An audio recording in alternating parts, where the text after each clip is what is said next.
Hello, everybody. This is Jane Eyre by Charlotte Brontë, Volume 1, Chapter 1. There was no possibility of taking a walk that day. We had been wandering, indeed, in the leafless shrubbery an hour in the morning, but since dinner, Mrs. Reed, when there was no company, dined early. The cold winter wind had brought with it clouds so sombre, and a rain so penetrating that further outdoor exercise was now out of the question. I was glad of it. I never liked long walks, especially on chilly afternoons. Dreadful to me was the coming home in the raw twilight, with nipped fingers and toes, and a heart saddened by the chidings of Bessie, the nurse, and humbled by the consciousness of my physical inferiority to Eliza, John, and Georgiana Reed. The said Eliza, John, and Georgiana were now clustered round their mamma in the drawing-room.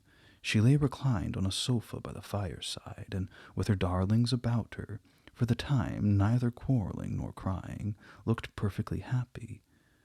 Me she dispensed from joining the group, saying she regretted to be under the necessity of keeping me at a distance, but that until she heard from Bessie and could discover by her own observation that I was endeavoring in good earnest to acquire a more sociable and childlike disposition, a more attractive and sprightly manner, something lighter, franker, more natural, as it were, she really must exclude me from the privileges intended only for contented, happy little children.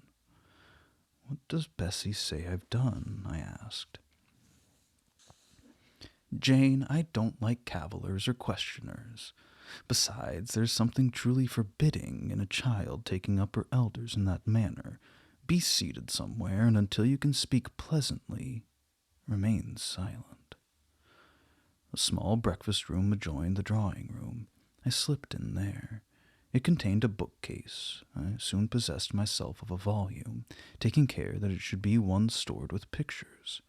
I mounted into the window-seat. Gathering up my feet, I sat cross-legged like a Turk, and having drawn the red moreen curtain nearly close, I was shrined in double retirement.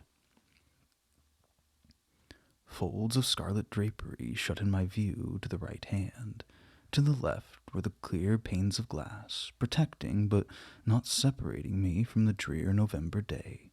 At intervals, while turning over the leaves of my book, I studied the aspect of that winter afternoon. Afar it offered a pale blank of mist and cloud. Near, a scene of wet lawn and storm-beat shrub, with ceaseless rain sweeping away wildly before a long and lamentable blast. I returned to my book. Bewick's History of British Birds. The letterpress thereof I cared little for, generally speaking, and yet there were certain introductory pages that, child as I was, I could not pass quite as a blank. They were those which treat the haunts of seafowl, of the solitary rocks and promontories, by them only inhabited, of the coasts of Norway, studded with isles from the southern extremities, the Lindness or Naze, to the North Cape, where the northern ocean in vast whirls boils round the naked melancholy isles of farthest Thule, and the Atlantic surge pours in among the stormy Hebrides. Nor could I pass unnoticed the suggestion of the bleak shores of Lapland, Siberia, Spitzbergen, Nova Zembla, Iceland, Greenland, with the vast sweep of the Arctic zone, and those forlorn regions of dreary space, that reservoir of frost and snow, where firm fields of ice, the accumulation of centuries of winters, glazed in alpine heights above heights, surround the pole, with concentre the multiplied rigors of extreme cold. Of these death-white realms I formed an idea of my own, shadowy, like all the half-comprehended notions that float dim through children's brains, but strangely impressive. The words in these introductory pages connected themselves with the succeeding vignettes, and gave significance to the rock standing up alone in a sea of billow and spray, to the broken boat stranded on a desolate coast, to the cold and ghastly moon glancing through bars of clouds at a wreck just sinking. I cannot tell what sentiment haunted the quite solitary churchyard, with its inscribed headstone, its gate, its 2 trees, its low horizon, girdled by a broken wall, and its newly risen crescent, attesting the hour of eventide. The 2 ships becalmed on a torpid sea, I believed to be marine phantoms. The fiend pinning down the thief's pack behind him I passed over quickly. It was an object of terror. So was the black, horned thing seated aloof on a rock, surveying a distant crowd surrounding a gallows. Every picture told a story, mysterious often to my undeveloped understanding and imperfect feelings, yet ever profoundly interesting as the tales Bessie sometimes narrated on winter evenings, when she chanced to be in good humor, and when, having brought her ironing table to the nursery hearth, she allowed us to sit around it, and while she got up Mrs. Reed's lace frills and crimped her nightcap borders, fed our eager attention with passages of love and adventure taken from old fairy tales and older ballads, or, as at a later period I discovered, from the pages of Pamela and Henry, Earl of Moreland. With Buick on my knee, I was then happy at least in my way. I feared nothing but interruption, and that came too soon. The breakfast-room door opened. "Boh, Madam Mope," cried the voice of John Reed. When he paused, he found the room apparently empty. "Where the dickens is she?" he continued. "Lizzie, Georgie," calling to his sisters, "Joan is not here. Tell Mamma she's run out into the rain. Bad animal." It's well I drew the curtain, thought I, and I wished fervently he might not discover my hiding-place, nor would John Reed have found it out himself. He was not quick either of vision or conception.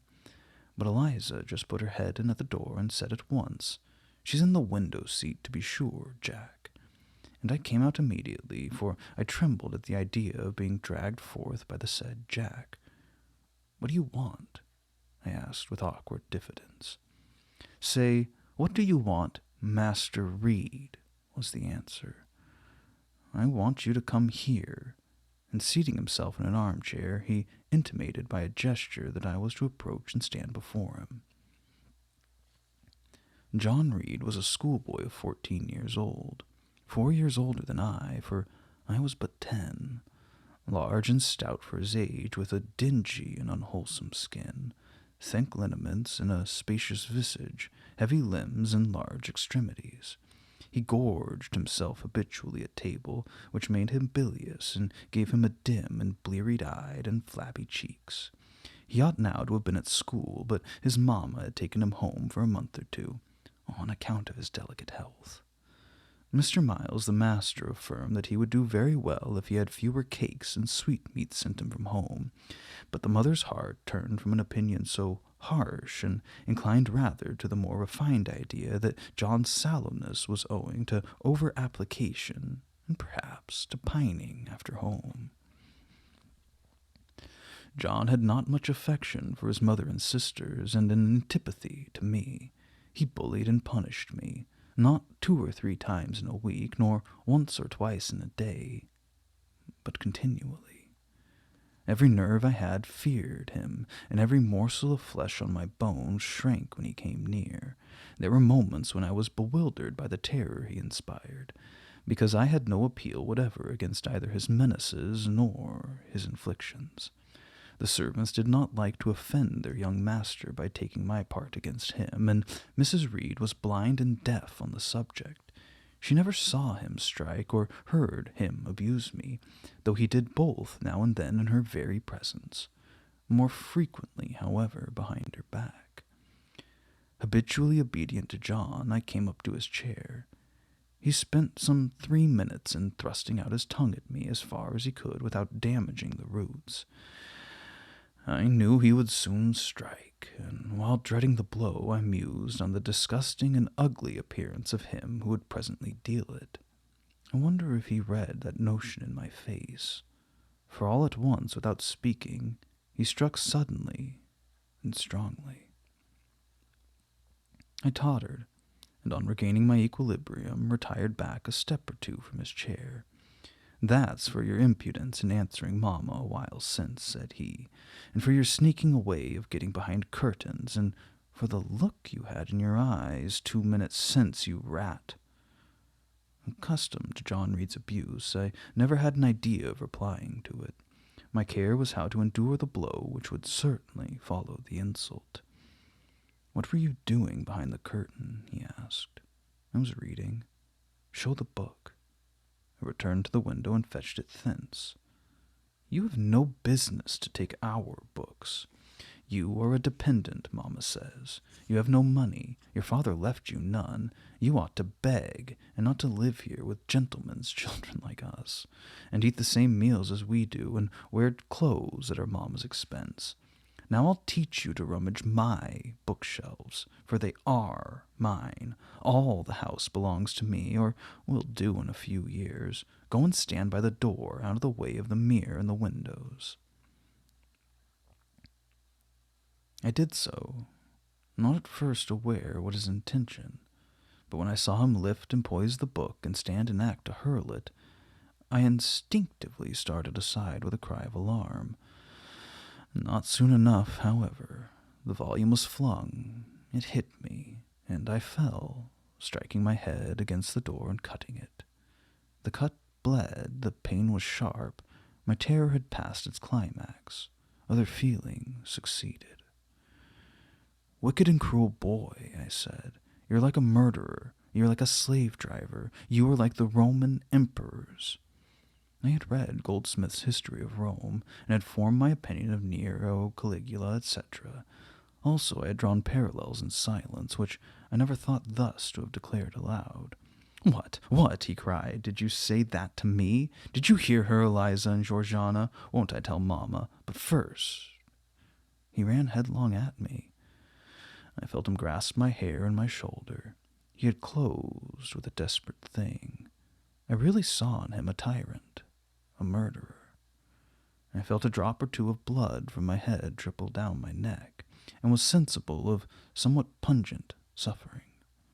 These sensations, for the time, predominated over fear, and I received him in frantic sort. I don't very well know what I did with my hands, but he called me rat, rat, and bellowed out aloud. Aid was near him.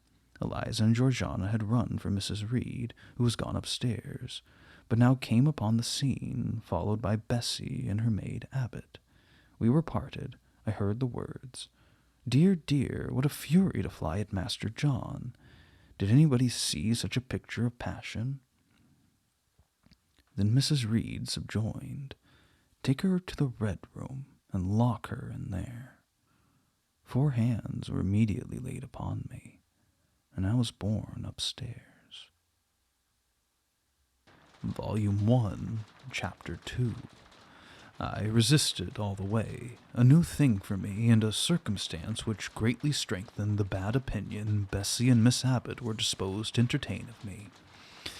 The fact is, I was a trifle beside myself, or rather out of myself, as the French would say. I was conscious that a moment's mutiny had already rendered me liable to strange penalties, and like any other rebel slave, I felt resolved, in my desperation, to go all lengths. "Hold her arms, Miss Abbott, she's like a mad cat." For shame, cried the lady's maid. "What shocking conduct, Miss Eyre, to strike a young gentleman, your benefactress's son, your young master." "Master? How is he my master? Am I a servant?" "No, you're less than a servant, for you do nothing for your keep. There, sit down and think over your wickedness." They had got me, by this time, into the apartment indicated by Mrs. Reed, and had thrust me upon a stool.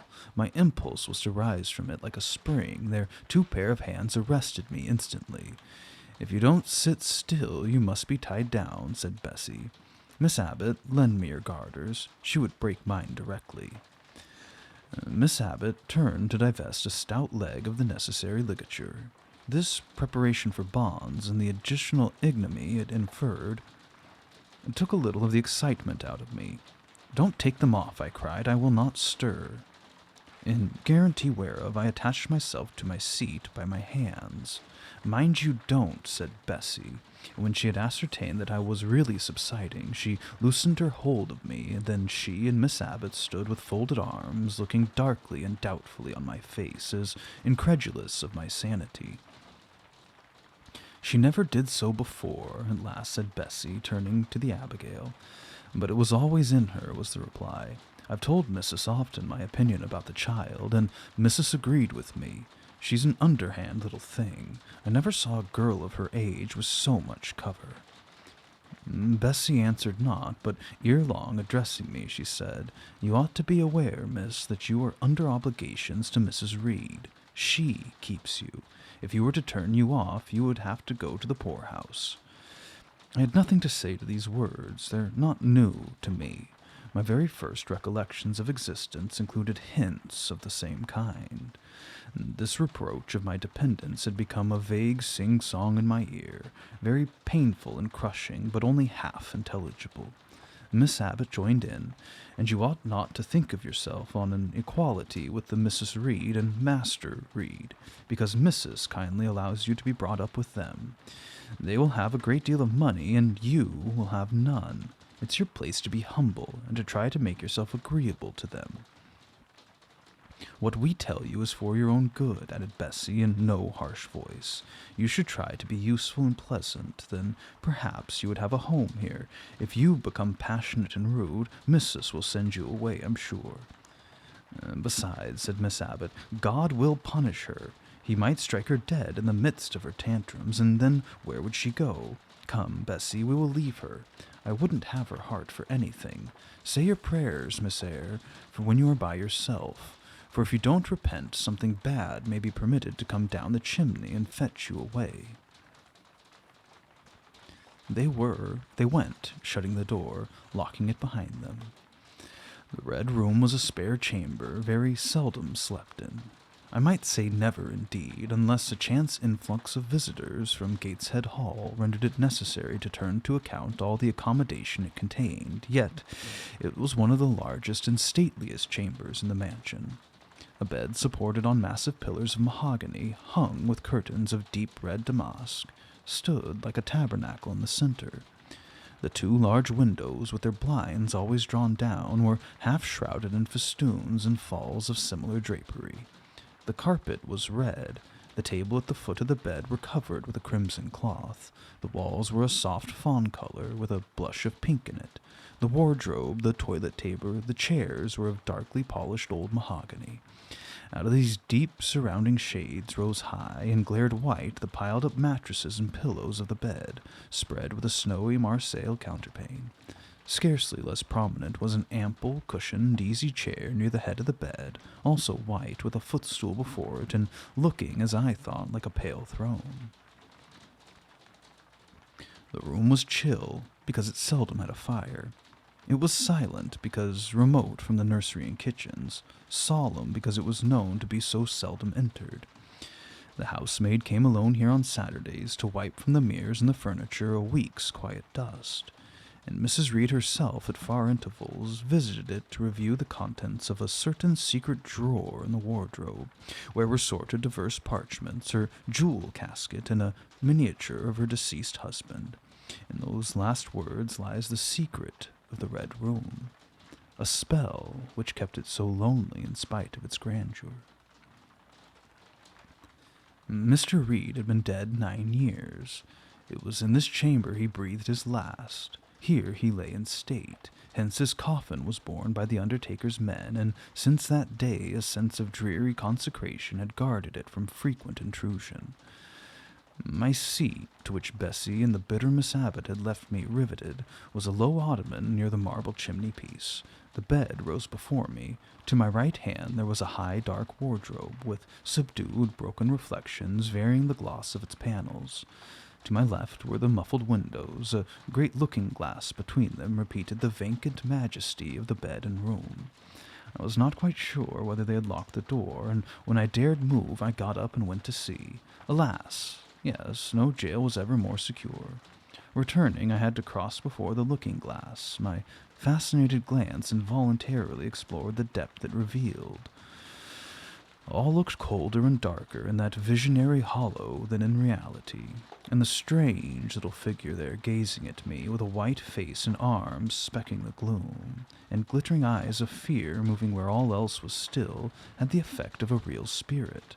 I thought it like one of the tiny phantoms, half fairy, half imp, Bessie's evening stories represented as coming out of lone, ferny dells and moors, and appearing before the eyes of belated travelers.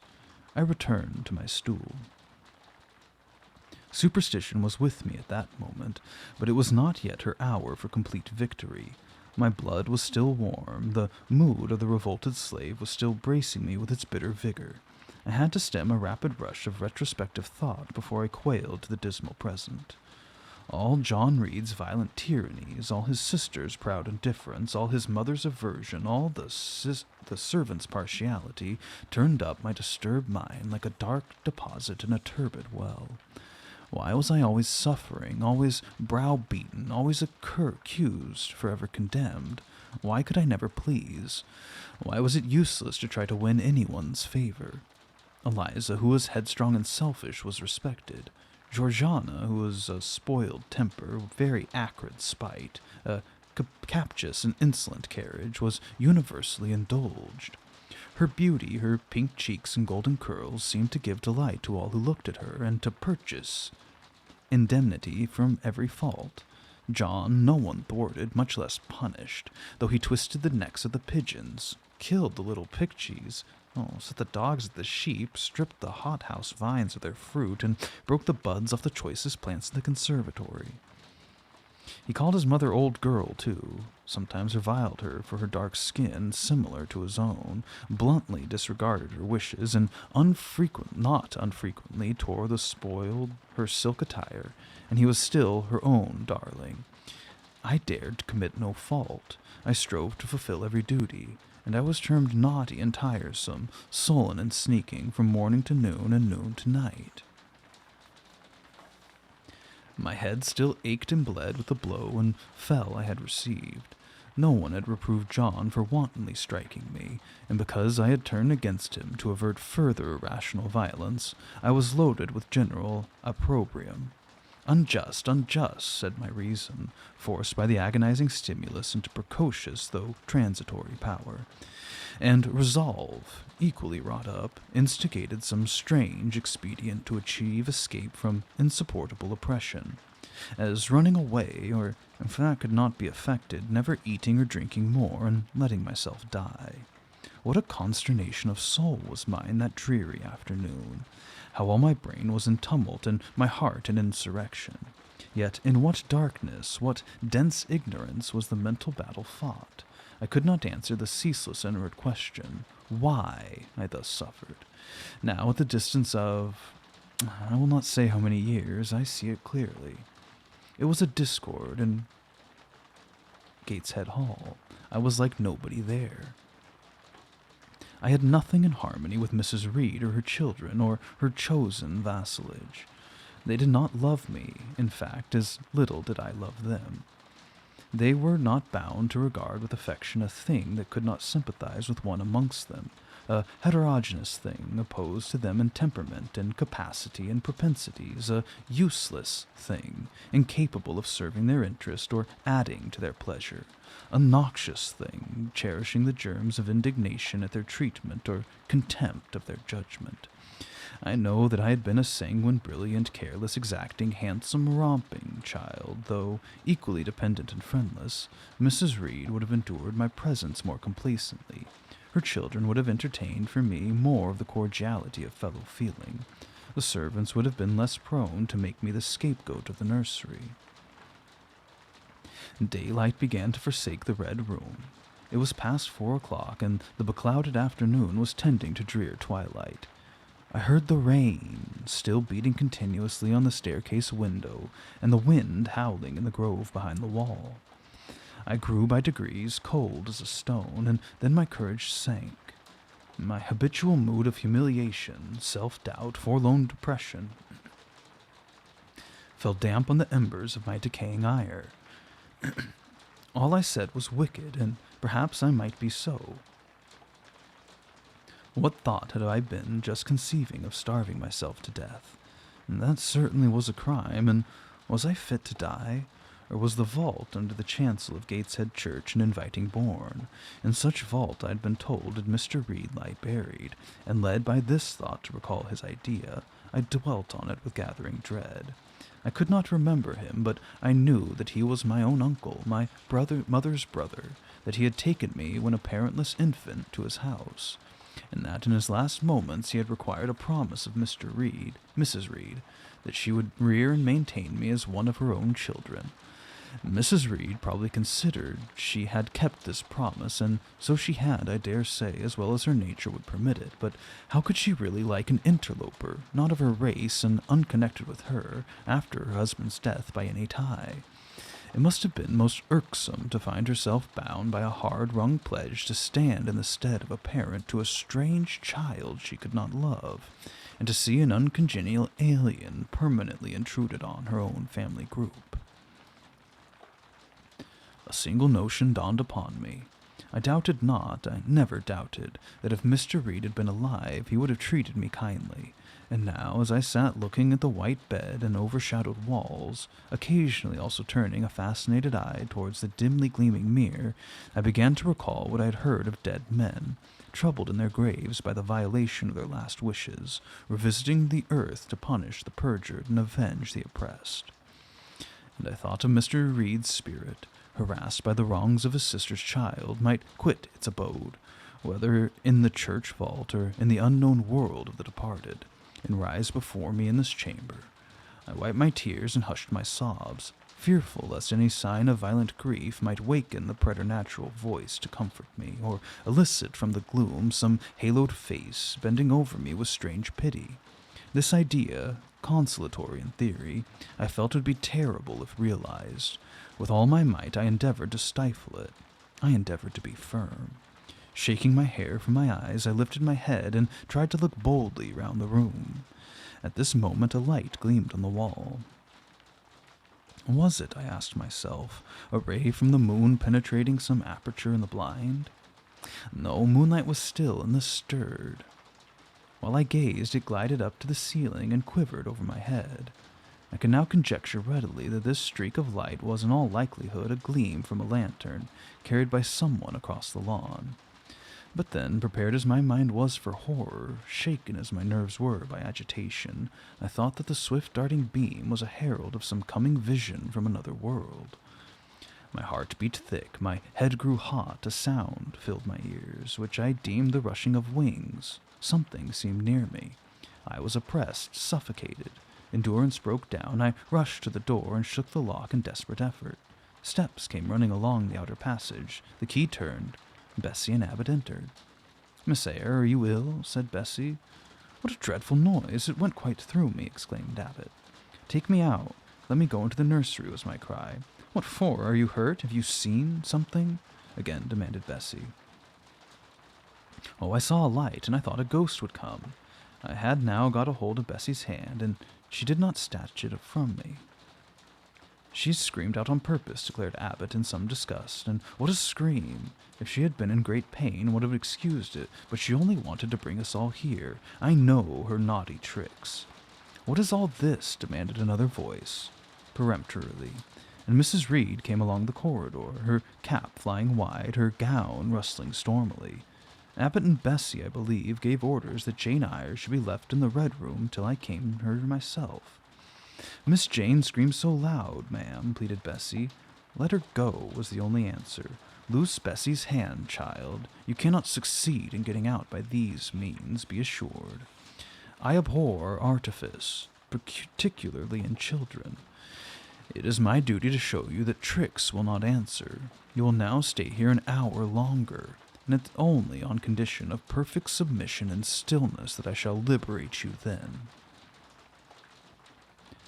"Oh, Aunt, have pity. Forgive me. I can't endure it. Let me be punished some other way. I shall be killed if—" "Silence!"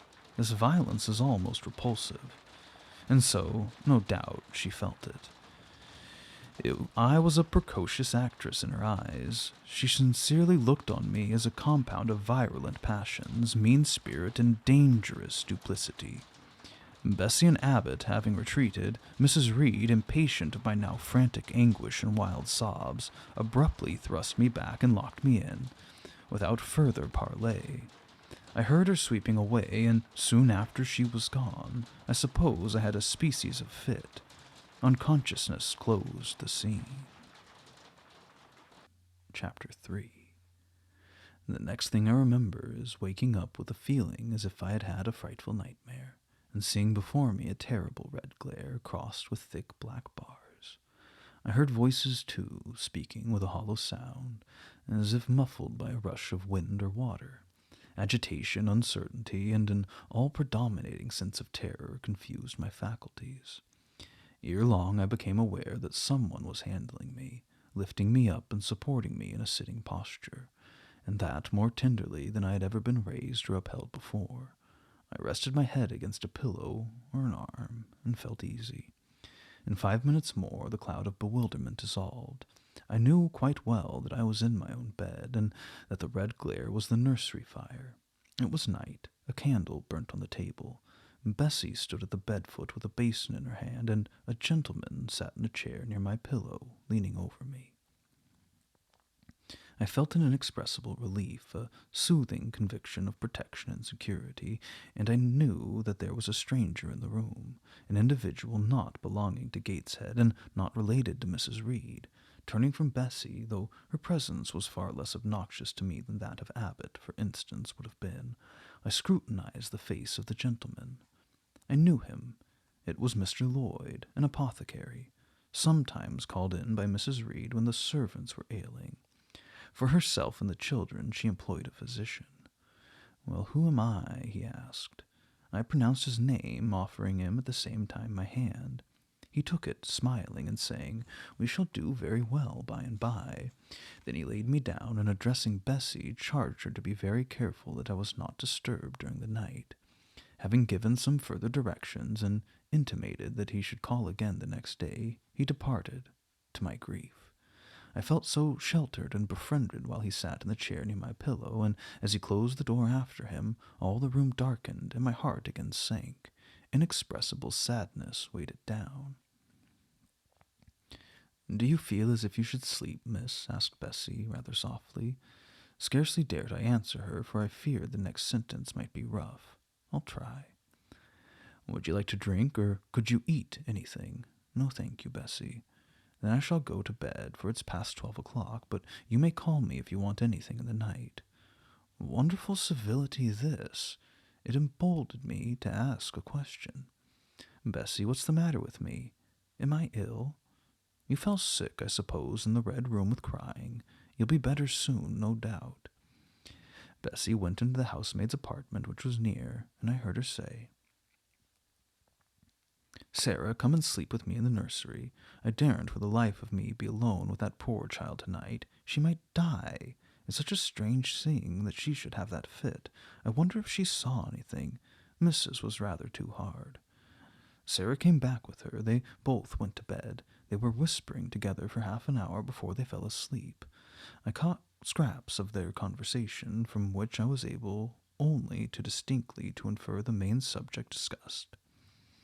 Something passed her, all dressed in white, and vanished. A great black dog behind him. 3 loud raps on the chamber door.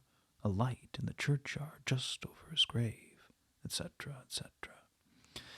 At last both slept. The fire and the candle went out. For me, the watches of that long night passed in ghastly wakefulness. Ear, eye, and mind were alike strained by dread, such dread as children only can feel. No severe or prolonged bodily illness followed this incident of the Red Room. It only gave my nerves a shock, of which I feel the reverberation to this day. Yes, Mrs. Reed, to you I owe some fearful pangs of mental suffering, but I ought to forgive you, for you knew not what you did. While rending my heartstrings, you thought you were only uprooting my bad propensities. Next day, by noon, I was up and dressed, and sat wrapped in a shawl by the nursery hearth. I felt physically weak and broken down, but my worst ailment was an unutterable wretchedness of mind, a wretchedness which kept drawing from me silent tears. No sooner had I wiped one salt drop from my cheek than another followed. Yet I thought I ought to have been happy, for none of the Reeds were there. They were all gone out in the carriage with their mamma. Abbot, too, was sewing in another room, and Bessie, as she moved hither and thither, putting away toys and arranging drawers, addressed to me every now and then a word of unwonted kindness. This state of things would have been to me a paradise of peace, accustomed as I was to a life of ceaseless reprimanding. But in fact my racked nerves were now in such a state that no calm could soothe and no pleasure excite them agreeably. Bessie had been down into the kitchen, and she brought with her a tart on a certain brightly painted china plate, whose bird of paradise, nestling in a wreath of convolvuli and rosebuds, had been wont to stir in me the most enthusiastic sense of admiration, and which plate I had often petitioned to be allowed to take in my hand in order to examine it more closely, but had always hitherto been demanded unworthy of such a privilege. This precious vessel was now placed on my knee, and I was cordially invited to eat the circlet of delicate pastry upon it. Vain favor, coming, like with most other favors, long deferred and often wished for, but too late. I could not eat the tart, and the plumage of the bird, the tint of the flowers, seemed strangely faded. I put both plate and tart away. Bessie asked if I would like to have a book. The word book acted as a transient stimulus, and I begged her to fetch Gulliver's Travels from the library. This book I had again and again perused with delight. I considered it a narrative of facts, and discovered in it a vein of interest deeper than what I found in fairy tales. For as to the elves, having sought them in vain among foxglove leaves and bells, under mushrooms, and beneath ground ivy mantling old wall nooks, I had at length made up my mind to the sad truth that they were all gone out of England to some savage country, where the woods were wilder and thicker, and the population more scant. Whereas Lilliput and Brobdingnag being, in my creed, solid parts of the earth's surface, I doubted not that I might one day, by taking a long voyage, see with my own eyes the little fields, houses, and trees, the diminutive people, the tiny cows, sheep, and birds of the one realm, and the cornfields, forest high, and mighty mastiffs, the monster cats, the tower-like men and women of the other. Yet, when this cherished volume was now placed in my hand, when I turned over its leaves and sought in its marvelous pictures the charm I had till now never failed to find, all was eerie and dreary. The giants were gaunt goblins, the pygmies malevolent and fearful imps, Gulliver, the most desolate wanderer in most dread and dangerous regions. I closed the book, which I dared no longer peruse, and put it on the table, beside the untasted tart. Bessie had now finished dusting and tidying the room, and having washed her hands, she opened a certain little drawer full of splendid shreds of silk and satin, and began making a new bonnet for Georgiana's doll. Meantime she sang. Her song was, "In the days when we went gypsying a long time ago." I'd often heard the song before, and always with lively delight, for Bessie had a sweet voice. At least I thought so. But now her voice was still sweet. I found in its melody an indescribable sadness. Sometimes preoccupied with her work, she sang the refrain very low, very lingerly. A long time ago came out like the saddest cadence of a funeral hymn. She passed into another ballad, this time a really doleful one. My feet they are sore, and my limbs they are weary. Long is the way, and the mountains are wild. Soon will the twilight close moonless and dreary over the path of the poor orphan child. Why did they send me so far and so lonely, up where the moors spread and grey rocks are piled? Men are hard-hearted, and kind angels only watch o'er the steps of a poor orphan child. Yet distant and soft the night breeze is blowing. Clouds there are none, and cleared stars beam mild. God in his mercy protection is showing, comfort and hope to the poor orphan child. Even should I fall over the broken bridge passing, or stray in the marshes by false light beguiled, still will my Father, with promise and blessing, take to his bosom the poor orphan child. There is a thought that for strength should avail me, though both of shelter and kindred despoiled, Heaven is a home, and a rest will not fail me. God is a friend to the poor orphan child. Come, Miss Jane, don't cry, said Bessie as she finished, but she might as well have said to the fire, don't burn. But how could she divine the morbid suffering to which I was a prey? In the course of the morning, Mr. Lloyd came again. What, already up? Said he as he entered the nursery. Well, nurse, how is she? Bessie answered that I was doing very well. Then she ought to look more cheerful. Come here, Miss Jane. Your name is Jane, is it not? Yes, sir, Jane Eyre. Well, you've been crying, Miss Jane Eyre. Can you tell me what about? Have you any pain? Oh, no, sir. Oh, I dare say she's crying because she could not go out with Mrs. in the carriage, interposed Bessie. Surely not. Why, she's too old for such pettiness. I thought so too, and my self-esteem being wounded by the false charge, I answered promptly. I never cried for such a thing in my life. I hate going out in the carriage. I cry because I'm miserable. Oh, fie, miss, said Bessie. The good apothecary appeared a little puzzled. I was standing before him. He fixed his eyes on me very steadily. His eyes were small and gray, not very bright, but I dare say I should think them shrewd now. He had a hard-featured, yet good-natured-looking face. Having considered me at leisure, he said, What made you ill yesterday? She had a fall, said Bessie, again putting in her word. Fall? Why, that's like a baby again. Can't she manage to walk at her age? She must be 8 or 9 years old. I was knocked down, was the blunt explanation jerked out of me by another pang of mortified pride. But that did not make me ill, I added, while Mr. Lloyd helped himself to a pinch of snuff. As he was returning the box to his waistcoat pocket, a loud bell rang for the servants' dinner. He knew what it was. That's for you, nurse, said he. You can go down. I'll give Miss Jane a lecture till you come back. Bessie would rather have stayed, but she was obliged to go, because punctuality at meals was rigidly enforced at Gateshead Hall. The fall didn't make you ill. What did, then? Pursued Mr. Lloyd when Bessie was gone. I was shut up in a room, and there was a ghost till after dark. I saw Mr. Lloyd smile and frown at the same time. Ghost? What, you are a baby, after all. You're afraid of ghosts? Of Mr. Reed's ghost I am. He died in that room, and was laid out there. Neither Bessie nor anyone else will go into it at night, if they can help it, and it was cruel to shut me up alone without a candle, so cruel that I think I shall never forget it. Nonsense, and is that what makes you so miserable? Are you afraid now in daylight? No, but night will come again before long, and besides, I'm unhappy. Very unhappy for other things. What other things? Can you tell me of them? How I wished to reply fully to this question. How difficult it was to frame my answer. Children can feel, but they cannot analyze their feelings, and if the analysis is partially effected in thought, they know not how to express the result of the process in words.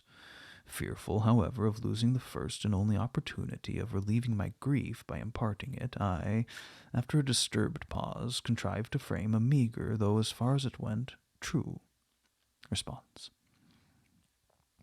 For one thing, I have no father or mother, brothers or sisters. You have a kind aunt and cousins. Again I paused and bunglingly announced, but John Reed knocked me down, and my aunt shut me up in the Red Room. Mr. Lloyd a second time produced his snuff-box. Don't you think the Gateshead Hall a very beautiful house? Asked he. Are you not thankful to have such a fine place to live at? It's not my house, sir, and Abbot says I have less rights here than a servant. Pooh, you can't be silly enough to wish to leave such a splendid place. If I had anywhere else to go, I should be glad to leave it, but I can never get away from Gateshead till I am a woman. Perhaps you may, who knows? Have you any relations beside Mrs. Reed? I think not, sir. None belonging to your father? I don't know.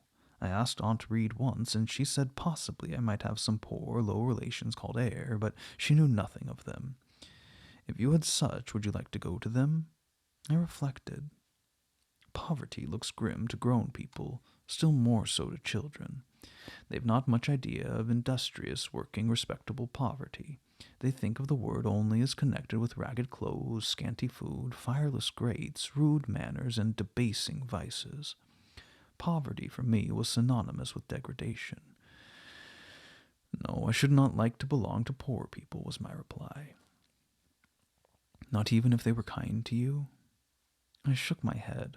I could not see how poor people had the means of being kind, and then to learn to speak like them, to adopt their manners, to be uneducated, to grow up like one of the poor women I saw sometimes nursing their children or washing their clothes at the cottage doors of the village of Gateshead.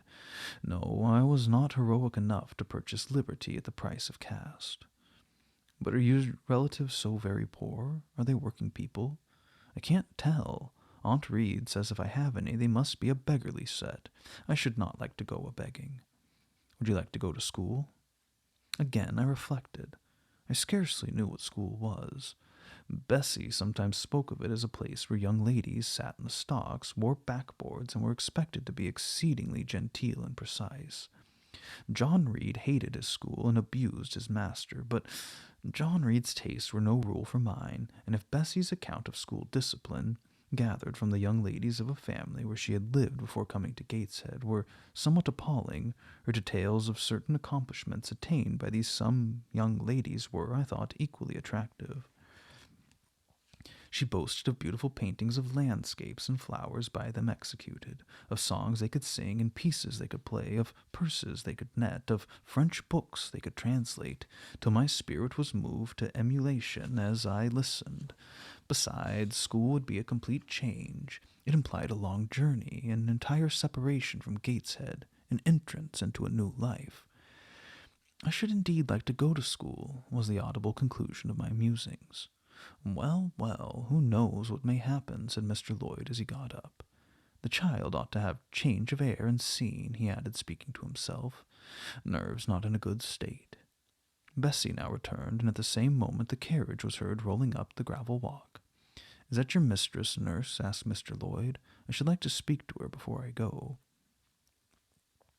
Bessie invited him to walk into the breakfast room and lead the way out.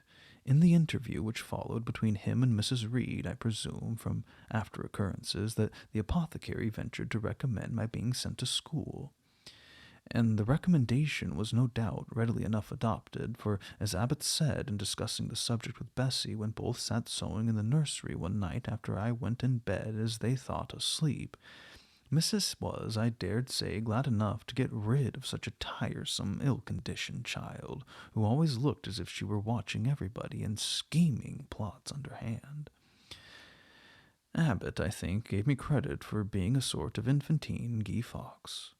On the same occasion I learned for the first time from Miss Abbot's communications to Betsy that my father had been a poor clergyman, that my mother had married him against the wishes of her friends, who considered the match beneath her, that my grandfather Reed was so irritated at her disobedience he cut her off without a shilling, that after my mother and father had been married a year, the latter caught the typhus fever while visiting among the poor of a large manufacturing town where his curacy was situated, and where the disease was prevalent, that my mother took the infection from him, and both died within a month of each other. Bessie, when she heard this narrative, sighed and said, Poor Miss Jane is to be pitied too, Abbot. Yes, responded Abbot, as if she were a nice, pretty child, one might compassionate her forlornness, but one really cannot care for such a little toad as that. Not a great deal, to be sure, agreed Bessie. At any rate, a beauty like Miss Georgiana would be more moving in the same condition. Yes, I dote on Miss Georgiana, cried the fervent Abbot. Little darling, with her long curls and her blue eyes, and such a sweet color as she has, just as if she were painted. Bessie, I could fancy a Welsh rabbit for supper. Oh, so could I, with a roast onion. Come, we'll go down. They went. Chapter 4. From my discourse with Mr. Lloyd, and from the above-reported conference between Bessie and Abbot, I gathered enough of hope to suffice as a motive for wishing to get well. A change seemed near. I desired and waited in silence. It tarried, however. Days and weeks passed. I had regained my normal state of health, but no new allusion was made to the subject over which I brooded. Mrs. Reed surveyed me at times with a severe eye, but seldom addressed me. Since my illness, she had drawn a more marked line of separation than ever between me and her own children, appointing me a small closet to sleep in by myself, condemning me to take my meals alone and pass all my time in the nursery while my cousins were constantly in the drawing-room. Not a hint, however, did she drop about sending me to school. Still, I felt an instinctive certainty that she would not long endure me under the same roof with her, for her glance, now more than ever when turned on me, expressed an insuperable and rooted aversion. Eliza and Georgiana, evidently acting according to orders, spoke to me as little as possible. John thrust his tongue in his cheek whenever he saw me, and once attempted chastisement, but I instantly turned against him, roused by the same sentiment of deep ire and desperate revolt which had stirred my corruption before. He thought it better to desist, and ran from me, uttering execrations, and vowing I had burst his nose. I had indeed levelled at that prominent feature as hard a blow as my knuckles could inflict, and when I saw that either that or my look daunted him, I had the greatest inclination to follow up my advantaged purpose. But he was already with his mamma. I heard him, in a blubbering tone, commence the tale of how that nasty Jane Eyre had flown at him like a mad cat. He was stopped rather harshly. "Don't talk to me about her, John. I told you not to go near her. She's not worthy of notice. I do not choose that either of you or your sister should associate with her." Here, leaning over the banister, I cried out suddenly, and without at all deliberating on my words, "They are not fit to associate with me."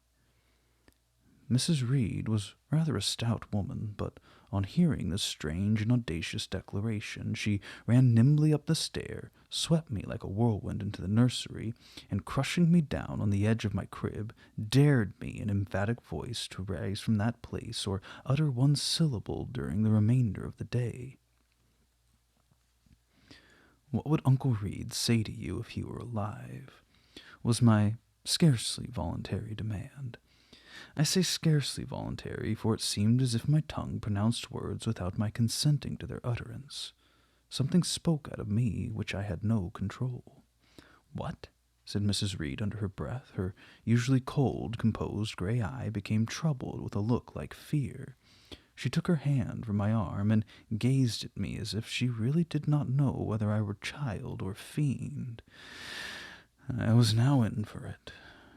"My Uncle Reed is in heaven, and can see all you do and think, and so can Papa and Mamma. They know how you shut me up all day long, and how you wish me dead." Mrs. Reed soon rallied her spirits. She shook me most soundly, she boxed both my ears, and left me without a word. Bessie supplied the hiatus by a homily of an hour's length, in which she proved beyond a doubt that I was the most wicked and abandoned child ever reared under a roof. I half believed her, for I felt indeed only bad feelings surging in my breast. November, December, half of January passed away. Christmas and the New Year had been celebrated at Gateshead with the usual festive cheer. Presents had been interchanged, dinners and evening parties given. From every enjoyment I was, of course, excluded. My share of the gaiety consisted in witnessing the daily appareling of Eliza and Georgiana, and seeing them descend to the drawing-room, dressed out in thin muslin frocks and scarlet sashes, with hair elaborately ringleted, and afterwards in listening to the sound of the piano or the harp played below, to the passing to and fro of the butler and footman, to the jingling of glass and china as refreshments were handed, to the broken hum of conversation as the drawing-room doors opened and closed. When tired of this occupation, I would retire from the stairhead to the solitary and silent nursery. There, though somewhat sad, I was not miserable. To speak truth, I had not the least wish to go into company, for in company I was rarely noticed, and if Bessie had but been kind and companionable, I should have deemed it a treat to spend the evenings quietly with her, instead of passing them under the formidable eye of Mrs. Reed in a room full of ladies and gentlemen. But Bessie, as soon as she addressed her young ladies, used to take herself off to the lively regions of the kitchen and housekeeper's room, generally bearing the candle along with her.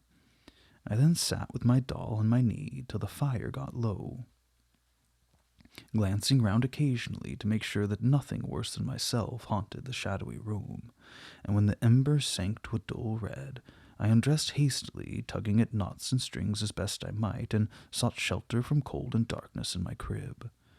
To this crib I always took my doll. Human beings must love something, and in the dearth of worthier objects of affection, I contrived to find a pleasure in loving and cherishing a faded graven image, shabby as a miniature scarecrow. It puzzles me now to remember with what absurd sincerity I doted on this little toy, half fancying it alive and capable of sensation. I could not sleep unless it was folded in my nightgown, and when it lay there safe and warm, I was comparatively happy, believing it to be happy likewise. Long did the hours seem while I waited the departure of the company and listened for the sound of Bessie's step on the stairs. Sometimes she would come up in the interval to seek her thimble or her scissors, or perhaps to bring me something by way of supper, a bun or a cheesecake. Then she would sit on the bed while I ate it, and when I had finished she would tuck the clothes round me, and twice she kissed me and said, "Good night, Miss Jane."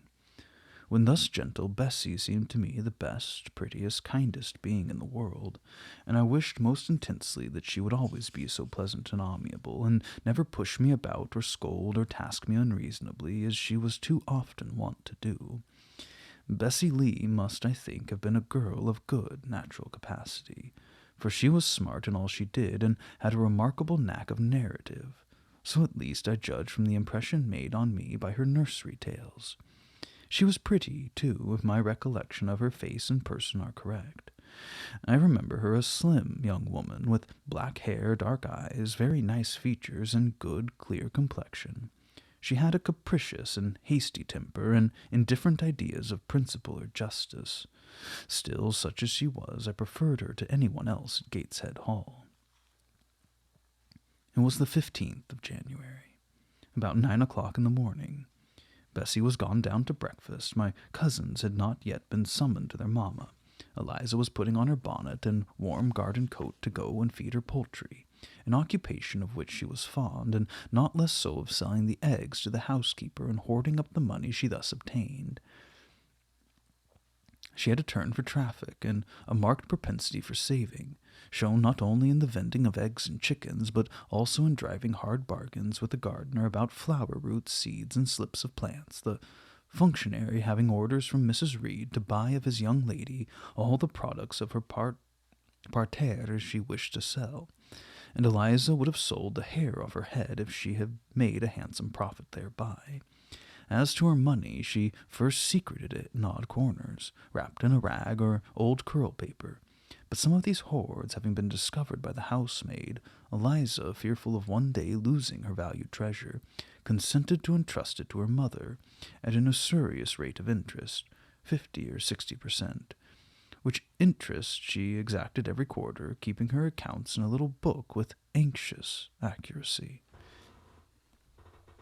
Georgiana sat in a high stool, dressing her hair at the glass and interweaving her curls with artificial flowers and faded feathers, of which she had found a store and a drawer in the attic. I was making my bed, having received strict orders from Bessie to get it arranged before she returned, for Bessie now frequently employed me as a sort of under-nursery maid to tidy the room, dust the chairs, etc. Having spread the quilt and folded my nightdress, I went to the window-seat to put in order some picture-books and doll's house furniture scattered there. An abrupt command from Georgiana let her playthings alone, for the tiny chairs and mirrors, the fairy plates and cups were her property, stopped my proceedings. And then, for lack of other occupation, I fell to breathing on the frost flowers with which the window was fretted, and thus clearing a space in the glass through which I might look out at the grounds, which were all still and petrified under the influence of a hard frost. From this window were visible the porter's lodge and the carriage road, and just as I dissolved so much of the silver-white foliage veiling the panes, and left room to look out, I saw the gates thrown open and a carriage roll through. I watched it ascending the drive with indifference. Carriages often came to Gateshead, but none ever brought visitors in whom I was interested. It stopped in front of the house. The doorbell rang loudly. The newcomer was admitted. All this being nothing to me, my vacant attention soon found livelier attraction in the spectacle of a hungry little robin, which came and chirruped on the twigs of the leafless cherry tree nailed against the wall near the casement. The remains of my breakfast of bread and milk stood on the table, and having crumbled a morsel of roll, I was tugging at the sash to put out the crumbs on the window sill, when Bessie came running upstairs into the nursery. "Miss Jane, take off your pinafore. What are you doing there? Have you washed your hands and face this morning?" I gave another tug before I answered, for I wanted the bird to be secured of its bread. The sash yielded. I scattered the crumbs. Some of the stone sill, some of the cherry tree bough. Then, closing the window, I replied, "No, Bessie, I've only just finished dusting." "Troublesome, careless child, what are you doing now? You look quite red, as if you were about some mischief. What were you opening the window for?" I was spared the trouble of answering, for Bessie seemed in too great a hurry to listen to explanations. She hauled me to the washstand, inflicted a merciless but happily brief scrub of my face and hands with soap, water, and a coarse towel, disciplined my head with a bristly brush, denuded me of my pinafore, and then hurrying me to the top of the stairs, bid me go down directly as I was wanted in the breakfast-room. I would have asked who wanted me. I would have demanded if Mrs. Reed was there, but Bessie was already gone, and had closed the nursery door upon me. I slowly descended. For nearly 3 months I had never been called to Mrs. Reed's presence. Restricted so long to the nursery, the breakfast, dining, and drawing-rooms were become in the awful regions on which it dismayed me to intrude. I now stood in the empty hall. Before me was the breakfast-room door, and I stopped, intimidated and trembling. What a miserable little poltroon had fear, engendered of unjust punishment, made of me in those days. I feared to return to the nursery. I feared to go forward to the parlor. 10 minutes I stood in agitated agitation. The vehement ringing of the breakfast-room bell decided me. I must enter. Who could want me? I asked inwardly, as with both hands I turned the stiff door handle which for a second or two resisted my efforts. What should I see besides Aunt Reed in the apartment? A man or a woman? The handle turned, the door unclosed, and passing through the curtsying low, I looked up at a black pillar. Such at least appeared to me at first sight the straight, narrow, sable-clad shape standing erect on the rug. The grim face at the top was like a carved mask, placed above the shaft by way of capital. Mrs. Reed occupied her usual seat by the fireside. She made a signal to me to approach. I did so, and she introduced me to the stony stranger with the words, "This is the little girl respecting whom I applied to you." He, for it was a man, turned his head slowly towards where I stood, and having examined me with 2 inquisitive-looking gray eyes which twinkled under a pair of bushy brows, said solemnly and in a bass voice, "Her size is small. What's her age?" 10 years. "So much?" was the doubtful answer, and he prolonged his scrutiny for some minutes. Presently he addressed me. "Your name, little girl?" "Jane Eyre, sir." In uttering these words, I looked up.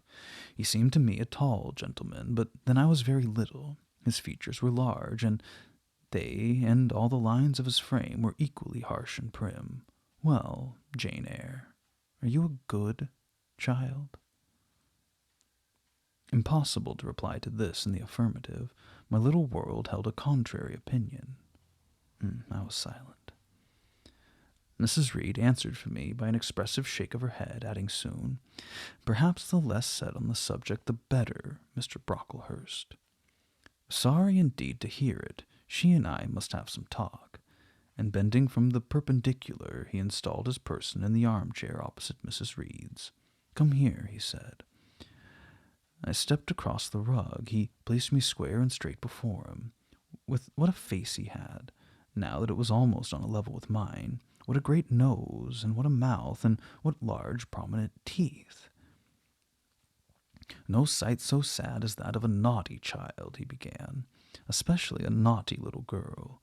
Do you know where the wicked go after death?" "They go to hell," was my ready and orthodox answer.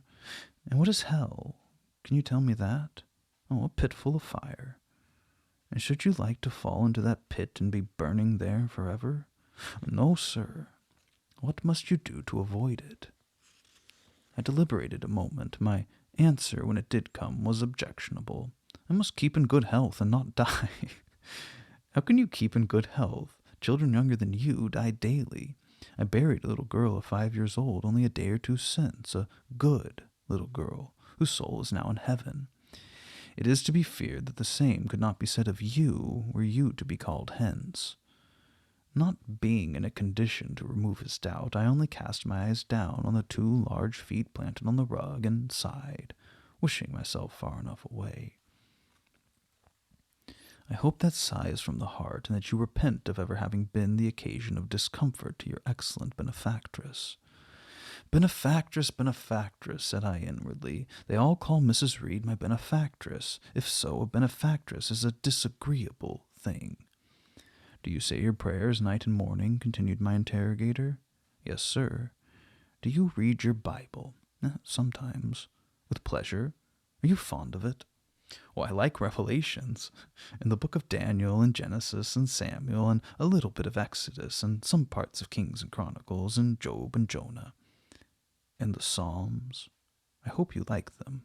Oh, no, sir. No? Oh, shocking.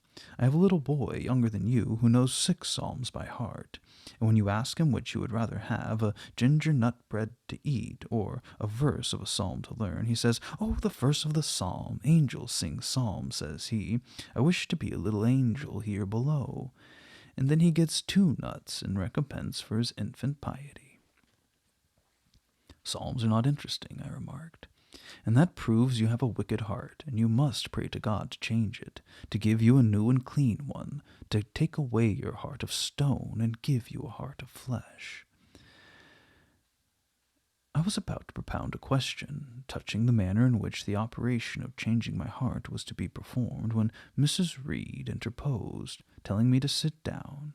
She then proceeded to carry on the conversation herself.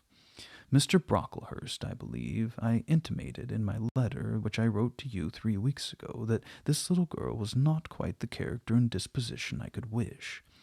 Should you admit her into Lowood School, I should be glad if the superintendent and teachers were requested to keep a strict eye on her, and above all to guard against her worst fault, a tendency to deceit. I mention this in your hearing, Jane, that you may not attempt to impose on Mr. Brocklehurst. Well might I dread, well might I dislike Mrs. Reed, for it was her nature to wound me cruelly. Never was I happy in her presence. However carefully I obeyed, however strenuously I strove to please her, my efforts are still repulsed and repaid by such sentences as the above. Now entered before a stranger, the accusation cut me to the heart. I dimly perceived that she was already obliterating hope from the new phase of existence which she destined me to enter. I felt, though I could have expressed the feeling, that she was sowing aversion and unkindness along my future path. I saw myself transformed under Mr. Brocklehurst's eye into an artful, noxious child, and what could I do to remedy the injury? Nothing indeed, thought I, as I struggled to repress a sob and hastily wipe away some tears, the impotent evidence of my anguish. Deceit is indeed a sad fault in a child, said Mr. Brocklehurst. It is akin to falsehood, and all liars will have their portion in the lake burning with fire and brimstone. She shall, however, be watched, Mrs. Reed. I will speak to Miss Temple and the teachers. I should wish her to be brought up in a manner suiting her prospects, continued my benefactress, to be made useful, to be kept humble. As for the vacation, she will, with your permission, spend them always at Lowood. Your decisions are perfectly judicious, madam, returned Mr. Brocklehurst. Humility is a Christian grace, and one peculiarly appropriate to the pupils of Lowood. I therefore direct that especial care shall be bestowed on its cultivation amongst them. I studied how best to mortify in them the worldly sentiment of pride, and only the other day I had a pleasing proof of my success. My second daughter, Augusta, went with her mamma to visit the school, and on her return she exclaimed, "Oh, dear papa, how quiet and plain all the girls at Lowood look! with their hair combed behind their ears, with their long pinafores. Those little Holland pockets outside their frocks, they're almost like poor people's children. And, said she, they looked at my dress and mamma's as if they had never seen a silk gown before. This is the state of things I quite approve, returned Mrs. Reed. Had I sought all England over, I could scarcely have found a system more exactly fitting a child like Jane Eyre. Consistently, my dear Mr. Brocklehurst, I advocate consistency in all things. Consistency, madam, is the first of Christian duties, and it's been observed in every arrangement connected with the establishment of Lowood. Plain fare, simple attire, unsophisticated accommodations, hardy and active habits, such is the order of the day in the house and its inhabitants. Quite right, sir. I may depend upon this child being received as a pupil at Lowood, and there being trained in conformity to her position and prospects. Madam, you may. She shall be placed in the nursery of chosen plants, and I trust she will show herself grateful for the inestimable privilege of her election. I will send her then as soon as possible, Mr. Brocklehurst, for I assure you I feel anxious to be relieved of a responsibility that was becoming too irksome. No doubt, madam. And now I wish you good morning. I shall return to Brocklehurst Hall in the course of a week or two. My good friend, the Archdeacon, will not permit me to leave him sooner. I shall send Miss Temple notice that she is to expect a new girl, and that there will be no difficulty about receiving her. Goodbye. Goodbye, Mr. Brocklehurst. Remember me to Mrs. and Miss Brocklehurst, and to Augusta and Theodore and Master Broughton Brocklehurst. I will, madam. Little girl, here's a book entitled The Child's Guide. Read it with prayer, especially that part containing an account of the awfully sudden death of Martha G., a naughty girl addicted to falsehood and deceit. And with these words, Mr. Brocklehurst put into my hand a thin pamphlet sewn in a cover, and having run for his carriage, he departed. Mrs. Reed and I were left alone. Some minutes passed in silence. She was sewing, I was watching her. Mrs. Reed might be at that time some 6 or 7 and 30. She was a woman of robust frame, square-shouldered and strong-limbed, not tall, and though stout, not obese. She had a somewhat large face, and underjaw being much developed and very solid. Her brow was low, her chin large and prominent, mouth and nose sufficiently regular. Under her light eyebrows glimmered an eye devoid of ruth. Her skin was dark and opaque, her hair nearly flaxen. Her constitution was sound as a bell. Illness never came near her. She was an exact, clever manager. Her household and tenantry were thoroughly under her control. Her children only at times defied her authority and laughed it to scorn. She dressed well and had a presence and port calculated to set off handsome attire. Sitting on a low stool a few yards from her armchair, I examined her figure. I perused her features. In my hand I held the tract containing the sudden death of the liar, to which narrative my attention had been pointed as to an appropriate warning. What had just passed, what Mrs. Reed had said concerning me to Mr. Brocklehurst, the whole tenor of their conversation was recent, raw, and stinging in my mind.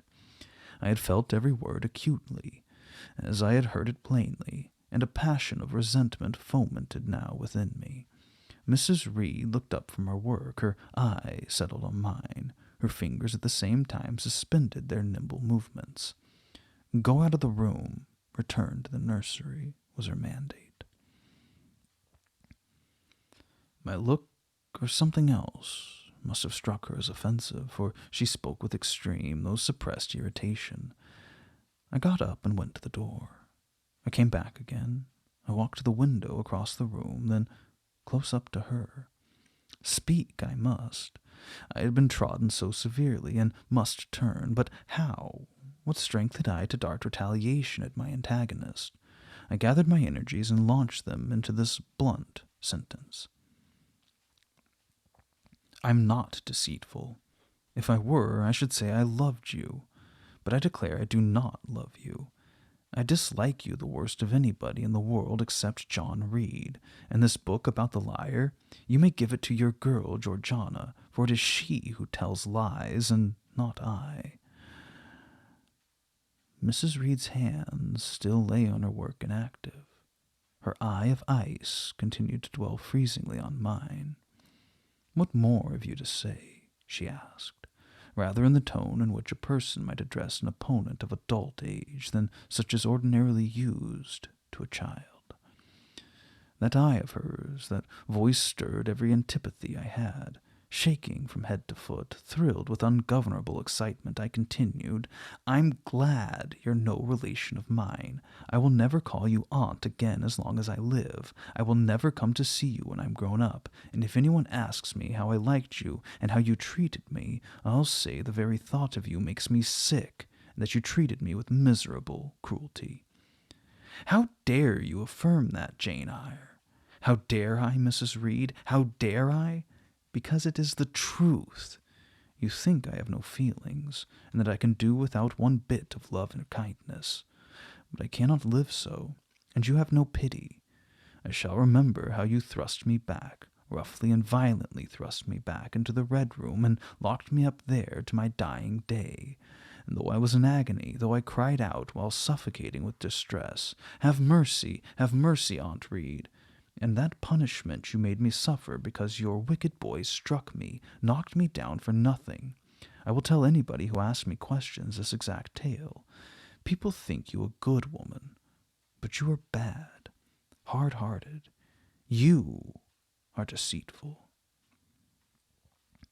Ere I finished this reply, my soul began to expand, to exult with the strangest sense of freedom, of triumph I've ever felt.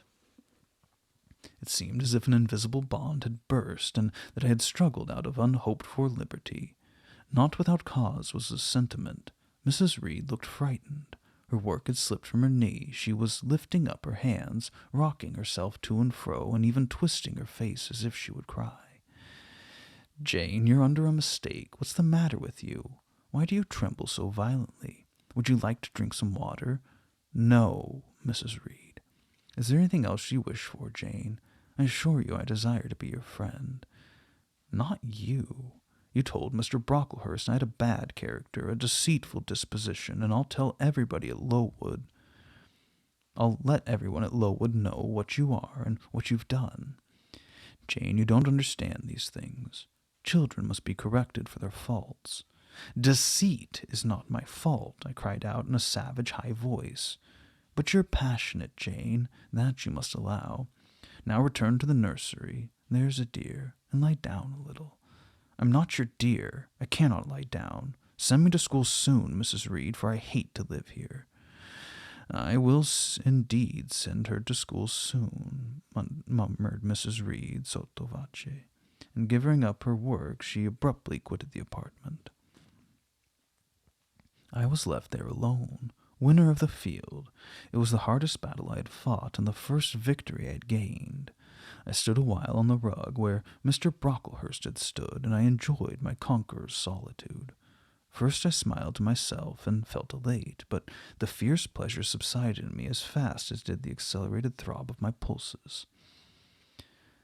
A child cannot quarrel with its elders as I had done, cannot give its furious feelings uncontrolled play as I had given mine, without experiencing afterwards the pang of remorse and the chill of reaction. A ridge of lighted heath, alive, glancing, devouring, would have been a meet emblem of my mind, and I accused and menaced Mrs. Reed. The same ridge, black and blasted after the flames were dead, would have represented as meetly my subsequent condition, when half an hour's silence and reflection had shown me the madness of my conduct and the dreariness of my hated and hating disposition. Something of vengeance I had tasted for the first time. As aromatic wine it seemed, on swallowing, warm and racy.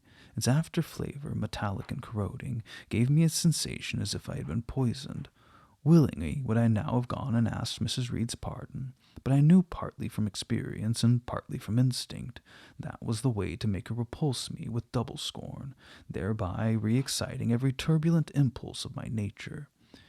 I would fain exercise some better faculty than that of fierce speaking, fain find nourishment from some less fiendish feeling than that of sombre indignation. I took a book, some Arabian tales. I sat down and endeavored to read. I could make no sense of the subject. My own thoughts swam between me and the page, as I usually had found fascinating. I opened the glass door in the breakfast room. The shrubbery was quite still. The black frost reigned, unbroken by sun or breeze, through the grounds. I covered my head and arms with the skirt of my frock, and went out to walk in a part of the plantation which was quite sequestered. But I found no pleasure in the silent trees, the falling fir cones, the congealed relics of autumn, russet leaves swept by past winds in heaps and now stiffened together. I leaned against a gate and looked into an empty field where no sheep were feeding, where the short grass was nipped and blanched, and in a very grey day, a most opaque sky, onding on snaw, canopied all. Thence flakes fell at intervals, which settled on a hard path and on a hoary lea without melting. I stood, a wretched child enough, whispering to myself over and over again, "What shall I do? What shall I do?" All at once I heard a clear voice call, "Miss Jane, where are you? Come to lunch." It was Bessie. I knew well enough, but I did not stir. Her light step came tripping down the path. "You naughty little thing," she said. "Why don't you come when you're called?" Bessie's presence, compared with the thoughts over which I had been brooding, seemed cheerful, even though, as usual, she was somewhat cross. The fact is, after my conflict with and victory over Mrs. Reed, I was not disposed to care much for the nursemaid's transitory anger, and I was disposed to bask in her youthful lightness of heart. I just put my 2 arms round her and said, "Come, Bessie, don't scold." The action was more frank and fearless than any I was habituated to indulge in. Somehow it pleased her. "You're a strange child, Miss Jane," she said as she looked down at me. "A little roving, solitary thing. And you're going to school, I suppose?" I nodded. "And won't you be sorry to leave poor Bessie?" "What does Bessie care for me? She's always scolding me." "Because you're such a queer, frightened, shy little thing. You should be bolder." "What, to get more knocks?" "Nonsense, but you're rather put upon, that's certain. My mother said when she came to see me last week that she would not like a little one of her own to be in your place. Now come in, I've got some news for you." "I don't think you have, Bessie." "Child, what do you mean? Your sorrowful eyes you fix on me." "Well, but Mrs. and the young ladies and Master John are going out to tea this afternoon, and you shall have tea with me. I'll ask cook to bake a little cake, and then you shall help me to look over your drawers, for I am soon to pack your trunk. Mrs. intends you to leave Gateshead in a day or 2, and you shall choose what toys you like to take with you. Bessie, you must promise not to scold me any more till I go." "Well, I will, but mind, you are a very good girl, and don't be afraid of me. Don't start when I chance to speak rather sharply. It's so provoking." "I don't think I shall ever be afraid of you again, Bessie, because I've got used to you, and I shall soon have another set of people to dread." "If you dread them, they'll dislike you." "As you do, Bessie?" "I don't dislike you, miss. I believe I'm fonder of you than of all the others." "You don't show it." "You little sharp thing, you've got quite a new way of talking. What makes you so venturesome and hardy?" "Well, I shall soon be away from you, and besides, I was going to say something about what had passed between me and Mrs. Reed, but on second thoughts I considered it better to remain silent on that head." "And so you're glad to leave me?" "Not at all, Bessie. Indeed, just now I'm rather sorry." "Just now, and rather? How coolly my little lady says it. I dare say now if I were to ask you for a kiss you wouldn't give it me. You'd say you'd rather not." "I'll kiss you and welcome. Bend your head down." Bessie stooped. We mutually embraced, and I followed her into the house quite comforted. That afternoon lapsed in peace and harmony. In the evening Bessie told me some of her most enchaining stories, and sang me some of her sweetest songs. Even for me, life had its gleams of sunshine. Chapter 5. 5 o'clock had hardly struck on the morning of the 19th of January, when Bessie brought a candle into my closet and found me already up and nearly dressed. I had risen half an hour before her entrance, and had washed my face and put on my clothes by the light of the half-moon just setting, whose rays streamed through the narrow window near my crib. I was to leave Gateshead that day by a coach which passed the lodge gates at 6 a.m. Bessie was the only person yet risen. She had lit a fire in the nursery, where she now proceeded to make my breakfast. Few children can eat when excited with the thought of a journey, nor could I. Bessie, having pressed me in vain to take a few spoonfuls of the boiled milk and bread she prepared for me, wrapped up some biscuits in a paper and put them into my bag. Then she helped me on with my pelisse and bonnet, and wrapping herself in a shawl, she and I left the nursery. As we passed Mrs. Reed's bedroom, she said, "Will you go in and bid Missus good-bye?"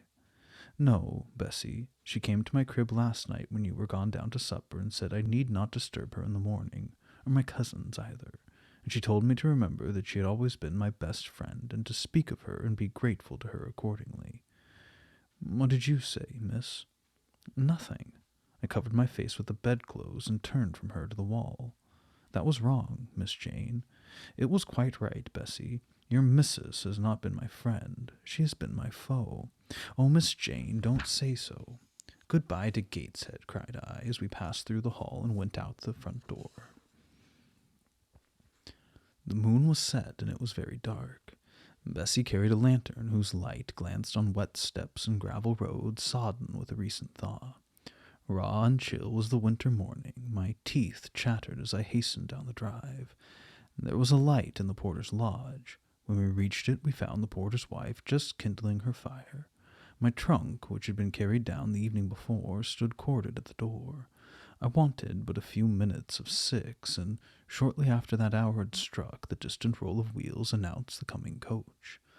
I went to the door and watched its lamps approach rapidly through the gloom. "Is she going by herself?" asked the porter's wife. "Yes." "And how far is it?" "Oh, 50 miles. "What a long way. I wonder Mrs. Reed's not afraid to trust her so far alone." The coach drew up. There it was at the gate with its 4 horses and its top laden with passengers. The guard and coachman loudly urged haste. My trunk was hoisted up. I was taken from Bessie's neck, to which I clung with kisses. "Be sure and take good care of her," cried she to the guard as he lifted me into the inside. "Aye, aye," was the answer. The door was slapped to. A voice exclaimed, "All right," and we drove on. Thus was I severed from Bessie and Gateshead, thus whirled away to unknown, and, as I then deemed, remote and mysterious regions. I remember but little of the journey. I only know that the days seemed to me of preternatural length, and that we appeared to travel over hundreds of miles of road. We passed through several towns, and in one, a very large one, the coach stopped. The horses were taken out, and the passengers alighted to dine. I was carried into an inn where the guard wanted me to have some dinner, but as I had no appetite, he left me in an immense room with a fireplace at each end, a chandelier pendant from the ceiling, and a little red gallery high up against the wall filled with musical instruments.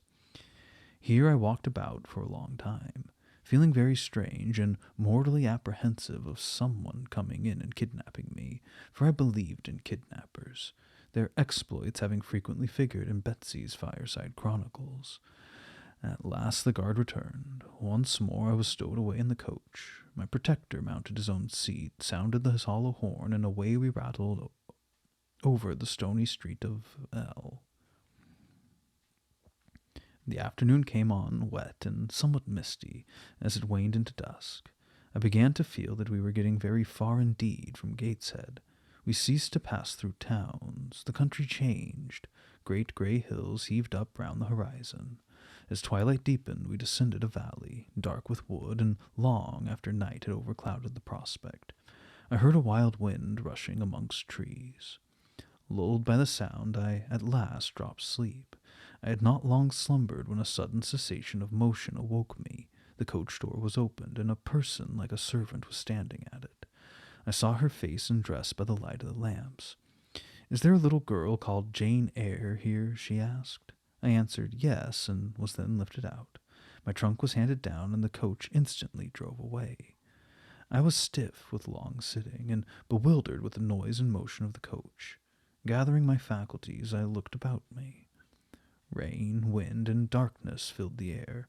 Nevertheless, I dimly discerned a wall before me and a door open in it.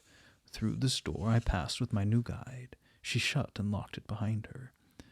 There was now visible a house or houses, for the building spread far, with many windows, the lights burning in some.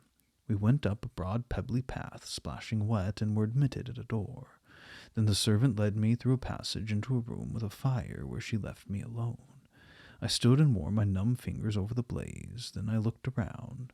There was no candle, but the uncertain light from the hearth showed by intervals papered walls, carpet, curtains, shining mahogany furniture. It was a parlor, not so spacious or splendid as the drawing-room at Gateshead, but comfortable enough. I was puzzling to make out the subject of a picture on the wall, when the door opened and an individual carrying a light entered. Another followed close behind. The first was a tall lady with dark hair, dark eyes, and a pale and large forehead. Her figure was partly enveloped in a shawl, her countenance was grave, her bearing erect. "The child's very young to be sent alone," said she, putting her candle down at the table. She considered me attentively for a minute or two, then further added, "She'd better be put to bed soon. She looks tired." "Are you tired?" she asked, placing her hand on my shoulder. "A little, ma'am. And hungry too, no doubt. Let her have some supper before she goes to bed, Miss Miller. Is this the first time you've left your parents to come to school, my little girl?" I explained to her that I had no parents. She inquired how long they had been dead, and how old I was, what was my name, whether I could read, write, and sew a little. Then she touched my cheek gently with her forefinger, and saying she hoped I should be a good child, dismissed me along with Miss Miller. The lady I left might be about 29. The one who went with me appeared some years younger. The first impressed me by her voice, look, and air. Miss Miller was more ordinary, ruddy in complexion, though of a careworn countenance, hurried in gait and action, like one who had always a multiplicity of tasks on hand. She looked, indeed, what I afterwards found she really was, an under-teacher. Led by her, I passed from compartment to compartment, from passage to passage of a large and irregular building, till, emerging from the total and somewhat dreary silence pervading the portion of the house we had traversed, we came upon the hum of many voices, and presently entered on each of which burnt a pair of candles. Presently entered a wide, long room, with great deal tables, 2 at each end, on each of which burnt a pair of candles, and seated all round on benches a congregation of girls of every age, from 9 or 10 to 20. Seen by the dim light of the dips, their number to me appeared countless, though not in reality exceeding 80. They were uniformly dressed in brown stuff frocks of quaint fashion, and long holland pinafores. It was the hour of study. They were engaged in conning over their tomorrow's tasks, and the hum I had heard was the combined result of their whispered repetitions.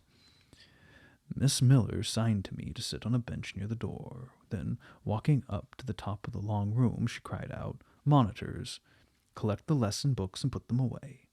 4 tall girls arose from different tables, and, going round, gathered the books and removed them. Miss Miller again gave the word of command, "Monitors, fetch the supper trays." The tall girls went out and returned presently, each bearing a tray with portions of something, I knew not what, arranged thereon, and a pitcher of water and mug in the middle of each tray. The portions were handed round. Those who liked took a draught of the water, the mug being common to all. When it came to my turn, I drank, for I was thirsty, but I did not touch the food, excitement and fatigue rendering me incapable of eating. I now saw, however, that it was a thin oaten cake, shared into fragments. The meal over, prayers were read by Miss Miller, and the class filed off, 2 and 2, upstairs. Overpowered by this time with weariness, I scarcely noticed what sort of a place the bedroom was, except that, like the schoolroom, I saw it was very long. Tonight I was to be Miss Miller's bedfellow. She helped me to undress. When laid down, I glanced at the long row of beds, each of which was quickly filled with 2 occupants. In 10 minutes the single light was extinguished. Amid silence and complete darkness, I fell asleep. The night passed rapidly. I was too tired even to dream. I only once awoke to hear the wind rave in furious gusts, and the rain fall in torrents, and to be sensible that Miss Miller had taken her place by my side. When I again unclosed my eyes, a loud bell was ringing. The girls were up and dressing. Day had not yet begun to dawn, and a rushlight or two burnt in the room. I, too, rose reluctantly. It was bitter cold, and I dressed as well as I could for shivering, and washed when there was a basin at liberty, which did not occur soon, but as there was but one basin to 6 girls. On the stands down the middle of the room. Again the bell rang. All formed in file, 2 and 2, and in that order descended the stairs and entered the cold and dimly lit schoolroom. Here prayers were read by Miss Miller. Afterward she called out, "Form classes." A great tumult succeeded for some minutes, during which Miss Miller repeatedly exclaimed, "Silence and order." When it subsided, I saw them all drawn up in 4 semicircles, before 4 chairs, placed at the 4 tables. All held books in their hands, and a great book, like a Bible, lay on each table before the vacant seat. A pause of some seconds succeeded, filled by the low, vague hum of numbers. Miss Miller walked from class to class, hushing the indefinite sound. A distant bell tinkled. Immediately 3 ladies entered the room. Each walked to a table and took her seat. Miss Miller assumed the 4th vacant chair, which was that nearest the door, and around which the smallest of the children were assembled. To this inferior class I was called and placed at the bottom of it. Business now began. The day's collect was repeated. Then certain texts of Scripture were said, and to these succeeded a protracted reading of chapters in the Bible, which lasted an hour. By the time that exercise was terminated, day had fully dawned. The indefatigable bell now sounded for the 4th time. The classes were marshaled and marched into another room to breakfast. How glad I was to behold a prospect of getting something to eat. I was now nearly sick from inanition, having taken so little the day before. The refectory was a great, low-ceilinged, gloomy room. On 2 long tables smoked basins of something hot, which, however, to my dismay, sent forth an odor far from inviting. I saw a universal manifestation of discontent when the fumes of the repast met the nostrils of those destined to swallow it. From the van of the procession, the tall girls of the 1st class rose the whispered words. "Disgusting! The porridge is burnt again." "Silence!" ejaculated a voice, not that of Miss Miller, but one of the upper teachers, a little and dark personage, smartly dressed, but of somewhat morose aspect, who installed herself at the top of one table, while a more buxom lady presided at the other. I looked in vain for her I had first seen the night before. She was not visible. Miss Miller occupied the foot of the table where I sat, and a strange, foreign-looking elderly lady, the French teacher as I afterwards found, took the corresponding seat at the other board. A long grace was said and a hymn sung, and a servant brought in some tea for the teachers, and the meal began. Ravenous, and now very faint, I devoured a spoonful or 2 of my portion without thinking of its taste. But the first edge of hunger blunted, I perceived I had got in hand a nauseous mess. Burnt porridge is almost as bad as rotten potatoes. Famine itself soon sickens over it. The spoons were moved slowly. I saw each girl taste her food and try to swallow it, but in most cases the effort was soon relinquished. Breakfast was over, and none had breakfasted.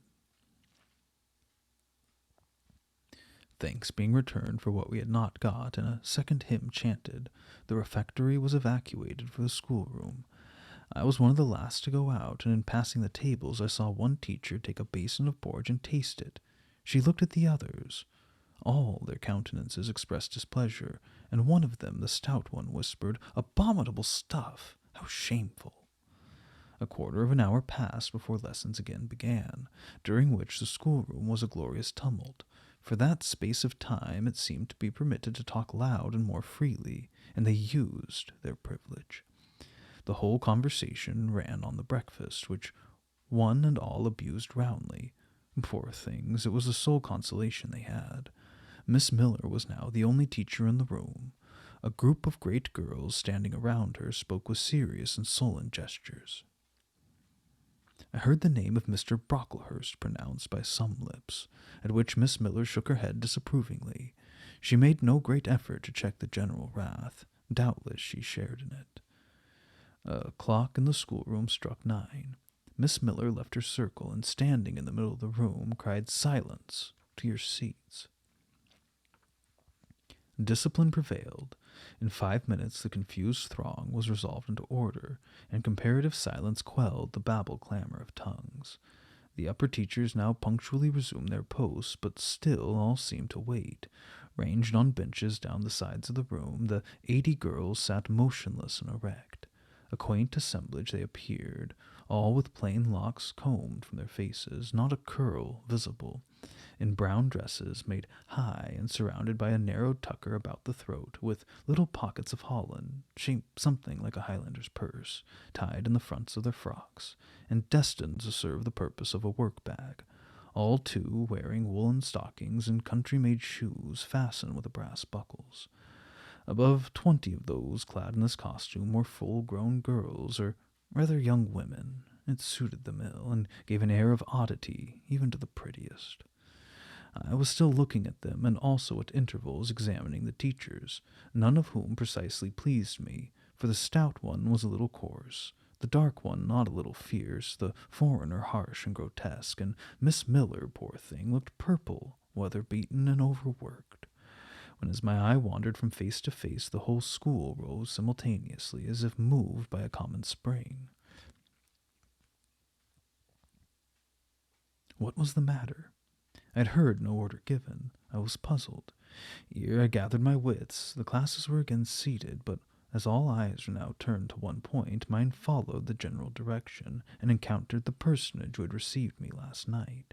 She stood at the bottom of the long room, on the hearth, for there was a fire at each end. She surveyed the 2 rows of girls silently and gravely. Miss Miller, approaching, seemed to ask a question, and having received her answer, went back to her place and said aloud, "Monitor of the first class, fetch the globes."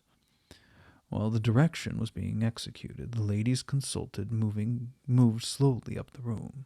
I suppose I have a considerable organ of veneration, for I retain yet a sense of admiring awe with which my eyes traced her steps. Seen now in broad daylight, she looked tall, fair, and shapely. Brown eyes with a benignant light in their irids, and a fine penciling of long lashes round, relieved the whiteness of her large front. On each of her temples of hair of a very dark brown was clustered in round curls, according to the fashion of those times, when neither smooth bands nor long ringlets were in vogue.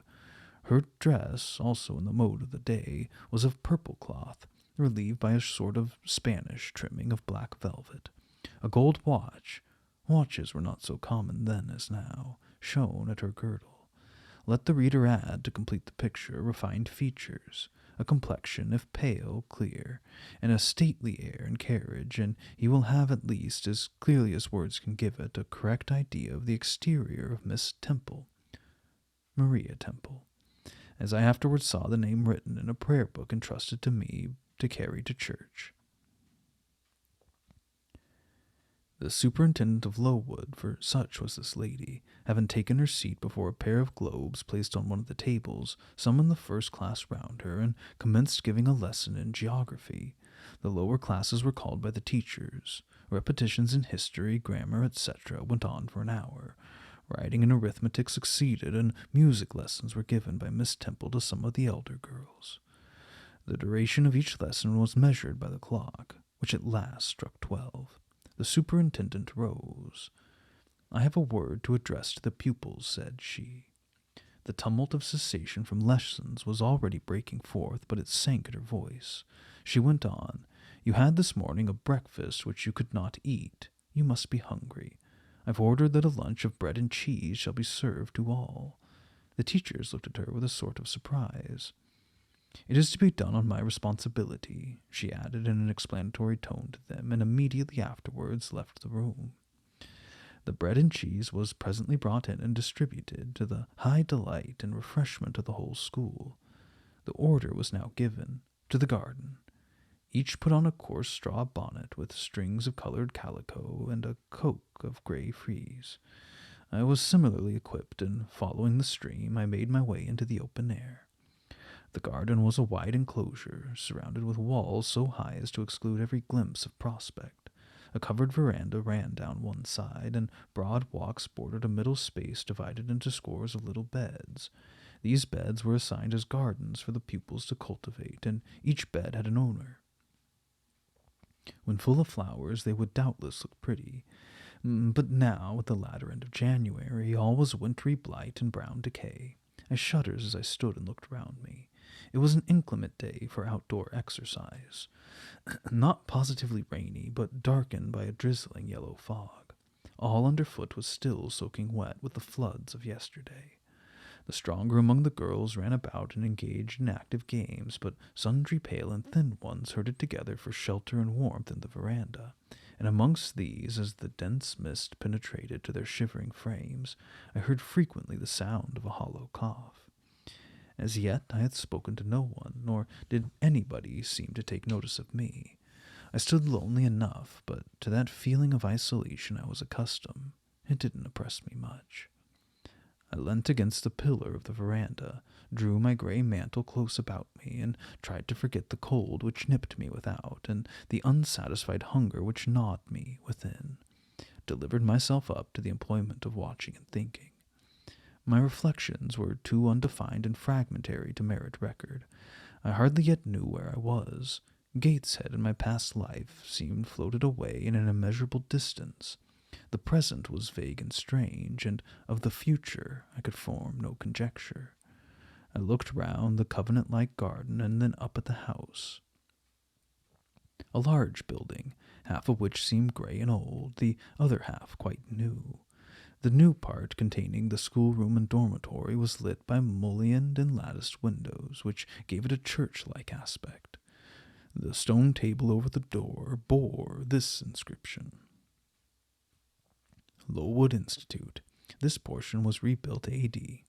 by Naomi Brocklehurst of Brocklehurst Hall in this county.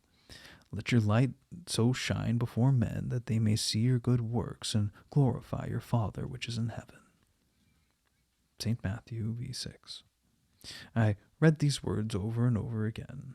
I felt that an explanation belonged to them and was unable to fully penetrate their import.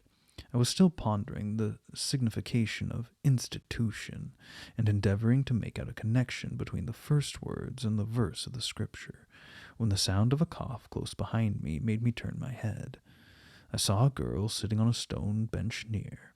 She was bent over a book, in the perusal of which she seemed intent. From where I stood I could see the title. It was Rasselas, a name that struck me as strange and consequently attractive. And turning a leaf, she happened to look up, and I said to her directly, "Is your book interesting?" I had already formed the intention of asking her to lend it to me some day. "I like it," she answered after a pause of a second or two, during which she examined me. "What's it about?" I continued. I hardly know where I found the hardihood thus to open a conversation with a stranger. The step was contrary to my nature and habits, but I think her occupation touched a chord of sympathy somewhere, for I too liked reading. Though of a frivolous and childish kind, I could not digest or comprehend the serious or substantial. "You may look at it," replied the girl, offering me the book. I did so. A brief examination convinced me that the contents were less taking than the title. Rasselas looked dull to my trifling taste. I saw nothing about fairies, nothing about genii. No bright varieties seemed spread over the closely printed pages. I returned it to her. She received it quietly and without saying anything. She was about to relapse into her former studious mood. Again, I ventured to disturb her. "Can you tell me what the writing on the stone over there means? What's Lowood Institution? This house where you are come to live. And why do they call it institution? Is it in any way different from other schools?" "It's partly a charity school. You and I and all the rest of us are charity children. I suppose you're an orphan. Are not either your father or your mother dead?" "Both died before I can remember.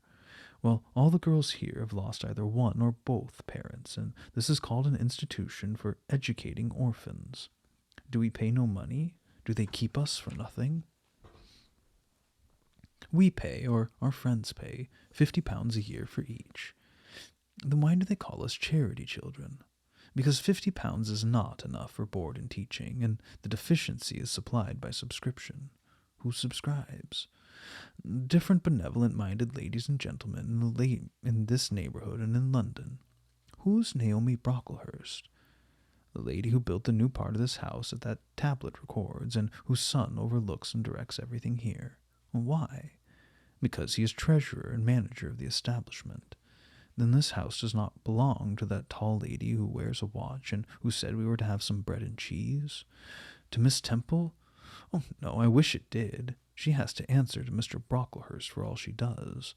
Mr. Brocklehurst buys all our food and all our clothes. Does he live here? No, 2 miles off at a large hall. Is he a good man? He's a clergyman, and is said to do a great deal of good. Did you say that the tall lady was called Miss Temple? Yes. And what are the other teachers called? The one with red cheeks is called Miss Smith. She attends to the work and cuts out. For we make our own clothes, our frocks and pelisses and everything. The little one with the black hair is Miss Scatcherd. She teaches history and grammar, and hears the second-class repetitions. And the one who wears a shawl and has a pocket handkerchief tied to her side with a yellow ribbon is Madame Pierrot. She comes from Lille in France and teaches French. Do you like the teachers? Well enough. Do you like the little black one and the Madame— I cannot pronounce her name as you do. Miss Scatcherd is hasty. You must take care not to offend her. Madame Pierrot is not a bad sort of person. But Miss Temple is the best, isn't she? Oh, Miss Temple is very good and very clever. She's above the rest because she knows far more than they do. Have you been here long? 2 years. Are you an orphan? My mother is dead. Are you happy here? You ask rather too many questions. I have given you answers enough for the present. Now I want to read. But at that moment the summons sounded for dinner. All re-entered the house. The odor which now filled the refectory was scarcely more appetizing than which had regaled our nostrils at breakfast. The dinner was served in 2 huge tin-plated vessels, whence rose a strong steam redolent of rancid fat.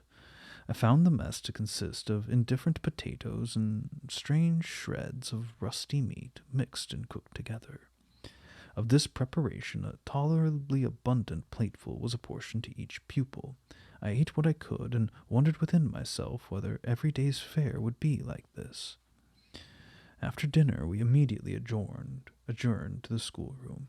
Lessons recommenced and were continued till 5 o'clock.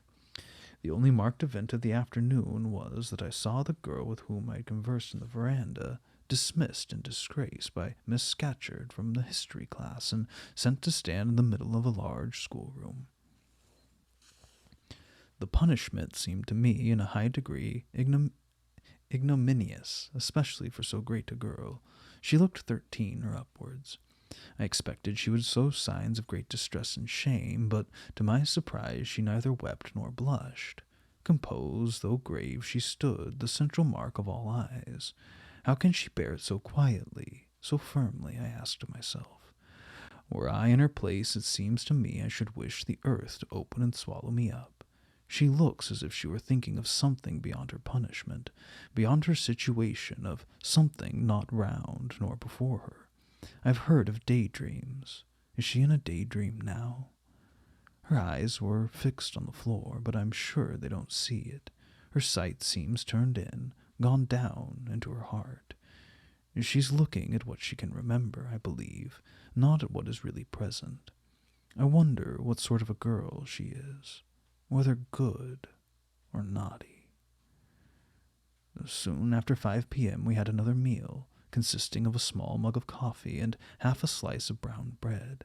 I devoured my bread and drank my coffee with relish, but I should have been glad of as much more. I was still hungry. Half an hour's recreation succeeded, then study, then the glass of water and the piece of oatcake, prayers, and bed. Such was my first day at Lowood. Chapter 6. The next day commenced as before, getting up and dressing by rushlight. But this morning we were obliged to dispense with the ceremony of washing. The water in the pitchers was frozen. A change had taken place in the weather the preceding evening, and a keen northeast wind, whistling through the crevices of our bedroom windows all night long, had made us shiver in our beds and turned the contents of the ewers to ice. Before the long hour and a half of prayers and Bible reading was over, I felt ready to perish with cold. Breakfast time came at last, and this morning the porridge was not burnt. The quality was eatable, the quantity small. How small my portion seemed. I wish it had been doubled.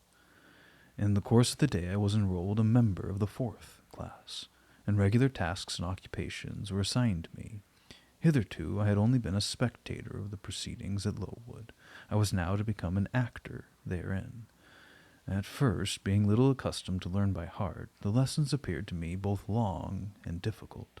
The frequent change from task to task, too, bewildered me, and I was glad when, about 3 o'clock in the afternoon, Miss Smith put into my hands a border of muslin 2 yards long, together with needle, thimble, etc., and sent me to sit in a quiet corner of the schoolroom, with directions to hem the same.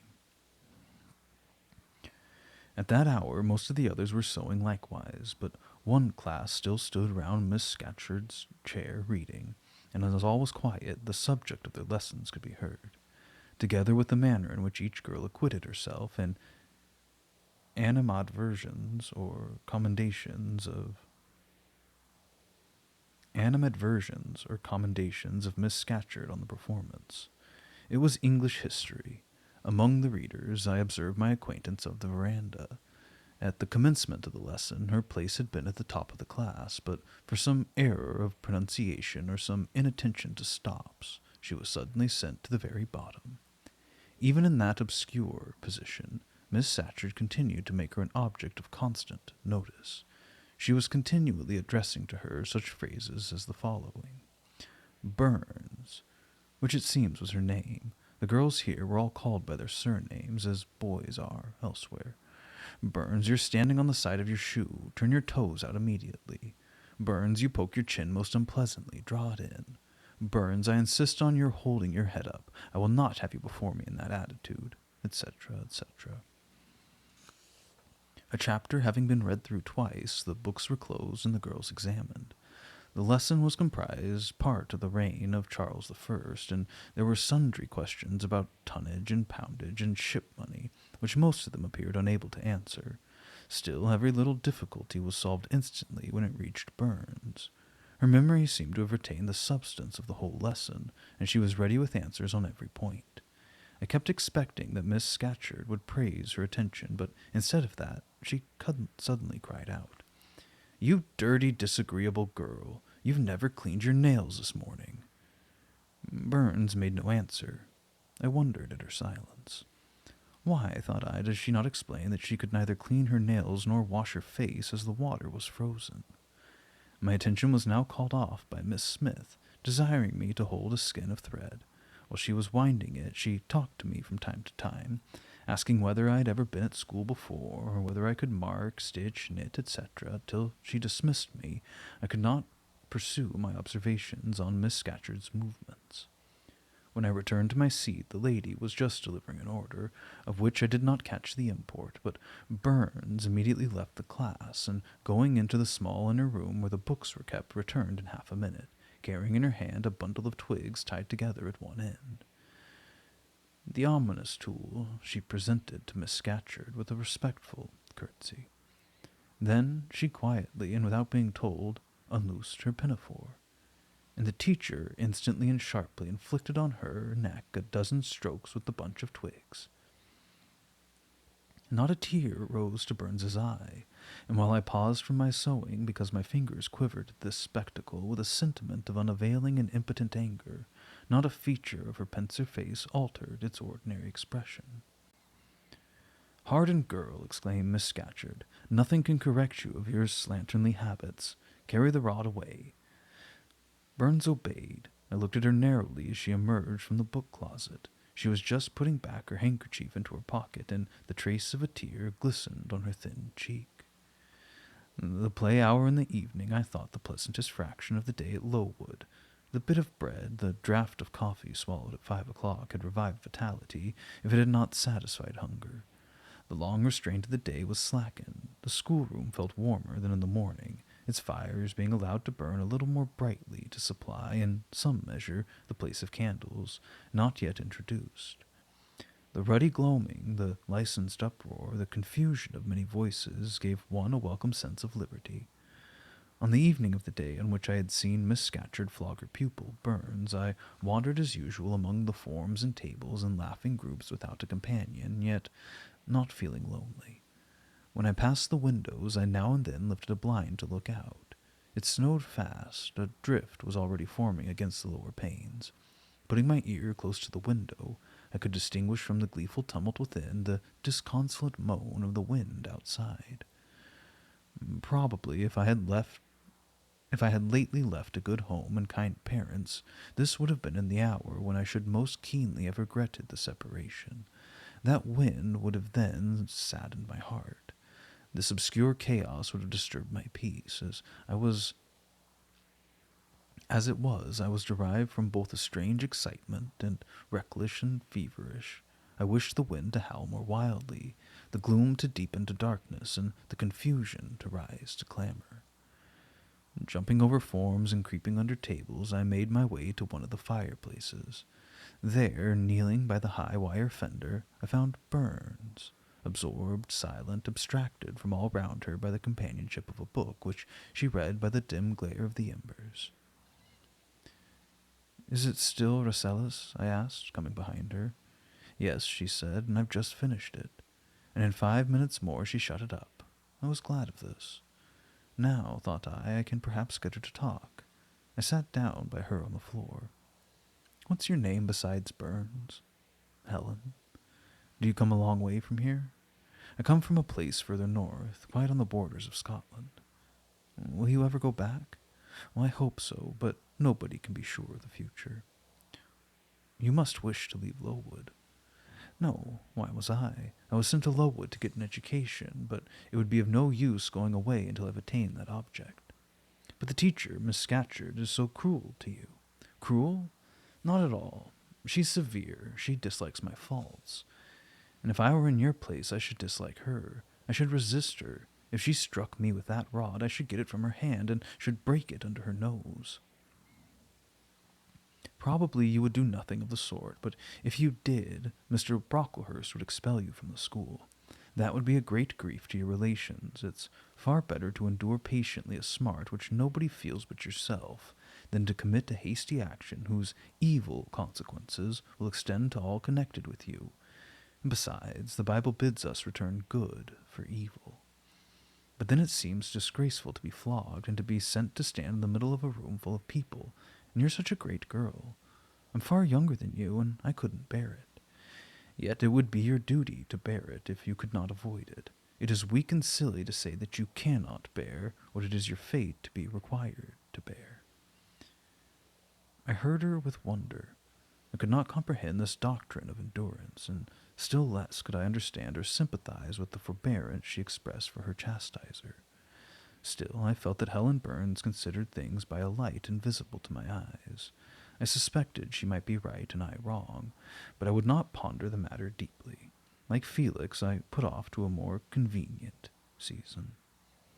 "You say you have faults, Helen. What are they? To me, you seem very good." "Then learn from me not to judge by appearances. I am, as Miss Scatcherd said, slatternly. I seldom put and never keep things in order. I'm careless. I forget rules. I read when I should learn my lessons.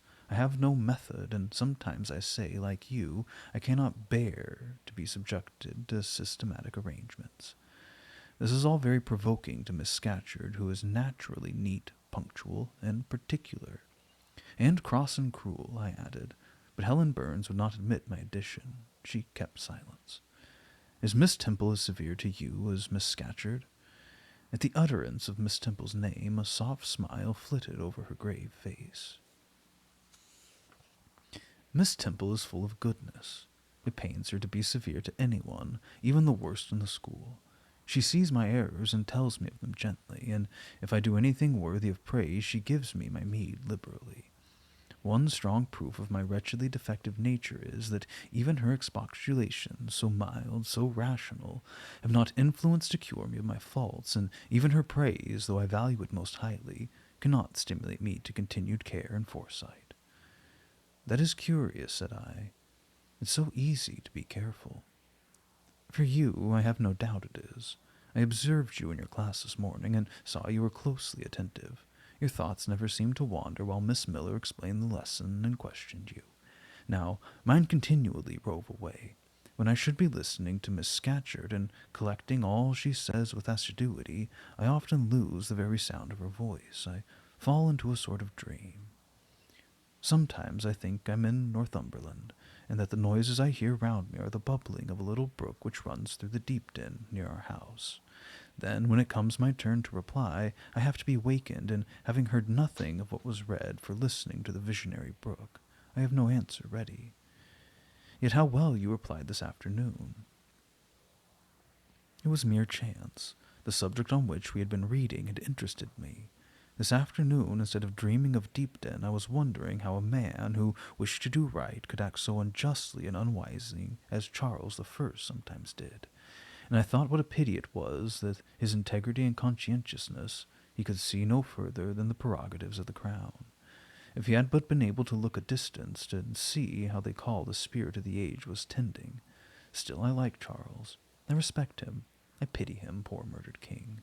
Yes, his enemies were the worst. They shed blood they had no right to shed. How dared they kill him? Helen was talking to herself now. She had forgotten I could not very well understand her, that I was ignorant, or nearly so, of the subject she discussed. I recalled her to my level. And when Miss Temple teaches you, do your thoughts wander then? No, certainly, not often, because Miss Temple has generally something to say which is newer than my own reflections. Her language is singularly agreeable to me, and the information she communicates is often just what I wish to gain. Well, then, with Miss Temple you're good? Yes, in a passive way. I make no effort. I follow as inclination guides me, but there's no merit in such goodness. Oh, a great deal. You are good to those who are good to you. It is all I ever desire to be. If people were always kind and obedient to those who are cruel and unjust, the wicked people would have it all their own way. They would never feel afraid, and so they would never alter, but would grow worse and worse. When we are struck at without a reason, we should strike back again very hard. I'm sure we should. So hard as to teach the person who struck us never to do it again. You will change your mind, I hope, when you grow older. As yet you're but a little untaught girl. But I feel this, Helen. I must dislike those who, whatever I do to please them, persist in disliking me. I must resist those who punish me unjustly. It is as natural as that I should love those who show me affection, or submit to punishment when I feel it is deserved. Heathens and savage tribes hold that doctrine, but Christians and civilized nations disown it. How, I don't understand. It's not violence that best overcomes hate, nor vengeance that most certainly heals injury. What then? Well, read the New Testament and observe what Christ says and how he acts.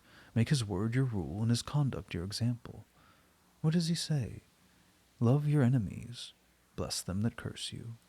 Do good to them that hate you and despitefully use you. Then I should love Mrs. Reed, which I cannot do. I should bless her son John, which is impossible. In return, Helen Burns asked me to explain, and I proceeded forthwith to pour out in my own way the tale of my sufferings and resentments. Bitter and truculent when excited, I spoke as I felt without reserve or softening. Helen heard me patiently to the end. I expected she would then make a remark, but she said nothing. Well, I asked impatiently, is not Mrs. Reed a hard-hearted bad woman? She's been unkind to you, no doubt, because you see she dislikes your cast of character, as Miss Scatcherd does mine. But how minutely you remember all she's done and said to you. What a singularly deep impression her injustice seems to have made on your heart. No ill usage so brands its record on my feelings. Would you not be happier if you tried to forget her severity? together with the passionate emotions it excited. Life appears to me too short to be spent in nursing animosity or registering wrongs. We are, and must be, all in one, burdened with faults in this world. But the time will soon come when, I trust, we shall put them off in putting off our corruptible bodies, when debasement and sin will fall from us with this cumbrous frame of flesh, and only the spark of the spirit will remain. The impalpable principle of life and thought, pure as when it left the Creator to inspire the creature. Whence it came it will return, perhaps again to be communicated in some being higher than man, perhaps to pass through gradations of glory, from the pale human soul to brighten to the seraph. Surely it will never, on the contrary, be suffered to degenerate from man to fiend. No, I cannot believe that. I hold another creed, which no one ever taught me, and which I seldom mention, but in which I delight and to which I cling, for it extends hope to all. It makes eternity a rest, a mighty home, not a terror and abyss. Besides, with this creed I can so clearly distinguish between the criminal and his crime. I can so sincerely forgive the first while I abhor the last. With this creed, revenge never worries my heart, degradation never too deeply disgusts me, injustice never crushes me too low. I live in calm, looking to the end. Helen's head, always drooping, sank a little lower as she finished the sentence. I saw by her look she wished no longer to talk to me, but rather to converse with her own thoughts. She was not allowed much time for meditation. A monitor, a great rough girl, presently came up, exclaiming in a strong Cumberland accent, "Helen Burns, if you don't go and put your drawer in order and fold up your work this minute, I'll tell Miss Scatcherd to come and look at it." Helen sighed as her reverie fled, and getting up obeyed the monitor without reply as without delay. Chapter 7. My first quarter at Lowood seemed an age, and not the golden age either. It comprised an irksome struggle with difficulties in habituating myself to new rules and unwonted tasks. The fear of failure in these points harassed me worse than the physical hardships of my lot, though these were not trifles. During January, February, and part of March, the deep snows, and after their melting, the almost impassable roads prevented our stirring beyond the garden walls, except to go to church. But within these limits we had to pass an hour every day in the open air. Our clothing was insufficient to protect us from the severe cold.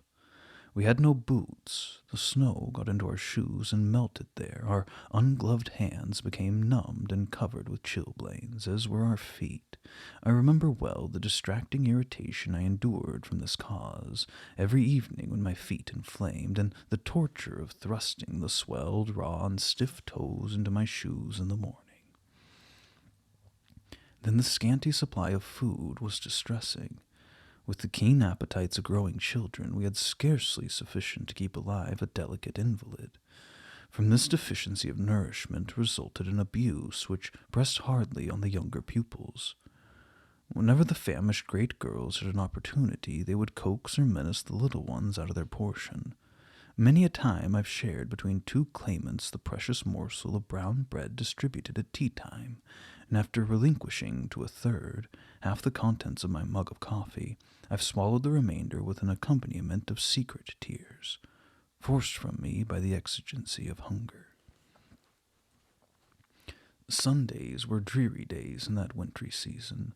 We had to walk 2 miles to Brocklebridge Church, where our patron officiated. We set our cold. We arrived at church colder. During the morning service we became almost paralyzed. It was too far to return to dinner, and an allowance of cold meat and bread, in the same penurious proportion observed in our ordinary meals, was served round between the services. At the close of the afternoon service we returned by an exposed and hilly road, where the bitter wind blowing over a range of snowy summits to the north, almost flayed the skin from our faces. I can remember Miss Temple walking lightly and rapidly along her drooping line, her plaid cloak which the frosty wind fluttered, gathered close around her, and encouraging us by precept and example to keep up our spirits and march forward, as she said, like stalwart soldiers. And the other teachers, poor things, were generally themselves too much dejected to attempt the task of cheering others. How we longed for the light and heat of a blazing fire when we got back, but to the little ones at least, this was denied. Each hearth in the schoolroom was immediately surrounded by a double row of great girls, and behind them the younger children crouched in groups, wrapping their starved arms in their pinafores. A little solace came at tea time in the shape of a double ration of bread, a whole instead of a half slice, with the delicious addition of a thin scrape of butter. It was the hebdomadal treat which we all took forward from Sabbath to Sabbath. I generally contrived to reserve a moiety of this bounteous repast for myself, but the remainder I was invariably obliged to part with. The Sunday evening was spent in repeating by heart the church catechism and the 5th, 6th, and 7th chapters of St. Matthew, and in listening to a long sermon read by Miss Miller, whose irrepressible yawns attested her weariness. A frequent interlude of these performances was the enactment of the part of Eutychus by some half-dozen of little girls, who, overpowered with sleep, would fall down, if not out of the 3rd loft, yet of the 4th form, and be taken up half dead. The remedy was to thrust them forward into the center of the schoolroom, and oblige them to stand there till the sermon was finished. Sometimes their feet failed them, and they sank together in a heap, and they were propped up with the monitor's high stools. I have not yet alluded to the visits of Mr. Brocklehurst, and indeed that gentleman was from home during the greater part of the first month after my arrival, perhaps prolonging his stay with his friend, the archdeacon. His absence was a relief to me. I need not say that I had my own reasons for dreading his coming, but come he did at last. One afternoon, it had been 3 weeks at Lowood, as I was sitting with a slate in my hand, puzzling over a sum in long division, my eyes, raised in abstraction to the window, caught sight of a figure just passing. I recognized almost instinctively that gaunt outline, and when, 2 minutes after, all the school, teachers included, rose en masse, it was not necessary for me to look up in order to ascertain whose entrance they thus greeted. A long stride measured the schoolroom, and presently beside Miss Temple, who herself had risen, stood the same black column which had frowned on me so ominously from the hearth-rug of Gateshead. I now glanced sideways at this piece of architecture. Yes, I was right. It was Mr. Brocklehurst, buttoned up in a surtout, and looking longer, narrower, and more rigid than ever. I had my own reasons for being dismayed at this apparition. Too well I remember the perfidious hints given by Mr. Reed about my disposition, etc., the promise pledged by Mr. Brocklehurst to appraise Miss Temple and all the teachers of my vicious nature. All along I had been dreading the fulfillment of this promise. I had been looking out daily for the coming man, whose information respecting my past life and conversation was to brand me as a bad child forever. Now here he was. He stood at Miss Temple's side. He was speaking low in her ear. I did not doubt he was making disclosures of my villainy, and I watched her eye with painful anxiety, expecting every moment to see its dark orb turn on me a glance of repugnance and contempt. I listened, too, and as I happened to be seated quite at the top of the room, I caught most of what he said. Its import relieved me from immediate apprehension. I suppose, Miss Temple, the thread I bought at Loughton will do. It struck me that it would be just of the quality for the calico chemises, and I sorted the needles to match.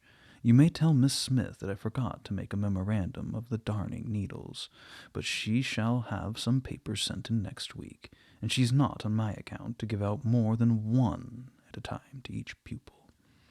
If they have more, they are apt to be careless and lose them. And, oh, ma'am, I wish the woolen stockings were better looked to. When I was here last, I went into the kitchen garden and examined the clothes drying on the line. There was a quantity of black hose in a very bad state of repair. From the size of the holes in them, I was sure they had not been well mended from time to time. He paused. "Your directions shall be attended to, sir," said Miss Temple. "And, ma'am," he continued, "the laundress tells me some of the girls have 2 clean tuckers in the week. Oh, it's too much. The rules limit them to 1. I think I can explain the circumstance, sir. Agnes and Catherine Johnston were invited to take tea with some friends at Loughton last Thursday, and I gave them leave to put on clean tuckers for the occasion." Mr. Brocklehurst nodded. "Well, for once it may pass, but please not to let the circumstance occur too often. And there's another thing which surprised me.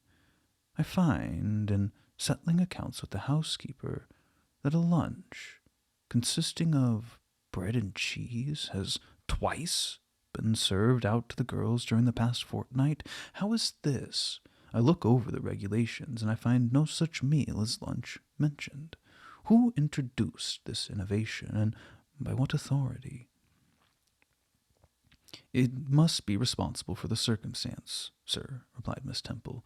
"The breakfast was so ill prepared that the pupils couldn't possibly eat it, and I dared not allow them to remain fasting till dinner-time. Madam, allow me an instant. You're aware that my plan in bringing up these girls is not to accustom them to habits of luxury and indulgence, but to render them hardy, patient, and self-denying.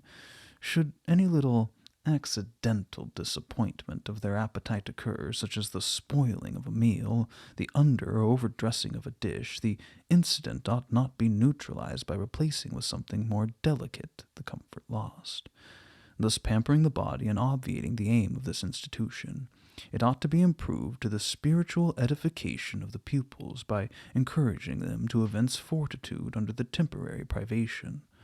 A brief address on those occasions would not be mistimed, wherein a judicious instructor would take the opportunity of referring to the sufferings of the primitive Christians, to the torments of the martyrs, to the exhortations of our blessed Lord himself, calling upon his disciples to take up their cross and follow him, to his warnings that man shall not live by bread alone, but by every word that proceedeth out of the mouth of God, to his divine consolations. If ye suffer hunger or thirst for my sake, happy are ye. O madam, when you put bread and cheese instead of burnt porridge into these children's mouths, you may indeed feed their vile bodies, but you think little how you starve their immortal souls." Mr. Brocklehurst again paused, perhaps overcome by his feelings. Miss Temple had looked down when he first began to speak to her, but she now gazed straight before her, and her face, naturally pale as marble, appeared to be assuming also the coldness and fixity of that material. Especially her mouth closed as if it would have required a sculptor's chisel to open it, and her brow settled gradually into petrified severity. Meantime, Mr. Brocklehurst, standing on the hearth with his hands behind his back, majestically surveyed the whole school. Suddenly, his eyes gave a blink, as if it had met something that either dazzled or shocked its pupil. Turning, he said in more rapid accents than he had hitherto used, Miss Temple, what is that girl with curled hair? Red hair, ma'am, curled all over." And extending his cane, he pointed to the awful subject, his hand shaking as he did so. "It's Julia Severn," replied Miss Temple very quietly. "Julia Severn, ma'am, and why has she or any other curled hair? Why, in defiance of every precept and principle of this house, does she conform to the world so openly, here in an evangelical, charitable establishment, as to wear her hair one mass of curls?" "Well, Julia's hair curls naturally," returned Miss Temple, still more quietly. "Naturally? Yes, but we're not to conform to nature. I wish these girls to be the children of grace, and why that abundance? I've again and again intimated that I desire the hair to be arranged closely, modestly, plainly. Miss Temple, that girl's hair must be cut off entirely. I will send a barber tomorrow, and I see others who have far too much of the excrescence. That tall girl, tell her to turn round. Tell all the first form to rise up and direct their faces to the wall."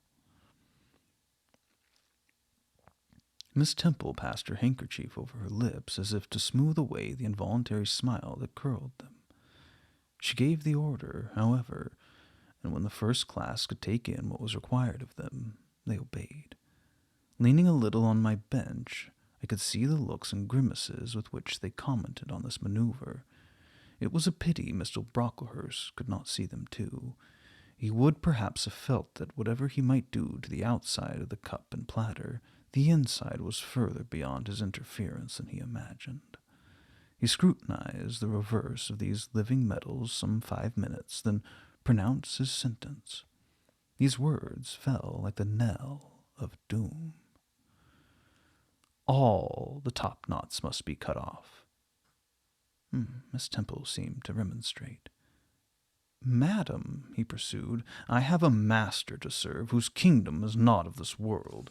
My mission is to mortify in these girls the lusts of the flesh, to teach them to clothe themselves with shamefacedness and sobriety, not with braided hair and costly apparel. And each of the young persons before us has a string of hair twisted in plaits, which vanity itself might have woven. These, I repeat, must be cut off. Think of the time wasted, Mr. Brocklehurst was here interrupted. 3 other visitors, ladies, now entered the room. They ought to have come a little sooner to have heard the lecture on dress, for they were splendidly attired in velvet, silk, and furs. The 2 younger of the trio, fine girls of 16 and 17, had gray beaver hats, then in fashion, shaded with ostrich plumes, and from under the brim of this graceful headdress fell a profusion of light tresses, elaborately curled. The elder lady was enveloped in a costly velvet shawl, trimmed with ermine, and she wore a false front of French curls.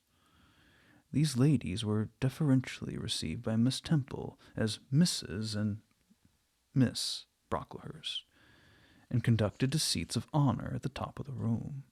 It seems they had come in the carriage with their reverend relative, and had been conducting a rummaging scrutiny of the rooms upstairs, while he transacted business with the housekeeper, questioned the laundress, and lectured the superintendent. They now proceeded to address diverse remarks and reproofs to Miss Smith, who was charged with the care of the linen and the inspection of the dormitories, but I had no time to listen to what they said. Other matters called off and enchained my attention. Hitherto, while gathering up the discourse of Mr. Brocklehurst and Miss Temple, I had not, at the same time, neglected precautions to secure my personal safety, which I thought would be effected, if I could only elude observation. To this end I had sat well back on the form, and, while seeming to be busy with my sum, had held my slate in such a manner as to conceal my face. I might have escaped notice had not my treacherous slate somehow happened to slip from my hand, and, falling with an obtrusive crash, directly drawn every eye upon me. I knew it was all over now, and as I stooped to pick up the 2 fragments of slate, I rallied my forces for the worst. It came. "A careless girl," said Mr. Brocklehurst, and immediately after, "It's the new pupil, I perceive." And before I could draw breath, "I must not forget I have a word to say respecting her." Then aloud, how loud, it seemed to me, "Let the child who broke her slate come forward." Of my own accord, I could not have stirred. I was paralyzed. But the 2 great girls who sat on each side of me set me on my legs and pushed me towards the dread judge. And then Miss Temple gently assisted me to his very feet, and I caught her whispered counsel. "Don't be afraid, Jane. I saw it was an accident. You shall not be punished." The kind whisper went to my heart like a dagger. Another minute, and she will despise me for a hypocrite, thought I. And an impulse of fury against Reed, Brocklehurst and Company, bounded in my pulses at the conviction. I was no Helen Burns. "Fetch that stool," said Mr. Brocklehurst, pointing to a very high one which a monitor had just risen. It was brought. "Place the child upon it." I was placed there. By whom I don't know. I was in no condition to note particulars. I was only aware that they had hoisted me up to the height of Mr. Brocklehurst's nose, that he was within a yard of me, and that a spread of shot orange and purple silk pelisses and a cloud of silvery plumage extended and waved below me. "Ladies," said he, turning to the family, "Miss Temple, teachers, and children, you all see this girl?" Of course they did, for I felt their eyes directed like burning glasses against my scorched skin. "You see, she's yet young. You observe she possesses the ordinary form of childhood. God has graciously given her the shape that he has given to all of us. No signal deformity points her out as a marked character. Who would think that the evil one had already found a servant and agent in her? Yet such, I grieve to say, is the case." A pause, in which I began to steady the palsy of my nerves and to feel that the Rubicon was passed, and that the trial, no longer shirked, must be firmly sustained. "My dear children," pursued the black marble clergyman with pathos, "this is a sad, melancholy occasion, for it becomes my duty to warn you that this girl, who might be one of God's own lambs, is a little castaway, not a member of the true flock, but evidently an interloper and an alien. You must be on your guard against her. You must shun her example.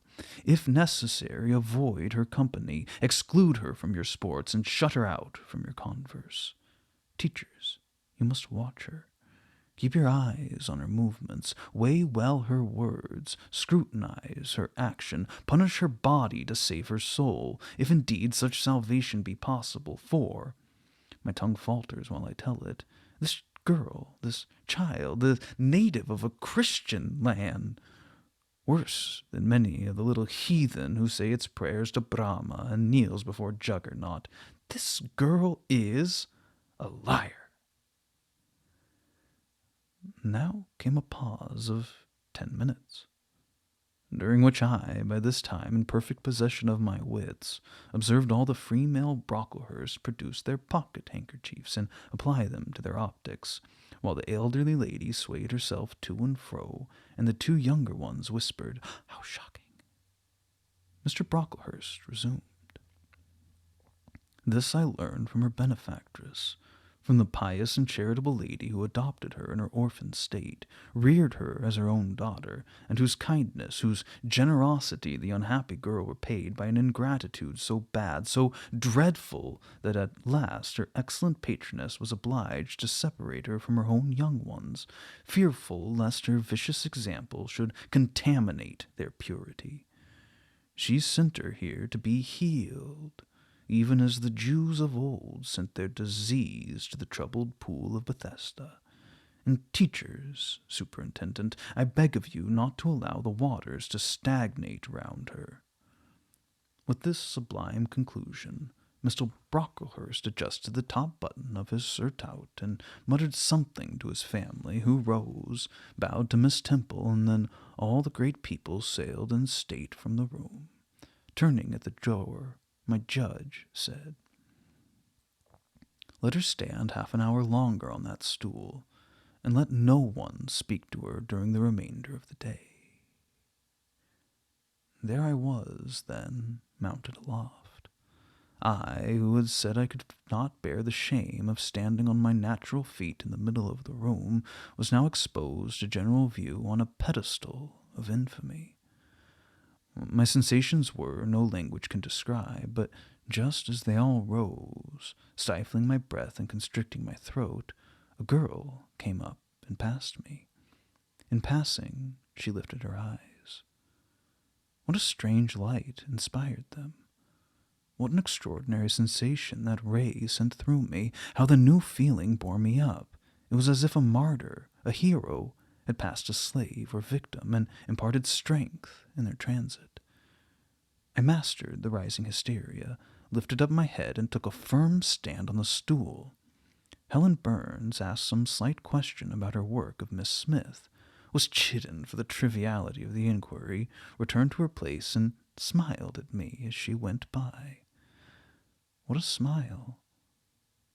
I remember it now, and I know that it was the effluence of fine intellect, of true courage. It lit up her marked lineaments, her thin face, her sunken gray eye, like a reflection from the aspect of an angel. Yet at that moment Helen Burns wore on her arm the untidy badge. Scarcely an hour ago I had heard her condemned by Miss Scatcherd to a dinner of bread and water on the morrow, because she blotted an exercise in copying it out. Such is the imperfect nature of man. Such spots are there on the disk of the clearest planet, and eyes like Miss Scatcherd's can only see those minute defects, and are blind to the full brightness of the orb. Chapter 8. Ere the half-hour ended, 5 o'clock struck. School was dismissed, and all were gone into the refectory for tea. I now ventured to descend. It was deep dusk. I retired into a corner and sat down on the floor. The spell by which I had been so far supported began to dissolve. Reaction took place, and soon, so overwhelming was the grief that seized me, I sank prostrate into my face to the ground. Now I wept. Helen Burns was not here. Nothing sustained me. Left to myself, I abandoned myself, and my tears watered the boards. I had meant to be so good, and to do so much at Lowood, to make so many friends, to earn respect and win affection. Already I had made visible progress. That very morning I reached the head of my class. Miss Miller had praised me warmly. Miss Temple had smiled approbation. She had promised to teach me drawing and to let me learn French if I continued to make similar improvement 2 months longer. And then I was well received by my fellow pupils, treated as an equal by those of my own age, and not molested by any. Now here I lay again, crushed and trodden on, and could I ever rise more? Never, I thought, and ardently wished to die. While sobbing out this wish in broken accents, someone approached. I started up. Again Helen Burns was near me. The fading fires just showed her coming up the long, vacant room. She brought my coffee and bread. "Come, eat something," she said, but I put both away from me, feeling as if a drop or a crumb would have choked me in my present condition. Helen regarded me, probably with surprise. I could not now abate my agitation, though I tried hard. I continued to weep aloud. She sat down on the ground near me, embraced her knees with her arms, and rested her head upon them. In that attitude she remained silent as an Indian. I was the first who spoke. "Helen, why do you stay with a girl who everybody believes to be a liar?" "Everybody, Jane? There's only 80 people who have heard you called so, and the world contains hundreds of millions. What have I to do with the millions? The 80 I know despise me." "Jane, you're mistaken. Probably not one in the school either despises or dislikes you. Many, I'm sure, pity you much." "How can they pity me after what Mr. Brocklehurst said?" "Mr. Brocklehurst is not a god, nor is he even a great or admired man. He's little liked here. He never took steps to make himself liked. Had he treated you as an especial favorite, you would have found enemies, declared or covert, all around you. As it is, the greater number would offer you sympathy if they dared. Teachers and pupils may look coldly on you for a day or two, but friendly feelings are concealed in their hearts. And if you persevere in doing well, these feelings will ere long appear so much the more evidently for their temporary suppression. Besides, Jane," she paused. "Well, Helen?" said I, putting my hand into hers. She chafed my fingers gently to warm them, then went on. "If all the world hated you and believed you wicked, while your own conscience approved you and absolved you from guilt, you would not be without friends. No, I know I should think well of myself, but that's not enough. For if others don't love me, I'd rather die than live. I cannot bear to be solitary and hated, Helen. Look here, to gain some real affection from you, or Miss Temple, or any other whom I truly love, I would willingly submit to have the bone of my arm broken, or to let a bull toss me, or to stand behind a kicking horse, and let it dash its hoof at my chest. Hush, Jane! You think too much of the love of human beings. You're too impulsive, too vehement. The sovereign hand that created your frame and put life into it has provided you with other resources than your feeble self, or than creatures feeble as you. Besides this earth, and besides the race of men, there's an invisible world and a kingdom of spirits. That world is round us, for it is everywhere, and those spirits watch us, for they are commissioned to guard us. And if we were dying in pain and shame, if scorn smote us on all sides, and hatred crushed us, angels see our tortures, recognize our innocence, if innocent we be, as I know you are of this charge which Mr. Brocklehurst has weakly and pompously repeated at second hand from Mrs. Reed, for I read a sincere nature in your ardent eyes and on your clear front. And God waits only the separation of spirit from flesh to crown us with a full reward. Why, then, should we ever sink overwhelmed with distress, when life is so soon over, and death is so certain an entrance to happiness, to glory? I was silent. Helen had calmed me, but in the tranquillity she imparted there was an alloy of inexpressible sadness. I felt the impression of woe as she spoke, but I could not tell whence it came, and when, having done speaking, she breathed a little fast and coughed a short cough, I momentarily forgot my own sorrows to yield to a vague concern for her. Resting my head on Helen's shoulder, I put my arms round her waist.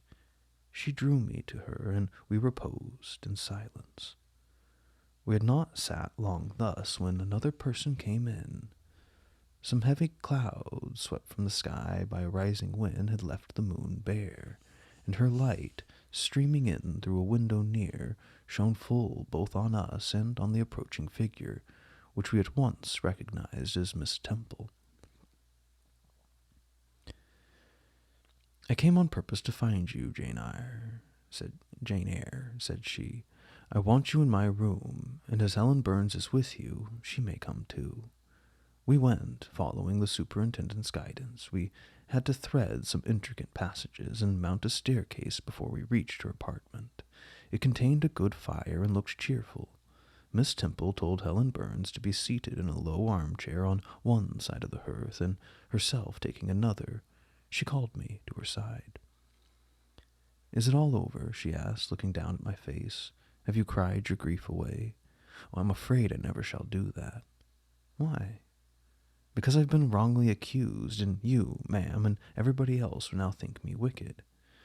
"We shall think you what you prove yourself to be, my child. Continue to act as a good girl, and you will satisfy me. Shall I, Miss Temple?" "You will," said she, passing her arm round me. "And now tell me, who is the lady whom Mr. Brocklehurst called your benefactress?" "Mrs. Reed, my uncle's wife. My uncle is dead, and left me to her care." "Did she not, then, adopt you of her own accord?" "No, ma'am. She was sorry to have to do it, but my uncle, as I've often heard the servants say, got her to promise before he died that she would always keep me." "Well, now, Jane, you know, or at least I'll tell you, that when a criminal is accused, he is always allowed to speak in his own defense. You have been charged with falsehood. Defend yourself to me as well as you can. Say whatever your memory suggests is true, but add nothing and exaggerate nothing." I resolved in the depth of my heart that I would be most moderate, most correct, and having reflected a few minutes in order to arrange coherently what I had to say, I told her all the story of my sad childhood. Exhausted by emotion, my language was more subdued than it generally was when it developed that sad theme, and mindful of Helen's warnings against the indulgence of resentment, I infused into the narrative far less of gall and wormwood than ordinary. Thus restrained and simplified, it sounded more credible. I felt as I went on that Miss Temple fully believed me. In the course of the tale I had mentioned Mr. Lloyd as having come to see me after the fit, for I never forgot the, to me, frightful episode of the Red Room, in detailing which my excitement was sure in some degree to break bounds, for nothing could soften in my recollection of the spasm of agony which clutched my heart when Mrs. Reed spurned my wild supplication for pardon and locked me a second time in the dark and haunted chamber. I had finished. Miss Temple regarded me a few minutes in silence. She then said, "I know something of Mr. Lloyd. I shall write to him. If his reply agrees with your statement, you shall be publicly cleared of every imputation. To me, Jane, you're clear now." She kissed me, and still keeping me at her side, where I was well contented to stand, for I derived a child's pleasure from the contemplation of her face, her dress, her one or two ornaments, her white forehead, her clustered and shining curls and beaming eyes, she proceeded to address Helen Burns. "How are you tonight, Helen? Have you coughed much today?" "Not quite so much, I think, ma'am." "And the pain in your chest?" "Oh, it's a little better." Miss Temple got up, took her hand, and examined her pulse. She returned to her own seat. As she resumed it, I heard her sigh low. She was pensive a few minutes, then, rousing herself, she said cheerfully, "But you two are my visitors tonight. I must treat you as such." She rang the bell. "Barbara," she said to the servant who answered it, "I have not yet had tea. Bring the tray and place cups for these two young ladies." And a tray was soon brought. How pretty to my eyes did the china cups and bright teapot look placed on the little round table near the fire. How fragrant was the steam of the beverage and the scent of the toast, of which, however, I, to my dismay, for I was beginning to be hungry, discerned only a very small portion. Miss Temple discerned it too. "Barbara," said she, "can you not bring a little more bread and butter? There's not enough for 3. Barbara went out, and she returned soon. "Madam, Mrs. Harden says she has sent up the usual quantity." Mrs. Harden, be it observed, was a housekeeper, a woman after Mr. Brocklehurst's own heart, made up of equal parts whalebone and iron. "Oh, very well," returned Miss Temple. "We must make it do, Barbara, I suppose." And as the girl withdrew, she added, smiling, "Fortunately, I have it in my power to supply deficiencies for this once."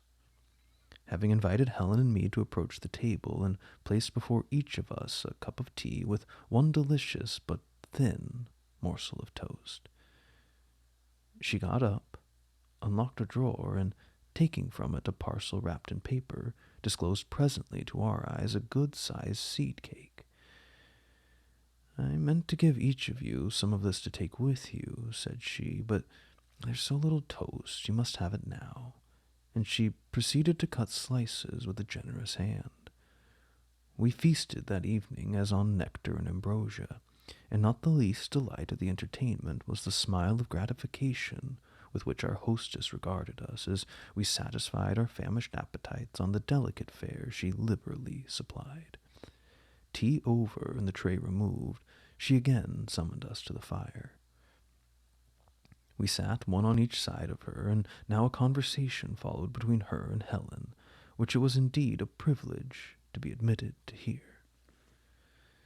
Miss Temple had always something of serenity in her air, a state in her mien, a refined propriety in her language, which precluded deviation into the ardent, the excited, the eager, something which chastened the pleasure of those who looked on her and listened to her, by a controlling sense of awe, and such was my feeling now. But as to Helen Burns, I was struck with wonder. The refreshing meal, the brilliant fire, the presence and kindness of her beloved instructress, or perhaps more than all these, something in her own unique mind had roused her powers within her. They woke, they kindled. First they glowed in the bright tint of her cheek, which till this hour I had never seen but pale and bloodless. Then they shone in the liquid luster of her eyes, which had suddenly acquired a more a beauty more singular than that of Miss Temple's, a beauty neither of fine color nor long eyelash nor penciled brows, but of meaning, of movement, of radiance. Then her soul sat on her lips, and language flowed, from what source I cannot tell. Has a girl of 14 a heart large enough, vigorous enough to hold the swelling spring of pure, full, fervid eloquence? Such was the characteristic of Helen's discourse on that, to me, memorable evening. Her spirit seemed hastening to live within a very brief span, as much as many live during a protracted existence. They conversed of things I'd never heard of nations in times past, of countries far away, of secrets of nature discovered or guessed at.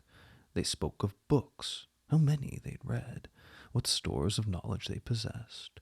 Then they seemed so familiar with French names and French authors, but my amazement reached its climax when Miss Temple asked Helen if she sometimes snatched a moment to recall the Latin her father had taught her, and taking a book from a shelf, bade her read and construe a page of Virgil. Helen obeyed, my organ of veneration expanding at every sounding line. She had scarcely finished ere the bell announced bedtime. No delay could be admitted. Miss Temple embraced us both, saying as she drew us to her heart, "God bless you, my children." Helen she held a little longer than me. She let her go more reluctantly. It was Helen her eye followed to the door. It was for her she a second time breathed a sad sigh. For her she wiped a tear from her cheek. On reaching the bedroom, we heard the voice of Miss Scatcherd.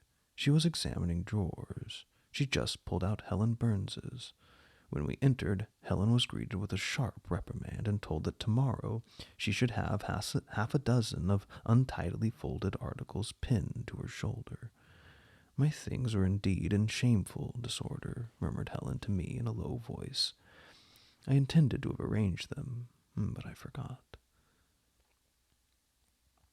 The next morning, Miss Scatcherd wrote in conspicuous characters on a piece of pasteboard the word slattern, and bound it like a phylactery round Helen's large, mild intelligence and benign-looking forehead. She wore it till evening, patient, unresentful, regarding it as deserved punishment. The moment Miss Scatcherd withdrew after afternoon school, I ran to Helen, tore it off, and thrust it into the fire. The fury of which she was incapable had been burning in my soul all day. And tears, hot and large, had continually been scalding my cheek. For the spectacle of her sad resignation gave me an intolerable pain at the heart. About a week subsequently to the incidents above narrated, Miss Temple, who had written to Mr. Lloyd, received his answer. It appeared that what he said went to corroborate my account. Miss Temple, having assembled the whole school, announced that inquiry had been made into the charges alleged against Jane Eyre, and she was most happy to be able to pronounce her completely cleared from every imputation. The teachers shook hands with me and kissed me, and a murmur of pleasure ran through the ranks of my companions. Thus relieved of a grievous load, I from that hour set to work afresh, resolved to pioneer my way through every difficulty. I toiled hard, and my success was proportionate to my efforts. My memory, not naturally tenacious, improved with practice. Exercise sharpened my wits. In a few weeks I was promoted to a higher class. In less than 2 months I was allowed to commence French and drawing. I learned the first 2 tenses of the verb être, and sketched my first cottage, whose walls, by the by, outrivaled in slope those of the leaning tower of Pisa. On the same day, the night on going to... What? Oh. That night, on going to bed, I forgot to prepare my imagination the Barmecide supper of hot roast potatoes or white bread and new milk, with which I was wont to amuse my inward cravings. I feasted instead on the spectacle of ideal drawings which I saw in the dark. All the work of my own hands, freely penciled houses and trees, picturesque rocks and ruins, cube-like groups of cattle, sweet paintings of butterflies hovering over unblown roses, of birds picking at ripe cherries, of wrens' nests enclosing pearl-like eggs, wreathed about with young ivy sprays. I examined, too, in thought, the possibility of my ever being able to translate currently a certain little French story-book which Madame Pierrot had that day shown me, nor was that problem solved to my satisfaction ere I fell sweetly asleep. Well has Solomon said, better is a dinner of herbs where love is, than a stalled ox and hatred therewith. I would not now have exchanged Lowood with all its privations for Gateshead and its daily luxuries. Chapter 9. But the privations, or rather the hardships of Lowood lessened. Spring drew on, she was indeed already come. The frost of winter had ceased, its snows were melted, its cutting winds ameliorated. My wretched feet, flayed and swollen to lameness by the sharp air of January, began to heal and subside under the gentler breathings of April. The nights and mornings no longer by their Canadian temperature froze the very blood in our veins. We could now endure the play hour passed in the garden. Sometimes on a sunny day it began even to be pleasant and genial, and a greenness grew over those brown beds which, freshening daily, suggested the thought that hope traversed them at night, and left each morning brighter traces of her steps. Flowers peeped out among the leaves, snowdrops, crocuses, purple auriculas, and golden-eyed pansies. On Thursday afternoons, half-holidays, we now took walks, and found still sweeter flowers opening by the wayside under the hedges. I discovered, too, that a great pleasure, an enjoyment which the horizon only bounded, lay all outside the high and spike-guarded walls of our garden. This pleasure consisted in a prospect of noble summits girdling a great hill hollow, rich in verdure and shadow, in a bright beck full of dark stones and sparkling eddies. How different had this scene looked when I viewed it laid out beneath the iron sky of winter, stiffened in frost and shrouded with snow. When mists as chill as death wandered to the impulse of east winds along those purple peaks and rolled down Ing and home till they blended with the frozen fog of the beck.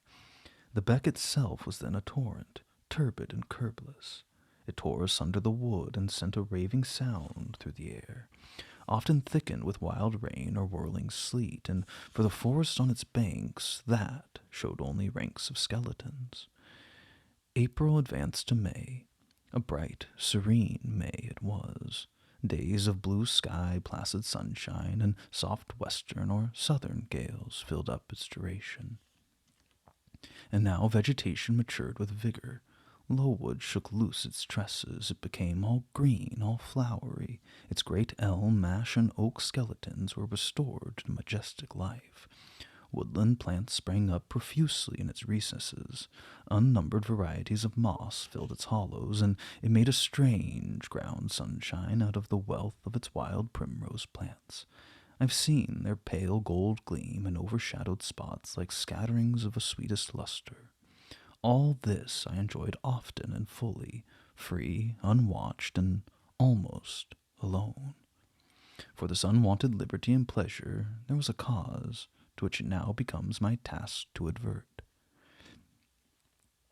Have I not described a pleasant site for a dwelling when I speak of it as bosomed in hill and wood and rising from the verge of a stream? Assuredly pleasant enough, but whether healthy or not is another question. The forest dell where Lowood lay was the cradle of fog and fog-bred pestilence, which, quickening with the quickening spring, crept into the orphan asylum, breathed typhus through its crowded schoolroom and dormitory, and, ere May arrived, transformed the seminary into a hospital. Semi-starvation and neglected colds had predisposed most of the pupils to receive infection. 45 out of the 80 girls lay ill at one time. Classes were broken up, rules relaxed. The few who continued well were allowed almost unlimited license, because the medical attendant insisted on the necessity of frequent exercise to keep them in health. Had it been otherwise, no one had leisure to watch or restrain them. Miss Temple's whole attention was absorbed by the patients. She lived in the sick room, never quitting it except to snatch a few hours' rest at night. The teachers were fully occupied with packing up and making other necessary preparations for the departure of those girls who were fortunate enough to have friends and relations able and willing to remove them from the seat of contagion. Many, already smitten, went home only to die. Some died at school and were buried quietly and quickly, the nature of the malady forbidding delay, while disease had thus become an inhabitant at Lowood, and death its frequent visitor, while there was gloom and fear within the walls, while its rooms and passages steamed with hospital smells, the drug and the pastille striving vainly to overcome the effluvia of mortality. That bright May shone unclouded over the bold hills and beautiful woodlands out of doors. Its garden, too, glowed with flowers. Hollyhocks had sprung up tall as trees. Lilies had opened. Tulips and roses were in bloom. The borders of the little beds were gay with pink thrift and crimson double daisies. The sweet briars gave out, morning and evening, their scent of spice and apples, and these fragrant treasures were all useless for most of the inmates of Lowood, except to furnish now and then a handful of herbs and blossoms to put in a coffin. But I, and the rest who continued well, enjoyed fully the beauties of the scene and season. They let us ramble in the wood like gypsies from morning to night. We did what we liked, went where we liked. We lived better, too. Mr. Brocklehurst and his family never came near Lowood now. Household matters were not scrutinized into. The cross housekeeper was gone, driven away by the fear of infection. Her successor, who had been matron at the Loughton dispensary, unused to the ways of her new abode, provided a comparative liberality. Besides, there were fewer to feed. The sick could eat little. Our breakfast basins were better filled. When there was no time to prepare a regular dinner, which often happened, she would give us a large piece of cold pie or a thick slice of bread and cheese. And this we carried away with us to the wood, where we each chose a spot we liked best and dined sumptuously. My favorite seat was a smooth and broad stone, rising white and dry from the middle of the beck, and only to be got at by wading through the water, a feat I accomplished barefoot. The stone was just broad enough to accommodate comfortably another girl and me, at that time my chosen comrade, one Mary Ann Wilson, a shrewd, observant personage whose society I took pleasure in, partly because she was witty and original, and partly because she had a manner which set me at ease. Some years older than I, she knew more of the world and could tell me many things I liked to hear. With her, my curiosity found gratification. To my faults, she also gave ample indulgence, never imposing curb nor rein on anything I said. She had a turn for narrative, I for analysis. She liked to inform, and I to question. So we got on swimmingly together, deriving much entertainment, if not much improvement, from our mutual intercourse. And where, meantime, was Helen Burns? Why did I not spend these sweet days of liberty with her? Had I forgotten her, or was I so worthless as to grow tired of her pure society? Surely the Mary Ann Wilson I've mentioned was inferior to my first acquaintance. She could only tell me amusing stories and reciprocate any racy and pungent gossip I chose to indulge in, while if I had spoken truth of Helen, she was qualified to give those who enjoyed the privilege of her converse a taste of far higher things. True, reader, I knew and felt this, and though I am a defective being with many faults and few redeeming points, yet I never tired of Helen Burns, nor ever ceased to cherish for her a sentiment of attachment as strong, tender, and respectful as any that ever animated my heart. How could it be otherwise, when Helen, at all times and under all circumstances, evinced for me a quiet and faithful friendship, which ill humor never soured, nor irritation never troubled? But Helen was ill at present.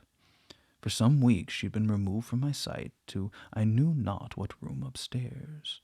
She was not, I was told, in the hospital portion of the house with the fever patients, for her complaint was consumption, not typhus. and by consumption I, in my ignorance, understood something mild, which time and care would be sure to alleviate. I was confirmed in this idea by the fact of her once or twice coming downstairs on very warm, sunny afternoons, and being taken by Miss Temple into the garden, but on these occasions I was not allowed to go and speak to her. I only saw her from the schoolroom window, and then not distinctly, for she was much wrapped up, and sat at a distance under the veranda. One evening in the beginning of June, I had stayed out very late with Mary Ann in the wood. We had, as usual, separated ourselves from the others and had wandered far, so far that we lost our way, and we had to ask it at a lonely cottage where a man and woman lived who looked after a herd of half-wild swine that fed on the masts in the wood. When we got back, it was after moonrise. A pony, which we knew to be the surgeon's, was standing at the garden door. Mary Ann remarked that she supposed someone must be very ill, as Mr. Bates had been sent for at that time of the evening. She went into the house. I stayed behind a few minutes to plant in my garden a handful of roots I dug up in the forest, which I feared would wither if I left them till morning. This done, I lingered yet a little longer. The flowers smelt so sweet as the dew fell. It was such a pleasant evening, so serene, so warm. The still glowing west promised so fairly another fine day on the morrow. The moon rose with such majesty in the grave east. I was noting these things and enjoying them as a child might, when it entered my mind as it had never done before. How sad to be lying now on a sick bed and to be in danger of dying. The world is pleasant. It would be dreary to be called from it and have to go who knows where. And then my mind made its first earnest effort to comprehend what had been infused into it concerning heaven and hell, and for the first time it recoiled, baffled, and for the first time glancing behind on each side and before it saw all round an unfathomed gulf. It felt the one point where it stood, the present. All the rest was formless cloud and vacant path, and it shuddered at the thought of tottering and plunging amid that chaos. While pondering this new idea, I heard the front door open. Mr. Bates came out, and with him was a nurse. After she had seen him mount his horse and depart, she was about to close the door, but I ran up to her. "How's Helen Burns?" "Very poorly," was the answer. "Is it Mr. Bates has been to see?" "Yes." "And why does he not say about her?" "He says she'll not be here long." This phrase was uttered in my hearing yesterday. Would have only conveyed the notion that she was about to be removed to Northumberland, to her own home. I should not have suspected that it meant she was dying, but I knew instantly now. It opened clear on my comprehension that Helen Burns was numbering her last days in the world, and that she was going to be taken to the region of spirits, if such a region there were. I experienced a shock of horror, and then a strong thrill of grief, then a desire, a necessity to see her, and I asked in what room she lay. "She's in Miss Temple's room," said the nurse. "May I go up and speak to her?" "Oh, no, child, it's not likely, and now it's time for you to come in. You'll catch the fever if you stop out when the dew is falling." The nurse closed the door. I went in by the side entrance which led to the schoolroom. I was just in time. It was 9 o'clock, and Miss Miller was calling the pupils to go to bed. It might be 2 hours later, probably near 11, when I, not having been able to fall asleep, and deeming from the perfect silence of the dormitory that my companions were all wrapped in profound repose, rose softly, put on my frock over my night-dress, and without shoes crept from the apartment and set off in quest of Miss Temple's room. It was quite at the other end of the house, but I knew my way, and the light of the unclouded summer moon, entering here and there at passage windows, enabled me to find it without difficulty. An odor of camphor and burnt vinegar warned me when I came near the fever room, and I passed its doors quickly, fearful lest the nurse who sat up all night should hear me. I dreaded being discovered and sent back, for I must see Helen. I must embrace her before she died. I must give her one last kiss, exchange with her one last word. Having descended a staircase, traversed a portion of the house below, and succeeded in opening and shutting without noise 2 doors, I reached another flight of steps. These I mounted, and then just opposite to me was Miss Temple's room. A light shone through the keyhole and from under the door. A profound stillness pervaded the vicinity. Coming near, I found the door slightly ajar, probably to admit some fresh air into the close abode of sickness. Indisposed to hesitate and full of impatient impulses, soul and senses quivering with keen throes, I put it back and looked in. My eye sought Helen, and feared to find death. Close by Miss Temple's bed, and half covered with its white curtains, there stood a little crib. I saw the outline of a form under the clothes, but the face was hid by hangings. The nurse I spoke to in the garden sat in an easy chair, asleep. An unsnuffed candle burnt dimly on the table. Miss Temple was not to be seen. I knew afterwards that she had been called to a delirious patient in the fever room. I advanced, then paused by the crib side. My hand was on the curtain, but I preferred speaking before I withdrew it. I still recoiled at the dread of seeing a corpse. "Helen," I whispered softly, "are you awake?" She stirred herself, put back the curtain, and I saw her face, pale, wasted, but quite composed. She looked so little changed that my fear was instantly dissipated. "Can it be you, Jane?" she asked in her own gentle voice. "Oh," I thought, "she's not going to die. They're mistaken. She could not speak and look so calmly if she were." I got on her crib and kissed her. Her forehead was cold, and her cheek both cold and thin, and so were her hand and wrist, but she smiled as of old. "Why are you come here, Jane? It's past 11 o'clock. I heard it strike some minutes since." "I came to see you, Helen.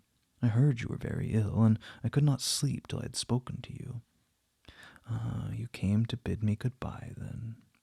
You're just in time, probably. Are you going somewhere, Helen? Are you going home?"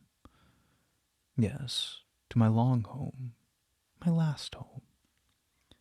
"No, no, Helen." I stopped, distressed. While I tried to devour my tears, a fit of coughing seized Helen. It did not, however, wake the nurse. When it was over, she lay some minutes exhausted, and then she whispered, "Jane, your little feet are bare. Lie down and cover yourself with my quilt." I did so. She put her arm over me, and I nestled close to her. After a long silence, she resumed, still whispering, "I'm very happy, Jane, and when you hear that I'm dead, you must be sure and not grieve. There's nothing to grieve about. We all must die one day, and the illness which is removing me is not painful. It's gentle and gradual. My mind is at rest. I leave no one to regret me much. I've only a father. He's lately married, and he won't miss me. By dying young, I shall escape great sufferings. I'd not qualities or talents to make my way very well in the world. I should have been continually at fault." "But where are you going to, Helen? Can you see? Do you know? I believe. I have faith. I'm going to God. But where is God, and what is God? My Maker and yours, who will never destroy what he created. I rely implicitly on his power, and confide wholly in his goodness. I count the hours till that eventful one arrives which shall restore me to him, reveal him to me. You're sure, then, Helen, there's such a place as heaven, that our souls can get to it when we die?" "I'm sure there's a future state. I believe God is good. I can resign my immortal part to him without any misgivings. God is my Father. God's my friend. I love him, and I believe he loves me. And shall I see you again, Helen, when I die? You'll come to the same region of happiness, be received by the same mighty, universal parent, no doubt, dear Jane." And again I questioned, but this time only in thought, where's that region?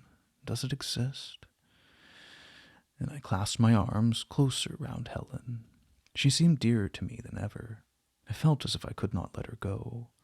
I lay with my face hidden on her neck. Presently she said in the sweetest tone, "How comfortable I am. That last fit of coughing's tired me a little. I feel as if I could sleep, but don't leave me, Jane. I like to have you near me."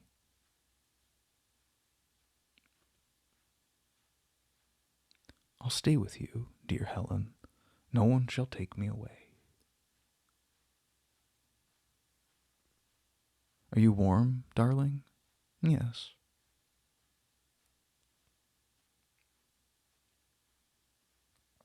"Good night, Jane. Good night, Helen." She kissed me, and I her, and we both soon slumbered. When I awoke, it was day. An unusual movement roused me. I looked up. It was somebody's arms. The nurse held me. She was carrying me through the passage back to her dormitory. I was not reprimanded for leaving my bed. People had something else to think about. No explanation was afforded then to my many questions, but a day or two afterwards I learned that Miss Temple, on returning to her own room at dawn, had found me laid in a little crib. My face against Helen Burns's shoulder, my arms round her neck. I was asleep, and Helen was dead. Her grave is in Brockleridge churchyard. For 15 years after her death, it was only covered by a grassy mound. But now a gray marble tablet marks the spot, inscribed with her name and the word Resurgam. Chapter 10. Hitherto I have recorded in detail the events of my insignificant existence. To the first 10 years of my life I have given almost as many chapters. But this is not to be a regular autobiography. I am only bound to invoke memory where I know her responses will possess some degree of interest. Therefore I now pass a space of 8 years almost in silence. A few lines only are necessary to keep up the links of connection. When the typhus fever had fulfilled its mission of devastation at Lowood, it gradually disappeared from thence, but not till its virulence and the number of its victims had drawn public attention on the school. Inquiry was made into the origin of the scourge, and by degrees various facts came out which excited public indignation in a high degree.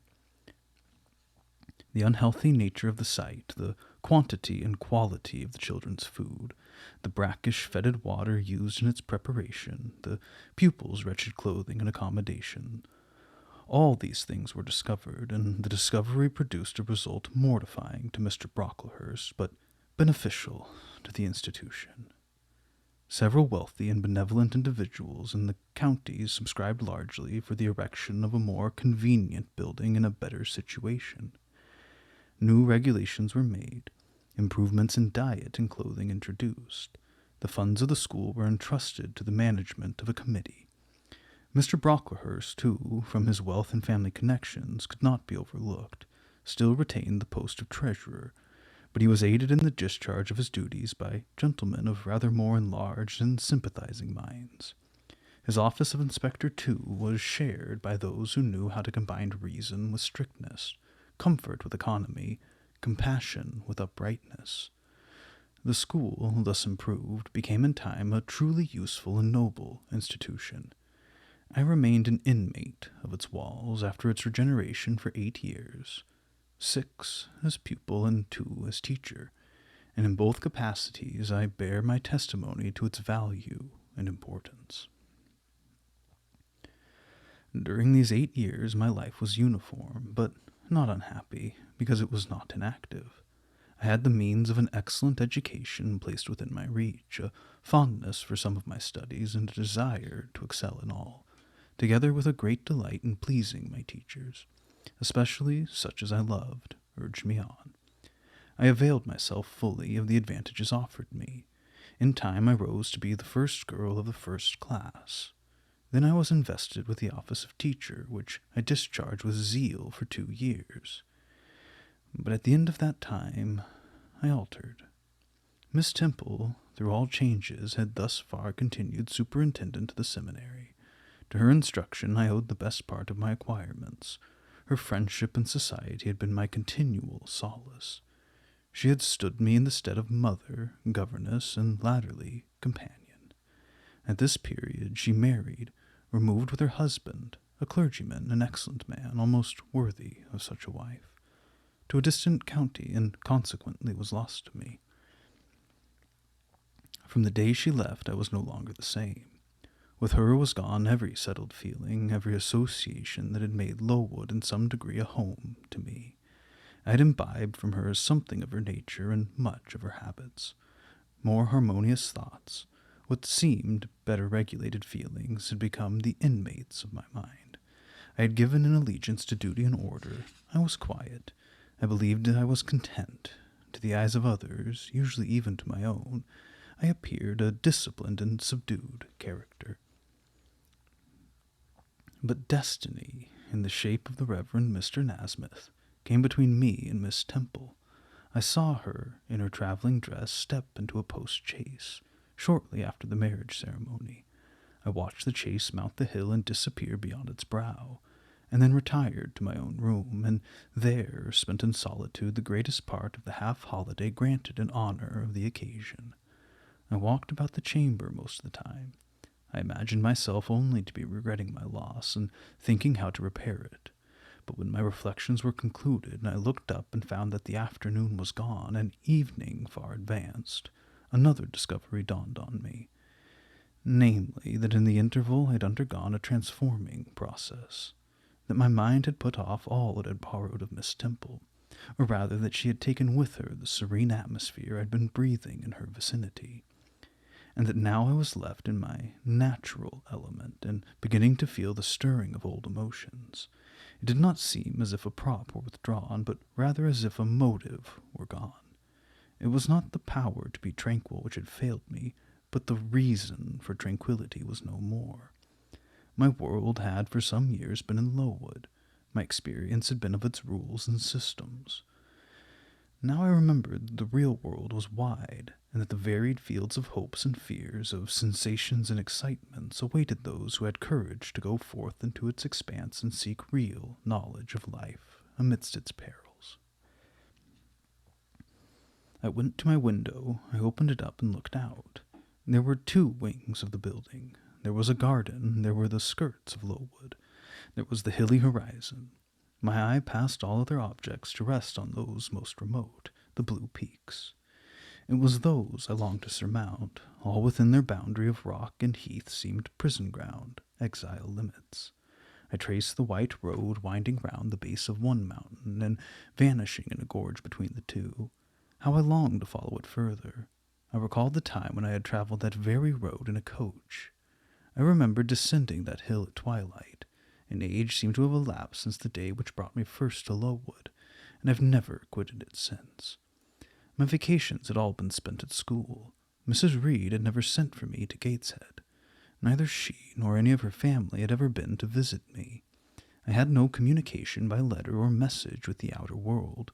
School rules, school duties, school habits and notions and voices and faces and phrases and costumes and preferences and antipathies, such was what I knew of existence. And now I felt that it was not enough. I tired of the routine of 8 years in one afternoon. I desired liberty. For liberty I grasped, for liberty I uttered a prayer. It seemed scattered on the wind, then faintly blowing. I abandoned it and framed a humbler supplication. For change, stimulus. That petition, too, seemed swept off into vague space. Then I cried, half desperate, grant me at least a new servitude. Here a bell, ringing the hour of supper, called me downstairs. I was not free to resume my interrupted chain of my reflections till bedtime. Even then a teacher who occupied the same room with me kept me from the subject to which I longed to recur by a prolonged effusion of small talk. How I wished sleep would silence her! It seemed as if, could I but go back to the idea which had last entered my mind as I stood at the window, some inventive suggestion would rise for my relief. Miss Gryce snored at last. She was a heavy Welshwoman. Until now her habitual nasal strains had never been regarded by me in any other light than as a nuisance. Tonight I hailed the first deep notes with satisfaction.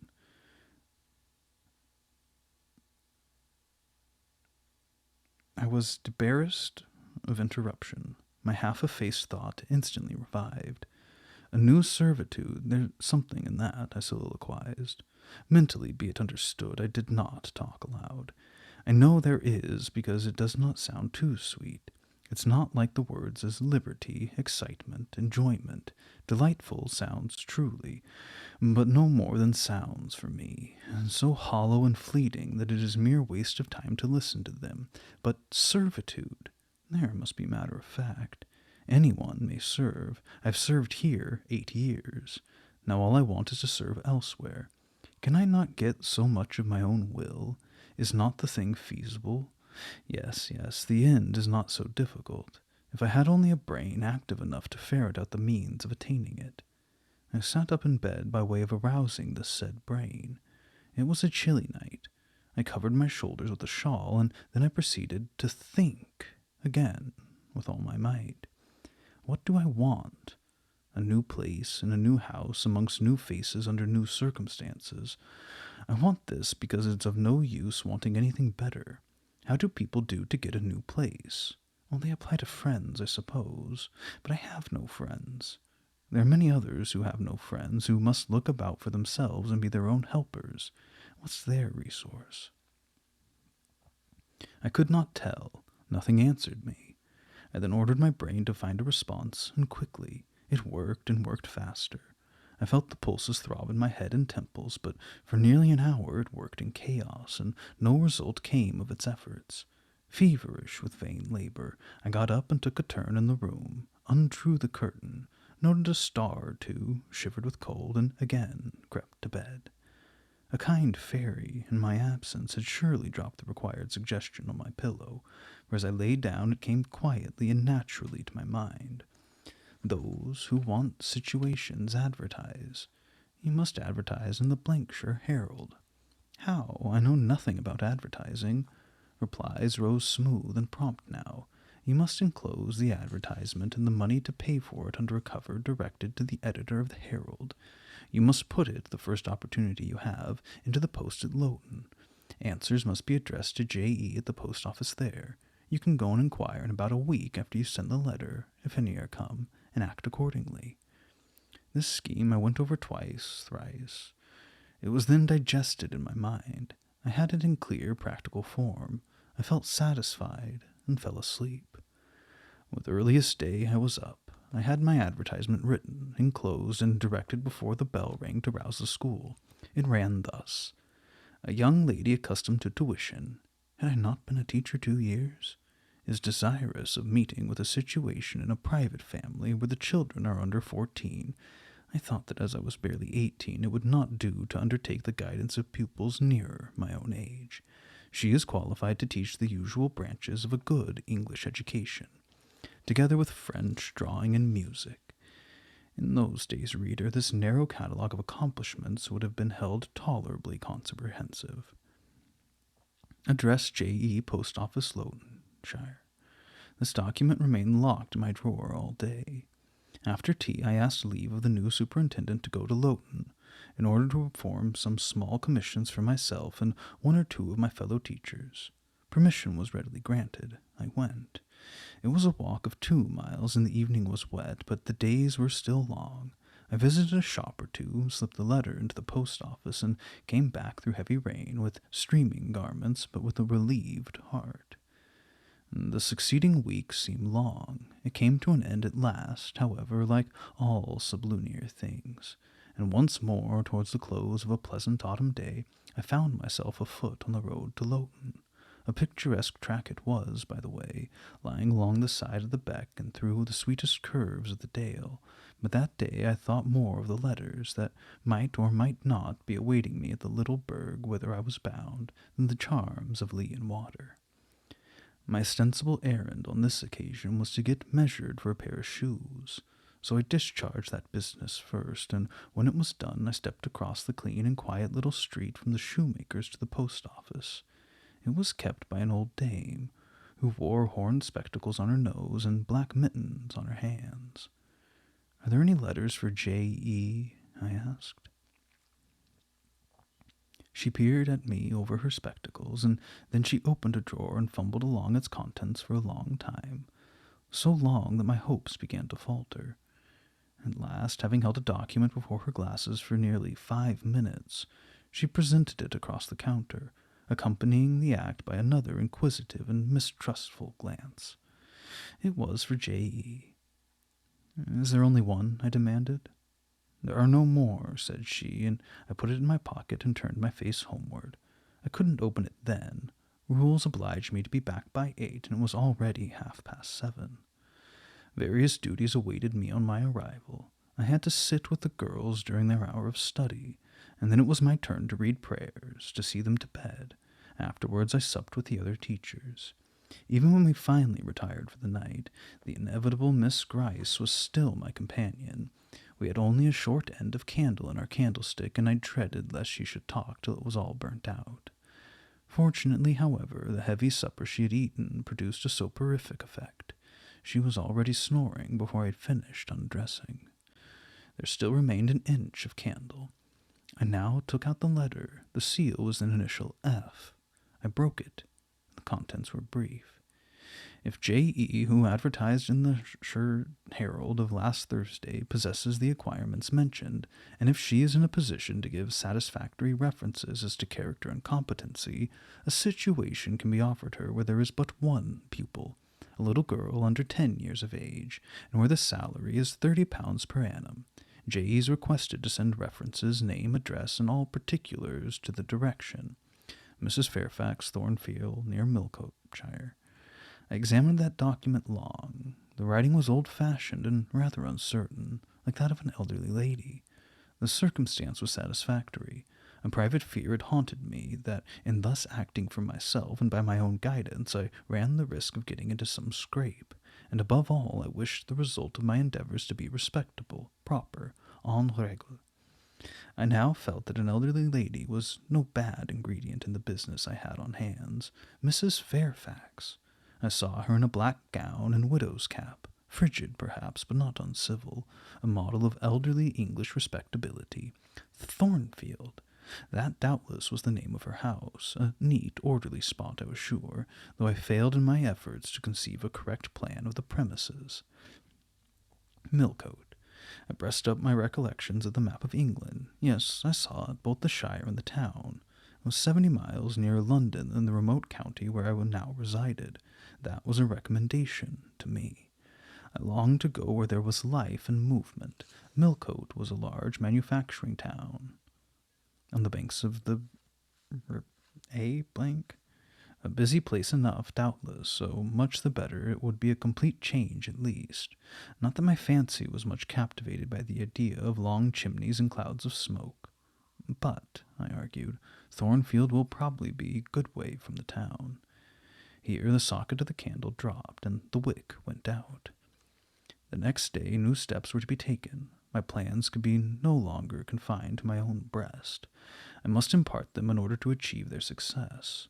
Having sought and obtained an audience of the superintendent during the noontide recreation, I told her I had a prospect of getting a new situation where the salary would be double what I get now received.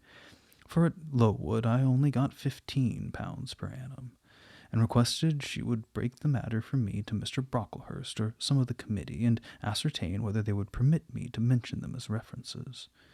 She obligingly consented to act as mediatrix in the matter.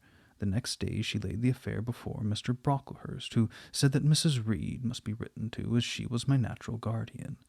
A note was accordingly addressed to that lady, who returned for answer that I might do as I pleased. She had long relinquished all interference in my affairs. This note went round to the committee, and at last, after what appeared the most tedious delay, formal leave was given me to better my condition if I could, and an assurance added that as I had always conducted myself well, both as teacher and pupil at Lowood, a testimonial of character and capacity, signed by all the inspectors of the institution, should forthwith be furnished me.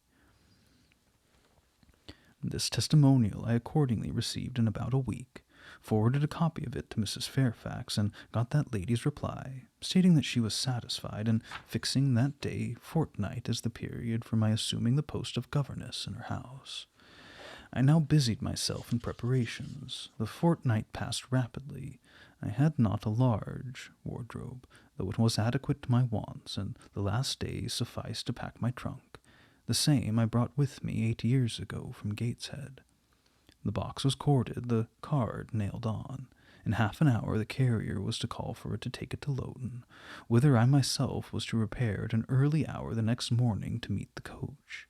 I brushed my black stuff travelling dress, prepared my bonnet, gloves, and muff, sought in all my drawers to see that no article was left behind, and now, having nothing more to do, I sat down and tried to rest. I could not, though I had been on foot all day. I could not now repose an instant. I was too much excited. A phase of my life was closing tonight, and a new one opening tomorrow. Impossible to slumber in the interval. I must watch feverishly while the change was being accomplished. "Miss," said a servant who met me in the lobby, where I was wandering like a troubled spirit, "a person below wishes to see you." The carrier, no doubt, I thought, and ran downstairs without inquiry.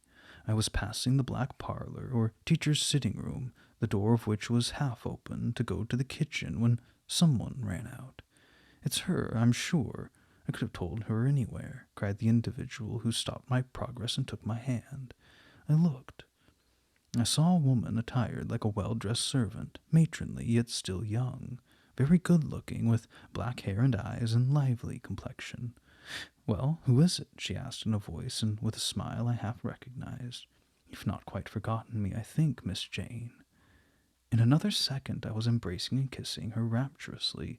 "Bessie, Bessie, Bessie," that was all I said, whereat she half laughed, half cried, and we both went into the parlor. By the fire stood a little fellow of 3 years old, in plaid frock and trousers. "This is my little boy," said Bessie directly. "You were married, Bessie?" "Yes, nearly 5 years since, to Robert Levin, the coachman, and I've a little girl beside Bobby there that I've christened Jane." "And you don't live at Gateshead?"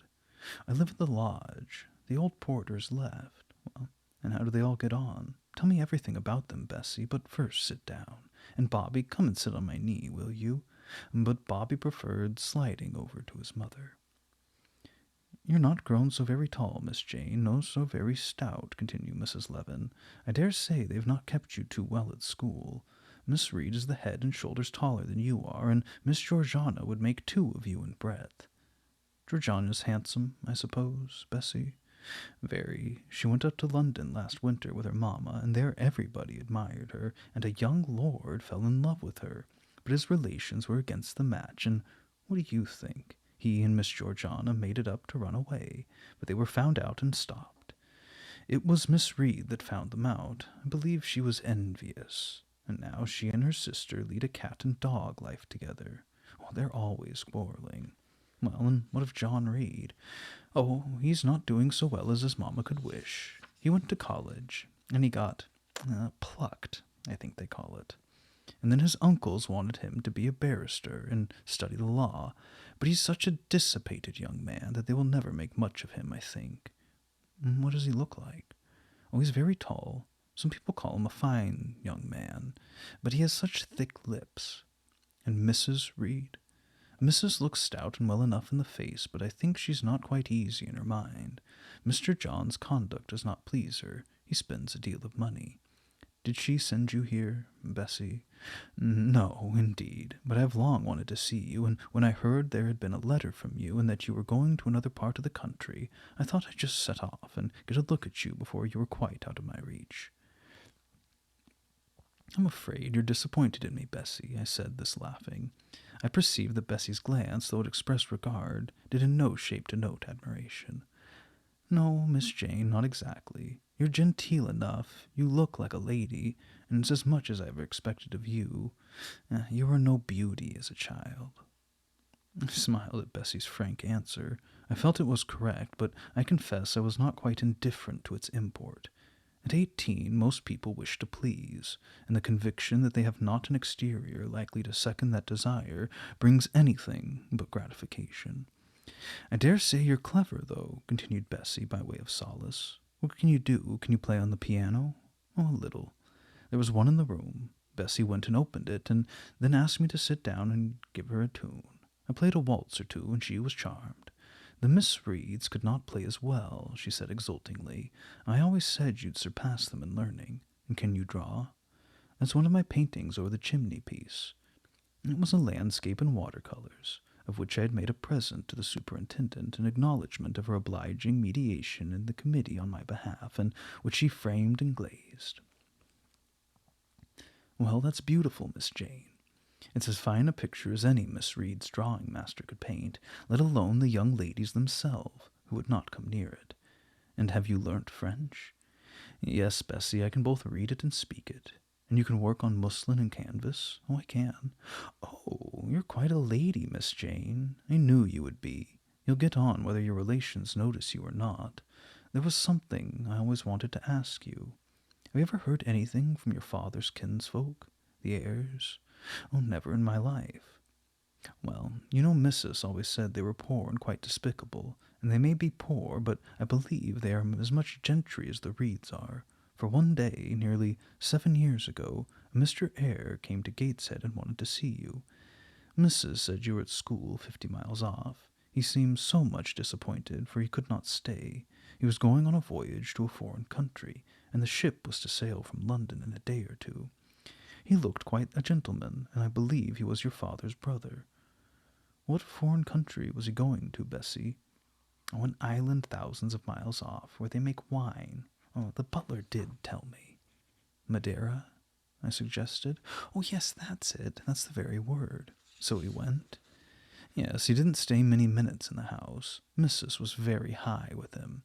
She called him afterwards a sneaking tradesman. My Robert believes he was a wine merchant. Very likely, I returned, or perhaps clerk or agent to a wine merchant. Bessie and I conversed about old times an hour longer, and then she was obliged to leave me. I saw her again for a few minutes the next morning in Loughton, while I was waiting the coach. We parted finally at the door of the Brocklehurst Arms there. Each went her separate way. She set off for the brow of Lowood Fell to meet the conveyance which was to take her back to Gateshead.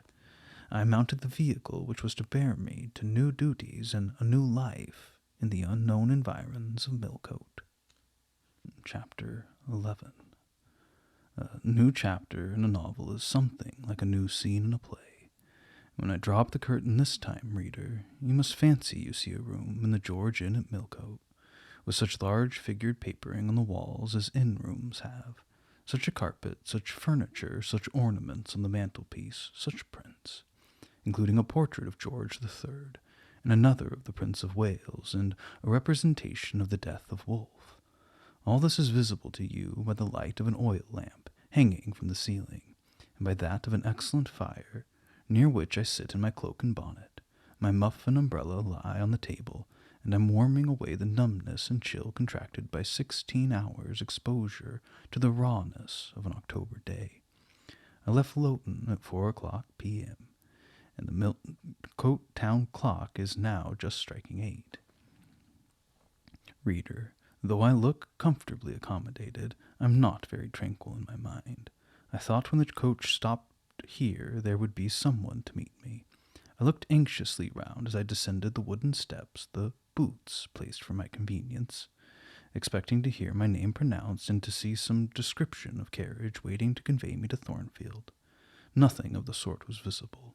When I asked a waiter if anyone had been to inquire after a Miss Eyre, I was answered in the negative. So I had no resource but to request to be shown into a private room. And here I'm waiting, while all sorts of doubts and fears are troubling my thoughts. It is a very strange sensation to inexperienced youth to feel itself quite alone in the world. cut adrift from every connection, uncertain whether the port to which it is bound can be reached, and prevented by many impediments from returning to that it has quitted. The charm of adventure sweetens that sensation, the glow of pride warms it, but the throb of fear disturbs it, and fear with me became predominant when half an hour elapsed and still I was alone. I bethought myself to ring the bell. "Is there a place in this neighborhood called Thornfield?" I asked the waiter who answered the summons. "Thornfield? I don't know, ma'am. I'll inquire at the bar." He vanished, but reappeared instantly. "Is your name Eyre, miss?" "Yes." "Person here waiting for you." I jumped up, took my muff and umbrella, and hastened to the inn passage. A man was standing by the open door, and in the lamp-lit street I dimly saw a one-horse conveyance. "This will be your luggage, I suppose?" said the man rather abruptly when he saw me, pointing to my trunk in the passage. "Yes." He hoisted it on the vehicle, which was a sort of car, and then I got in. Before he shut me up, I asked him how far it was to Thornfield. "A matter of 6 miles." "How long shall we be before we get there?" "Happen an hour and a half." He fastened the car door, climbed to his own seat outside, and we set off. Our progress was leisurely, and gave me ample time to reflect.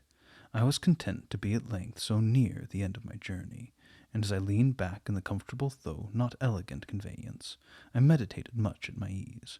I suppose, thought I, judging from the plainness of the servant and carriage, Mrs. Fairfax is not a very dashing person. So much the better. I never lived amongst fine people but once, and I was very miserable with them. I wonder if she lives alone except this little girl. If so, and if she is in any degree amiable, I shall surely be able to get on with her. I'll do my best. It is a pity that doing one's best does not always answer. At Lowood, indeed, I took that resolution, kept it, and succeeded in pleasing. But with Mrs. Reed, I remember my best was always spurned with scorn. I pray God Mrs. Fairfax may not turn out a second Mrs. Reed. But if she does, well, I'm not bound to stay with her. Let the worst come to the worst. I can advertise again. How far are we on our road now, I wonder? I let down the window and looked out. Millcote was behind us. Judging by the numbering of its lights, it seemed a place of considerable magnitude, much larger than Lowton. We were now, as far as I could see, on a sort of common, but there were houses scattered all over the district. I felt we were in a different region of Lowood, more populous, less picturesque, more stirring, less romantic. The roads were heavy, the night misty. My conductor let his horse walk all the way, and the hour and a half extended, I verily believe, to 2 hours, and at last he turned in his seat and said, "You're known so far for Thornfield now." Again I looked out. We were passing a church. I saw its low, broad tower against the sky, and its bell was tolling a quarter. I saw a narrow galaxy of lights, too, on a hillside, marking a village or hamlet.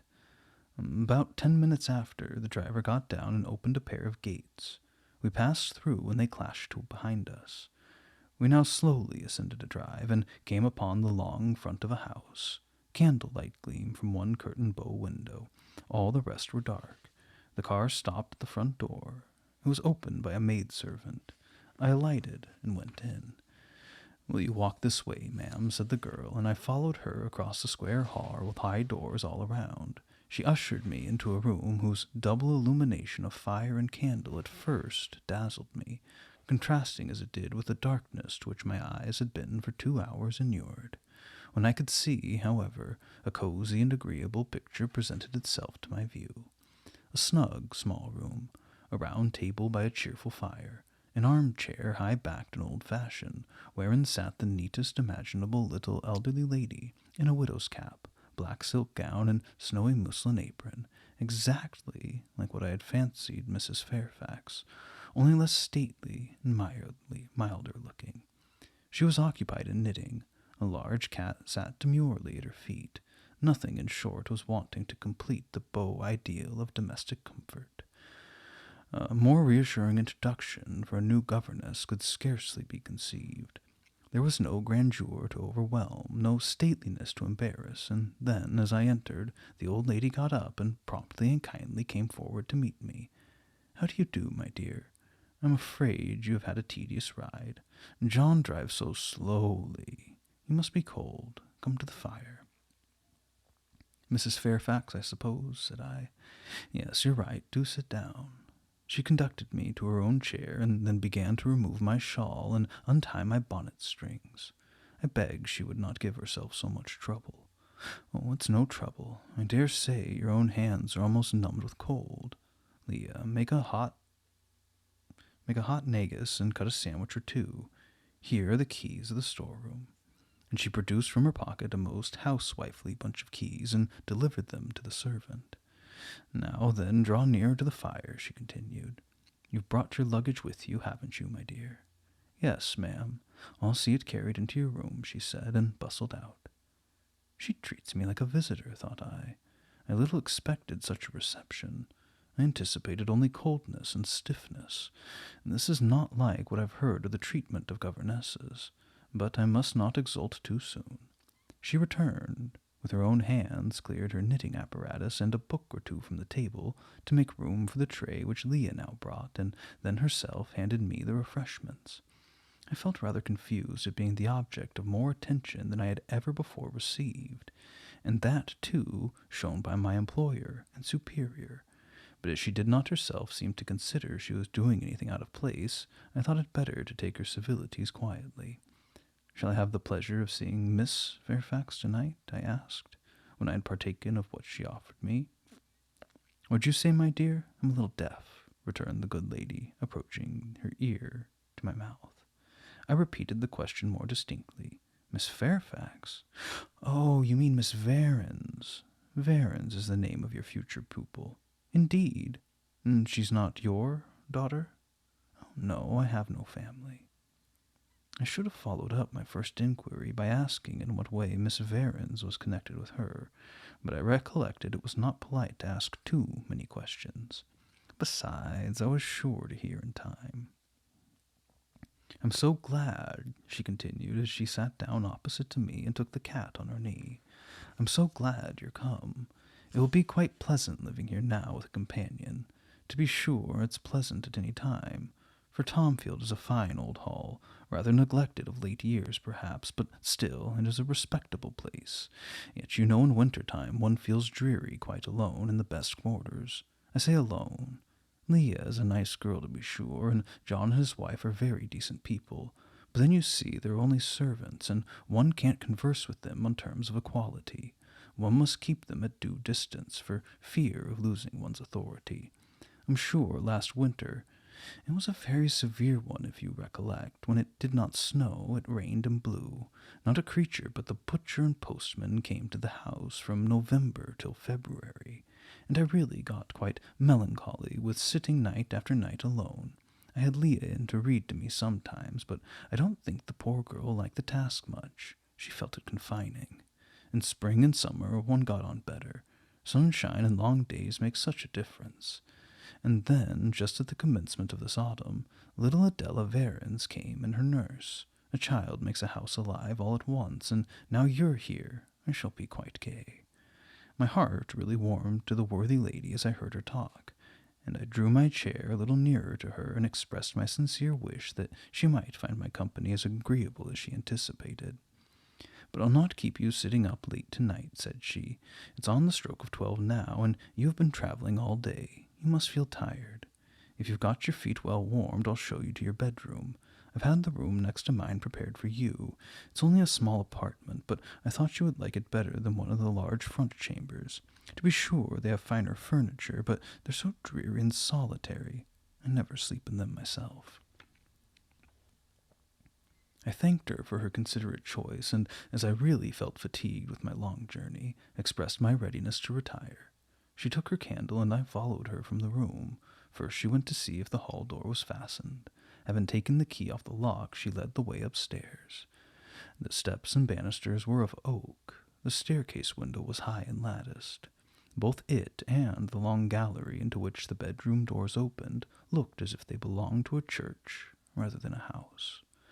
A very chill and vault-like air pervaded the stairs and gallery, suggesting cheerless ideas of space and solitude, and I was glad, when finally ushered into my chamber, to find it of small dimensions and furnished in ordinary modern style.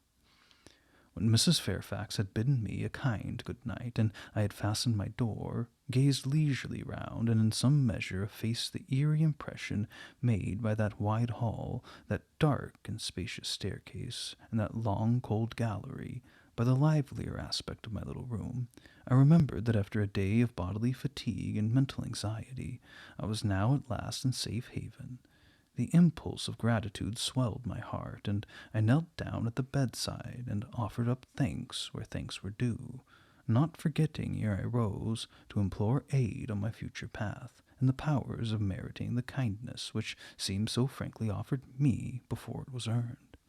My couch had no thorns in it that night, my solitary room no fears. At once weary and content, I slept soon and soundly.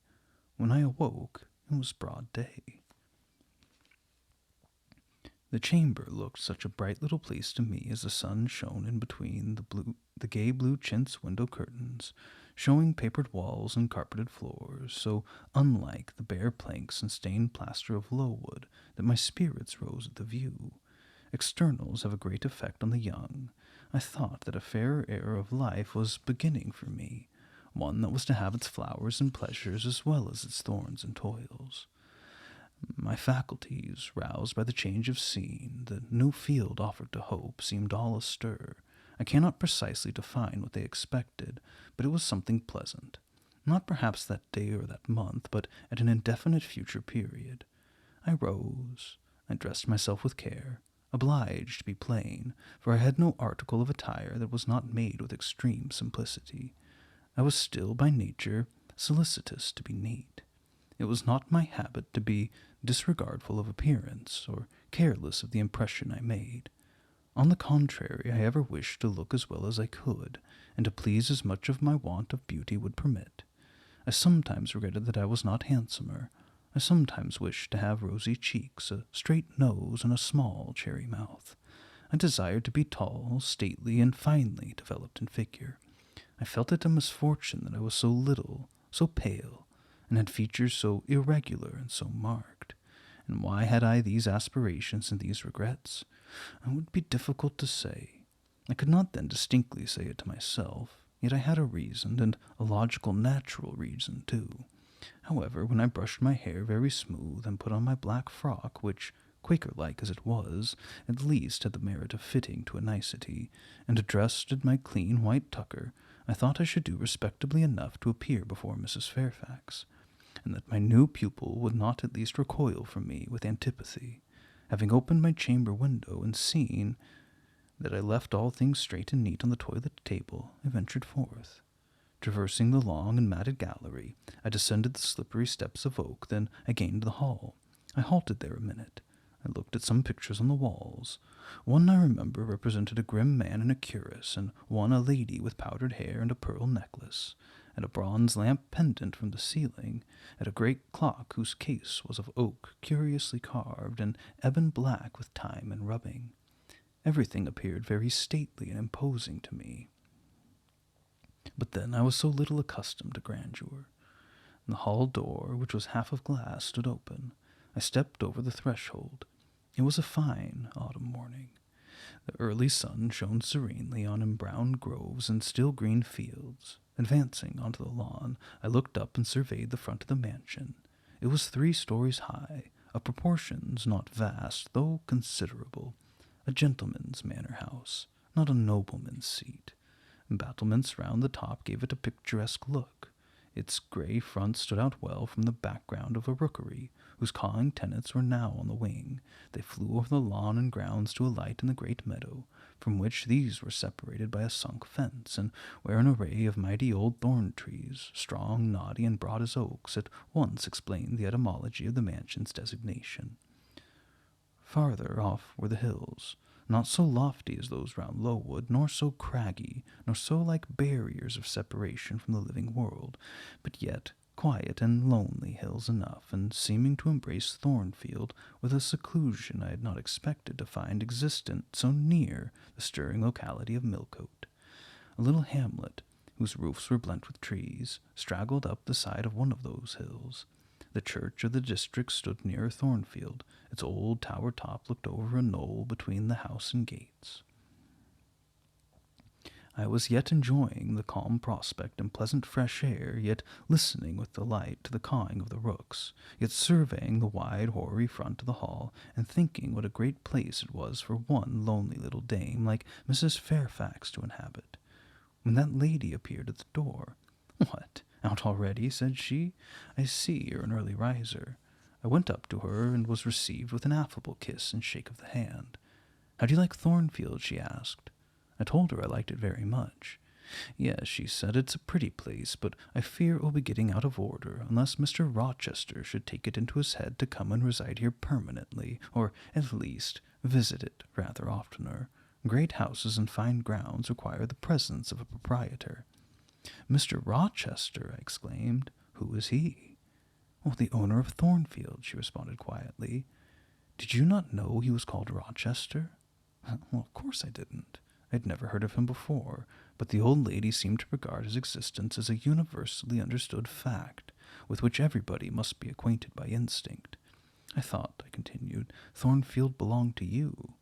"To me? Oh, bless you, child, what an idea! To me? I'm only the housekeeper, the manager. To be sure, I am distantly related to the Rochesters by the mother's side, or at least my husband was. He was a clergyman, incumbent of Hay, that little village yonder on the hill, and that church near the gates was his. The present Mr. Rochester's mother was a Fairfax, and second cousin to my husband, but I never presume on the connection. In fact, it's nothing to me. I consider myself quite in the light of an ordinary housekeeper. My employer is always civil, and I expect nothing more." "And the little girl, my pupil?" "She's Mr. Rochester's ward. He commissioned me to find a governess for her. He intends to have her brought up in Lancashire, I believe. Here he comes, with her bonne, as she calls her nurse." The enigma was then explained. This affable and kind little widow was no great dame, but a dependent like myself. I did not like her the worse for that. On the contrary, I felt better pleased than ever. The equality between her and me was real, not the mere result of condescension on her part. So much the better. My position was all the freer. As I was meditating on the discovery, a little girl, followed by her attendant, came running up the lawn. I looked at my pupil, who did not at first appear to notice me. She was a quiet child. She was quite a child, perhaps 7 or 8 years old, slightly built, with a pale, small-featured face and a redundancy of hair falling in curls to her waist. "Good morning, Mrs. Adela," said Mrs. Fairfax. "Come to speak with the lady who is to teach you and to make you a clever woman some day." She approached. "C'est là ma gouvernante?" said she, pointing to me and addressing her nurse, who answered, "Mais oui, certainement." "Are they foreigners?" I inquired, amazed at hearing the French language. "The nurse is a foreigner, and Adela was born on the continent, and I believe never left it till within 6 months ago. When she first came here she could speak no English. Now she can make shift to talk it a little. I don't understand her. She mixes it so with French, but you will make out her meaning very well, I dare say." Fortunately, I had had the advantage of being taught French by a French lady, and as I had always made a point of conversing with Madame Pierrot as often as I could, and had besides, during the last 7 years, learnt a portion of French by heart daily, applying myself to take pains with my accent, and imitating as closely as possible the pronunciation of my teacher, I had acquired a certain degree of readiness and correctness in the language, and was not likely to be much at a loss with Mademoiselle Adela. She came and shook hands with me when she heard that I was her governess, and I led her into breakfast. I addressed some phrases to her in her own tongue. She replied briefly at first, but after we were seated at the table, and she had examined me some 10 minutes with her large hazel eyes, she suddenly commenced chattering fluently. "Ah," cried she in French, "you speak my language as well as Mr. Rochester does. I can talk to you as I can talk to him, and so can Sophie. She'll be glad. Nobody here understands her.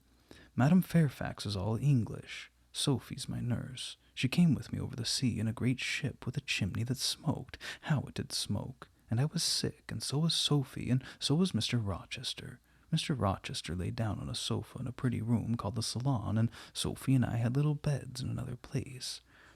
I nearly fell out of mine. It was like a shelf. And Mademoiselle, what's your name? Eyre. Jane Eyre. Eyre? Bah! I cannot say it.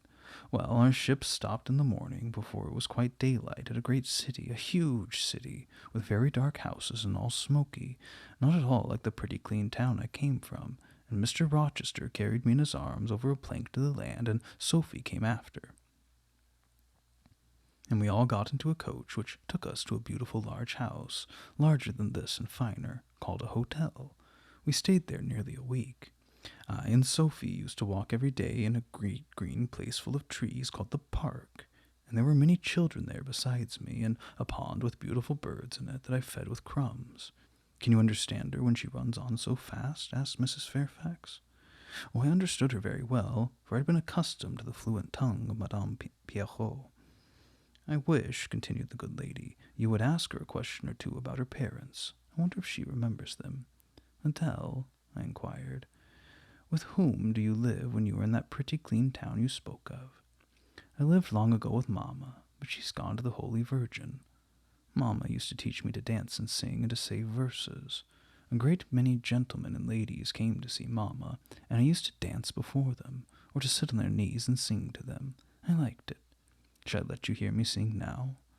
She finished her breakfast, so I permitted her to give a specimen of her accomplishments.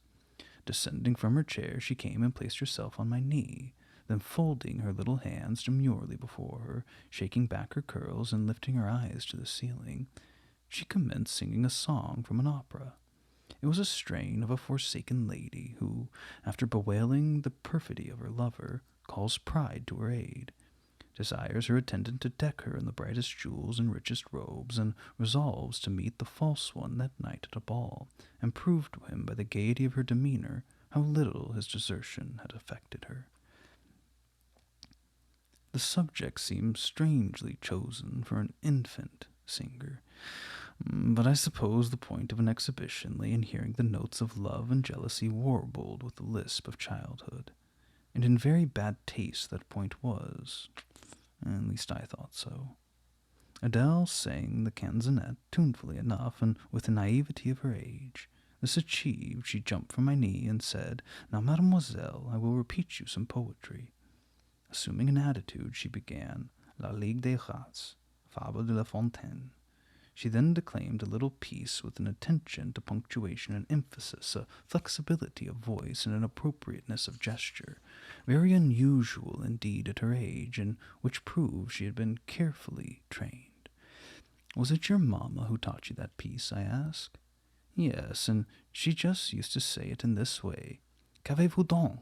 Lui dit on de ses rats parler." She made me lift my hand, so to remind me to raise my voice at the question, "Now shall I dance for you?" "No, don't do that." "But after your mamma went to the Holy Virgin, as you say, with whom did you live then?" "With Madame Frederic and her husband. She took care of me, and she's nothing related to me. I think she's poor, for she had not so fine a house as mamma. I was not long there. Mr. Rochester asked me if I would like to go and live with him in England, and I said yes, for I knew Mr. Rochester before I knew Madame Frederic, and I was always kind to me, and gave me pretty dresses and toys. But you see he's not kept his word, for he's brought me to England, and now he's gone back again himself. Oh, I never see him." After breakfast, Adele and I withdrew to the library, which room, it appears, Mr. Rochester had directed should be used as the schoolroom. Most of the books were locked up behind glass doors, but there was one bookcase left open, containing everything that could be needed in the way of elementary works, and several volumes of light literature, poetry, biography, travels, a few romances, etc. I suppose he had considered that these were all the governess would require for her private perusal, and indeed they contented me amply for the present. Compared with the scanty pickings I had now and then be able to glean at Lowood, they seemed to offer an abundant harvest of entertainment and information. In this room, too, there was a cabinet piano, quite new and of superior tone, also an easel for painting, and a pair of globes. I found my pupil sufficiently docile, though disinclined to apply. She had been not used to regular occupation of any kind. I felt it would be injudicious to confine her to too much at first. So when I had talked to her a great deal and got her to learn a little, and when the morning had advanced to noon, I allowed her to return to her nurse. I then proposed to occupy myself till dinner time in drawing some little sketches for her use. As I was going upstairs to fetch my portfolio and pencils, Mrs. Fairfax called to me. "Your morning school hours are over now, I suppose," said she. She was in a room, the folding doors of which stood open. I went in when she addressed me. It was a large, stately apartment with purple chairs and curtains, a Turkey carpet, walnut-paneled walls, one vast window rich in stained glass, and a lofty ceiling nobly molded. Mrs. Fairfax was dusting some vases of fine purple spar which stood on a sideboard.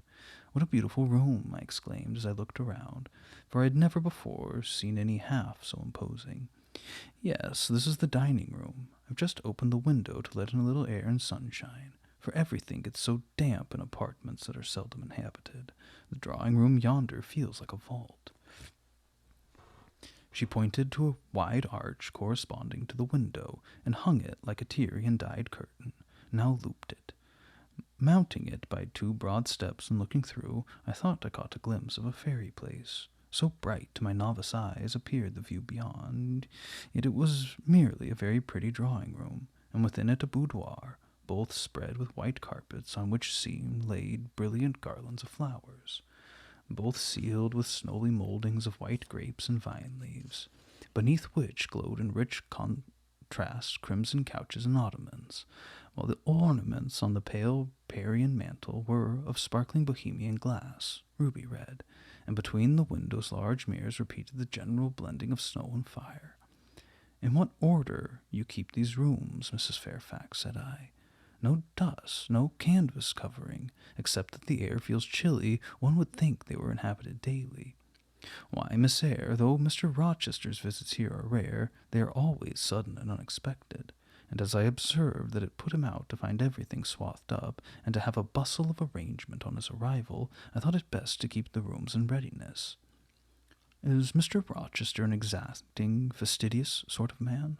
"Not particularly so, but he has a gentleman's tastes and habits, and he expects to have things managed in conformity to them." "Do you like him?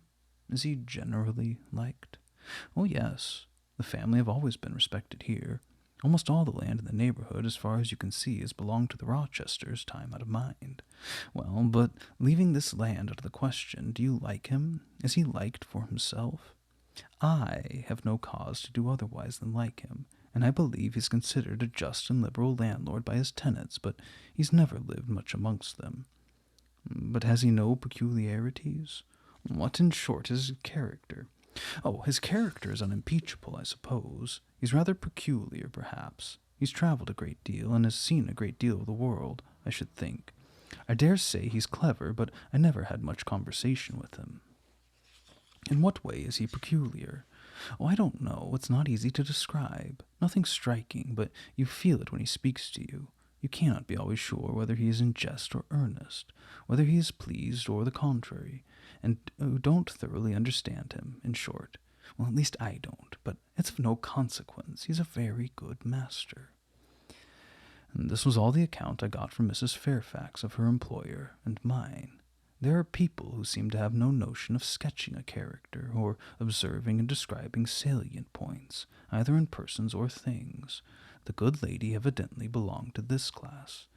My queries puzzled, but did not draw her out. Mr. Rochester was Mr. Rochester in her eyes, a gentleman, a landed proprietor, nothing more. She inquired and searched no further, and evidently wondered at my wish to gain a more definite notion of his identity. When we left the dining-room, she proposed to show me over the rest of the house, and I followed her upstairs and downstairs, admiring as I went, for all was well arranged and handsome. The large front chambers I thought especially grand, and some of the third-story rooms, though dark and low, were interesting from their air of antiquity. The furniture once appropriated to the lower apartments had from time to time been removed here.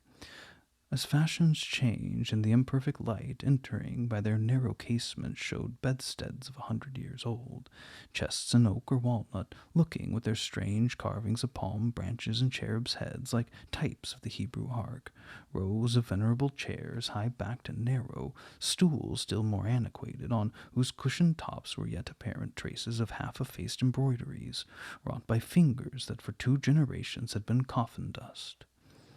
All these relics gave to the 3rd story of Thornfield Hall the aspect of a home of the past, a shrine of memory.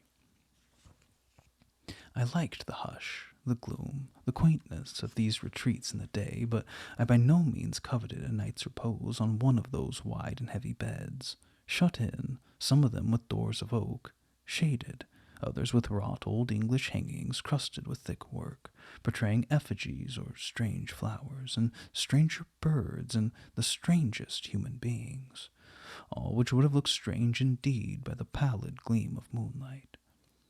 "Do the servants sleep in these rooms?" I asked. "No, they occupy a range of smaller apartments to the back.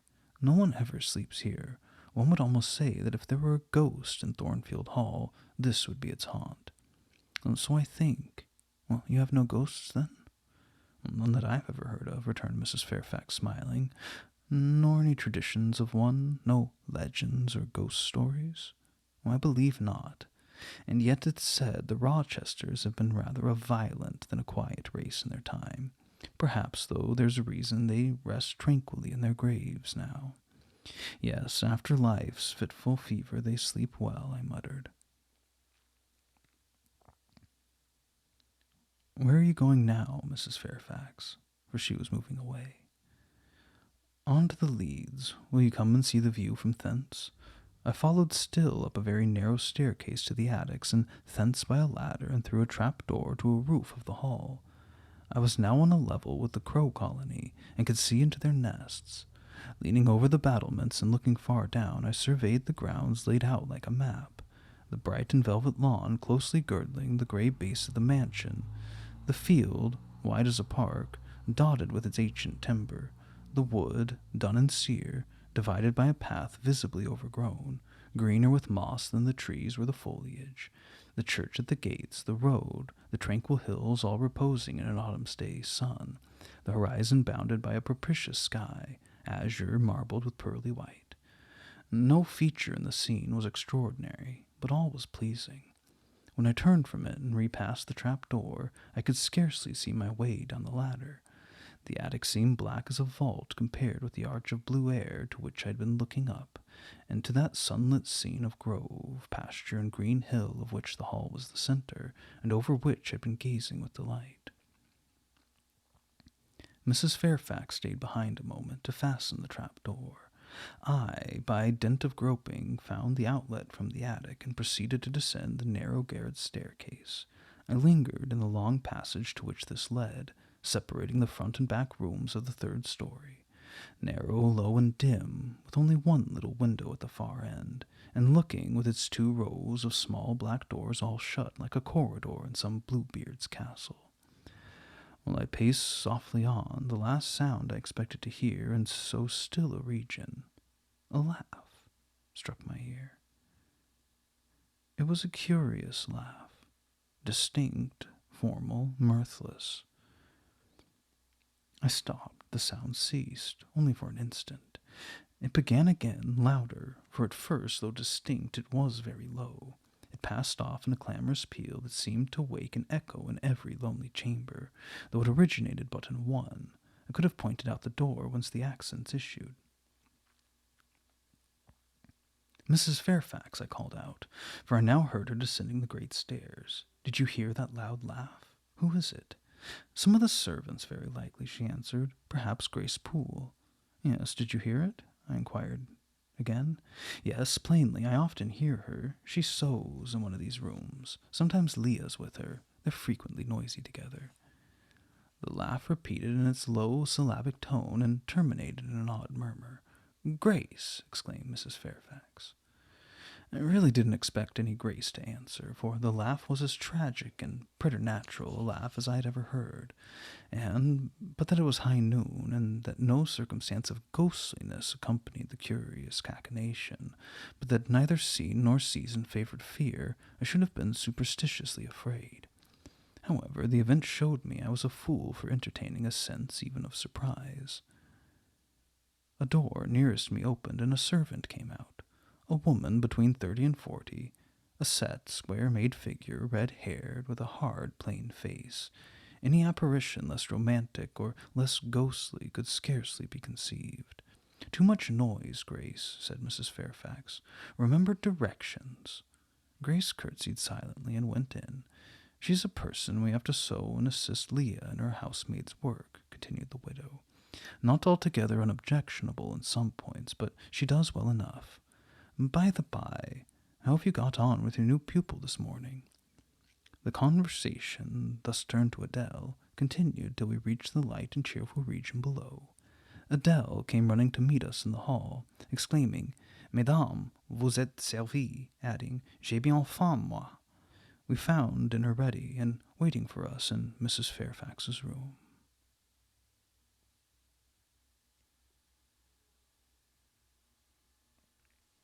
Chapter 12.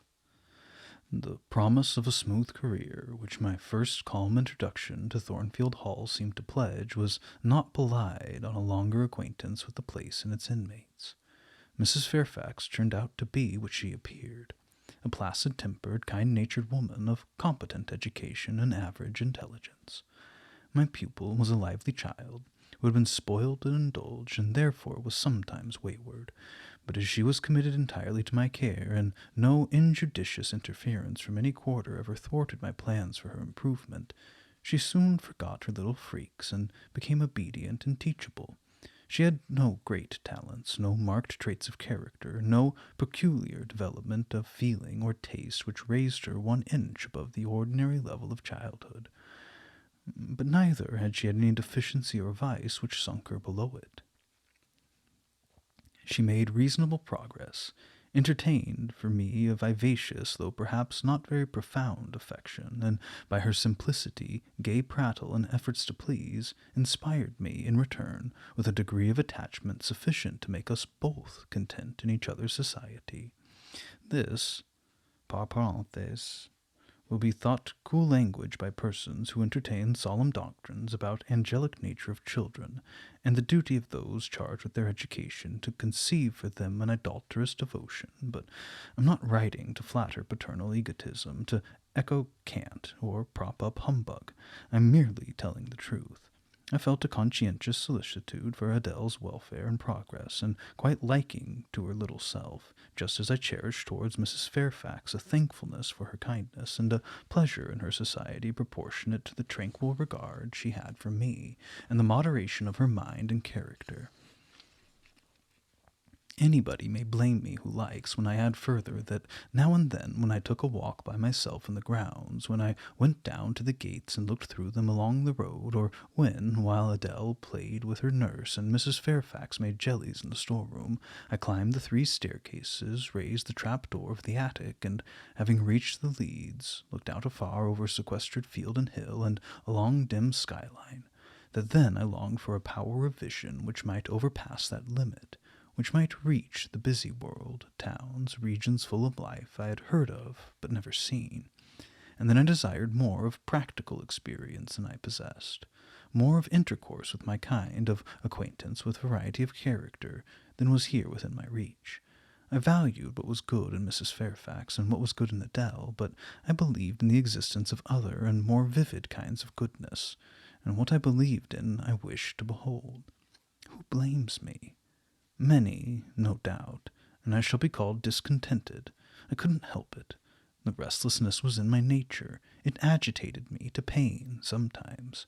Then my sole relief was to walk along the corridor of the 3rd story, backwards and forwards, safe in the silence and solitude of the spot, and allow my mind's eye to dwell on whatever bright visions rose before it, and certainly they were many and glowing, to let my heart be heaved by the exultant movement which, while it swelled in a trouble, expanded it with life.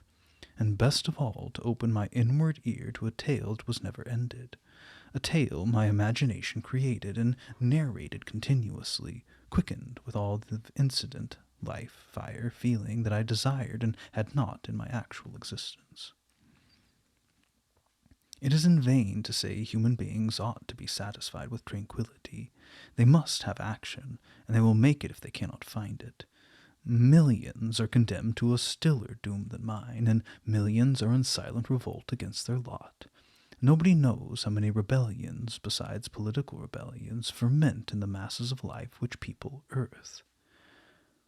Women are supposed to be very calm, generally, but women feel just as men feel. They need exercise for their faculties and a field for their efforts as much as their brothers do. They suffer from too rigid a restraint, too absolute a stagnation, precisely as men would suffer, and it is narrow-minded in their more privileged fellow creatures to say that though they ought to confine themselves to making puddings and knitting stockings, to playing on the piano and embroidering bags, it is thoughtless to condemn them or laugh at them if they seek to do more or learn more than custom has pronounced necessary for their sex. And thus alone I not unfrequently heard Grace Poole's laugh, the same peal, the same low, slow ha-ha, which, when first heard, had thrilled me. I heard, too, her eccentric murmurs, stranger than her laugh. There were days when she was quite silent, but there were others when I could not account for the sound she made. Sometimes I saw her. She would come out of her room with a basin or a plate or a tray in her hand, go to the kitchen, and shortly return, generally, romantic reader, forgive me for telling the plain truth, bearing a pot of porter. Her appearance always acted as a damper to the curiosity raised by her oral oddities. Hard-featured instead, she had no point to which interest could attach. I made some attempts to draw her into conversation, but she seemed a person of few words. A monosyllabic reply usually cut short every effort of that sort. The other members of the household, viz., John and his wife, Leah the housemaid, and Sophie the French nurse, were decent people, but in no respect remarkable. With Sophie I used to talk French, and sometimes I asked her questions about her native country, but she was not of a descriptive or narrative turn, and generally gave such vapid and confused answers as were calculated rather to check than inquire inquiry. October, November, December passed away. One afternoon in January, Mrs. Fairfax had begged a holiday for Adele because she had a cold, and as Adele seconded the request with an ardor that reminded me how precious occasional holidays had been to me in my own childhood, I accorded it, deeming that I did well in showing pliability on the point. It was a fine, calm day, though very cold. I was tired of sitting still in the library through a whole long morning. Mrs. Fairfax had just written a letter which was waiting to be posted, so I put on my bonnet and cloak and volunteered to carry it to Hay. The distance, 2 miles, would be a pleasant winter afternoon walk. Having seen Adele comfortably seated in her little chair by Mrs. Fairfax's parlor fireside, and given her her best wax doll, which I usually kept enveloped in silver paper in a drawer to play with, and a story-book for change of amusement, and having replied to her, "Revenez bientôt, ma bonne amie, ma chère Mademoiselle Jeannette," with a kiss, I set out. The ground was hard, the air was still, my road was lonely. I walked fast till I got home, and then I walked slowly to enjoy and analyze the species of pleasure brooding for me in the hour and situation. It was 3 o'clock. The church bell tolled, and I passed under the belfry. The charm of the hour lay in its approaching dimness, in the low gliding and pale beaming sun.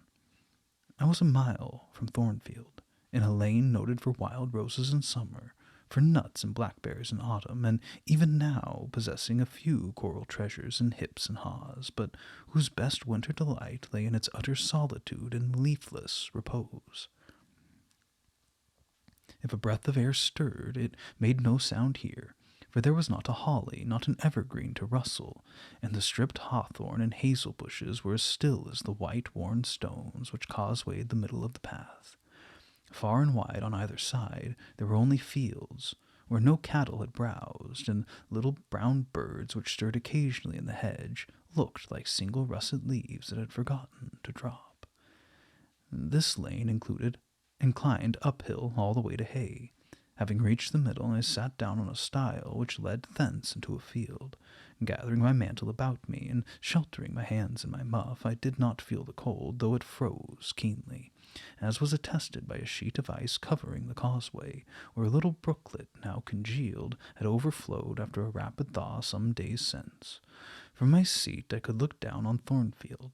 The grey and battlemented hall was the principal object in the vale below me. Its woods and dark rookery rose against the west. I lingered till the sun went down amongst the trees and sank crimson and clear behind them. I then turned eastward. On the hilltop above me sat the rising moon, pale yet as a cloud, but brightening momently.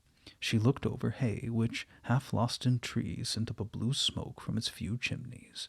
It was yet a mile distant, but in the absolute hush I could hear plainly its thin murmurs of life.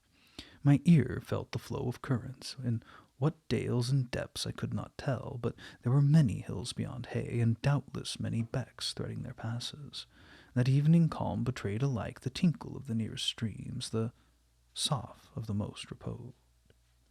A rude noise broke on these fine ripplings and whisperings, at once so far away and so clear.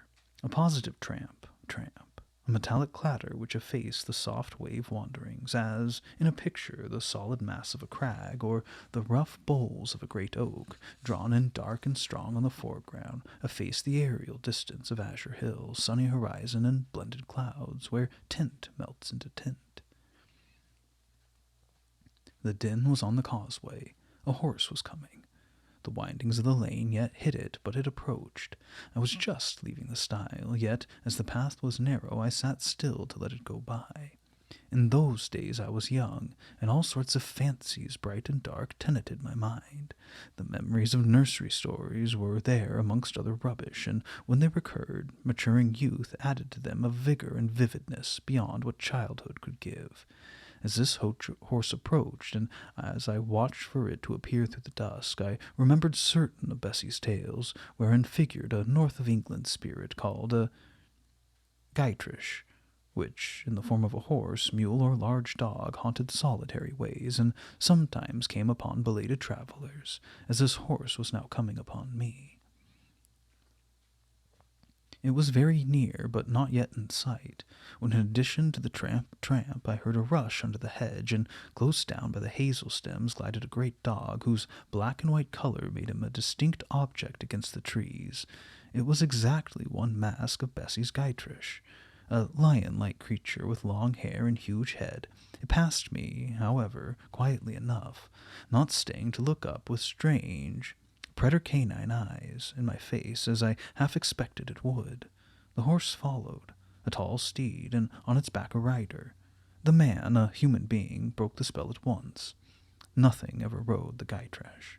It was always alone, and goblins, to my notions, though they might tenant the dumb carcasses of beasts, could scarce covet shelter in the commonplace human form. No, Gytrash was this, only a traveller taking the short-cut to Millcote. He passed, and I went on. A few steps, and I turned. A sliding sound and an exclamation of "What the deuce is to do now?" and a clattering tumble arrested my attention. Man and horse were down. They had slipped on the sheet of ice which glazed the causeway. The dog came bounding back, and seeing his master in a predicament, and hearing the horse groan, barked till the evening hills echoed the sound, which was deep in the proportion to its magnitude. He snuffed round the prostrate group, and then he ran up to me. It was all he could do. There was no help at hand to summon. I obeyed him and walked down to the traveller, by this time struggling himself free of his steed. His efforts were so vigorous I thought he could not be hurt much, but I asked him the question, "Are you injured, sir?" I think he was swearing, but I'm not certain. However, he was pronouncing some formula which prevented him from replying to me directly. "Can I do anything?" I asked again. "You must just stand on one side," he answered as he rose, first to his knees and then to his feet. I did, whereupon began a heaving, stamping, clattering process, accompanied by a barking and baying which removed me effectually some yards in distance, but I would not be driven quite away till I saw the event. This was finally fortunate. The horse was re-established. and the dog was silenced with a down pilot. The traveler now, stooping, felt his foot and leg as if trying whether they were sound. Apparently something ailed them, for he halted to the stile whence I had just risen and sat down. I was in the mood of being useful, or at least officious, I think, for I now drew near him again. If you're hurt and want help, sir, I can fetch someone, either from Thornfield Hall or from Hay. Thank you, I shall do. I have no broken bones, only a sprain. And again he stood up and tried his hand, but the result extorted an involuntary ugh. Something of daylight still lingered, and the moon was waxing bright. I could see him plainly. His figure was enveloped in a riding cloak, fur-collared and steel-clasped. Its details were not apparent, but I traced the general points of middle height and considerable breadth of chest. He had a dark face with stern features and a heavy brow. His eyes and gathered eyebrows looked ireful and thwarted just now. He was past youth, but he had not reached middle age. Perhaps he be 35. I felt no fear of him, and but little shyness. Had he been a handsome, heroic-looking young gentleman, I should not have dared to stand thus questioning him against his will, and offering my services unasked. I had hardly ever seen a handsome youth, never in my life spoken to one. I had a theoretical reverence and homage for beauty, elegance, gallantry, fascination, but had I met those qualities incarnate in masculine shape, I should have known instinctively that they neither had nor could have sympathy with anything in me, and should have shunned them as one would fire, lightning, or anything else that is bright but antipathetic. If even the stranger had smiled and been good-humored to me when I addressed him, if he had put on my offer of assistance gaily and with thanks, I should have gone on my way and not felt any vocation to renew inquiries. But the frown, the roughness of the traveler set me at ease. I retained my station when he waved me to go, and announced, "I can't think of leaving you, sir, at so late an hour, in this solitary lane, till I see you are fit to mount your horse." He looked at me when I said this. He'd hardly turned his eye in my direction before. "I should think you ought to be at home yourself," said he. "If you have a home in this neighborhood, where do you come from?" "From just below. I'm not at all afraid of being out late when it is moonlight. I will run over to Hay for you with pleasure if you wish it indeed. I'm going there to post a letter." "You live just below? Do you mean at that house with the battlements?" Pointing at Thornfield Hall, on which the moon cast a hoary gleam, bringing out distinct and pale from the woods that, by contrast with the western sky, now seemed one mass of shadow. "Yes, sir. Whose house is it?" "Mr. Rochester's." "Do you know Mr. Rochester?" "I've never seen him." "Is he not resident there?" "No." "Can you tell me where he is?" "I cannot." "You're not a servant at the hall, of course. You're—" He stopped, ran his eye over my dress, which, as usual, was quite simple. A black merino cloak, a black beaver bonnet, neither of them half fine enough for a lady's maid. He seemed puzzled to decide what I was. I helped him. "I'm the governess." "Ah, the governess," he repeated. "Deuce take me if I had not forgotten, the governess." And again my raiment underwent scrutiny. In 2 minutes he rose from the stile. His face expressed pain when he tried to move. "I cannot commission you to fetch help," he said, "but you may help me a little yourself, if you'll be so kind." "Oh, yes, sir." "You have not an umbrella that I can use as a stick?" "No." "Try to get a hold of my horse's bridle and lead him to me. You're not afraid?" Well, I should have been afraid to touch a horse when alone, but when told to do it, I was disposed to obey. I put down my muff on the stile and went up to the tall steed. I endeavored to catch the bridle, but it was a spirited thing, and would not let me come near its head. I made effort on effort, though in vain. Meantime, I was mortally afraid of its trampling forefeet. The traveler waited and watched for some time, and at last he laughed. "I see. The mountain will never be brought to Mahomet, so all you can do is aid Mahomet and go to the mountain. I must beg of you to come here." I came. "Excuse me," he continued. "Necessity compels me to make you useful." He laid a heavy hand on my shoulder, and, leaning on me with some stress, limped to his horse. Having once caught the bridle, he mastered it directly and sprang to his saddle, grimacing grimly as he made the effort, for it wrenched his sprain. "Now," said he, releasing his under lip from a hard bite, "just hand me my whip. It lies there under the hedge." I sought it and found it. "Thank you. Now make haste with the letter to Hay, and return as fast as you can." A touch of the spurred heel made his horse first start and rear, and then bound away. The dog rushed in his traces. All three vanished, like heath that in the wilderness the wild wind whirls away. I took up my muff and walked on. The incident had occurred and was gone from me. It was an incident of no moment, no romance, no interest in any sense. Yet it marked with change one single hour of a monotonous life. My help had been needed and claimed. I had given it. I was pleased to have done something. Trivial, transitory though the deed was, it was yet an active thing, and I was weary of an existence all passive. The new face, too, was like a new picture introduced to the gallery of memory, and it was dissimilar to all the others hanging there. Firstly, because it was masculine, and secondly, because it was dark, strong, and stern. I had it still before me when I entered Hay and slipped the letter into the post office. I saw it as I walked fast downhill all the way home.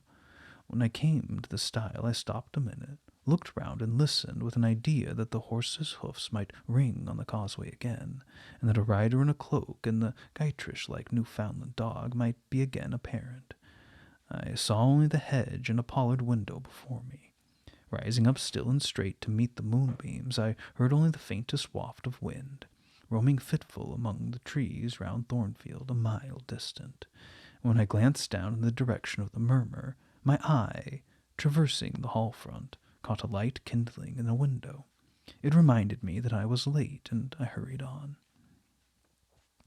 I did not like re-entering Thornfield.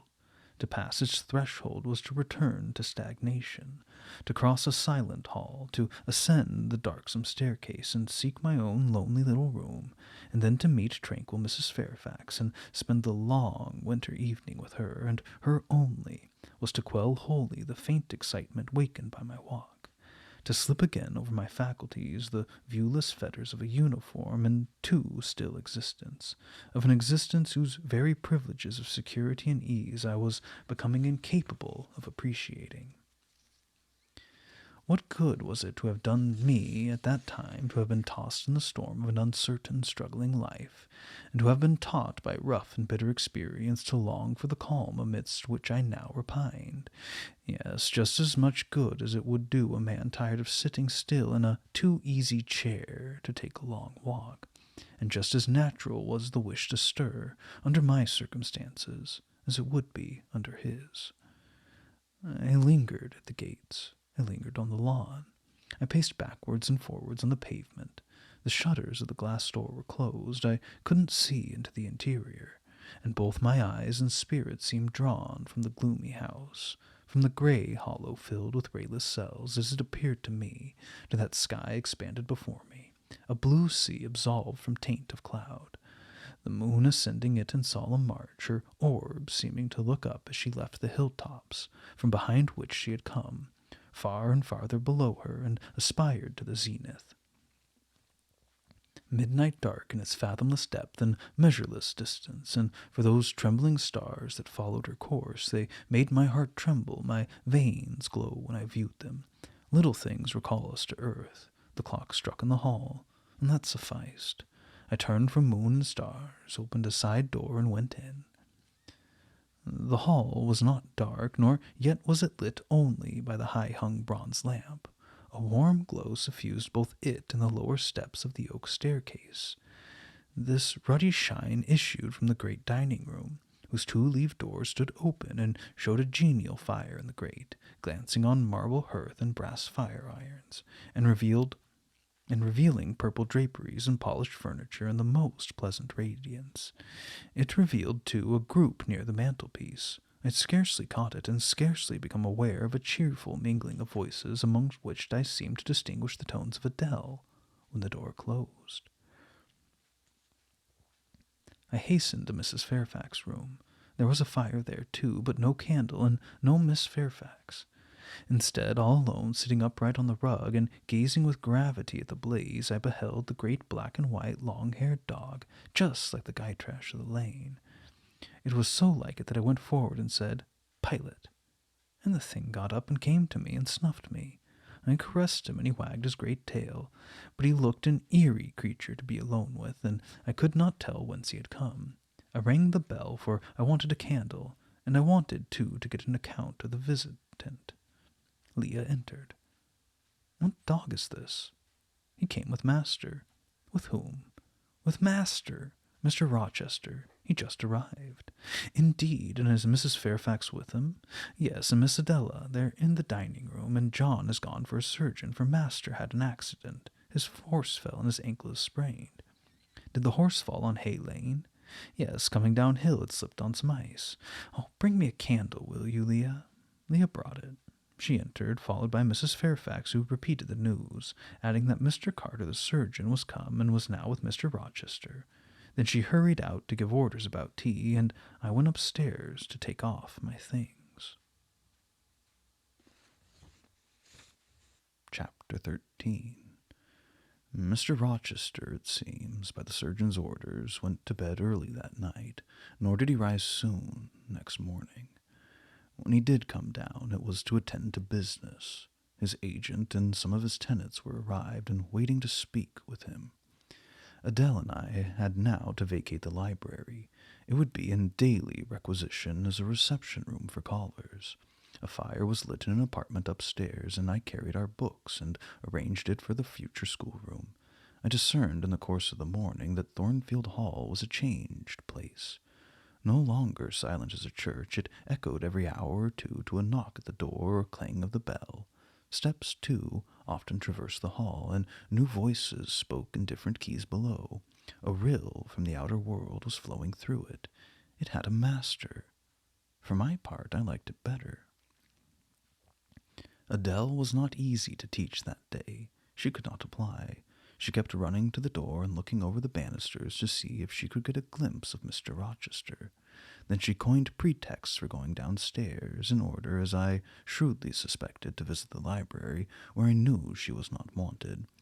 Then, when I got a little angry and made her sit still, she continued to talk incessantly of her ami, Monsieur Edouard Fairfax de Rochester, as she dubbed him, and not before heard his pranomens, and to conjecture what presents he had brought her, for it appears he had intimated the night before that when his luggage came from Millcote there would be found amongst it a little box in whose contents she had an interest. "Et cela doit signifier," said she, "qu'il aurait le dedans un cadeau pour moi, et peut-être pour vous aussi, mademoiselle. Monsieur a parlé de vous. Il m'a demandé le nom de ma gouvernante, et si elle n'était pas une petite personne, et ses mains, c'est un peu belle. J'ai dit oui, car c'est vrai, n'est-ce pas, mademoiselle?" And my pupil dined as usual in Mrs. Fairfax's parlor. The afternoon was wild and snowy, and we passed it in the schoolroom. At dark I allowed Adele to put away books and work and to run downstairs, for from the comparative silence below and from the cessation of appeals to the doorbell, I conjectured that Mr. Rochester was now at liberty. Left alone, I walked to the window, but nothing was to be seen thence. Twilight and snowflakes together thickened the air, and hid the very shrubs on the lawn. I let down the curtain and went back to the fireside. In the clear embers I was tracing a view, not unlike a picture I remembered to have seen of the castle of Heidelberg on the Rhine, when Mrs. Fairfax came in, breaking up by her entrance the fiery mosaic I had been piecing together, and scattering, too, some heavy, unwelcome thoughts that were beginning to throng on my solitude. "Mr. Rochester would be glad if you and your pupil would take tea with him in the drawing-room this evening," said she. "He's been so much engaged all day that he could not ask to see you before." "When is his tea time?" I inquired. "Oh, it's 6 o'clock. He keeps early hours in the country. You'd better change your frock now. I'll go with you and fasten it. Here's a candle." "Is it necessary to change my frock?" "Yes, you'd better. I always dress for the evening when Mr. Rochester is here." This additional ceremony seemed somewhat stately, However, I repaired to my room, and with Mrs. Fairfax's aid, replaced my black stuff dress one by one of black silk, the best and the only additional one I had, except one of light gray, which in my low-wood notions of the toilet I thought too fine to be worn, except on first-rate occasions. "You want a brooch," said Mrs. Fairfax. "I had a single little pearl ornament which Miss Temple gave me as a parting keepsake. I put it on, and then we went downstairs. Unused as I was to strangers, it was rather a trial to appear thus formally summoned in Mr. Rochester's presence. I let Mrs. Fairfax precede me into the dining-room, and kept in her shade as we crossed that apartment, and, passing the arch, whose curtain was now dropped, entered the elegant recess beyond.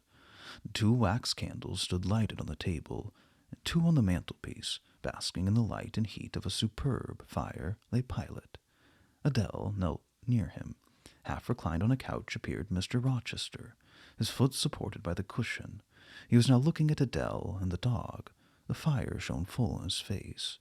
I knew my traveler with his broad and jetty eyebrows, his square forehead made squarer by the horizontal sweep of his black hair. I recognized his decisive nose, more remarkable for character than beauty, his full nostrils denoting, I thought, choler, his grim mouth, chin, and jaw. Yes, all 3 were very grim, and no mistake.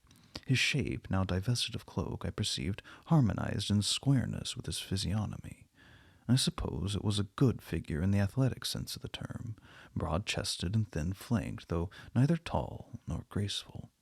Mr. Rochester must have been aware of the entrance of Mrs. Fairfax and myself, but it appeared he was not in the mood to notice us, for he never lifted his head as we approached. "Here's Miss Eyre, sir," said Mrs. Fairfax in her quiet way. He bowed, still not taking his eyes from the group of the dog and child. "Let Miss Eyre be seated," said he, and there was something in the forced stiff bow and the impatient yet formal tone which seemed further to express, "What the deuce is it to me whether Miss Eyre's there or not? At this moment I'm not disposed to accost her." I sat down, quite disembarrassed. A reception of finished politeness would probably have confused me. I could not have returned or repaid it by answering grace and elegance on my part. But harsh caprice laid on me under no obligation. On the contrary, a decent quiescence under the freak of manner gave me the advantage. Besides, the eccentricity of the proceeding was piquant. I felt interested to see how he would go on. He went on as a statue would. That is, he neither spoke nor moved. Mrs. Fairfax seemed to think it necessary that someone should be amiable, and she began to talk, kindly as usual, and as usual rather trite. She condoled with him on the pressure of business he had had all day, on the annoyance it must have been to him with that painful sprain. Then she commended his patience and perseverance in going through with it. "Madam, I should like some tea," was the sole rejoinder she got. She hastened to ring the bell, and when the tray came, she proceeded to arrange the cups and spoons, etc., with assiduous celerity. I and Adele went to the table, but the master did not leave his couch. "Will you hand Mr. Rochester's cup?" said Mrs. Fairfax to me. "Adele might perhaps spill it." I did as requested, as he took the cup from my hand. Adele, thinking the moment propitious for making a request in my favor, and cried out, "N'est-ce pas, monsieur, qu'il y a un cadeau pour Mademoiselle Eyre dans votre petit coffre?" "Who talks of cadeau?" said he gruffly. "Did you expect a present, Miss Eyre? Are you fond of presents?" And he searched my face with eyes that I saw were dark, irate, and piercing. "Well, I hardly know, sir. I have little experience of them. They're generally thought pleasant things." "Generally thought? But what do you think?" "I should be obliged to take time, sir, before I could give you an answer worthy of your acceptance. A present has many faces to it, does it not? And one should consider all before pronouncing an opinion as to its nature." "Miss Eyre, you're not so unsophisticated as Adele. She demands a cadeau, clamorously, the moment she sees me. You beat around the bush." "Because I have less confidence in my deserts than Adele has. She can prefer the claim of old acquaintance, and the right, too, of custom, for she says you've always been in the habit of giving her playthings.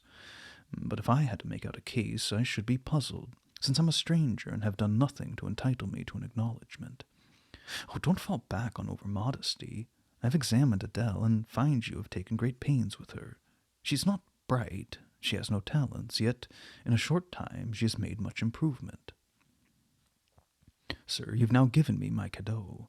I'm obliged to you, and it is the meed teachers most covet, praise of their pupils' progress.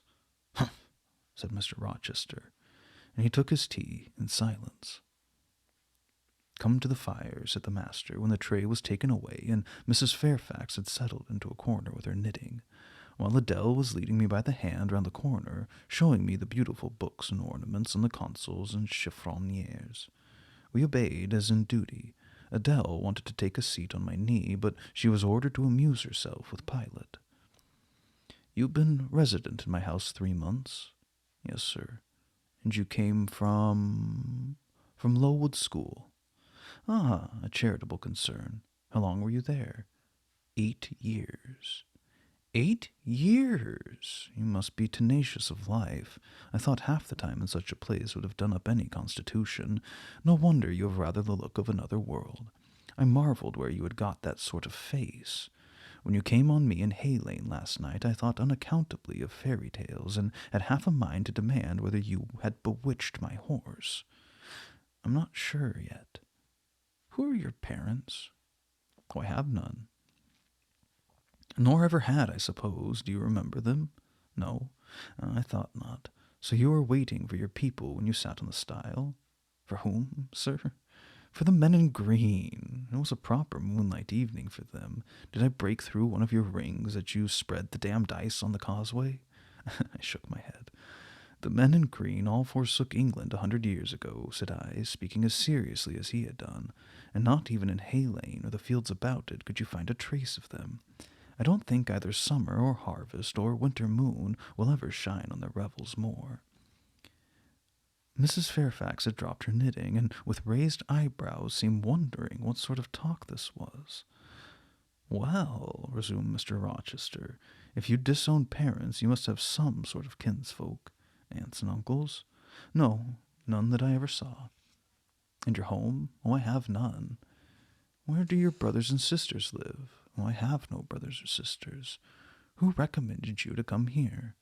I advertised, and Mrs. Fairfax answered my advertisement. Yes, said the good lady, who now knew what ground we were upon, and I am daily thankful for the choice Providence led me to make. Miss Eyre has been an invaluable companion to me, and a kind and careful teacher to Adele.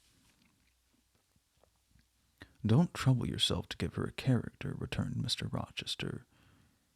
Eulogiums will not bias me. I shall judge for myself. She began by felling my horse.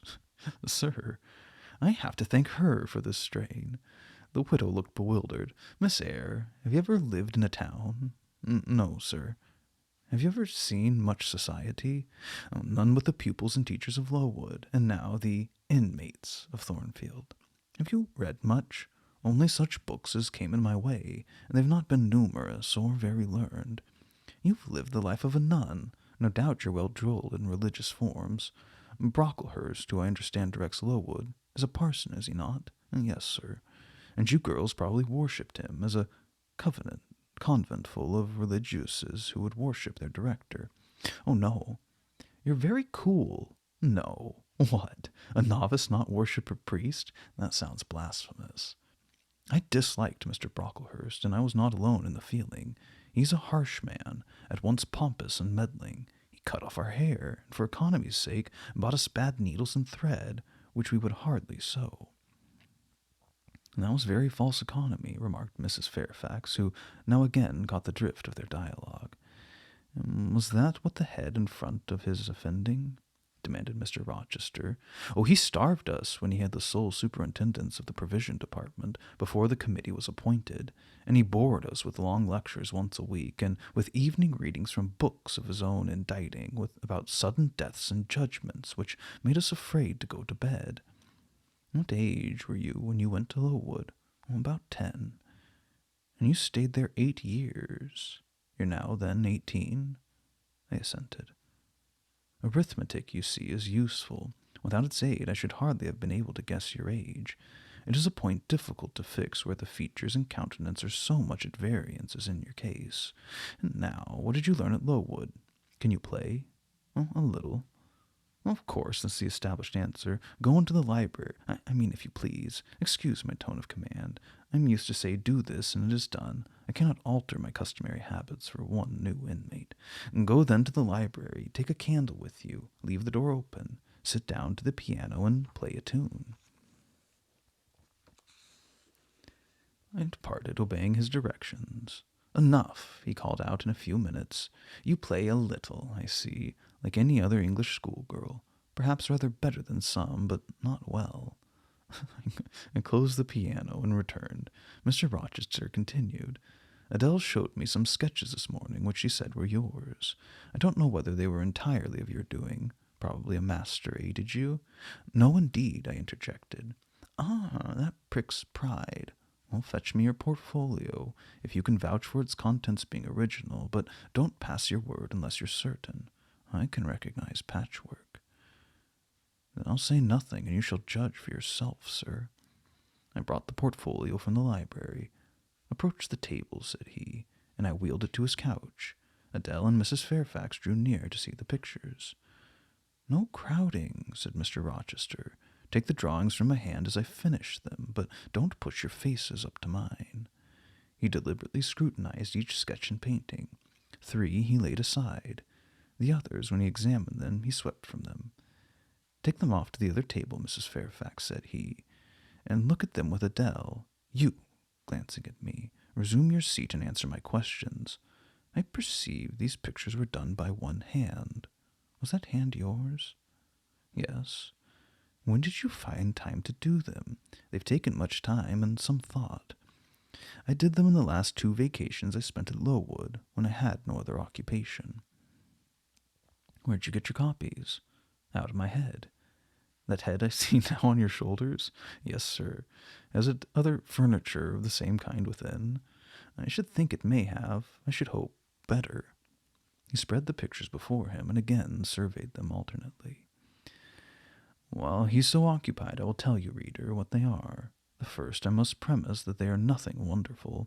The subjects had indeed risen vividly on my mind, as I saw them with a spiritual eye. Before I attempted to embody them, they were striking. But my hand would not second my fancy, and in each case I wrought out but a pale portrait of the thing I conceived. These pictures were in watercolors. The first represented clouds, low and livid, rolling over a swollen sea. All the distance was in eclipse, too. All the distance was in eclipse. So, too, was the foreground, or rather the nearest billows, for there was no land. One gleam of light lifted into relief a half-submerged mast on which sat a cormorant, dark and large, with wings flecked with foam. Its beak held a gold bracelet set with gems that I had touched with as brilliant tints as my palette could yield, and as glittering distinctness as my pencil could impart. Sinking below the bird and mast, a drowned corpse glanced through the green water. A fair arm was the only limb clearly visible, whence a bracelet had been washed or torn. The second picture contained for foreground only the dim peak of a hill, with grass and some leaves slanting as if by a breeze. Beyond and above spread an expanse of sky, dark blue as at twilight. Rising into the sky was a woman's shape to the bust, portrayed in tints as dusk and soft as I could combine. The dim forehead was crowned with a star. The lineaments below were seen as through a suffusion of vapor. The eyes shone dark and wild, the hair streamed shadowy, like a beamless cloud torn by storm or by electric travail. On the neck lay a pale reflection like moonlight. The same faint luster touched the train of thin clouds from which rose and bowed this vision of the evening star. The third showed the pinnacle of an iceberg piercing a polar winter sky. A muster of northern lights reared their dim lances, close serried along the horizon. Throwing these into distance rose in the foreground a head, a colossal head, inclined towards the iceberg and resting against it. 2 thin hands joined under the forehead, and, supporting it, drew up before the lower features a sable veil. a brow quite bloodless, white as bone, and an eye hollow and fixed, blank of meaning but for the glassiness of despair, alone were visible. Above the temples, amidst wreathed turban folds of black drapery, vague in its character and consistency as cloud, gleamed a ring of white flame gemmed with sparkles of a more lurid tinge. The pale crescent was the likeness of a kingly crown. What it diademed was a shape which shape had none. "Were you happy when you painted these pictures?" asked Mr. Rochester presently. "I was absorbed, sir. Yes, I was happy. To paint them, in short, was to enjoy one of the keenest pleasures I've ever known. That's not saying much. Your pleasures, by your own account, have been few. But I dare say you did exist in a kind of artist's dreamland while you blent and arranged these strange tints. Did you start at them long each day?" "I had nothing else to do, because it was the vacation, and I sat at them from morning till noon, from noon till night. The length of midsummer days favored my inclination to apply." "And you felt self-satisfied with the result of your ardent labors?" "Well, far from it. I was tormented by the contrast between my idea and my handiwork. In each case I imagined something which was quite powerless to realize." "Oh, not quite. You secured the shadow of your thought, but no more, probably. You had not enough of the artist's skill and science to give it full being, yet the drawings are, for a schoolgirl, peculiar. As to the thoughts, they are elfish. These eyes and the evening star you must have seen in a dream. How could you make them look so clear and yet not at all brilliant? For the planet above quells their rays. And what meaning is that in their solemn depths? And who taught you to paint wind? There's a high gale in the sky, and on this hilltop. Where did you see Latmos? For that's Latmos. There." And put the drawings away. I had scarce tied the string of the portfolio when, looking at his watch, he said abruptly, "It's 9 o'clock. What are you about, Miss Eyre, to let Adele sit up so long? Take her to bed." Adele went to kiss him before quitting the room. He endured the caress, but scarcely seemed to relish it more than Pilate would have done, nor so much. "I wish you all good night now," said he, making a movement of the hand towards the door, in token that he was tired of our company and wished to dismiss us. Mrs. Fairfax folded up her knitting. I took my portfolio. We curtsied to him, received a frigid bow in return, and so withdrew. "You said Mr. Rochester was not strikingly peculiar, Mrs. Fairfax," I observed when I rejoined her in her room after putting Adele to bed. "Is he? Oh, I think so. He's very changeful and abrupt." "True. No doubt he may appear so to a stranger, but I'm so accustomed to his manner I never think of it. And then if he has peculiarities of temper, allowance should be made." "Why?" "Partly because it's his nature, and we can none of us help our nature. And partly he has painful thoughts, no doubt to harass him and make his spirits unequal." "What about?" "Family troubles for one thing." "But he has no family. Not now, but he has had, or at least relatives. He lost his elder brother a few years since." "His Eleanor brother?" "Yes, the present Mr. Rochester has not been very long in possession of the property, only about 9 years. 9 years is a tolerable time. Was he so very fond of his brother as to still be inconsolable for his loss?" "Why, no, perhaps not. I believe there were some misunderstandings between them. Mr. Rowland Rochester was not quite just to Mr. Edward, and perhaps he prejudiced his father against them. The old gentleman was fond of money, and anxious to keep the family estate together. He did not like to diminish the property by division, and yet he was anxious that Mr. Edward should have wealth too, to keep up the consequence of the name. And soon after he was of age, some steps were taken that were not quite fair, and made a great deal of mischief.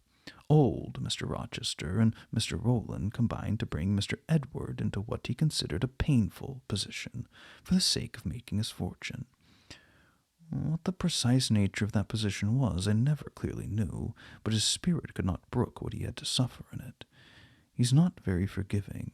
He broke with his family, and now for many years he has led an unsettled kind of life. I don't think he's ever been resident at Thornfield for a fortnight together, since the death of his brother without a will left him master of the estate, and indeed no wonder he shuns the old place. Why should he shun it? Or perhaps he thinks it's gloomy. The answer was evasive. I should have liked something clearer, but Mrs. Fairfax either could not nor would not give me an explicit information of the origin and nature of Mr. Rochester's trials. She averred they were a mystery to herself, and that what she knew was chiefly from conjecture. It was evident, indeed, that she wished me to drop the subject, which I did accordingly. Chapter 14.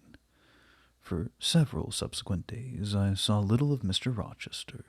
In the mornings he seemed much engaged with business, and in the afternoon gentlemen from Millcote or the neighborhood called, and sometimes stayed to dine with him. When his sprain was well enough to admit of horse exercise, he rode out a good deal, probably to return these visits, as he generally did not come back till late at night. During this interval even Adele was seldom sent for to his presence, and all my acquaintance with him was confined to an occasional rencontre in the hall, on the stairs, or in the gallery, when he would sometimes pass me haughtily and coldly, just acknowledging my presence by a distant nod or a cool glance, sometimes bow and smile with gentlemanlike affability. His changes of mood did not offend me, because I saw that I had nothing to do with their alternation. The ebb and flow depended on causes quite disconnected with me. One day he had company to dinner, and had sent for my portfolio, in order, doubtless, to exhibit its contents. The gentleman went away early to attend a public meeting at Millcote, and Mrs. Fairfax informed me. But the night being wet and inclement, Mr. Rochester did not accompany them. Soon after they were gone, he rang the bell. A message came that I and Adele were to go downstairs. I brushed Adele's hair and made her neat, and having ascertained that I was myself in my usual Quaker trim, where there was nothing to retouch, all being too close and plain, braided locks included, to admit disarrangement, we descended. Adele, wondering whether the petit coffre was at length come, for owing to some mistake its arrival had hitherto been delayed, she was gratified. There it stood, a little carton, on the table when we entered the dining-room. She appeared to know it by instinct. Ma boîte, exclaimed she, running towards it. Yes, there's your boîte at last.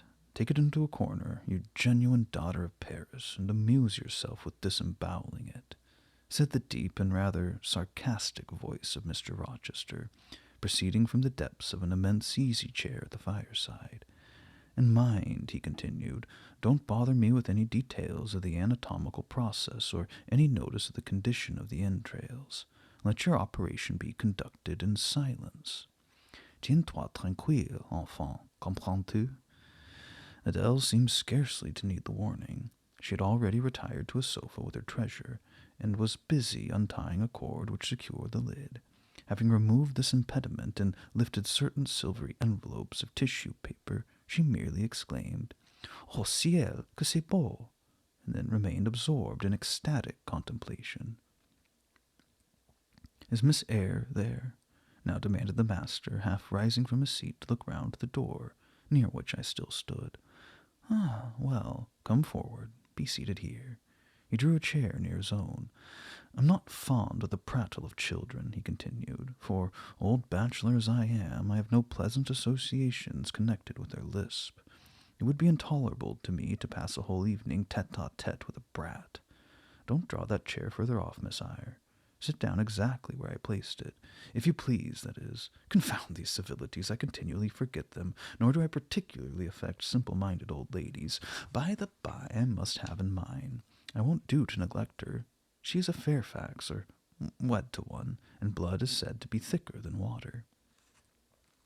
He rang and dispatched an invitation to Mrs. Fairfax, who soon arrived, knitting basket in hand.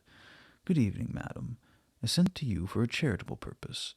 I have forbidden Adele to talk to me about her presence, but she's bursting with repletion.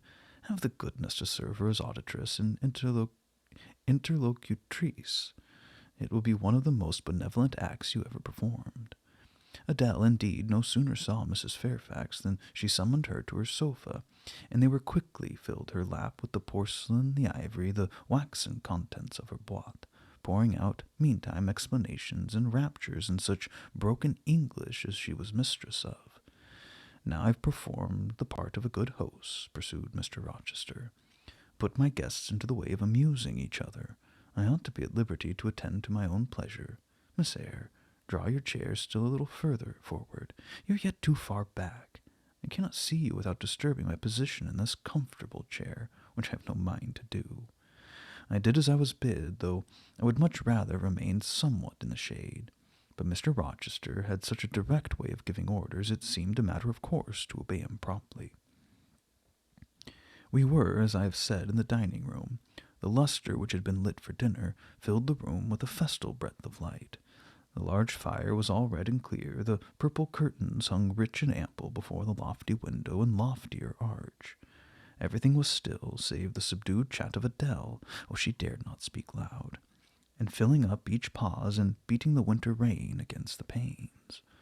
Mr. Rochester, as he sat in the damask-covered chair, looked different to what I had seen him before. Not quite so stern, much less gloomy. There was a smile on his lips, and his eyes sparkled. Whether with wine or not, I'm not sure, but I think it very probable. He was, in short, in his after-dinner mood, more expanded and genial, and also more self-indulgent than the frigid and rigid temper of the morning. Still, he looked preciously grim, cushioning his massive head against the swelling back of the chair, and received the light of the fire on his granite-hewn features and his great dark eyes. For he had great dark eyes, very fine eyes, too, not without a certain change in their depths sometimes, which, if it was not softness, reminded you at least of the feeling.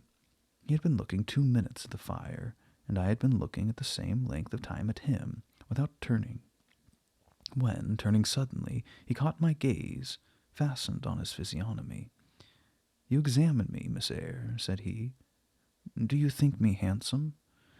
I should, as if I had deliberated, have replied to this question by something conventionally vague and polite, but the answer somehow slipped from my tongue before I was aware. "No, sir." "By my word, there's something singular about you," said he.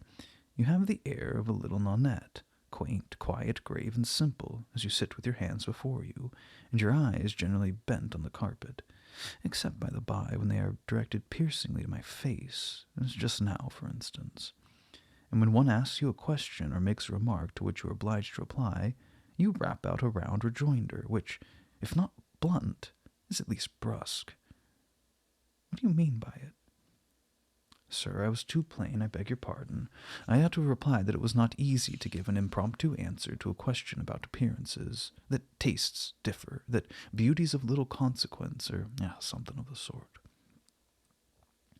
"You ought to have replied no such thing. Beauty of little consequence indeed? And so, under pretense of softening the previous outrage, of stroking and soothing me into placidity, you stick a sly penknife under my ear. Go on. What fault do you find in me, pray? I suppose I have all my limbs and all my features like any other man." "Mr. Rochester, allow me to disown my first answer. I intended no pointed repartee. I was only a blunder. Just so, I think so, and you shall be answerable for it. Criticize me. Does my forehead not please you?" He lifted up the sable waves of hair which lay horizontally over his brow and showed a solid enough mass of intellectual organs, but an abrupt deficiency where the suave sign of benevolence should have risen. "Now, man, am I a fool?" "Far from it, sir. You would perhaps think me rude if I inquired in return whether you're a philanthropist." There again, another stick of the penknife, when she pretended to pat my head, and that's because I said I did not like the society of children and old women. Low be it spoken. No, young lady, I am not a general philanthropist, but I bear a conscience. And he pointed to the prominences which are said to indicate that faculty, and which, fortunately for him, were sufficiently conspicuous, giving indeed a marked breadth to the upper part of his head. And besides, I was once had a kind of rude tenderness of heart. When I was as old as you, I was a feeling fellow enough, partial to the unfledged, unfostered, and unlucky, but fortune's knocked me about since, and has even kneaded me with her knuckles, and now I flatter myself I am hard and tough as an Indian rubber ball. Pervious, though, through a chink or two still, and with one sentient point in the middle of the lump. Yes, does that leave hope for me? Hope of what, sir? Of my final retransformation from Indian rubber back to flesh? Decidedly he's had too much wine, I thought, and I did not know what answer to make to his queer question. How could I tell whether he was capable of being retransformed? You look very much puzzled, Miss Eyre, and though you're not pretty any more than I am handsome, yet a puzzled air becomes you. Besides, it's convenient, for it keeps those searching eyes of yours away from my physiognomy, and busies them with the worsted flowers of the rug. So puzzle on. Young lady, I am disposed to be gregarious and communicative tonight. With this announcement he rose from his chair and stood, leaning his arm on the marble mantelpiece. In that attitude his shape was seen plainly as well as his face. His unusual breadth of chest, disproportionate almost to his length of limb. I'm sure most people would have thought him an ugly man. Yet there was so much unconscious pride in his port, so much ease in his demeanor, such a look of complete indifference to his own external appearance, so haughty a reliance on the power of other qualities, intrinsic or adventitious, to atone for the lack of mere personal attractiveness, that in looking at him one inevitably shared the indifference, and even in a blind, imperfect sense put faith in the confidence. I'm disposed to be gregarious and communicative tonight, he repeated, and that's why I sent for you. The fire and the chandelier were not sufficient company for me, nor would Pilate have been, for none of these can talk. Adele is a degree better, but still far below the mark. Mrs. Fairfax ditto. You, I'm persuaded, can suit me if you will. You puzzled me the first evening I invited you down here. I've almost forgotten you since. Other ideas have driven yours from my head, but tonight I am resolved to be at ease, to dismiss what importunes and recall what pleases. It would please me now to draw you out, to learn more of you. Therefore, speak. Instead of speaking, I smiled, and not a very complacent or submissive smile either. Speak, he urged. What about, sir? Whatever you like. I leave both the choice of subject and the manner of treating it entirely to you. Accordingly, I sat and said nothing. If he expects me to talk for the mere sake of talking and showing off, he'll find he's addressed the wrong person, I thought. You were dumb, Miss Eyre. I was dumb still. He bent his head a little towards me, with a single hasty glance seemed to dive into my eyes. Stubborn? He said. And annoyed. Ah, it is consistent. I put my request in an absurd, almost insolent form. Miss Eyre, I beg your pardon. The fact is, once for all, I don't wish to treat you like an inferior. That is, correcting himself, I claim only such superiority as must result from 20 years' difference in age and a century's advance in experience. This is legitimate, et j'y tiens, as Adele would say.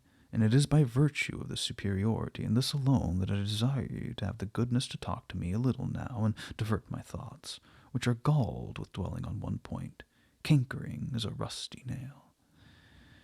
As he deigned an explanation, almost an apology, I did not feel so insensible to his condescension, and would not seem so. I am willing to amuse you if I can, sir, quite willing, but I cannot introduce a topic, because how do I know what will interest you? Ask me a question, and I'll do my best to answer. Then in the first place, do you agree with me that I have a right to be a little masterful, abrupt, perhaps exacting sometimes on the grounds I stated, namely that I'm old enough to be your father, and that I have battled through a varied experience with many men of many nations and roamed over half the globe, while you've lived quietly with one set of people in one house? Do as you please, sir.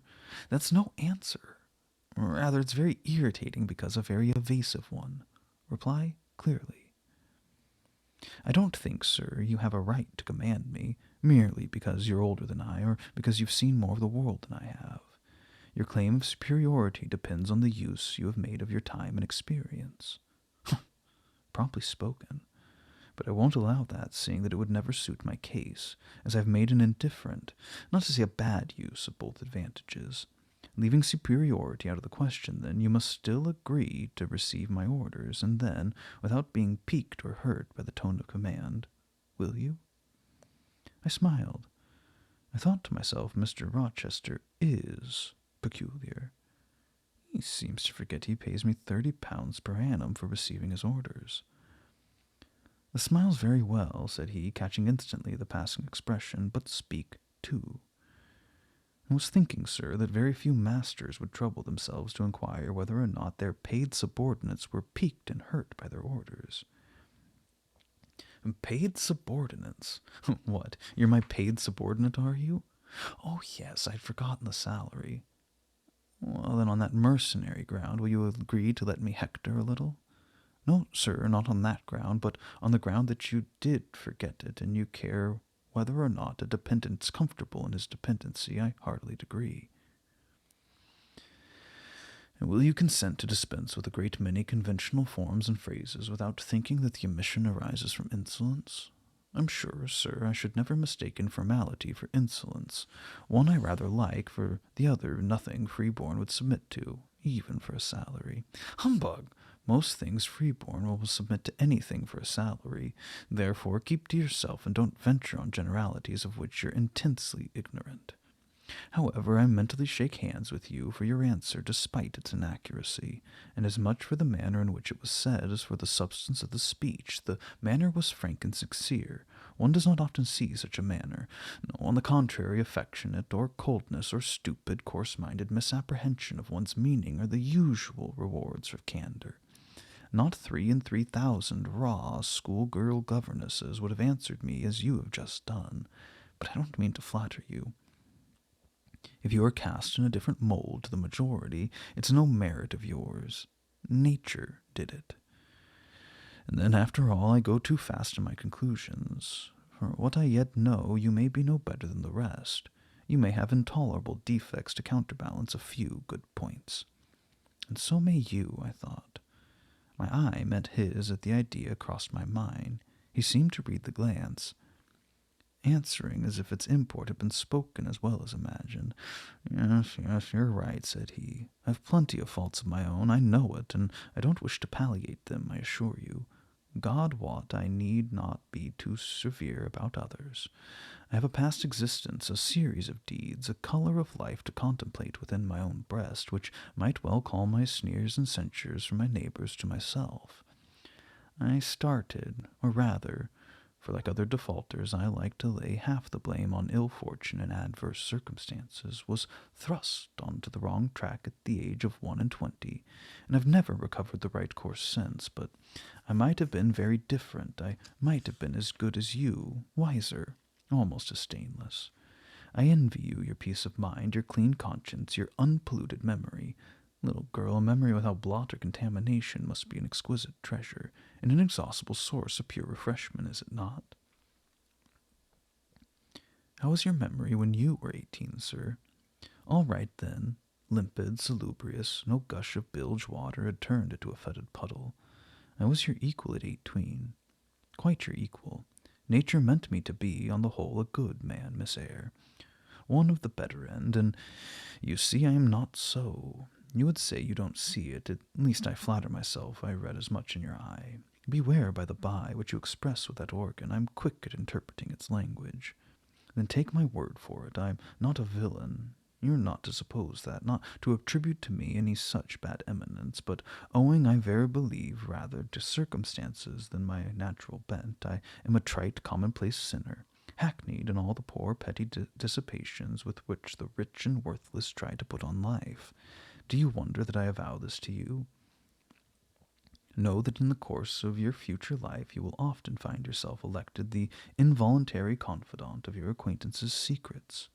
People will instinctively find you, as I have done, that it is not your forte to talk of yourself, but to listen while others talk of themselves. They will feel, too, that you listen with no malevolent scorn of their indiscretion, but with a kind of innate sympathy, not the less comforting and encouraging because it's unobtrusive in its manifestations. How do you know? How can you guess all this, sir? I know it well, therefore I proceed almost as freely as if I were writing my thoughts in a diary. You would say I should have been superior to circumstances. So I should, but you see I was not. When fate wronged me, I had not the wisdom to remain cool. I turned desperate and I degenerated. Now, when any vicious simpleton excites my disgust by his paltry ribaldry, I cannot flatter myself that I am better than he. I'm forced to confess that he and I are on the level. I wish I had stood firm. God knows I do. Dread remorse when you're tempted to err, Miss Eyre. Remorse is the poison of life. Repentance is said to be its cure, sir. It is not its cure. Reformation may be its cure, and I could reform. I have strength yet for that, but where's the use of thinking of it, hampered, burdened, cursed as I am? Besides, happiness is irrevocably denied me. I have a right to get pleasure out of life, and I will get it, cost what it may. Then you'll degenerate more, sir. Possibly, yet why should I if I can get sweet, fresh pleasure? And I may get as sweet and fresh as the wild honey the bee gathers on the moor. It will sting, it will taste bitter, sir, but how do you know? You've never tried it. How very serious, how very solemn you look. Yours is ignorant of the matter as this cameo head, taking one from the mantelpiece. You have no right to preach to me, you neophyte, that have not passed the porch of life and are absolutely unacquainted with its mysteries. I only remind you of your own words, sir. You said error brought remorse, and you pronounced remorse the poison of existence. And who talks of error now? I scarcely think the notion that flitted across my brain was an error. I believe it was an inspiration rather than a temptation. It was very genial, very soothing. I know that. Here it comes again. It's no devil, I assure you. Or if it be, it's put on the robes of an angel of light. I think I must admit so fair a guest when it asks entrance to my heart. And distrust it, sir, it's not a true angel. Once more, how do you know? By what instinct do you pretend to distinguish between fallen seraph of the abyss and a messenger from the eternal throne, between a guide and a seducer? I judge by your countenance, sir, which was troubled. When you said the suggestion had returned upon you, I feel sure it will work you more miserly if you listen to it. Not at all. It bears the most gracious message in the world. For the rest, you are not my conscience-keeper, so don't make yourself uneasy. Here, come in, bonny wanderer. He said this as if he spoke to a vision, viewless to any eye but his own. Then, folding his arms, which he held half extended on his chest, he seemed to enclose in their embrace the invisible being. Now, he continued, again addressing me, I've received the pilgrim, a disguised deity, I verily believe. Already I've done me good. My heart was the sort of channel. It will now be a shrine. To speak truth, sir, I don't understand you at all. I cannot keep up the conversation because it's gone out of my depth. Only one thing I know. You said you were not as good as you should like to be, and that you regretted your own imperfection. One thing I can comprehend. You intimated that I have a sullied memory was a perpetual bane. It seems to me that if you tried, you would in time find it possible to become what you yourself would approve, and that if from this day you began with resolution to correct your thoughts and actions, you would in a few years have laid up a new stainless store of recollections to which you might revert with pleasure. Justly thought, rightly said, Miss Eyre. And at this moment I'm paving hell with energy. Sir, I'm laying down good intentions which I believe durable as flint. Certainly my associates and pursuits shall be other than they have been. And better? And better. So much better as pure ore is than foul dross. You seem to doubt me. I don't doubt myself. I know what my aim is, what my motives are, and at this moment I pass a law, unalterable as that of the Medes and Persians, that both are right. They cannot be, sir, if they require a new statute to legalize them. They are, Miss Eyre, though they absolutely require a new statute. Unheard-of combinations of circumstances demand unheard-of rules. Oh, that sounds like a dangerous maxim, sir, because one can see at once that it's liable to abuse. Sententious sage, so it is, but I swear by my household gods not to abuse it. You are human and fallible. Yeah, I am, so are you. What then? The human and fallible should not arrogate a power with which the divine and perfect alone can be safely entrusted. What power? That of saying of the strange, unsanctioned line of action, let it be right. Let it be right, the very words you have pronounced then. May it be right, then, I said as I rose, deeming it useless to continue a discourse which was all darkness to me, and besides, sensible that the character of my interlocutor was beyond my penetration, at least beyond its present reach, and feeling the uncertainty, the vague sense of insecurity which accompanies a conviction of ignorance. Where are you going? Oh, to put Adele to bed. It's past her bedtime. You're afraid of me because I talk like a sphinx. Your language is enigmatical, sir, but though I am bewildered, I am certainly not afraid. You are afraid. Your self-love dreads a blunder. In that sense I do feel apprehensive. I have no wish to talk nonsense. Chapter 15. Mr. Rochester did, on a future occasion, explain it. It was one afternoon when he chanced to meet me and Adele in the grounds, while she played with Pilot in her shuttlecock. He asked me to walk up and down a long beech avenue within sight of her. He then said that she was the daughter of a French opera dancer, Céline Varenne, towards whom he had once cherished what he called a grande passion. This passion Céline had professed to return with even superior ardor. He thought himself her idol, ugly as he was. He believed, as he said, that she preferred his taille d'athlète to the elegance of the Apollo Belvedere. And Miss Eyre, so much I was flattered by this preference of the Gallic sylph for her British gnome that I installed her in a hotel, gave her a complete establishment of servants, a carriage, cashmeres, diamonds, dentelles, etc. In short, I began the process of ruining myself in the received style, like any other spoony. I had not, it seems, the originality to chalk out a new Rome to shame and destruction, but trode the old track with stupid exactness not to deviate an inch from the beaten centre. I had, as I deserved to have, the fate of all other spoonies. Happening to call one evening when Céline did not expect me, I found her out. But it was a warm night, and I was tired with strolling through Paris, so I sat down in her boudoir, happy to breathe the air consecrated so lately by her presence. No, I exaggerate. I never thought there was any consecrating virtue about her. It was rather a sort of pastille perfume she had left, a scent of musk and amber, than an odor of sanctity. I was just beginning to stifle with the fumes of conservatory flowers and sprinkled essences, when I bethought myself to open the window and step out onto the balcony. It was moonlight, and gaslight besides, and very still and serene. The balcony was furnished with a chair or two. I sat down, took out a cigar. I'll take one out now, if you'll excuse me. Here ensued a pause, filled up by the producing and lighting of a cigar. Having placed it to his lips and breathed the trail of Havana incense on the freezing and sunless air, he went on.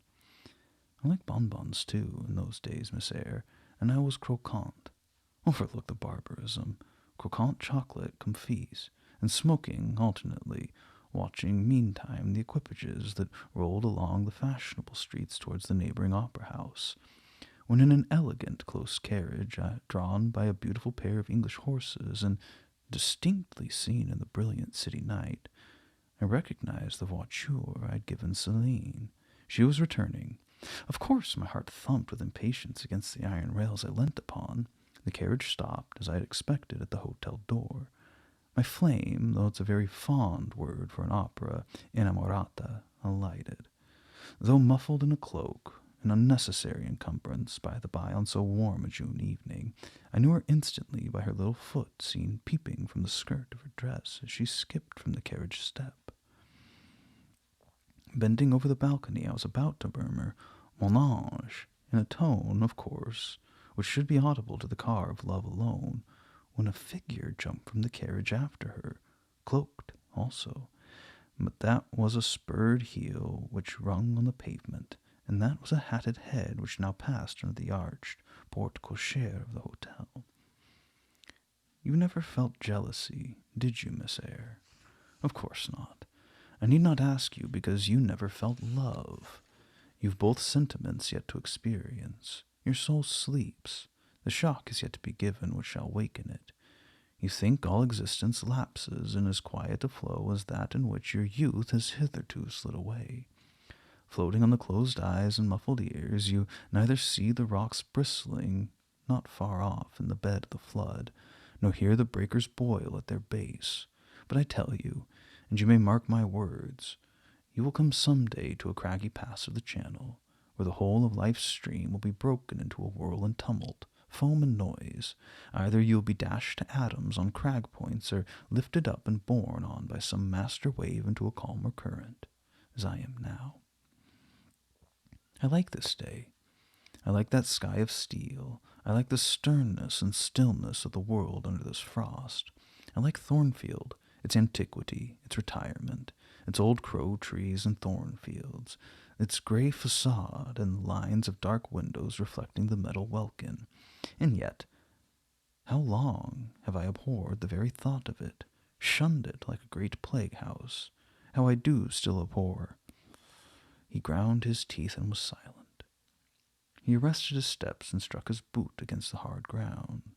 Some hated thought seemed to have gripped him in its grip, and to hold him so tightly that he could not advance. We were ascending the avenue when he thus paused. The hall was before us. Lifting his eyes to its battlements, he cast over them a glare such as I never saw before or since. Pain, shame, ire, impatience, disgust, detestation, seemed momentarily to hold a quivering conflict in the large pupil dilating under his ebon eyebrow.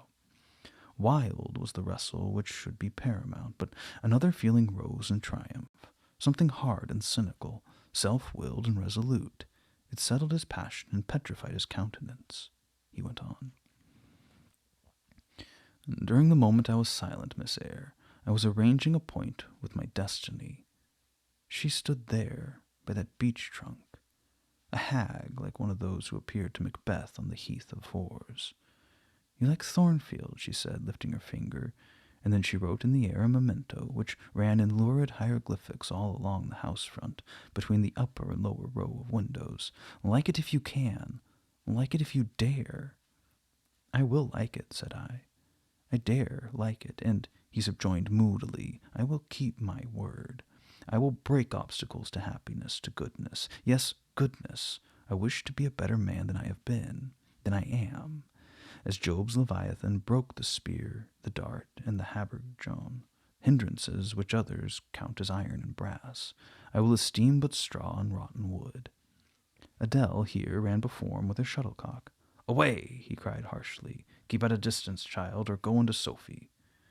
Continuing then to pursue his walk in silence, I ventured to recall him to the point whence he had abruptly diverged. Did you leave the balcony, sir? I asked, when Mademoiselle Vauchens entered. I almost expected a rebuff for this hardly well-timed question, but on the contrary, waking out of his scowling abstraction, he turned his eyes towards me, and the shade seemed to clear off his brow. Oh, I had completely forgotten Céline. Well, to resume, when I saw my charmer thus come and accompanied by a cavalier, I seemed to hear a hiss and the green snake of jealousy, rising on undulating coils from the moonlit balcony, glided within my waistcoat and ate its way in 2 minutes to my heart's core. Strange, he exclaimed, suddenly starting again from the point. Strange that I should choose you for the confidant of all this, young lady. Passing strange that you should listen to me quietly, as if it were the most usual thing in the world for a man like me to tell stories of his opera mistresses to a quaint, inexperienced girl like you. But the last singularity explains the first. As I intimated once before, you, with your gravity, considerateness, and caution, were made to be the recipient of secrets. Besides, I know what sort of a mind I've placed in communication with my own. I know it's not one liable to make infection. It's a peculiar mind. It's a unique one. Happily, I do not mean to harm it, but if I did, it would not take harm from me. The more you and I converse, the better, for while I cannot blight you, you may refresh me. After this digression, he proceeded. I remained in the balcony. They'll come to her boudoir, no doubt, thought I. Let me prepare an ambush. So putting my hand through the open window, I drew the curtain over it, leaving only an opening through which I could take observations.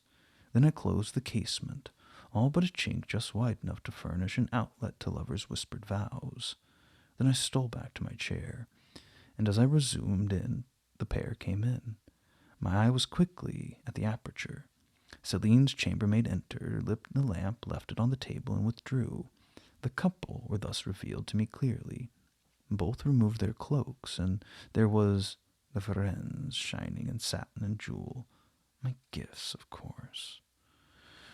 And there was her companion in an officer's uniform, and I knew him for the young roux of a vicomte, a brainless and vicious youth whom I had sometimes met in society and never thought of hating because I despised him so absolutely. On recognizing him, the fang of the snake, jealousy was instantly broken, because at the same moment my love for Celine sank under an extinguisher. A woman who could betray me for such a rival wasn't worth contending for. She deserved only scorn, less, however, than I who had been her dupe. They began to talk. Their conversation eased me completely. Frivolous, mercenary, heartless, and senseless, it was rather calculated to weary than enrage a listener. A card of mine lay on the table. This being perceived brought my name under discussion. Neither of them possessed energy nor wit to belabor me soundly, but they insulted me as coarsely as they could in their little way, especially Celine, who even waxed rather brilliant on my personal defects, deformities, as she termed them. Now it had been her custom to launch out into fervent admiration of what she called my beauté mâle, where she differed diametrically from you, who told me point-blank the second interview that you didn't think me handsome.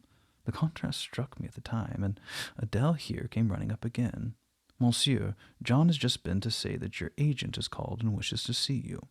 On that case I must abridge. Opening the window, I walked in upon them, liberated Celine from my protection, gave her notice to vacate her hotel, offered her a purse for immediate exigencies, disregarded screams, hysterics, prayers, protestations, convulsions, made an appointment with the Vicomte for a meeting at the Bois de Boulogne. Next morning I had the pleasure of encountering him, left a bullet in one of his poor, etiolated arms, feeble as the wing of a chicken in the pip, and thought I had done with the whole crew. But unluckily, the Varennes, 6 months before, had given me this Fillette Adele, whom she affirmed was my daughter. Perhaps she may be, though I see no proofs of such grim paternity written in her countenance. Pilot's more like me than she. Some years after I had broken with the mother, she abandoned her child and ran away to Italy with a musician, or singer. I acknowledge no natural claim on Adele's part to be supported by me, nor do I acknowledge any, for I'm not her father. But hearing that she was quite destitute, I even took the poor thing out of the slime and mud of Paris and transplanted it here, to grow up clean and wholesome soil of an English country garden. Mrs. Fairfax found you to train it, but now you know that it is the illegitimate offspring of a French opera girl. You will perhaps think differently of your post and protégé. You will be coming to me some day with notice that you found another place, that you beg me to look out for a new governess, etc., No, Adele's not answerable for either her mother's faults nor yours. I have a regard for her, and now that I know she is, in a sense, parentless, forsaken by her mother and disowned by you, sir, I shall cling closer to her than before. How can I possibly prefer the spoiled pet of a wealthy family who would hate her governance as a nuisance to a lonely little orphan who leans towards her as a friend? Oh, that is the light in which you view it. Well, I must go in now, and you too. It darkens. But I stayed out a few minutes longer with Adele and Pilot, ran a race with her, and played a game of battledore and shuttlecock. When we went in, I had removed her bonnet and cloak. I took her on my knee, kept her there an hour, allowing her to prattle as she liked, not rebuking even some little freedoms and trivialities into which she was apt to stray when much unnoticed, and which betrayed in her a superficiality of character, inherited probably from her mother, hardly congenial to an English mind. Still, she had her merits, and I was disposed to appreciate all that was good in her to the utmost. I sought in her countenance the features, the likeness of Mr. Rochester, but found none. No trait, no turn of expression announced relationship. Oh, it was a pity. If she could but have been proved to resemble him, he would have thought more of her. It was not till later, after I had withdrawn to my own chamber for the night, that I steadily reviewed the tale Mr. Rochester had told me. As he had said, there was probably nothing at all extraordinary in the substance of the narrative itself. A wealthy Englishman's passion for a French dancer, and her treachery to him, were everyday matters enough, no doubt, in society. But there was something decidedly strange in the paroxysms of emotion which had suddenly seized him when he was in the act of expressing the present contentment of his mood, and his newly revived pleasure in the old hall and its environs. I meditated wonderingly on this incident, but gradually quitting it, as I found it for the present inexplicable, I turned to the consideration of my master's manner to myself. The confidence he had thought fit to repose in me seemed a tribute to my discretion. I regarded and accepted it as such. His deportment had now for some weeks been more uniform towards me than at the first. I never seemed in his way. He didn't take fits of chilling hauteur. He then met me unexpectedly. The encounter seemed welcome. He had always a word and sometimes a smile for me. When summoned by formal invitation to his presence, I was honored by the cordiality of reception that made me feel I really possessed the power to amuse him, and that these evening conferences were sought as much for his pleasure as for my benefit. I, indeed, talked comparatively little, but I heard him talk with relish. It was his nature to be communicative. He liked to open to a mind unacquainted with the world glimpses of its scenes and ways. I do not mean its corrupt scenes and wicked ways, but such as derived their interest from the great scale on which they were acted, the strange novelty by which they were characterized. And I had a keen delight in receiving the new ideas he offered, and imagining the new pictures he portrayed, and followed him in thought through the new regions he disclosed, never startled or troubled by one noxious illusion. The ease of his manner freed me from painful restraint. The friendly frankness, as correct as cordial, with which he treated me drew me to him. I felt at times as if he were my relation rather than my master, yet he was imperious sometimes still. I didn't mind that. I saw it was his way. So happy, so gratified did I become with his new interest added to life, that I ceased to pine after kindred. My thin crescent destiny seemed to enlarge. The blanks of existence were filled in, my bodily health improved, I gathered flesh and strength. And was Mr. Rochester now ugly in my eyes? No, reader. Gratitude and many associations, all pleasurable and genial, made his face the object I best liked to see. His presence in a room was more cheering than the brightest fire, yet I had not forgotten his faults. Indeed, I could not, for he brought them frequently before me. He was proud, sardonic, harsh to inferiority of every description. In my secret soul I knew that his great kindness to me was balanced by unjust severity to many others. He was moody, too, unaccountably so. I more than once, when sent for to read to him, found him sitting in his library alone, with his head bent on his folded arms, and when he looked up, a morose, almost malignant scowl blackened his features. But I believe that his moodiness, his harshness, and his formal faults of morality, I say former, for now he seemed corrected of them, had their source in some cruel cross of fate. I believed he was naturally a man of better tendencies, higher principles, and purer tastes than such circumstances had developed, education instilled, or destiny encouraged. I thought there were excellent materials in him, though for the present they hung together somewhat spoiled and tangled. I cannot deny that I grieved for his grief, whatever that was, and would have given much to assuage it. Though I had now extinguished my candle and was laid down in bed, I could not sleep for thinking of his look when he paused in the avenue, and told how his destiny had riven up before him and dared him to be happy at Thornfield. Why not? I asked myself. What alienates him from this house? Will he leave it again soon? Mrs. Fairfax said he seldom stayed here longer than a fortnight at a time, and he's now been resident for 8 weeks. If he does go, the change will be doleful. Suppose he should be absent, spring, summer, autumn, how joyless sunshine and fine days will seem.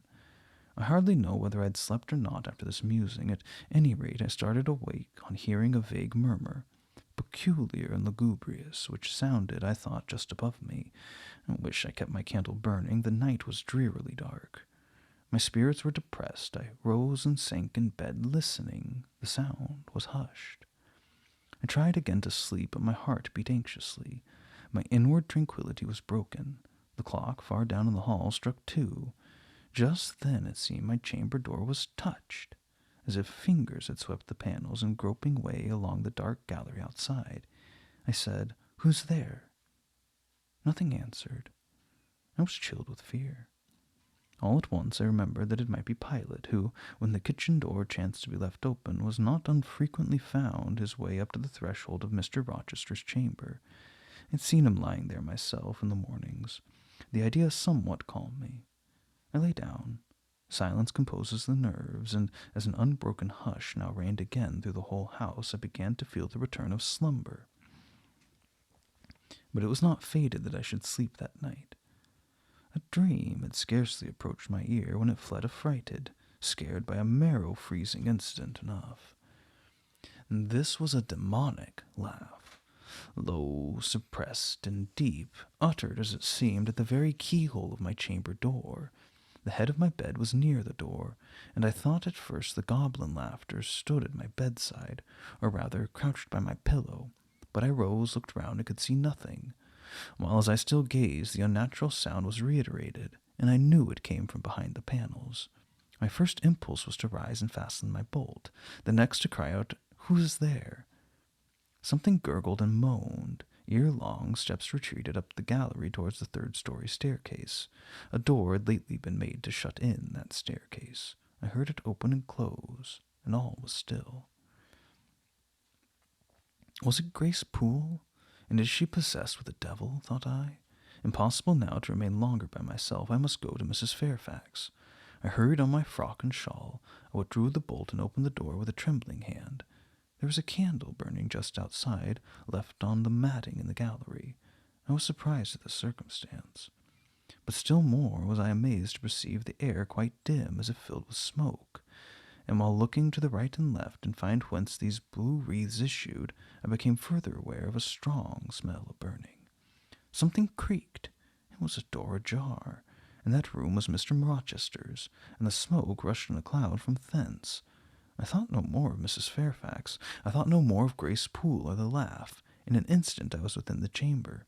Tongues of flames darted round the bed. The curtains were set on fire.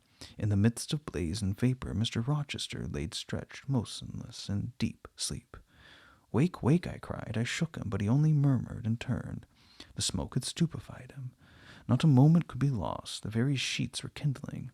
I rushed to his basin and ewer. Fortunately, one was wide and the other deep. Both were filled with water. I heaved them up, deluged the bed as its occupant, flew back to my own room, brought my own water jug, baptized the couch afresh, and by God's aid succeeding in extinguishing the flames which were devouring it. The hiss of the quenched element, the breakage of a pitcher which I flung from my hand when I emptied it, above all, the splash of the shower bath I had liberally bestowed, roused Mr. Rochester at last. Though it was now dark, I knew he was awake, because I heard him fulminating strange anathemas, and finding himself lying in a pool of water. "Is there a flood?" he cried. "No, sir," I answered, "but there has been a fire. Get up, do. You are quenched now. I'll fetch you a candle." "In the name of all the elves in Christendom, is that Jane Eyre?" he demanded. "What have you done with me, witch, sorceress? Who is in the room besides you? Have you plotted to drown me?" "I'll fetch you a candle, sir, and in heaven's name get up. Somebody has plotted something. You cannot too soon find out who and what it is. And there, I'm up now, but at your peril you fetch a candle yet. Wait 2 minutes till I get into some dry garments, and if any dry there be, yes, here's my dressing gown. Now run." I did run. I brought the candle which still remained in the gallery. He took it from my hand, held it up, and surveyed the bed, blackened and scorched, the sheets drenched, and the carpet round swimming in water. "What is it? Who did it?" he asked. I briefly related to him what had transpired, the strange laugh I heard in the gallery, the step ascending to the third story, the smoke, the smell of fire which had conducted me to this room, and in what state I found matters there, and how I deluged him with all the water I could lay hands on. He listened very gravely. His face, as I went on, expressed more concern than astonishment. He did not immediately speak when I had concluded. "Shall I call Mrs. Fairfax?" I asked. "Mrs. Fairfax? No, what the deuce would you call her for? What can she do? Leave her to sleep unmolested." "Then I'll fetch Leah and make John and his wife." "Not at all, just be still. You have a shawl on? If you're not warm enough, you can take my cloak yonder, wrap it about you, and sit down in the armchair there. I'll put it on. Now place your feet on the stool. Keep them out of the wet. I'm going to leave you a few minutes. I shall take the candle. Remain where you are till I return. Be as still as a mouse. I must pay a visit to the second story. Don't move, remember, or call on anyone." He went. I watched the light withdraw. He passed up the gallery very softly, unclosed the staircase door with as little noise as possible, shut it after him, and the last ray vanished. I was left in total darkness. I listened for some noise, but heard nothing. A very long time elapsed. I grew weary. It was cold, in spite of the cloak, and I did not see the use of staying, as I was not to rouse the house. I was on the point of risking Mr. Rochester's displeasure by disobeying his orders, when the light once more gleamed dimly on the gallery wall, and I heard his unshod feet tread the matting. I hope it is he, thought I, and not something worse. He re-entered, pale and very gloomy. "I found it all out," said he, setting his candle down on the washstand, and says I thought. "How, sir?" He made no reply, but stood with his arms folded, looking on the ground. At the end of a few minutes he inquired in a rather peculiar tone, "I forget whether you said you saw anything when you opened your chamber door." "No, sir, only the candlestick on the ground." "But you heard an odd laugh? You've heard that laugh before, I should think, or something like it." "Yes, sir. There's a woman who sews here called Grace Poole. She laughs in that way. She's a singular person." "Just so. Grace Poole. You've guessed it." Chapter 16. I both wished and feared to see Mr. Rochester on the day which followed this sleepless night. I wanted to hear his voice again, yet feared to meet his eye. During the early part of the morning I momentarily expected his coming. He was not in the frequent habit of entering the schoolroom, but he did step in for a few minutes sometimes, and I had the impression that he was sure to visit it that day. But the morning passed just as usual. Nothing happened to interrupt the quiet course of Adele's study. Only, soon after breakfast, I heard some bustle in the neighborhood of Mr. Rochester's chamber, Mrs. Fairfax's voice and Leah's and the cook's, that is, John's wife, and even John's own gruff tones. There were exclamations of, "What a mercy master was not burnt in his bed! It's always dangerous to keep a candle lit at night. How providential that he had presence of mind to think of the water-jug. I wonder he waked nobody. It is to be hoped he will not take cold with sleeping on the library sofa," etc. To much confabulation succeeding the sound of scrubbing and setting to rights. And when I passed the room and going down the stairs, I saw through the open door that all was again restored to complete order. Only the bed was stripped of its hangings. Leah stood up in the window-seat, rubbing the panes of glass dimmed with smoke. I was about to address her, for I wished to know what account had been given of the affair, but on advancing I saw a second person in the chamber, a woman sitting on a chair by the bedside and sewing rings to new curtains. That woman was no other than Grace Poole. There she sat, staid and taciturn-looking, as usual, in her brown stuff gown, her check apron, white handkerchief, and cap. She was intent on her work, in which her whole thoughts seemed absorbed. On her hard forehead and in her commonplace features was nothing either of the paleness or desperation one would have expected to see marking the countenance of a woman who had attempted murder, and whose intended victim had followed her last night to her lair, and, as I believe, charged her with the crime she wished to perpetrate. I was amazed, confounded. She looked up, while I still gazed at her. No start, no increase or failure of color betrayed emotion, consciousness of guilt, or fear of detection. She said, "Good morning, miss," in her usual phlegmatic manner, and taking up another ring and more tape, went on with her sewing. I'll put her to some test, thought I. Such absolute impenetrability is past comprehension. "Good morning, Grace," I said. "Has anything happened here? I thought I heard the servants all talking together a while ago. Only Master's been reading in his bed last night. He fell asleep in his candle lit, and the curtains got on fire. But, fortunately, he awoke before the bedclothes or the woodwork caught, and contrived to quench the flame with the water in the ewer. A strange affair, I said, in a low voice, then, looking at her fixedly, did Mr. Rochester wake nobody? Did no one hear him move? She again raised her eyes to me, and this time there was something of consciousness in her expression. She seemed to examine me warily, and then she answered, "The servants sleep so far off, you know, miss, they were not likely to hear. But Mrs. Fairfax's room and yours are the nearest to the master's. But Mrs. Fairfax said she heard nothing. When people get elderly, they often sleep heavy." She paused, and then added with a sort of assumed indifference, but still a marked and significant tone, "But you're young, miss, and I should say a light sleeper. Perhaps you may have heard a noise." "I did," said I, dropping my voice so that Leah, who was still polishing the panes, could not hear me, "and at first I thought it was Pilot. But Pilot cannot laugh, and I'm certain I heard a laugh, and a strange one." She took a new needleful of thread, waxed it carefully, threaded her needle with a steady hand, and then observed with perfect composure, "It's hardly likely Master would laugh. I should think, miss, that when he was in such danger, you must have been dreaming." "I was not dreaming," I said, with some warmth, for her brazen coolness provoked me. Again she looked at me, and with the same scrutinizing and conscious eye. "Have you told Master that you heard a laugh?" she inquired. "I'd not had the opportunity of speaking to him this morning." "You didn't think of opening your door and looking out into the gallery?" she further asked. She appeared to be cross-questioning me, attempting to draw from me information unawares. The idea struck me that if she discovered I knew or suspected her guilt, she would be playing off some of her malignant pranks on me. I thought it advisable to be on my guard. "On the contrary," said I bolted my door." "Then you're not in the habit of bolting your door every night before you get into bed?" "Fiend! She wants to know my habits, that she may lay her plans accordingly." Indignation again prevailed over prudence. I sharply replied, "Hitherto I've often omitted to fasten the bolt. I didn't think it necessary. I was not aware of any danger or annoyance was to be dreaded at Thornfield Hall. But in future," and I laid marked stress on the words, "I shall take good care to make all secure before I venture to lie down." "It will be wise so to do," was her answer.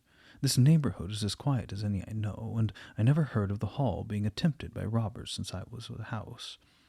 Though there are hundreds of pounds worth of plate in the plate closet, and is well known.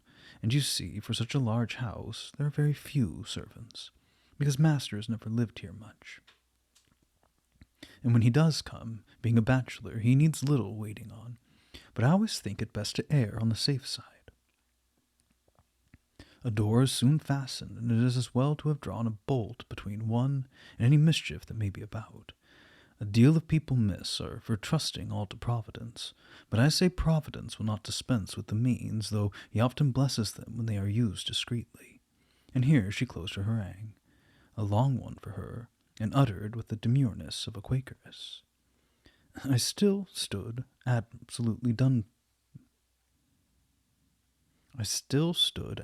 dumbfoundered at what appeared to me her miraculous self-possession and most inscrutable hypocrisy. Then the cook entered. "Mrs. Poole," said she, addressing Grace, "the servants' dinner will soon be ready. Will you come down?" "No, just put my pint of porter and a bit of pudding on the tray. I'll carry it upstairs." "You'll have some meat?" "Just a morsel, and a taste of cheese, that's all." "And the sago?" "Never mind it at present. I'll be coming down before tea-time. I'll make it myself." The cook here turned to me, saying that Mrs. Fairfax was waiting for me, so I departed. I hardly heard Mrs. Fairfax's account of the curtain conflagration during dinner, so much was I occupied in puzzling my brains over the enigmatical character of Grace Poole, and still more in pondering the problem of her position at Thornfield, and questioning why she had not been given into custody that morning, or at the very least dismissed from her master's service. He had almost as much as declared his conviction of her criminality last night. What mysterious cause withheld him from accusing her? Why had he enjoined me, too, to secrecy? It was strange. A bold, vindictive, and haughty gentleman seemed somehow in the power of one of the meanest of his dependents. so much in her power that even when she lifted her hand against his life, he dared not openly charge her with the attempt, much less punish her for it. Had Grace been young and handsome, I should have been tempted to think that tenderer feelings and prudence or fear influenced Mr. Rochester in her behalf. But hard favor and matronly as she was, the idea could not be admitted. Yet, I reflected, she has been young once. Her youth would be contemporary with her master's. Mrs. Fairfax told me once she had lived here many years. I don't think she can ever have been pretty. But for aught I know, she may possess originality and strength of character to compensate for her want of personal advantages. Mr. Rochester is an amateur of the decided and eccentric. Grace is eccentric, at least. What if a former caprice, a freak very possible to a nature so sudden and headstrong as his, has delivered him into her power, and she now exercises over his actions a secret influence, the result of his own indiscretion, which he cannot shake off and dare not disregard? But having reached this point of conjecture, Mrs. Poole's square, flat figure and uncommonly dry, even coarse face recurred so distinctly to my mind's eye that I thought, no, impossible, my supposition cannot be correct. Yet, suggested the secret voice which talks to us in our own hearts, you are not beautiful either. And perhaps Mr. Rochester approves you. At any rate, you've often felt as if he did, and last night, remember his words. Remember his look. Remember his voice. I remembered all. Language, glance, and tone seemed at the moment vividly renewed. I was now in the schoolroom. Adele was drawing. I bent over her and directed her pencil. She looked up with a sort of start. Qu'avez-vous, mademoiselle? She said.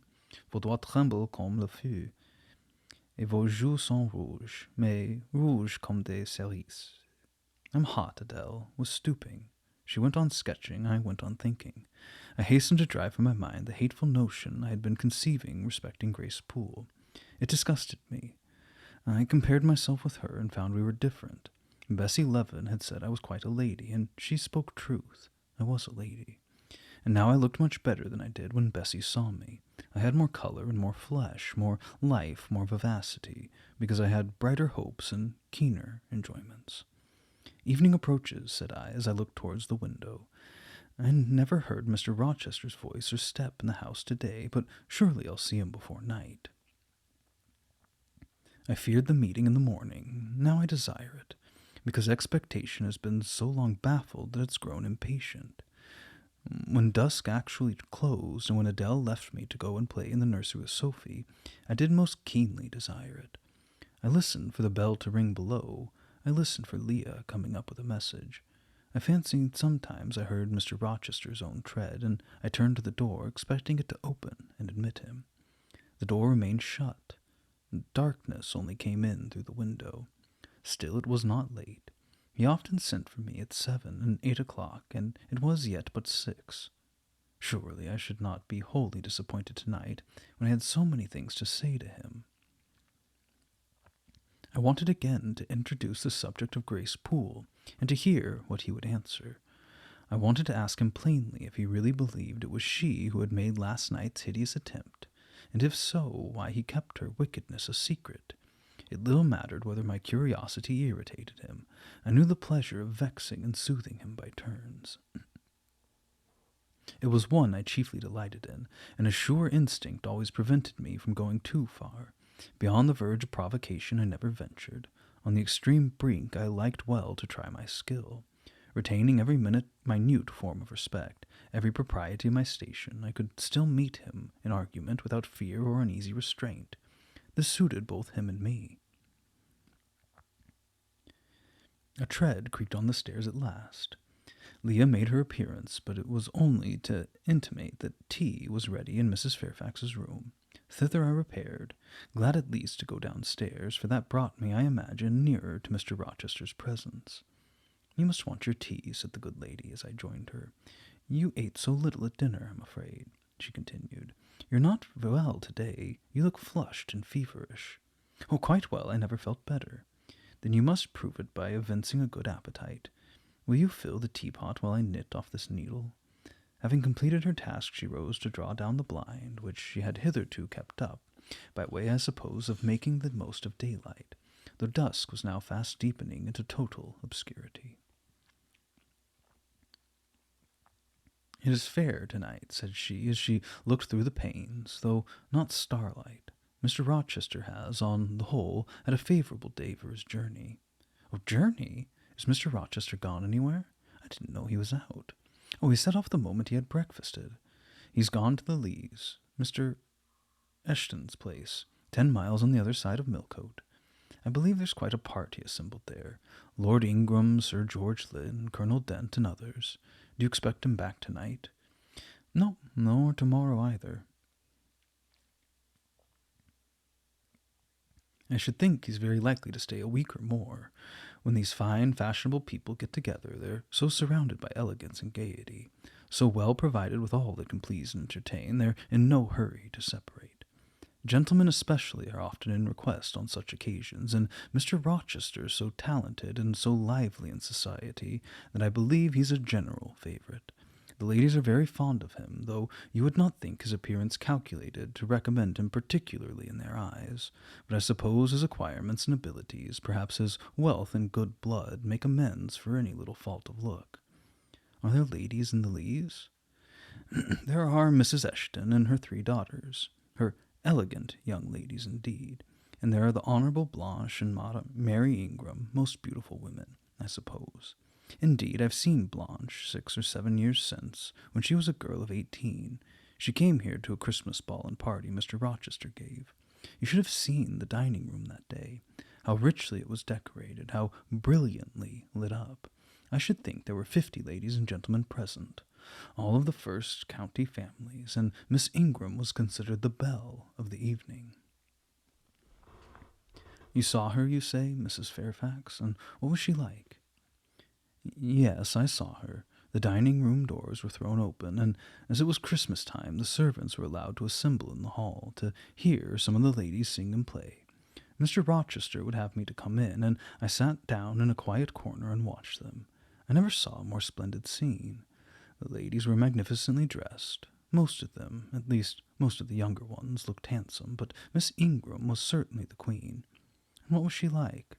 Tall, fine bust, sloping shoulders, long, graceful neck, olive complexion, dark and clear, noble features, eyes rather like Mr. Rochester's, large and black and as brilliant as her jewels.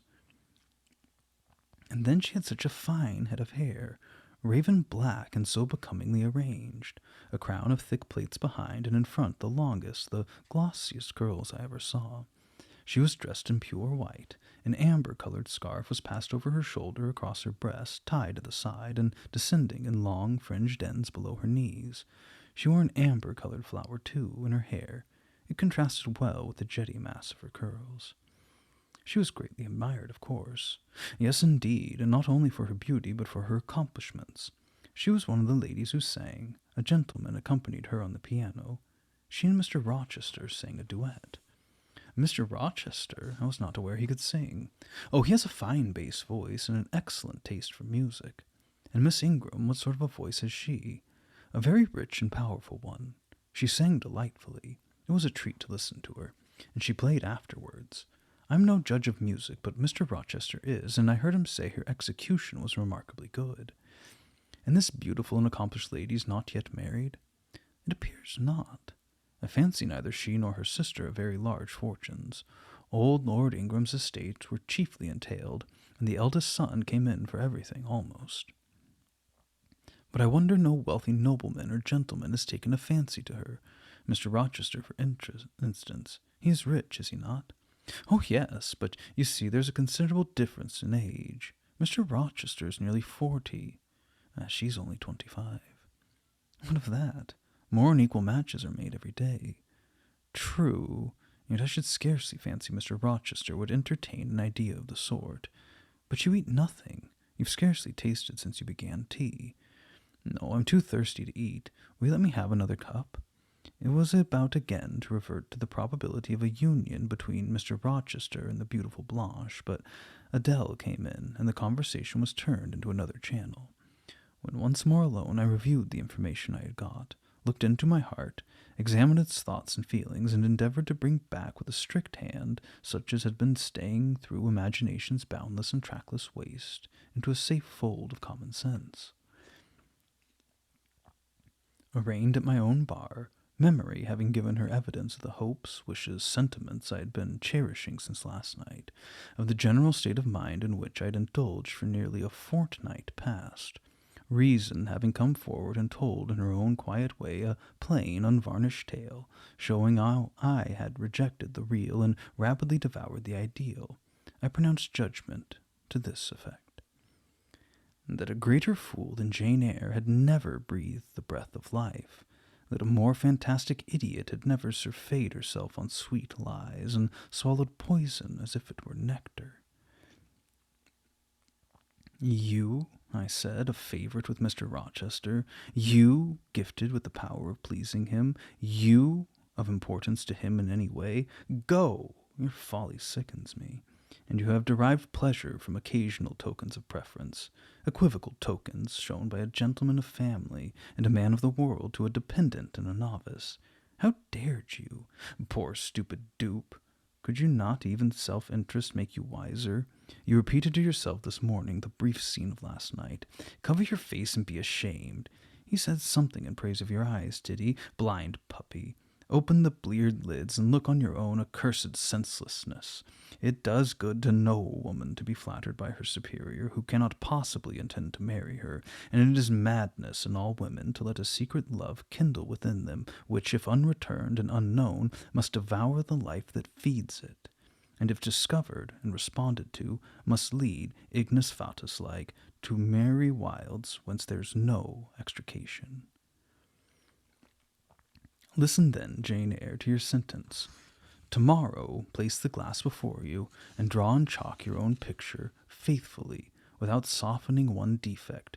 Omit no harsh line, smooth away no displeasing irregularity. Write under it, a portrait of a governess, disconnected, poor, plain. Afterwards, take a piece of smooth ivory. You have one prepared in your drawing box. Take your palette, mix your freshest, finest, clearest tints. Choose your most delicate camel hair pencils. Delineate carefully the loveliest face you can imagine.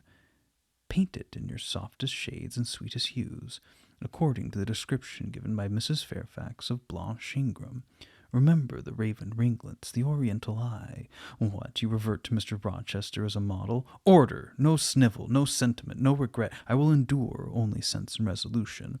Recall the august yet harmonious lineaments, the Grecian neck and bust. Let the round and dazzling arm be visible, and the delicate hand.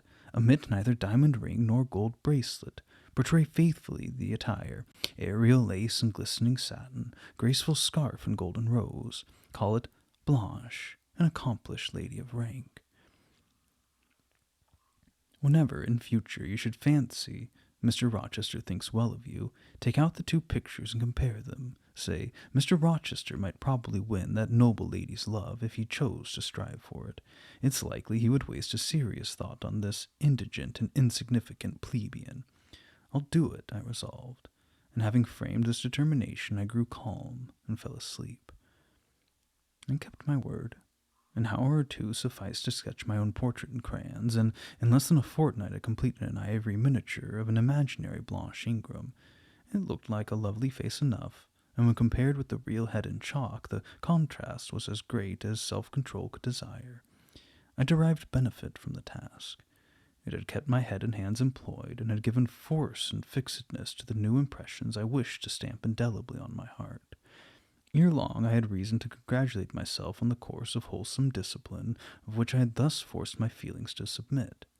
Thanks to it, I was able to meet subsequent occurrences with decent calm, which, had they found me unprepared, I should probably have been unequal to maintain, even externally. Chapter 17. A week passed. No news arrived of Mr. Rochester. 10 days, and still he didn't come. Mrs. Fairfax said she should not be surprised if he were to go straight from the Leas to London, and thence to the Continent, and not show his face again at Thornfield for a year to come. He had not unfrequently quitted it in a manner quite as abrupt and unexpected. When I heard this, I was beginning to feel a strange chill and failing at the heart. I was actually permitting myself to experience a sickening sense of disappointment. But rallying my wits and recollecting my principles, I at once called my sensations to order, and it was wonderful how I got over the temporary blunder, how I cleared up the mistake of supposing Mr. Rochester's movements a matter in which I had any cause to take a vital interest. Not that I humbled myself by a slavish notion of inferiority. On the contrary, I just said, "You have nothing to do with the master of Thornfield, further than to receive the salary he gives you for teaching his protege, and to be grateful for such respectful and kind treatment as, if you do your duty, you have a right to expect at his hands. Be sure that's the only tie he seriously acknowledges between you and him, so don't make him the object of your fine feelings, your raptures, agonies, and so forth. He's not of your order. Keep to your caste, and be too self-respecting to lavish the love of the whole heart, soul, and strength where such a gift's not wanted and would be despised." I went on with my day's business tranquilly, but ever and anon vague suggestions kept wandering across my brain of reasons why I should quit Thornfield, and I kept involuntarily framing advertisements and pondering conjectures about new situations. These thoughts I did not think it necessary to check.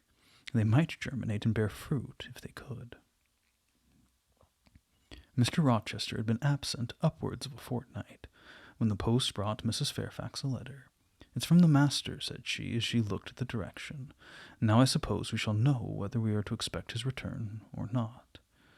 And while she broke the seal and perused the document, I went on taking my coffee, or at breakfast. It was hot, and I attributed to that circumstance a fiery glow which suddenly rose to my face. Why my hand shook, and why I involuntarily spilled half the contents of my cup into my saucer, I did not choose to consider. "Well, I sometimes think we are too quiet, but we run a chance of being busy enough now, for a little while at least," said Mrs. Fairfax, still holding the note before her spectacles. Here I permitted myself to request an explanation. I tied the string of Adele's pinafore, which happened to be loose. Having helped her also to another bun and refilled her mug with milk, I said nonchalantly, "Mr. Rochester is not likely to return soon, I suppose." "Oh, indeed he is. In 3 days, he says. It'll be next Thursday. And not alone, either. I don't know how many of the fine people at the Lees are coming with him. He sends his direction for all the best bedrooms to be prepared, and the library and drawing rooms are to be cleaned out, and I am to get more kitchen hands from the George Inn at Millcote, and from wherever else I can, and the ladies will bring their maids and their gentlemen, their valets, so we shall have a house full." And Mrs. Fairfax swallowed her breakfast and hastened away to commence operations. 3 days were, as she foretold, busy enough. I had thought all the rooms at Thornfield beautifully clean and well arranged, but it appears I was mistaken. 3 women were got to help, and such scrubbing, such brushing, such washing of paint and beating of carpets, such taking down and putting up of pictures, such polishing of mirrors and lustres, such lighting of fires in bedrooms, such airing of sheets and feather beds on hearths I never beheld either before or since. Adele ran quite wild in the midst of it. The preparations for company and the prospect of their arrival seemed to throw her into ecstasies. She would have Sophie to look over all her toilettes, as she called frocks, to furbish up any that were passé, and to air and arrange the new. For herself she did nothing but caper about in the front chambers, jump on and off the bedstead, and lie on the mattresses and piled up bolsters and pillows before the enormous fires roaring in the chimneys. From school duties she was exonerated. Mrs. Fairfax had pressed me into her service, and I was all day in the storeroom, helping or hindering her and the cook, learning to make custards and cheesecakes and French pastry, to truss game and garnish dessert dishes. The party were expected to arrive at Thursday afternoon, in time for dinner at 6. During the intervening period I had no time to nurse chimeras, and I believe I was as active and gay as anybody, Adele excepted. Still, now and then I received a damping check to my cheerfulness, and was, in spite of myself, thrown back on the region of doubts and portents and dark conjectures. This was when I chanced to see the 3rd-story staircase door, which of late had always been kept locked, open slowly, and give passage to the form of Grace Poole, in prim cap, bright apron, and handkerchief. When I watched her glide along the gallery, her quiet tread muffled in a list slipper, when I saw her look into the bustling, topsy-turvy bedrooms, just say a word, perhaps, to the charwoman about the proper way to polish a grate, or clean a marble mantelpiece, or take stains from papered walls, and then pass on, she would thus descend to the kitchen once a day, eat her dinner, smoke a moderate pipe on the hearth, and go back, carrying her pot of porter with her, for her private solace in her own gloomy upper haunt. Only 1 hour in the 24 did she pass with her fellow servants below. All the rest of the time she spent in some low-ceilinged oaken chamber of the second story. And there she sat and sewed, or probably laughed drearily to herself, as companionless as a prisoner in the dungeon. The strangest thing of all was that not a soul in the house except me noticed her habits or seemed to marvel at them. No one discussed her position or employment. No one pitied her solitude or isolation. I once, indeed, overheard part of a dialogue between Leah and one of the charwomen, of which Grace formed the subject. Leah had been saying something I had not caught, but the charwoman remarked, "She gets good wages, I guess." "Yes," said Leah, "I wish I had as good. Not that mine are to complain of. There's no stinginess at Thornfield. But they're not a fifth of the sum Mrs. Poole receives. And she's laying by. She goes every quarter to the bank at Millcote. I should not wonder, but she has saved enough to keep her independent if she liked to leave. But I suppose she's got used to the place, and then she's not 40 yet, and strong and able for anything. It's too soon for her to give up business." "She is a good hand, I dare say," said the charwoman. "Ah, she understands what she has to do. Nobody better," rejoined Leah significantly. "And it's not every one could fill her shoes, not for all the money she gets." "That it is not," was the reply. "I wonder whether master—" The charwoman was going on, but here Leah turned and perceived me, and instantly gave her companion a nudge. "Doesn't she know?" I heard the woman whisper. Leah shook her head, and the conversation was of course dropped. All I had gathered from it amounted to this, that there was a mystery at Thornfield, and that from participation in that mystery I was purposely excluded. Thursday came. All work had been completed the previous evening. Carpets were laid down, bed-hangings festooned, radiant white counterpanes spread, toilet tables arranged, furniture rubbed, flowers piled in vases. Both chambers and saloons looked as fresh and bright as hands could make them. The hall, too, was scoured, and the great carved clock, as well as the steps and banisters of the staircase, were polished to the brightness of glass. In the dining-room, the sideboard flashed resplendent with plate. In the drawing-room, the boudoir, vases of exotics bloomed on all sides. Afternoon arrived. Mrs. Fairfax assumed her best black satin gown, her gloves, and her gold watch, for it was her part to receive the company, to conduct the ladies to their rooms, etc. Adele, too, would be dressed, though I thought she had little chance of being introduced to the party that day at least. However, to please her, I allowed Sophie to apparel her in one of her short, full muslin frocks. For myself, I had no need to make any change. I should not be called upon to quit my sanctum of the schoolroom, for a sanctum it was now become to me, a very pleasant refuge in time of trouble. It had been a mild, serene spring day, one of those days which towards the end of March and the beginning of April rise shining over the earth as heralds of summer. It was drawing to an end now, but the evening was even warm, and I sat at work in the schoolroom with the window open. "It gets late," said Mrs. Fairfax, entering a rustling state. "I'm glad I ordered dinner an hour after about the time Mr. Rochester mentioned, for it's past 6 now. I've sent John down to the gates to see if there's anything on the road. One can see a long way from thence in the direction of Millcote." She went to the window. "Here he is," said she. "Well, John," leaning out, "any news?" "They're coming, ma'am," was the answer. "They'll be here in 10 minutes. Adele flew to the window. I followed, taking care to stand on one side so that, screened by the curtain, I could see without being seen. 10 minutes. The 10 minutes John had given seemed very long, but at last wheels were heard. 4 equestrians galloped up the drive, and after them came 2 open carriages. Fluttering veils and waving plumes filled the vehicles. 2 of the cavaliers were young, dashing-looking gentlemen. The third was Mr. Rochester on his black horse, Mesrour, Pilot bounding before him. At his side rode a lady, and he and she were the first of the party. Her purple riding habit almost swept the ground. Her veil streamed along in the breeze, mingling with its transparent folds, and gleaming through them shone rich raven ringlets. "Miss Ingram!" exclaimed Mrs. Fairfax, and away she hurried to her post below. The cavalcade, following the sweep of the drive, quickly turned the angle of the house, and I lost sight of it. Adele now petitioned to go down, but I took her on my knee and gave her to understand that she must not on any account think of venturing in sight of the ladies, either now or at any other time, unless expressly sent for, that Mr. Rochester would be very angry, etc. Some natural tears she shed on being told this, but as I began to look very grave, she consented at last to wipe them. A joyous stir was now audible in the hall. Gentlemen's deep tones and ladies' silvery accents blent harmoniously together, and distinguishable above all, though not loud, was the sonorous voice of the master of Thornfield Hall, welcoming his fair and gallant guests under its roof. Then light steps ascended the stairs.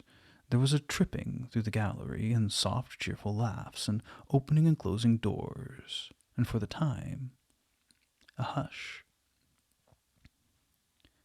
"Elle changeant de toilette," said Adele, who, listening attentively, had followed every movement, and she sighed. "Chez maman," says she, "quand il y avait du monde, je le suivais partout, au salon et aux leurs chambres. Souvent je regardais les femmes de chambre coiffer et habiller les dames, et c'était si amusant. Comme c'est là on apprend." "Don't you feel hungry, Adele?" "Mais oui, mademoiselle. Voilà 5 ou 6 heures que nous n'avons pas mangé." "Well, now, when the ladies are in the rooms, I'll venture down and get you something to eat." Issuing from my asylum with precaution, I sat back stairs which conducted directly to the kitchen. All in the region was fire and commotion. The soup and fish were in the last stage of projection, and the cook hung over her crucibles in a frame of mind and body threatening spontaneous combustion. In the servants' hall 2 coachmen and 3 gentlemen's gentlemen stood or sat round the fire. All the Abigails, I suppose, were upstairs with their mistresses. The new servants had been hired from Millcote, were bustling about everywhere. Threading this chaos, I at last reached the larder. There I took possession of a cold chicken, a roll of bread, some tarts, a plate or 2, and a knife and fork. With this booty I made a hasty retreat. I regained the gallery and was just shutting the back door behind me when an accelerated hum warned me that the ladies were about to issue from their chambers. I could not proceed to the schoolroom without passing some of their doors, and running the risk of being surprised with my cargo of victualage. I stood still at the end, which, being windowless, was dark, quite dark now, for the sun was set and twilight gathering. Presently the chambers gave up their fair tenants one after another. Each came out gaily and airily, with dress that gleamed lustrous through the dusk. For a moment they stood grouped together at the other extremity of the gallery, conversing in a key of sweet subdued vivacity. They then descended the staircase almost as noiselessly as a bright mist rolls down a hill. Their collective appearance had left on me an impression of high-born elegance, such as I had never before received. I found Adele peeping through the schoolroom door, which she held ajar. "What beautiful ladies!" cried she in English. "Oh, I wish I might go to them. Do you think Mr. Rochester will send for us by and by after dinner?"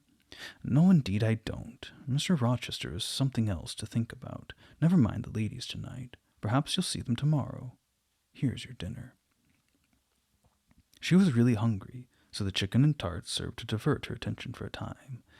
It was well I secured this forage, for both she, I, and Sophie, to whom I conveyed a share of our repast, would have run a chance of getting no dinner at all. Everyone downstairs was too much engaged to think of us.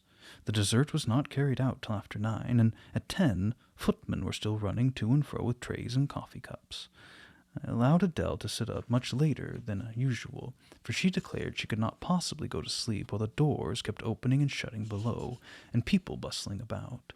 Besides, she added, a message might possibly come from Mr. Rochester, and when she was undressed, et alors quel dommage. I told her stories as long as she would listen to them, and then for a change I took her out into the gallery. The hall lamp was now lit, and I amused her to look over the balustrade and watch the servants passing backwards and forwards. When the evening was far advanced, a sound of music issued from the drawing-room, whither the piano had been removed. Adele and I sat down on the top step of the stairs to listen. Presently a voice blent with the rich tones of instrument. It was a lady who sang, and very sweet her notes were. The solo over, a duet followed, and then a glee. A joyous conversational murmur filled up the intervals. I listened long. Suddenly I discovered that my ear was wholly intent on analyzing the mingled sounds and trying to discriminate amidst the confusion of accents those of Mr. Rochester, and when I caught them, which it soon did, it found a further task in framing the tones, rendered by distance inarticulate, into words. The clock struck 11. I looked at Adele, whose head leant against my shoulder. Her eyes were waxing heavy, so I took her up in my arms and carried her off to bed. It was near 1 before the gentlemen and ladies sought their chambers. The next day was as fine as its predecessor. It was devoted by the party to an excursion to some site in the neighborhood. They set out early in the forenoon, some on horseback, the rest in carriages. I witnessed both the departure and the return. Miss Ingram, as before, was the only lady equestrian, and as before, Mr. Rochester galloped at her side. The two rode a little apart from the rest. I pointed out the circumstance to Mrs. Fairfax, who was standing at the window with me. "You said it was not likely they should think of being married," said I. "But you see, Mr. Rochester evidently prefers her to any of the other ladies." "Oh, yes, I dare say. No doubt he admires her." "And she him," I added. "Look how she leans her head towards him, as if she were conversing confidentially. I wish I could see her face. I never had a glimpse of it yet." "You will see her this evening," answered Mrs. Fairfax. "I happened to remark to Mr. Rochester how much Adele wished to be introduced to the ladies, and he said, 'Oh, let her come into the drawing-room after dinner and request Miss Eyre to accompany her.' Yes, he said that from mere politeness. I need not go, I'm sure," I answered. "Well, I observed to him that you were unused to company. I did not think you would like appearing before so gay a party, all strangers." And he replied in his quick way, "Nonsense. If she objects, tell her it's my particular wish. And if she resists, say I shall come and fetch her in case of contumacy." "I will not give him that trouble," I answered. "I will go, if no better may be, but I don't like it. Shall you be there, Mrs. Fairfax?" "Oh, no," I pleaded off, and he admitted my plea. "I'll tell you how to manage so as to avoid the embarrassment of making a formal entrance, which is the most disagreeable part of the business. You must go into the drawing-room while it's empty, before the ladies leave the dinner-table. Choose your seat in any quiet nook you like. You need not stay long after the gentlemen come in, unless you please. Just let Mr. Rochester see you are there, and then slip away. Nobody will notice you." "Will these people remain long, do you think?" "Perhaps 2 or 3 weeks, certainly not more. After the Easter recess, Sir George Lynn, who was lately elected member for Millcote, will have to go up to town to take his seat. I dare say Mr. Rochester will accompany him. It surprises me that he's already made so protracted a stay at Thornfield." It was with some trepidation that I perceived the hour approach when I was to repair with my charge to the drawing-room. Adele had been in a state of ecstasy all day, after hearing she was to be presented to the ladies in the evening, and it was not till Sophie commenced the operation of dressing her that she sobered down. Then the importance of the process quickly steadied her, and by the time she had her curls arranged in well smoothed drooping clusters, her pink satin frock put on, her long sash tied, and her lace mittens adjusted, she looked as grave as any judge. No need to warn her not to disarrange her attire. When she was dressed, she sat demurely down in a little chair, taking care previously to lift up the satin skirt for fear she should crease it, and assured me she would not stir thence till I was ready. This I quickly was. My best dress, the silver-grey one purchased for Miss Temple's wedding and never worn since, was soon put on. My hair was soon smooth, my sole ornament, the pearl brooch, soon assumed. We descended. Fortunately, there was another entrance to the drawing-room than that through the saloon where they were all seated at dinner. We found the apartment vacant, a large fire burning silently on the marble hearth, and wax candles shining in bright solitude, amid the exquisite flowers with which the tables were adorned. The crimson curtain hung before the arch. Slight as was the separation this drapery formed from the party with the adjoining saloon, they spoke in so low a key that nothing of their conversation could be distinguished beyond a soothing murmur. Adele, who appeared to be still under the influence of a most solemnizing impression, sat down, without a word, on the footstool I pointed out to her. I retired to a window seat, and taking a book from a table near, endeavored to read. Adele brought her stool to my feet. Ere long she touched my knee. "What is it, Adele?" "Est-ce que je ne puis pas prendre un seul fleur de ces fleurs magnifiques, mademoiselle, seulement pour compléter ma toilette?" "Oh, you think too much of your toilette, Adele, but you may have a flower." And I took a rose from the vase and fastened it to her sash. She sighed a sigh of ineffable satisfaction, as if her cup of happiness were now full. I turned my face away to conceal a smile I could not suppress. There was something ludicrous as well as painful in the little Parisian's earnest and innate devotion to matters of dress. A soft sound of rising now became audible. The curtain was swept away from the arch. Through it appeared the dining-room, with its lit lustre pouring down light on the silver and glass of a magnificent dessert service, covering a long table. A band of ladies stood in the opening. They entered, and the curtain fell behind them. They were but 8, yet somehow, as they flocked in, they gave the impression of a much larger number. Some of them were very tall, many were dressed in white, and all had a sweeping amplitude of array that seemed to magnify their persons as a mist magnifies the moon. I rose and curtsied to them. 1 or 2 bent their heads in return. The others only stared at me. They dispersed about the room, reminding me by the lightness and buoyancy of their movements of a flock of white plumy birds. Some of them threw themselves in half-reclining positions on the sofas and ottomans. Some bent over the tables and examined the flowers and books. The rest gathered in a group around the fire. All talked in a low but clear tone which seemed habitual to them. I knew their names afterwards, and may as well mention them now. First, there was Mrs. Eshton and 2 of her daughters. She had evidently been a handsome woman, and was well preserved still. One of her daughters, the eldest, Amy, was rather little, naive, and childlike in face and manner, and piquant in form. Her white muslin dress and blue sash became her well. The second, Louisa, was taller and more elegant in figure, with a very pretty face, of that order the French term mignon chiffonné. Both sisters were fair as lilies. Lady Lynn was a large and stout personage of about 40, very erect, very haughty-looking, richly dressed in a satin robe of changeful sheen. Her dark hair shone glossily under the shade of an azure plume, and within the circlet of a band of gems. Mrs. Colonel Dent was less showy, but, I thought, more ladylike. She had a slight figure, a pale, gentle face, and fair hair. Her black satin dress, her scarf of rich foreign lace, and her pearl ornaments pleased me better than the rainbow radiance of the titled dame.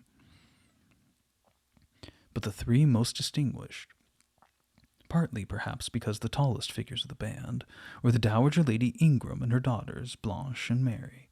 They were all 3 of the loftiest stature of women. The Dowager might be between 40 and 50. Her shape was still fine, her hair, well, by candlelight at least, still black. Her teeth, too, were still apparently perfect. Most people would have termed her a splendid woman of her age, and she was, no doubt, physically speaking. But then there was an expression of almost insupportable haughtiness in her bearing and countenance. She had Roman features and a double chin, disappearing into a throat like a pillar. These features appeared to me not only inflated and darkened, but even furrowed with pride. And the chin was sustained by the same principle, in a position of almost preternatural erectness. She had likewise a fierce and hard eye. It reminded me of Mrs. Reed's. She mouthed her words in speaking. Her voice was deep, its inflections very pompous, very dogmatical, very intolerable, in short. A crimson velvet robe and a shawl turban of some gold-wrought Indian fabric invested her, I suppose she thought, with a truly imperial dignity. Blanche and Mary were of equal stature, straight and tall as poplars. Mary was too slight for her height, but Blanche was molded like a Diane. I regarded her, of course, with special interest. First, I wished to see whether her appearance accorded with Mrs. Fairfax's description, and secondly, whether it at all resembled the fancy miniature I had painted of her, and thirdly, it will out, whether it were such as I should fancy likely to suit Mr. Rochester's taste. As far as a person went, she answered point for point, both to my picture and Mrs. Fairfax's description. The noble bust, the sloping shoulders, the graceful neck, the dark eyes and black ringlets were all there. But her face was like her mother's, a youthful, unfurrowed likeness, the same low brow, the same high features, the same pride. It was not, however, so saturnine a pride. She laughed continually. Her laugh was satirical, and so was the habitual expression of her arched and haughty lip. Genius is said to be self-conscious. I cannot tell whether Miss Ingram was a genius, but she was self-conscious, remarkably self-conscious indeed. She entered into a discourse on botany with the gentle Mrs. Dent. It seems Mrs. Dent had not studied that science, though, as she said, she liked flowers, especially wild ones. Mrs. Ingram had, and she ran over its vocabulary with an air. I presently perceived she was what is vernacularly termed trailing Mrs. Dent, that is, playing on her ignorance. Her trail might be clever, but it was decidedly not good-natured. She played. Her execution was brilliant. She sang. Her voice was fine. She talked French apart to her mamma, and she talked it well, with fluency and with a good accent. Mary had a milder and more open countenance than Blanche. Softer features, too, and a skin some shades fairer. Miss Ingram was as dark as a Spaniard. But Mary was deficient in life. Her face lacked expression, her eye luster. She had nothing to say, and having once taken her seat, remained fixed like a statue in its niche. The sisters were both attired in spotless white. And did I now think Miss Ingram such a choice as Mr. Rochester would be likely to make? I couldn't tell.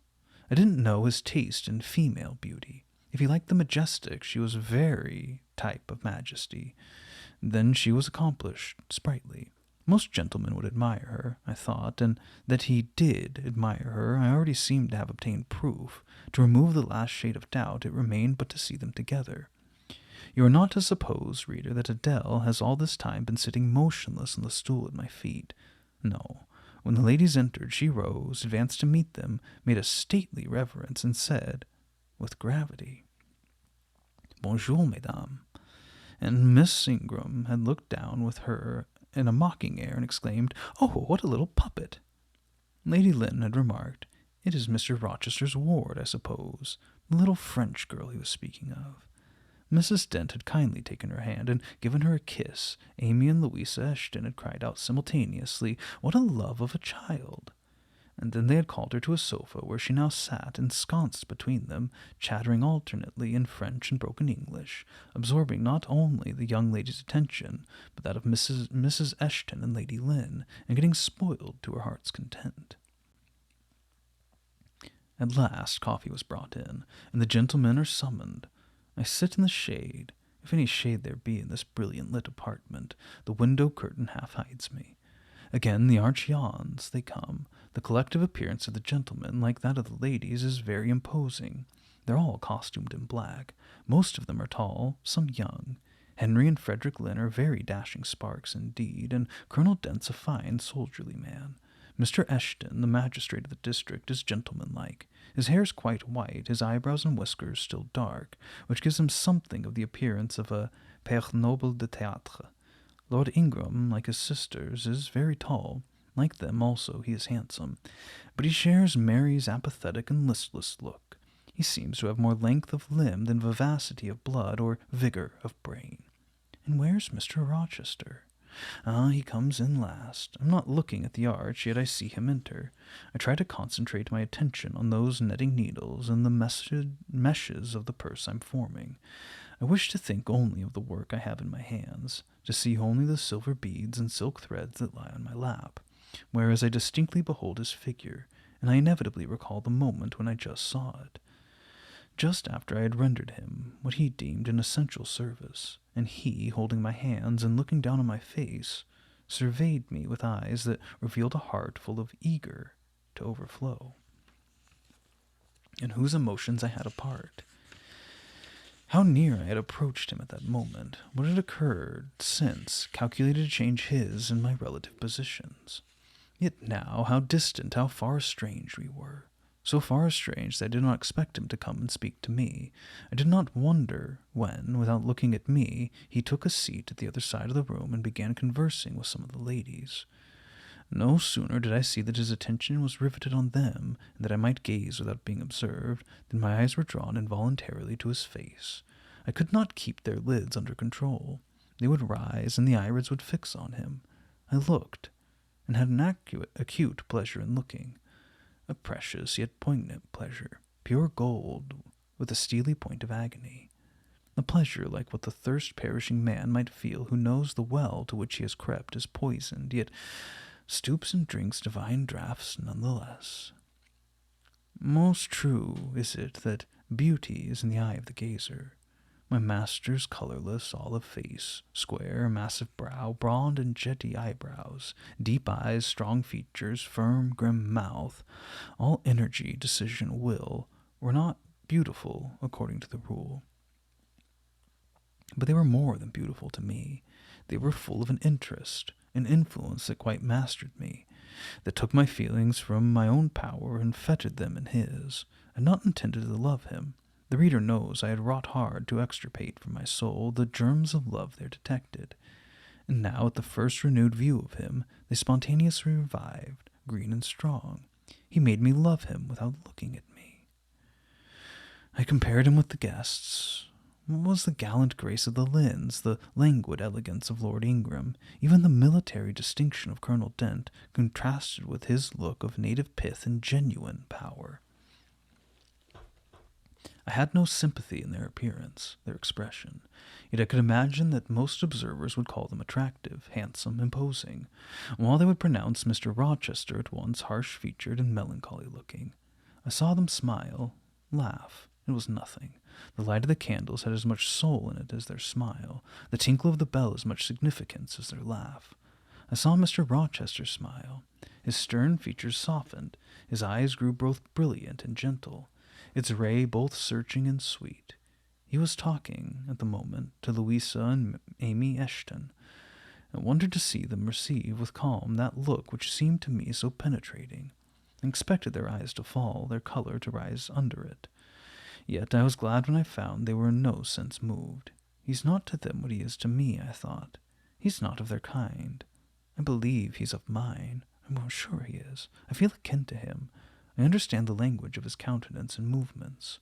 Though rank and wealth sever us widely, I have something in my brain and heart, in my blood and nerves, that assimilates me mentally to him. Did I say, a few days since, that I had nothing to do with him but to receive my salary at his hands? Did I forbid myself to think of him in any other light than as a paymaster? Blasphemy against nature. Every good, true, vigorous feeling I have gathers impulsively round him. Oh, I know I must conceal my sentiments. I must smother hope. I must remember that he cannot care much for me, for when I say that I am of his kind, I do not mean that I have his force to influence or his spell to attract. I mean only that I have certain tastes and feelings in common with him. I must then repeat continually that we are forever sundered, and yet while I breathe and think I must love him. Coffee's handed. The ladies, since the gentlemen entered, have become lively as larks. Conversation waxes brisk and merry. Colonel Dent and Mr. Eshton argue on politics. Their wives listen. The two proud dowagers, Lady Lynn and Lady Ingram, confabulate together. Sir George, whom by the by I have forgotten to describe, a very big and very fresh-looking country gentleman, stands before the sofa, coffee-cup in hand, and occasionally puts in a word. Mr. Frederick Lynn has taken a seat beside Mary Ingram, and is showing her the engravings of a splendid volume. She looks, smiles now and then, but apparently says little. The tall and phlegmatic Lord Ingram leans with folded arms in the chair-back of the little and lively Amy Eshton. She glances up at him and chatters away like a wren. She likes him better than she does Mr. Rochester. Henry Lynn has taken possession of an ottoman at the feet of Louisa. Adele shares it with him. He's trying to talk French with her, and Louisa laughs at his blunders. With whom will Blanche Ingram pair? She's standing alone at the table, bending gracefully over an album. She seems waiting to be sought, but she will not wait too long. She herself selects a mate. Mr. Rochester, having quitted the Eshtons, stands on the hearth as solitary as he stands by the table. She confronts him, taking her station on the opposite side of the mantelpiece. "Mr. Rochester, I thought you were not fond of children." "Nor am I." "Then what induced you to take charge of such a little doll as that?" pointing to Adele. "Where'd you pick her up?" "Oh, I didn't pick her up. She was left on my hands." "You should have sent her to school." "Well, I couldn't afford it. Schools are so dear." "Why, I suppose you have a governess for her. I saw a person with her just now. Is she gone?" "Oh, no, there she is, still behind the window curtain. You pay her, of course. I should think it quite as expensive. More so, for you have them both to keep in addition." I feared, or should I say hoped, the allusion to me would make Mr. Rochester glance my way, and I involuntarily shrank further into the shade, but he never turned his eyes. "I've not considered the subject," he said indifferently, looking straight before him. "No, you men never do consider economy and common sense. You should hear Mamma on the chapter of governesses. Mary and I have had, I should think, a dozen at least in our day, half of them detestable and the rest ridiculous, and all incubi. Were they not, Mamma? Did you speak, my own?" The young lady thus claimed as the dowager's special property reiterated her question and with an explanation. "My dearest, don't mention governesses. The word makes me nervous. I've suffered a martyrdom from their incompetency and caprice. Thank heaven I have now done with them." Mrs. Dent here bent over the pious lady and whispered something in her ear. I suppose from the answer elicited it was the reminder that one of the anathematized race was present. "Tant pis," said her ladyship. "I hope it may do her good." Then in a lower voice, but still loud enough for me to hear, "I noticed her. I'm a judge of physiognomy, and in hers all I see are the faults of her class." "What are they, madam?" inquired Mr. Rochester aloud. "I'll tell you in your private ear," replied she, wagging her turban 3 times with portentous significancy. But my curiosity will be past its appetite. It craves food now. Ask Blanche. She's nearer you than I." "Oh, don't refer him to me, Mamma. I have just one word to say of that whole tribe. They're a nuisance. Not that I ever suffered much from them. I took care to turn the tables. What tricks Theodore and I used to play on our Miss Wilsons and Mrs. Greys and Madame Joubert. Mary was also too sleepy to join in a plot with spirit. The best fun was with Madame Joubert. Miss Wilson was a poor sickly thing, lachrymose and low-spirited, not worth the trouble of vanquishing, in short. And Mrs. Grey was coarse and insensible. No blow took effect on her, but poor Madame Joubert. I see her yet in her raging passions, when we had driven out to extremities, spilt our tea, crumbled our bread and butter, tossed our books up to the ceiling, and played a charivari with the ruler and desk, and the fender and tire irons. Theodore, do you remember those merry days?" "Yes, to be sure I do," drawled Lord Ingram. "And the poor old stick used to cry out, 'Oh, you villainous childs!' And then we sermonized her on the presumption of attempting to teach such clever blades as we were, when she herself was so ignorant." "We did, and, Tito, you know, I helped you in persecuting your tutor, whey-faced Mr. Vining, the parson in the pip, as we used to call him. He and Miss Wilson took the liberty of falling in love with each other. At least Tito and I thought so. We surprised sundry tender glances and sighs, which we interpreted as tokens of la belle passion, and I promise you the public soon had the benefit of our discovery. We employed it as a sort of lever to hoist our dead weights from the house. Dear mamma there, as soon as she got an inkling of the business, found out that it was of an immoral tendency. Did you not, my lady mother?" "Certainly, my best. And I was quite right, depend on that. There are 1,000 reasons why liaisons between governesses and tutors should never be tolerated a moment in any well-regulated house. Firstly, oh gracious, mamma, spare us the enumeration. Au reste, we know them. Danger of bad example to innocence of childhood, distractions and consequent neglect of duty on the part of the attached, mutual alliance and reliance, confidence thence resulting, insolence accompanying, mutiny and general blow-up. Am I right, Baroness Ingram of Ingram Park?" "My lily flower, you are right now, as always." "Then no more need be said. Change the subject." Amy Eshton, not hearing or heeding this dictum, joined in with her soft infantine tone. Louisa and I used to quiz our governess too, but she was such a good creature she would bear anything. Nothing put her out. She was never cross with us, was she, Louisa? No, never. We might do as we pleased. Ransack her desk and her work-box and turn her drawers inside out. And she was so good-natured she would give us anything we asked for. I suppose now, said Miss Ingram, curling her lips sarcastically, we shall have an abstract of the memoirs of all the governesses extant.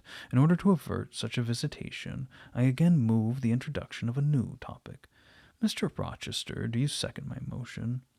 Madam, I support you on this point as on every other. Then on me be the onus of bringing it forward. Signor Eduardo, are you in voice tonight?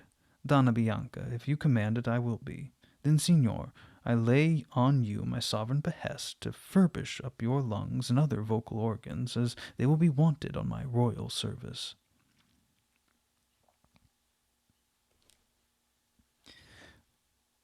Who would not be the Pizio of so divine a Mary?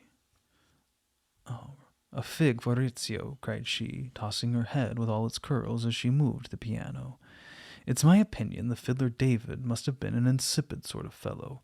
I like Black Bothwell better. To my mind, a man's nothing without a spice of the devil in him, and history may say what it will of James Hepburn, but I have a notion he was just the sort of wild, fierce bandit hero whom I could have consented to gift with my hand. Gentlemen, you hear, now which of you most resembles Bothwell? Bothwell, cried Mr. Rochester. I should say the preference lies with you, responded Colonel Dent. On my honor, I'm much obliged to you, was the reply. Miss Ingram, who had now seated herself with proud grace at the piano, spreading out her snowy robes in queenly amplitude, commenced a brilliant prelude, talking meantime. She appeared to be on her high horse tonight. Both her words and her air seemed intended to excite not only the admiration but the amazement of her auditors. She was evidently bent on striking them as something very dashing and daring indeed. "Oh, I'm so sick of the young men of the present day," exclaimed she, rattling away at the instrument. "Poor, puny things, not fit to stir a step beyond Papa's park gates, nor to even go so far without Mamma's permission and guardianship. Creatures so absorbed in care about their pretty faces and their white hands and their small feet, as if a man had anything to do with beauty, as if loveliness were not the special prerogative of woman, her legitimate appanage and heritage. I grant an ugly woman is a blot on the fair face of creation, but as to the gentlemen, let them be as solicitous to possess only strength and valor. Let their motto be, hunt, shoot, and fight. The rest is not worth a fillip. Such should be my device, were I a man. Whenever I marry," she continued, after a pause which none interrupted, "I am resolved my husband shall not be a rival, but a foil to me. I will suffer no competitor near the throne. I shall exact an undivided homage. His devotion shall not be shared between me and the shape he sees in his mirror. Mr. Rochester, now sing, and I will play for you." "I'm all obedience," was the response. "Here, then, is a Corsair song. Know that I dote on Corsairs, and for that reason sing it con spirito." Commands from Miss Ingram's lips would put spirit into a mug of milk and water. Take care, then, if you don't please me. I'll shame you by showing you how much things should be done. That is offering a premium on incapacity. I shall now endeavor to fail. Gardez-vous en bien. If you err wilfully, I shall devise a proportionate punishment. Miss Ingram ought to be clement, for she has it in her power to inflict a chastisement beyond mortal endurance. "Ha! Explain," commanded the lady. "Pardon me, madam, no need of explanation. Your own fine sense must inform you that one of your frowns would be a sufficient substitute for capital punishment." "Sing," said she, and again touched the piano. She commenced an accompaniment in spirited style. Now is my time to slip away, thought I, but the tones that then severed the air arrested me. Mrs. Fairfax had said Mr. Rochester possessed a fine voice. He did. A mellow, powerful bass into which he threw his own feeling, his own force, finding a way through the ear to the heart, and there waking sensation strangely. I waited till the last deep and full vibration had expired, till the tide of talk checked an instant had resumed its flow. I then quitted my sheltered corner and made my exit by the side door, which was fortunately near. Then a narrow passage led to a hall, and crossing it I perceived my sandal was loose. I stopped to tie it, kneeling down for that purpose on the mat at the foot of the staircase. I heard the dining room unclose. A gentleman came out. Rising hastily, I stood face to face with him. It was Mr. Rochester. "How do you do?" he asked. "I'm very well, sir." "Why did you not come and speak to me in the room?" I thought I might have retorted a question on him who put it, but I would not take that freedom. I answered, "I didn't wish to disturb you. You seemed engaged, sir. What have you been doing during my absence?" "Nothing particular, teaching Adele as usual." "Oh, and getting a good deal paler than you were, as I saw at first sight. What's the matter?" "Nothing at all, sir." "Did you take any cold that night you half drowned me?" "Not the least." "I'll return to the drawing room. You're deserting too early." "I'm tired, sir." He looked at me for a minute. "And a little depressed," he said. "What about? Tell me." Nothing, sir. I'm not depressed." "Oh, but I affirm you are. So much depressed that a few more words would bring tears to your eyes. Indeed, they're there now, shining and swimming. And a bead has slipped from the lash and fallen on the flag. If I had time, and was not in mortal dread of some prating prig of a servant passing, I would know what all this means. Well, tonight I excuse you. But understand that so long as my visitors stay, I expect you to appear in the drawing-room every evening. It is my wish. Don't neglect it. Now go and send Sophie for Adele. Good night, my—" He stopped, bit his lip, and abruptly left me. Merry days were these at Thornfield Hall, and busy days, too. How different from the first 3 months of stillness, monotony, and solitude I had passed beneath its roof. All sad feelings seemed now driven from the house, all gloomy associations forgotten. There was life everywhere, movement all day long.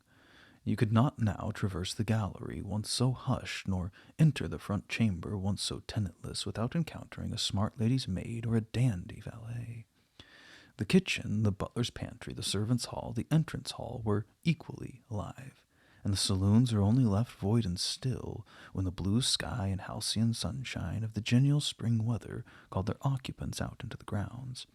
Even when that weather was broken and continuous rain set in for some days, no damp seemed cast over enjoyment. Indoor amusements only became more lively and varied in consequence of the stop put to outdoor gaiety. I wondered what they were going to do the first evening a change of entertainment was proposed. They spoke of playing charades, but in my ignorance I didn't understand the term. The servants were called in, the dining-room tables wheeled away, the lights otherwise disposed, the chairs placed in a semicircle opposite the arch. While Mr. Rochester and the other gentlemen directed these alterations, the ladies were running up and down stairs ringing for their maids. Mrs. Fairfax was summoned to give information respecting the resources of the house in shawls, dresses, draperies of any kind, and certain wardrobes of the third story were ransacked, and their contents in the shape of brocaded and hooped petticoats, satin socks, black modes, lace lappets, etc., were brought down in armfuls by the abigails. Then a selection was made, and such things as were chosen were carried to the boudoir within the drawing-room. Meanwhile, Mr. Rochester had again summoned the ladies round him, and was selecting certain of their number to be of his party. "Miss Ingram is mine, of course," said he. Afterwards he named the two Mrs. Eshtons and Mrs. Dent. He looked at me.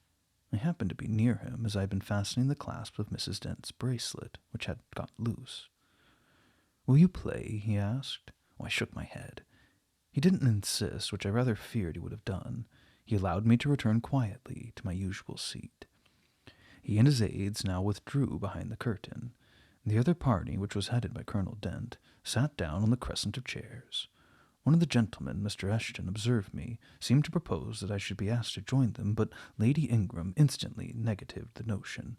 "No," I heard her say. "Oh, she looks too stupid for any game of the sort." Ere long a bell tinkled, and the curtain drew up. Within the arch, the bulky figure of Sir George Lynn, whom Mr. Rochester had likewise chosen, was seen enveloped in a white sheet. Before him, on a table, lay open a large book, and at his side stood Amy Eshton, draped in Mr. Rochester's cloak, and holding a book in her hand. Somebody, unseen, rang the bell merrily. Then Adele, who had insisted on being one of her guardian's party, bounded forward, scattering round her the contents of a basket of flowers she carried on her arm. Then appeared the magnificent figure of Miss Ingram, clad in white, a long veil on her head, and a wreath of roses round her brow. By her side walked Mr. Rochester, and together they drew near the table. They knelt, while Mrs. Dent and Louisa Eshton, dressed also in white, took up their stations behind them. A ceremony followed, in dumb show, in which it was easy to recognize the pantomime of marriage. At its termination, Colonel Dent and his party consulted in whispers for 2 minutes, and then the colonel crawled out. "Bride," Mr. Rochester bowed, and the curtain fell. A considerable interval elapsed before it rose again. Its second rising displayed a more elaborately prepared scene than the last. The drawing-room, as I have before observed, was raised 2 steps above the dining-room, and on the top of the upper step, placed a yard or 2 back within the room, appeared a large marble basin, which I recognized as an ornament of the conservatory, where it usually stood, surrounded by exotics and tenanted by goldfish, and whence it must have been transported with some trouble on account of its size and weight. Seated on the carpet by the side of the basin was seen Mr. Rochester, costumed in shawls, with a turban on his head. His dark eyes and swarth skin and Paynim features suited the costume exactly. He looked the very model of an Eastern emir, an agent or a victim of the bowstring. Presently advanced into view Miss Ingram. She, too, was attired in Oriental fashion, a crimson scarf tied sash-like round the waist, an embroidered handkerchief knotted about her temples, her beautifully molded arms bare, one of them upraised in the act of supporting a pitcher poised gracefully on her head. Both her cast of form and feature, her complexion and her general air, suggested the idea of some Israelitish princess of the patriarchal days, and such was doubtless the character she intended to represent. She approached the basin and bent over it as if to fill her pitcher. She again lifted it to her head. The personage on the well-brink now seemed to accost her, to make some request. She hasted, let down her pitcher on her hand, and gave from him to drink. From the bosom of his robe he then produced a casket, opened it, and showed magnificent bracelets and earrings. She acted astonishment and admiration. Kneeling, he laid the treasure at her feet. Incredulity and delight were expressed on her looks and gestures. The stranger fastened the bracelets on her arms and the rings in her ears. It was Eleazar and Rebecca. The camels only were wanting. The divining party again laid their heads together. Apparently they could not agree about the word or syllable the scene illustrated. Colonel Dent, their spokesman, demanded the tableau of the whole, whereupon the curtain again descended. On its third rising, only a portion of the drawing-room was disclosed, the rest being concealed by a screen, hung with some sort of dark and coarse drapery. The marble basin was removed, and in its place stood a deal table and a kitchen chair. These objects were visible by a very dim light proceeding from a horn lantern, the wax candles being all extinguished. Amidst the sordid scene sat a man with his clenched hands resting on his knees and his eyes bent on the ground. I knew Mr. Rochester, though that begrimed face, the disordered dress, his coat hanging loose from one arm, as if it had been almost torn from his back in a scuffle, the desperate and scowling countenance, the rough, bristling hair, might have well disguised him. As he moved, a chain clanked, to his wrists were attached fetters. "Brightwell!" exclaimed Colonel Dent, and the charade was solved. A sufficient interval having elapsed for the performers to resume their ordinary costume, they re-entered the dining-room. Mr. Rochester led in Miss Ingram. She was complimenting him on his acting. "Do you know," said she, "that of the last 3 characters I liked you in the last best? Oh, but you had lived a few years earlier, what a gallant gentleman highwayman you would have made." "Is all the soot washed from your face?" he asked, turning it towards her. "Alas, yes, the more's the pity. Nothing could be more becoming to your complexion than that ruffian's rouge." "You would like a hero of the road, then?" "An English hero of the road would be the next best thing to an Italian bandit." and that could only be surpassed by a Levantine pirate. Well, whatever I am, remember you're my wife. We were married an hour since, in the presence of all these witnesses. Oh, she giggled, and her color rose. Now, Dent, continued Mr. Rochester, it's your turn. And as the other party withdrew, he and his band took the vacated seats. Miss Ingram placed herself on her leader's right hand. The other diviners filled the chairs on each side of him and her. I did not now watch the actors. I no longer waited with interest for the curtain to rise. My attention was absorbed by the spectators. My eyes, erewhile fixed on the arch, were now irresistibly attracted to the semicircle of chairs. What charade Colonel Dent and his party played, and what word they chose, how they acquitted themselves, I no longer remember. But I still see the consultation which followed each scene. I see Mr. Rochester turn to Miss Ingram, and Miss Ingram to him. I see her inclined head towards him, till the jetty curls almost touch his shoulder and wave against his cheek. I hear their mutual whisperings. I recall their interchanged glances, and something even of the feeling roused by the spectacle returns in memory at this moment. I told you, reader, that I learnt to love Mr. Rochester.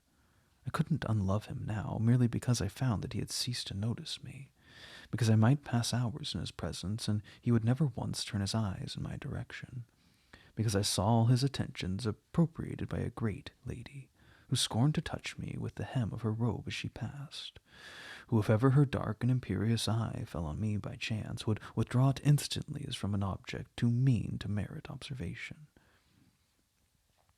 I could not unlove him, because I felt sure he would soon marry this very lady, because I read daily in her proud security in his intentions respecting her, because I witnessed hourly in him a style of courtship which, if careless in choosing rather than to be sought than to seek, was yet in its very carelessness captivating, and in its very pride irresistible. There was nothing to cool or banish love in these circumstances, though much to create despair. Much, too, you'll think, reader, to engender jealousy. If a woman in my position could presume to be jealous of a woman in Miss Ingram's. But I wasn't jealous, very rarely. The nature of the pain I suffered could not be explained by that word. Miss Ingram was a mark beneath jealousy. She was too inferior to excite the feeling. Pardon the seeming paradox. I mean what I say. She was very showy, but she was not genuine. She had a fine person, many brilliant attainments, but her mind was poor, her heart barren by nature. Nothing bloomed spontaneously on that soil. No unforced natural fruit delighted by its freshness. She was not good. She was not original. She used to repeat sounding phrases from books. She never offered, nor had, an opinion of her own. She advocated a high tone of sentiment, but she didn't know the sensations of sympathy and pity. Tenderness and truth were not in her. Too often she betrayed this by the undue vent she gave to a spiteful antipathy she had conceived against little Adele, pushing her away with some contumelious epithet, as if she happened to approach her, sometimes ordering her from the room, and others treating her with coldness and acrimony. Other eyes besides mine watched these manifestations of character, watched them closely, keenly, shrewdly. Yes, the future bridegroom, Mr. Rochester himself, exercised over his intended a ceaseless surveillance, and it was from this sagacity, this guardedness of his, this perfect clear consciousness of his fair one's defects, this obvious absence of passion in his sentiments towards her, that my ever-turning pain arose. I saw that he was going to marry her, for family, perhaps political reasons, because her rank and connections suited him. I felt he had not given her his love, and that her qualifications were ill-adapted to win from him that treasure. This was the point. This was where the nerve was touched and teased. This was where the fever was sustained and fed. Oh, she couldn't charm him.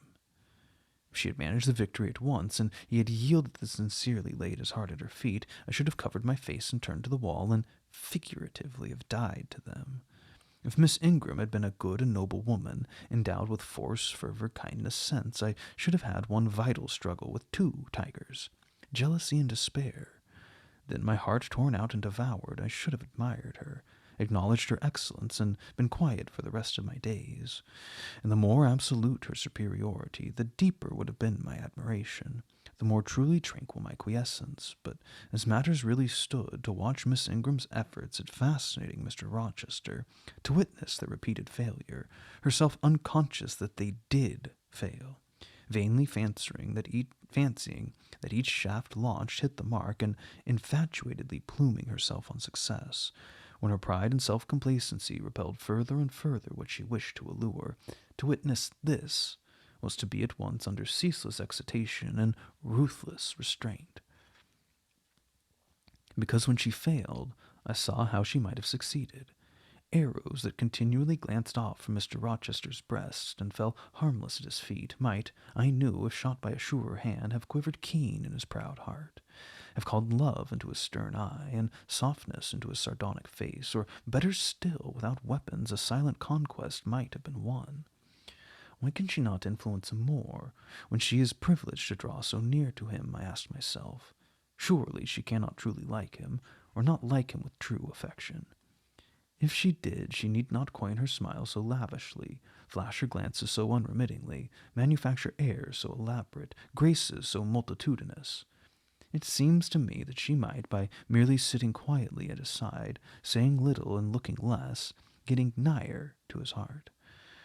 I have seen in his face a far different expression from that which hardens it now while she is so vivaciously accosting him, but then it came of itself. It was not elicited by meretricious acts and calculated maneuvers, and one had but to accept it, to answer what he asked without pretension, and to address him when needful without grimace. And it increased and grew kinder and more genial, and warmed one like a fostering sunbeam. How will she manage to please him when they're married? I do not think she'll manage it, and yet it might be managed, and his wife might, I verily believe, be the very happiest woman the sun shines on. I have not yet said anything condemnatory of Mr. Rochester's project of marrying for interest and connections. It surprised me when I first discovered that such was his intention. I thought him a man unlikely to be influenced by motives so commonplace in his choice of a wife. But the longer I considered the position, education, etc. of the parties, the less I felt justified in judging and blaming him, or Miss Ingram, for acting in conformity to ideas and principles instilled into them doubtless from their childhood. All their class held these principles.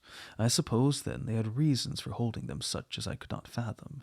It seemed to me that were I a gentleman like him, I would take to my bosom only such a wife as I could love, but the very obviousness of the advantages to the husband's own happiness offered by this plan convinced me that there must be arguments against its general adoption of which I was quite ignorant. Otherwise I felt sure all the world would act as I wished to act. But in other points as well as this, I was growing very lenient to my master. I was forgetting all his faults, for which I have kept a sharp lookout. I had formerly been endeavored to study all sides of his character, to take the bad with the good, and from the just weighing of both, to form an equitable judgment. Now I saw no bad. The sarcasm that had repelled, the harshness that had startled me once, were only the keen condiments in a choice dish. Their presence was pungent, but their absence would be felt as comparatively insipid. And as for the vague something, was it a sinister or a sorrowful or designing or desponding expression that opened upon careful observer now and then in his eye, and closed again before one could fathom the strange depth partially disclosed? That something which used to make me fear and shrink, as if I had been wandering amongst volcanic-looking hills, and had suddenly felt the ground quiver, and seen it gape, that something I at intervals beheld still. And with throbbing heart, but not with palsied nerves, instead of wishing to shun, I longed only to dare, to divine it, and I thought Miss Ingram happy, because one day she might look into the abyss at her leisure, explore its secrets, and analyze their nature. Meantime, while I thought only of my master and his future bride, saw only them, heard only their discourse, and considered only their movements of importance, the rest of the party were occupied with their own separate interests and pleasures. The ladies Lynn and Ingram continued to consort in solemn conferences, where they nodded their two turbans at each other, and held up their four hands in confronting gestures of surprise, or mystery, or horror, according to the theme on which their gossip ran, like a pair of magnified puppets. Mild Mrs. Dent talked with good-natured Mrs. Eshton, and the two sometimes bestowed a courteous word or smile on me. Sir George Lynn, Colonel Dent, and Mr. Eshton discussed politics or county affairs or justice business. Lord Ingram flirted with Amy Eshton. Louisa played and sang to and with one of the Misters Lynn. And Mary Ingram listened languidly to the gallant speeches of the others. Sometimes all is with one consent, suspended by their byplay, to observe and listen to the principal actors, for, after all, Mr. Rochester, and because closely connected with him, Miss Ingram, were the life and soul of the party. If he were absent from the room an hour, a perceptible dullness seemed to steal over the spirits of his guests, and his re-entrance was sure to give a fresh impulse to the vivacity of conversation. The want of his animating influence appeared to be peculiarly felt one day that he had been summoned to Millcote on business, and was not likely to return till late. The afternoon was wet. A walk the party had proposed to take to seem a gipsy camp, lately pitched on a common beyond the hay, was consequently deferred. Some of the gentlemen were gone to the stables. The younger one, together with the younger ladies, were playing billiards in the billiards-room. The dowagers Ingram and Lynn sought solace in a quiet game at cards. Blanche Ingram, after having repelled by supercilious taciturnity some efforts of Mrs. Dent and Mrs. Eshton to draw her into conversation, had first murmured over some sentimental tunes and airs on the piano, and then, having fetched a novel from the library, had flung herself in haughty listlessness on a sofa, and prepared to beguile, by the spell of fiction, the tedious hours of absence. The room and the house were silent. Only now and then the merriment of the billiard players were heard from above. It was verging on dusk, and the clock had already given warning of the hour to dress for dinner, when little Adele, who knelt by me in the drawing-room window-seat, exclaimed, "Voilà, Monsieur Rochester qui revient." I turned, and Miss Ingram darted forwards from her sofa. The others, too, looked up from their several occupations, for at the same time a crunching of wheels and the splashing tramp of horse hooves became audible on the wet gravel. A post-chaise was approaching. "What can possess him to come home in that style?" said Miss Ingram. "He rode Mesrour, the black horse, did he not, when he went out? And Pilot was with him. What has he done with the animals?" As she said this, she approached her tall person in ample garments so near the window that I was obliged to bend back almost to the breaking of my spine. In her eagerness she did not observe me at first, but when she did, she curled her lip and moved to another casement. The post-chaise stopped. The driver rang the doorbell, and a gentleman alighted, attired in traveling garb. It was not Mr. Rochester.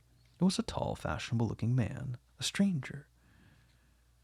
"Provoking!" exclaimed Miss Ingram. "Oh, you tiresome monkey," apostrophizing Adele, "who perched you up in the window to give false intelligence." And she cast on me an angry glance, as if I were in fault.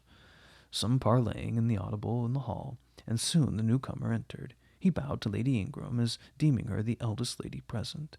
"It appears I come at an inopportune time, madam," said he, "when my friend Mr. Rochester is from home.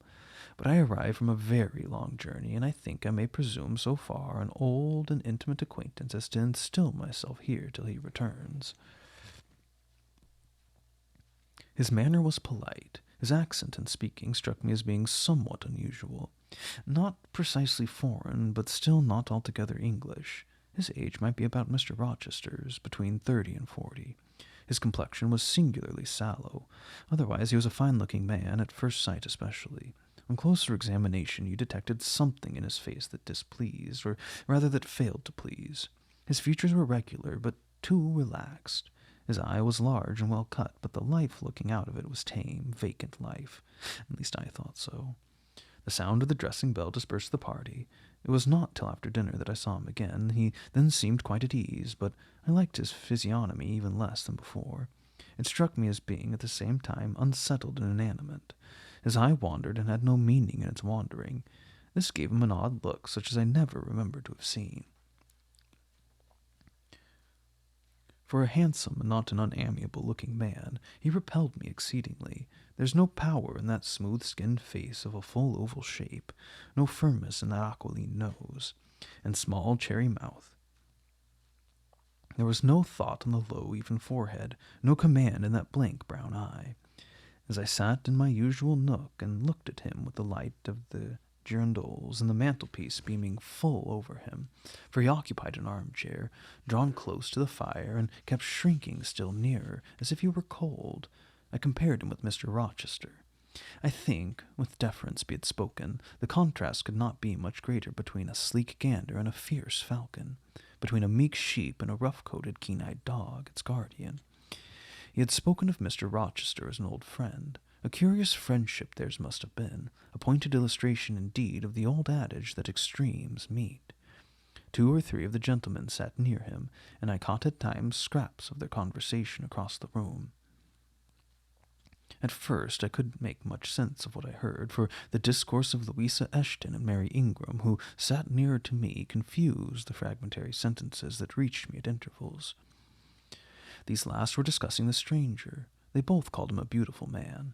Louisa said that he was a love of a creature, and she adored him, and Mary instanced his pretty little mouth and nice nose as her ideal of the charming. "And what a sweet-tempered forehead he has," cried Louisa, "so smooth. None of those frowning irregularities I dislike so much, and such a placid eye and smile." And then, to my great relief, Henry Lynn summoned them to the other side of the room to settle some point about the deferred excursion of Hay Common. I was now able to concentrate my attention on the group by the fire, and I presently gathered that the newcomer was called Mr. Mason, and I learned that he was but just arrived in England, that he had come from some hot country, which was the reason, doubtless, of his face so sallow, and that he sat so near the hearth and wore a surtout in the house.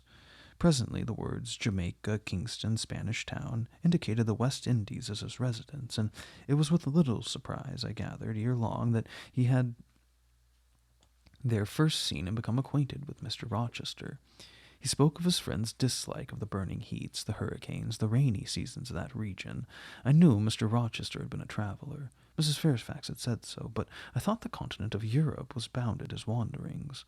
Till now I had never heard a hint given of visits to more distant shores.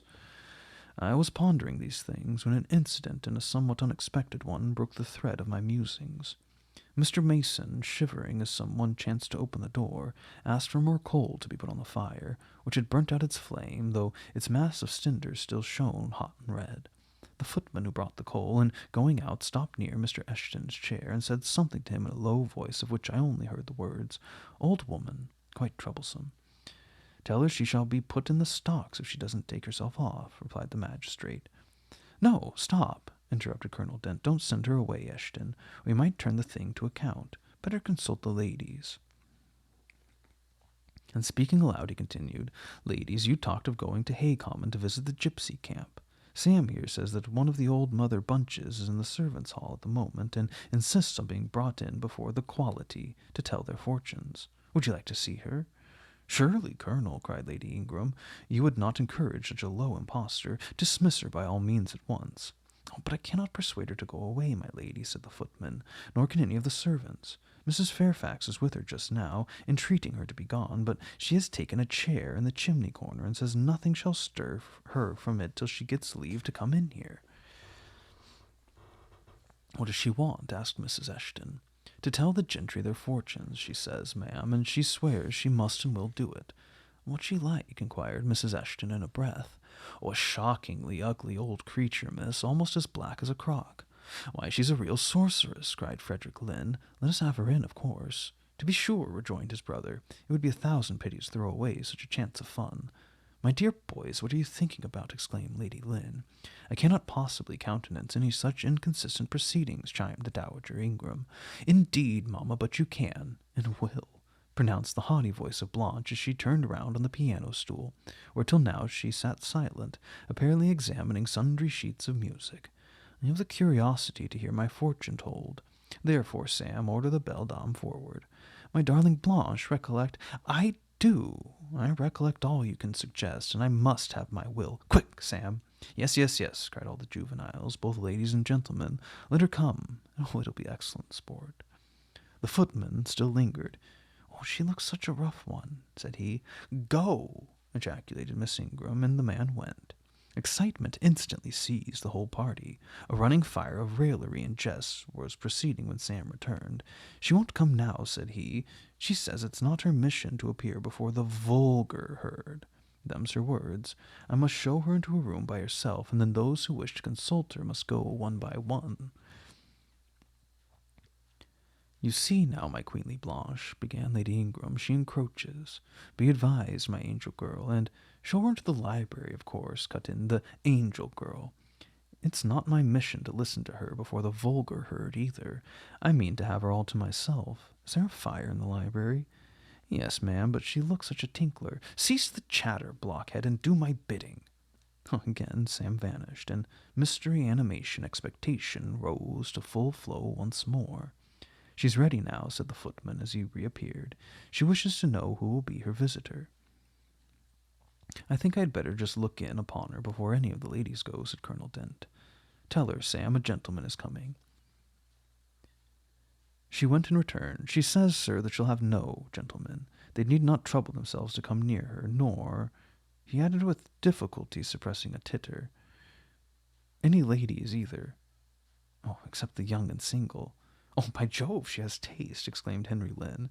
Miss Ingram rose solemnly. "I go first," said she, in a tone which might have befitted the leader of a forlorn hope, mounting a breach in the van of his men. "Oh, my best and my dearest, pause, reflect," was her mamma's cry, but she swept past her in stately silence, passed through the door which Colonel Dent held open, and we heard her enter the library. A comparative silence ensued. Lady Ingram thought it le cas to wring her hands, which she did accordingly. Miss Mary declared she felt for her part she never dared venture. Amy and Louisa tittered under their breath, and looked a little frightened. The minutes passed very slowly. 15 were counted before the library door opened again. Miss Ingram returned to us through the arch. Would she laugh? Would she take it as a joke? All eyes met her with a glance of eager curiosity, and she met all eyes with one of rebuff and coldness. She looked neither flurried nor merry. She walked stiffly to her seat and took it in silence. "Well, Blanche," said Lord Ingram. "What did she say, sister?" asked Mary. "What did you think? How did you feel? Is she the real fortune-teller?" demanded the Mrs. Eshton. Now, good people," returned Miss Ingram, "don't press upon me. Really, your organs of wonder and credulity are easily excited. You seem, by the importance you all, my good mamma included, ascribe to this matter, absolutely to believe we have a genuine witch in the house, who is in close alliance with the old gentleman. I have seen a gypsy vagabond. She has practiced in hackneyed fashion the science of palmistry, and told me what such people usually tell me. My whim is gratified, and now I think Mr. Eshton will do well to put the hag in stocks tomorrow morning, as he threatened." Miss Ingram took a book, leant back in her chair, and so declined further conversation. I watched her for nearly half an hour. During all the time she never turned a page, and her face grew momently darker, more dissatisfied, and more sourly expressive of disappointment. She had obviously not heard anything to her advantage, and it seemed to me from her prolonged fit of gloom and taciturnity that she herself, notwithstanding her professed indifference, attached undue importance to whatever revelations had made her. Meantime, Mary Ingram, Amy, and Louisa Eshton declared they dared not go alone, and yet they all wished to go. A negotiation was opened through the medium of the ambassador Sam, and after much pacing to and fro, till I think the said Sam's calves must have ached with exercise, permission was at last, with great difficulty, extorted from the rigorous Sibyl for the 3 to wait upon her in a body. Their visit was not so still as Miss Ingram's had been.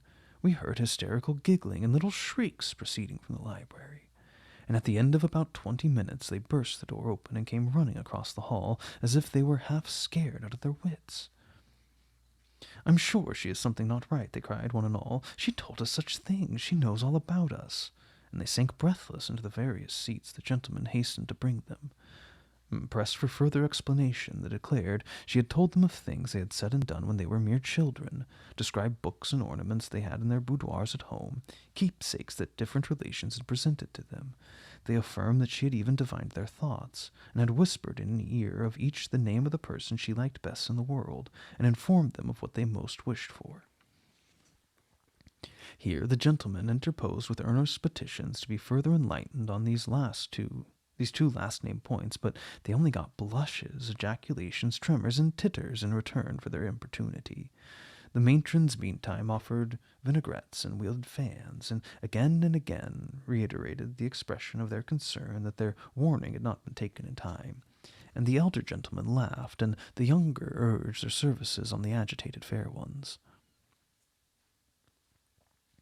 In the midst of the tumult, and while my eyes and ears were fully engaged in the scene before me, I heard a hem close at my elbow. I turned and saw Sam. "If you please, miss, the gypsy declares that there's another young single lady in the room who's not been to her yet, and she swears she'll not go till she's seen all. I thought it must be you, there's no doubt else for it. What shall I tell her?" "Oh, I'll go by all means," I answered, and I was glad of the unexpected opportunity to gratify my much excited curiosity. I slipped out of the room, unobserved by any eye, for the company were gathered in one mass about the trembling trio just returned, and I closed the door quietly behind me. "If you like, miss, I'll wait in the hall for you, and if she frightens you, just call and I'll come in." No, Sam returned to the kitchen. I'm not in the least afraid. Nor was I. But I was a good deal interested and excited. Chapter 19. The library looked tranquil enough as I entered it, and the Sibyl, if Sibyl she were, was seated snugly enough in an easy chair at the chimney corner. She had on a red cloak and black bonnet, or rather a broad-brimmed gypsy hat tied down with a striped handkerchief under her chin. An extinguished candle stood on the table. She was bending over the fire and seemed reading in a little black book, like a prayer book, by the light of the blaze. She muttered the words to herself as most old women do, while she read. She did not desist immediately on my entrance. It appeared she wished to finish a paragraph. I stood on the rug and warmed my hands, which were rather cold with sitting at a distance from the drawing-room fire. I felt now as composed as I ever did in my life. There was nothing indeed in the gypsy's appearance to trouble one's calm. She shut her book and slowly looked up.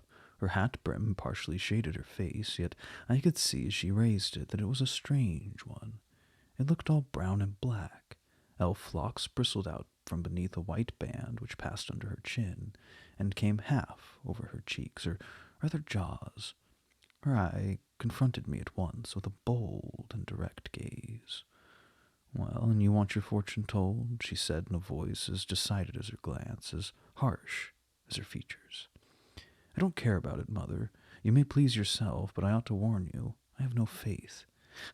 "It's like your imprudence to say so. I expected it of you. I heard it in your step as you crossed the threshold." "Oh, did you? You have a quick ear."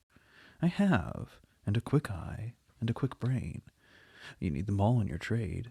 "Oh, I do, especially when I have customers like you to deal with." "Why don't you tremble?" "I'm not cold." "Why don't you turn pale?" "I'm not sick." "Why don't you consult my art?" "I'm not silly." The old crone nickered a laugh under her bonnet and bandage. She then drew out a short black pipe and, lighting it, began to smoke. Having indulged a while in this sedative, she raised her bent body, took the pipe from her lips, and, while gazing steadily at the fire, said very deliberately, "You are cold, you are sick, and you are silly." "Prove it," I rejoined. "I will, in few words. You are cold because you are alone. No contact strikes the fire from you that is in you.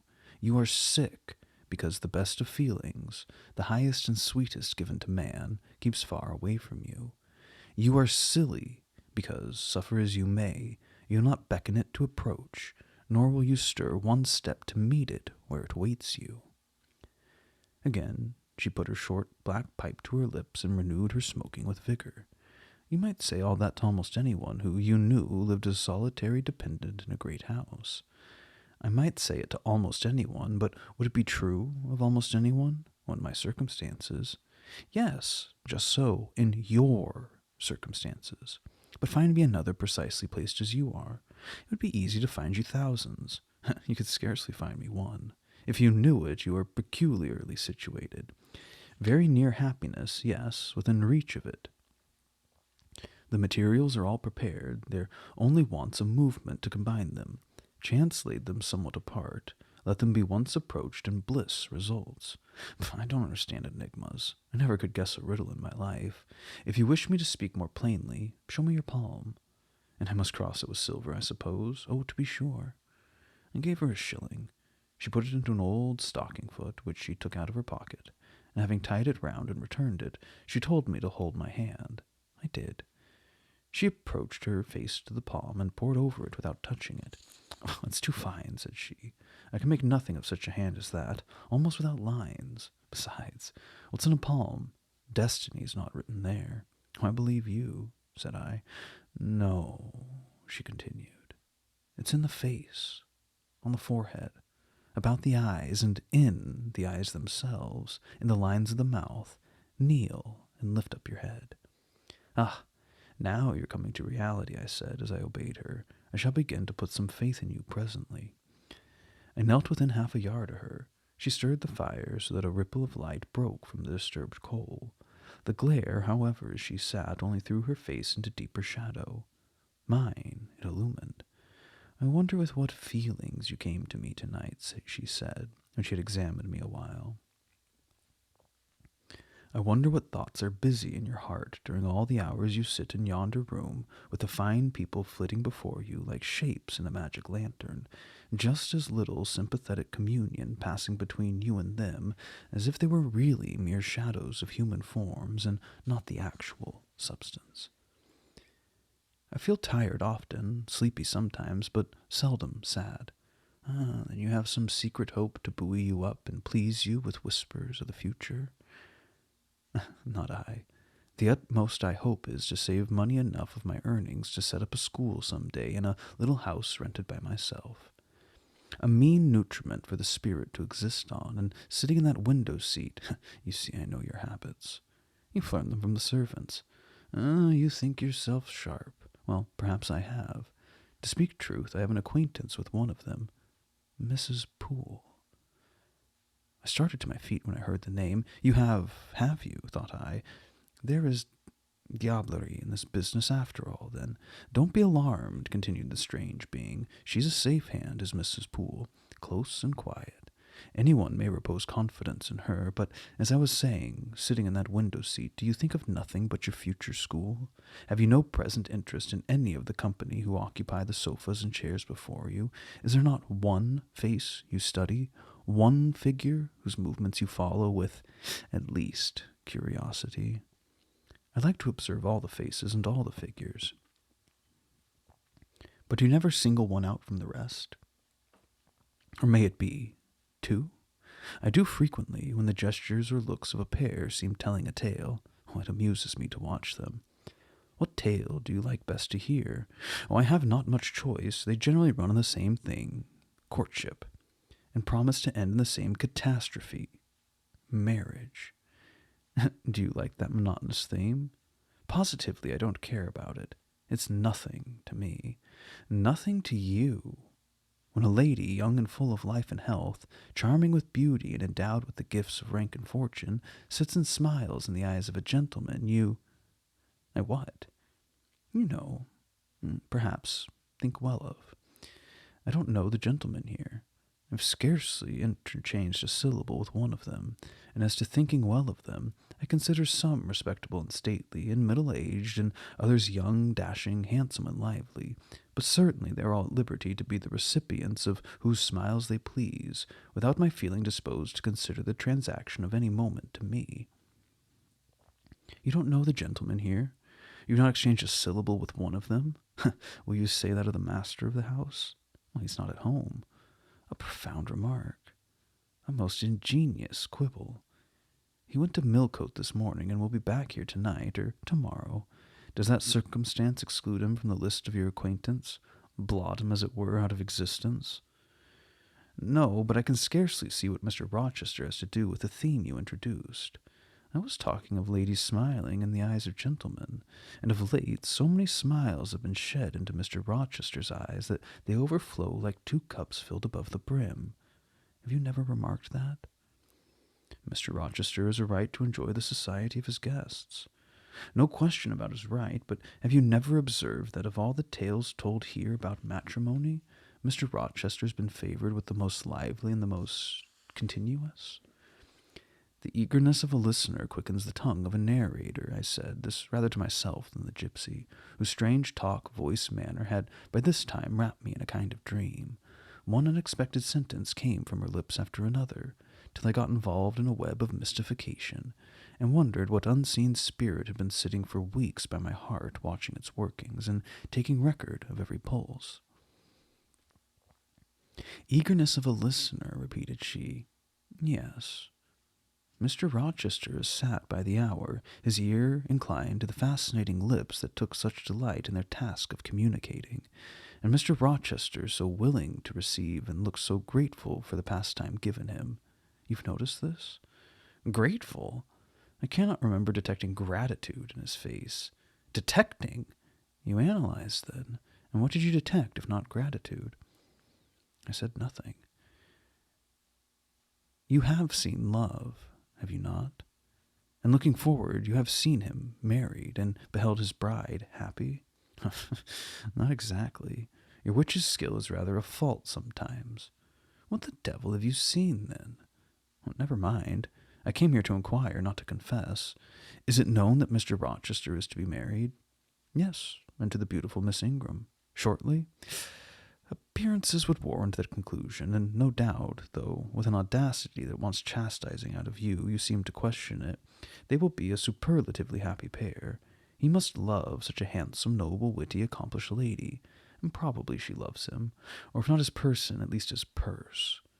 I know she considers the Rochester estate eligible to the last degree, though, God pardon me, I told her something on that point about an hour ago, which made her look wondrous grave. The corners of her mouth fell half an inch. I would advise her black-aviced suitor to look out. If another comes with a longer or cleaner rent-roll, he's dished. But, mother, I did not come to hear Mr. Rochester's fortune. I came to hear my own, and you've told me nothing of it. Your fortune is yet doubtful. When I examined your face, one trait contradicted another. Chance has meted you a measure of happiness, that I know. I knew it before I came here this evening. She's laid it carefully on one side for you. I saw her do it. It depends on yourself to stretch out your hand and take it up. But whether you will do so is the problem I study. Kneel again on the rug. Oh, don't keep me long. The fire scorches me. I knelt. She did not stoop towards me, but only gazed, leaning back in her chair. She began muttering. The flame flickers in the eye. The eye shines like dew. It looks soft and full of feeling. It smiles at my jargon. It is susceptible. Impression follows impression through its clear sphere. Where it ceases to smile, it is sad. An unconscious lassitude weighs in the lid. That signifies melancholy resulting from loneliness. It turns from me. It will not suffer farther scrutiny. It seems to deny, by a mocking glance, the truth of the discoveries I've already made. To disown the charge both of sensibility and chagrin. Its pride and reserve only confirm my opinion. The eye is favorable. As to the mouth, it delights at times in laughter. It is disposed to impart all that the brain conceives, though I dare say it would be silent on much the heart experiences. Mobile and flexible, it was never intended to be compressed in the eternal silence of solitude. It is a mouth which should speak much and smile often, and have human affection for its interlocutor.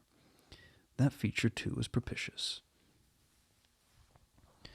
I see no enemy to a fortunate issue but in the brow, and that brow professes to say, I can live alone, if self-respect and circumstances require me to do so. I need not sell my soul to buy bliss. I have an inward treasure born with me, which can keep me alive if all extraneous delights should be withheld, or offered only at a price I cannot afford to give. The forehead declares, Reason sits firm and holds the reins, and she will not let the feelings burst away and hurry her to wild chasms. The passions may rage furiously like true heathens as they are, and the desires may imagine all sorts of vain things, but judgment shall still have the last word in every argument, and the casting vote in every decision. Strong wind, earthquake, shock, and fire may pass by, but I shall follow the guiding of that still small voice which interprets the dictates of conscience. Well said, forehead. Your declaration shall be respected. I formed my plans, right plans I deem them, and in them I have attended to the claims of conscience, the counsels of reason. I know how soon youth would fade and bloom perish if, in the cup of bliss offered, but one dreg of shame or one flavor of remorse were detected, and I do not want sacrifice, sorrow, dissolution. Such is not my taste. I wish to foster, not to blight, to earn gratitude, not to wring tears of blood, no, nor of brine. My harvest must be in smiles, in endearments, and sweet. That will do. I think I rave in a kind of exquisite delirium. I should wish now to protract this moment ad infinitum, but I dare not. So far I've governed myself thoroughly. I've acted as I inwardly swore to act, but further might try me beyond my strength. Rise, Miss Eyre, and leave me. The play's played out. Oh, wait, where was I? Did I wake or sleep? Had I been dreaming? Did I dream still? The old woman's voice had changed. Her accent, her gesture, and all were familiar to me as my own face in a glass, as the speech of my own tongue. I got up, but did not go. I looked, I stirred the fire, and I looked again, but she drew her bonnet and her bandage closer about her face, and again beckoned me to depart. The flame illuminated her hand stretched out. Roused now, and on the alert for discoveries, I at once noticed the hand. It was no more the withered limb of an eld than my own. It was a rounded, supple member with smooth fingers, symmetrically turned. A broad ring flashed on the little finger, and stooping forward I looked at it, and I saw a gem I had seen 100 times before. Again I looked at the face, which was no longer turned from me. On the contrary, the bonnet was doffed, the bandage displaced, the head advanced. "Well, Jane, do you know me?" asked the familiar voice. "Only take off the red cloak, sir, and then— but the string is in a knot. Help me. Break it, sir. There, then. Off ye lendings." And Mr. Rochester stepped out of his disguise. "Now, sir, what a strange idea. Well carried out, don't you think so? With the ladies you must have managed well, but not with you. You didn't act the character of a gypsy with me. What character did I act? My own? No, some unaccountable one. In short, I believe you've been trying to draw me out, or in. You've been talking nonsense to me, to make me talk nonsense. It's scarcely fair, sir. Do you forgive me, Jane? I cannot tell if I have thought it all over. If, on reflection, I find I have fallen into no great absurdity, I'll try to forgive you. But it's not right. Oh, you've been very correct, very careful, very sensible." I reflected and thought on the whole I had. It was a comfort. But indeed I had been on my guard almost from the beginning of the interview. Something of masquerade I suspected. I knew gypsies and fortune-tellers did not express themselves as the seeming old woman had expressed herself. Besides, I had noted her feigned voice, her anxiety to conceal her features. But my mind had been running on Grace Poole, that living enigma, that mystery of mysteries as I considered her. I never thought of Mr. Rochester. "Well," said he, "what are you musing about? What does that grave smile signify?" "Wonder and self-congratulation, sir. I have your permission to retire now, I suppose?" "No. Stay a moment. Tell me what the people in the drawing-room yonder are doing." "Well, discussing the gypsy, I dare say." "Sit down. Let me hear what they say about me." "I'd better not stay long, sir. I must be near 11 o'clock. Oh, are you aware, Mr. Rochester, that a stranger has arrived here since you left this morning?" "A stranger? No. Who can it be? I expected no one. Is he gone?" "No. He said he had known you long, and that he could take the liberty of installing himself here till you return." "The devil he did! Did he give his name?" "His name is Mason, sir, and he comes from the West Indies, from Spanish Town in Jamaica, I think." Mr. Rochester was standing near me. He had taken my hand as if to lead me to a chair. As I spoke, he gave my wrist a convulsive grip. The smile on his lips froze. Apparently a spasm caught his breath. "Mason! The West Indies!" he said, in tone one might fancy a speaking automaton to announce in single words. "Mason! The West Indies!" he reiterated, and he went over the syllable 3 times, growing, in the intervals of speaking, whiter than ashes. He hardly seemed to know what he was doing. "Do you feel ill, sir?" I inquired. "Jane, I've got a blow, Jane," he staggered. "Oh, lean on me, sir. Jane, you offered me your shoulder once before. Let me have it now. Yes, sir, yes, and my arm." He sat down and made me sit beside him. Holding my hand in both his own, he chafed it, gazing on me at the same time with the most troubled and dreary look. "My little friend," said he, "I wish I were in a quiet island with only you, and trouble and danger and hideous recollections removed from me. Can I help you, sir? I'd give my life to serve you. Jane, if aid is wanted, I'll seek it at your hands. I promise you that. Thank you, sir. Tell me what to do. I'll try at least to do it. Fetch me now, Jane, a glass of wine from the dining room. They will be at supper there, and tell me if Mason's with them and what he is doing."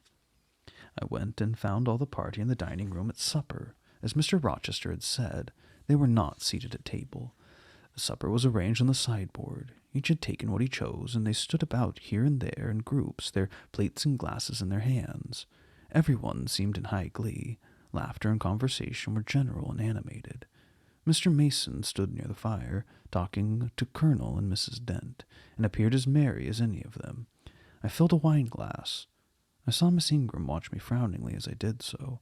She thought I was taking a liberty, I dare say, and I returned to the library. Mr. Rochester's extreme pallor had disappeared, and he looked once more firm and stern. He took the glass from my hand. "Here's to your health, ministrant spirit," said he. He swallowed the contents and returned it to me. "What are they doing, Jane?" "Oh, laughing and talking, sir. They don't look grave and mysterious, as if they had heard something strange. Oh, not at all. They're full of jests and gaiety. And Mason? Oh, he's laughing too. If all these people came in a body and spat at me, what would you do, Jane?" "I'd turn them out of the room, sir, if I could." He half smiled. "But if I were to go to them, and they only looked at me coldly, and whispered sneeringly among each other, and then dropped off and left me one by one, what then? Would you go with them?" "I rather think not, sir. I should have more pleasure in staying with you." "To comfort me?" "Yes, sir, to comfort you as well as I could.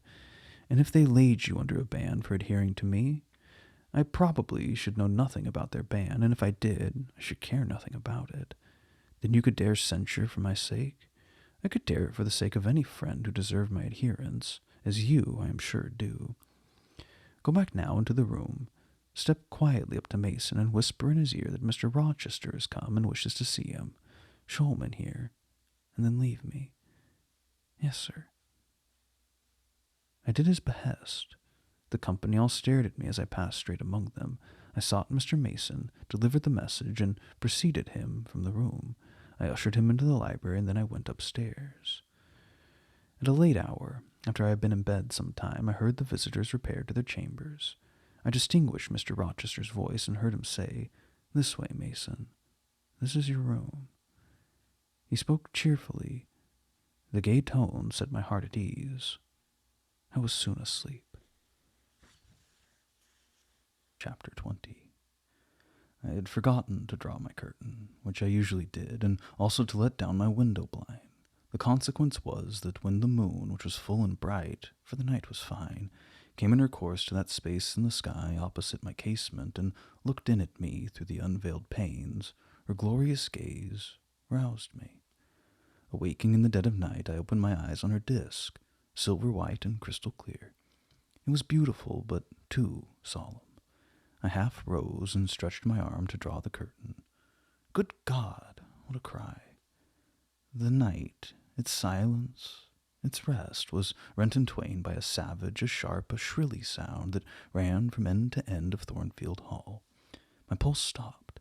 My heart stood still. My stretched arm was paralyzed. The cry died and was not renewed.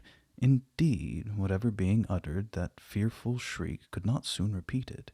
Not the widest-winged condor of the Andes could, twice in succession, send out such a yell from the cloud shrouding his eyrie. The thing delivering such utterance must dress ear could repeat the effort. It came out of the third story, for it passed overhead, and overhead, yes, in the room just above my chamber ceiling, I now heard a struggle.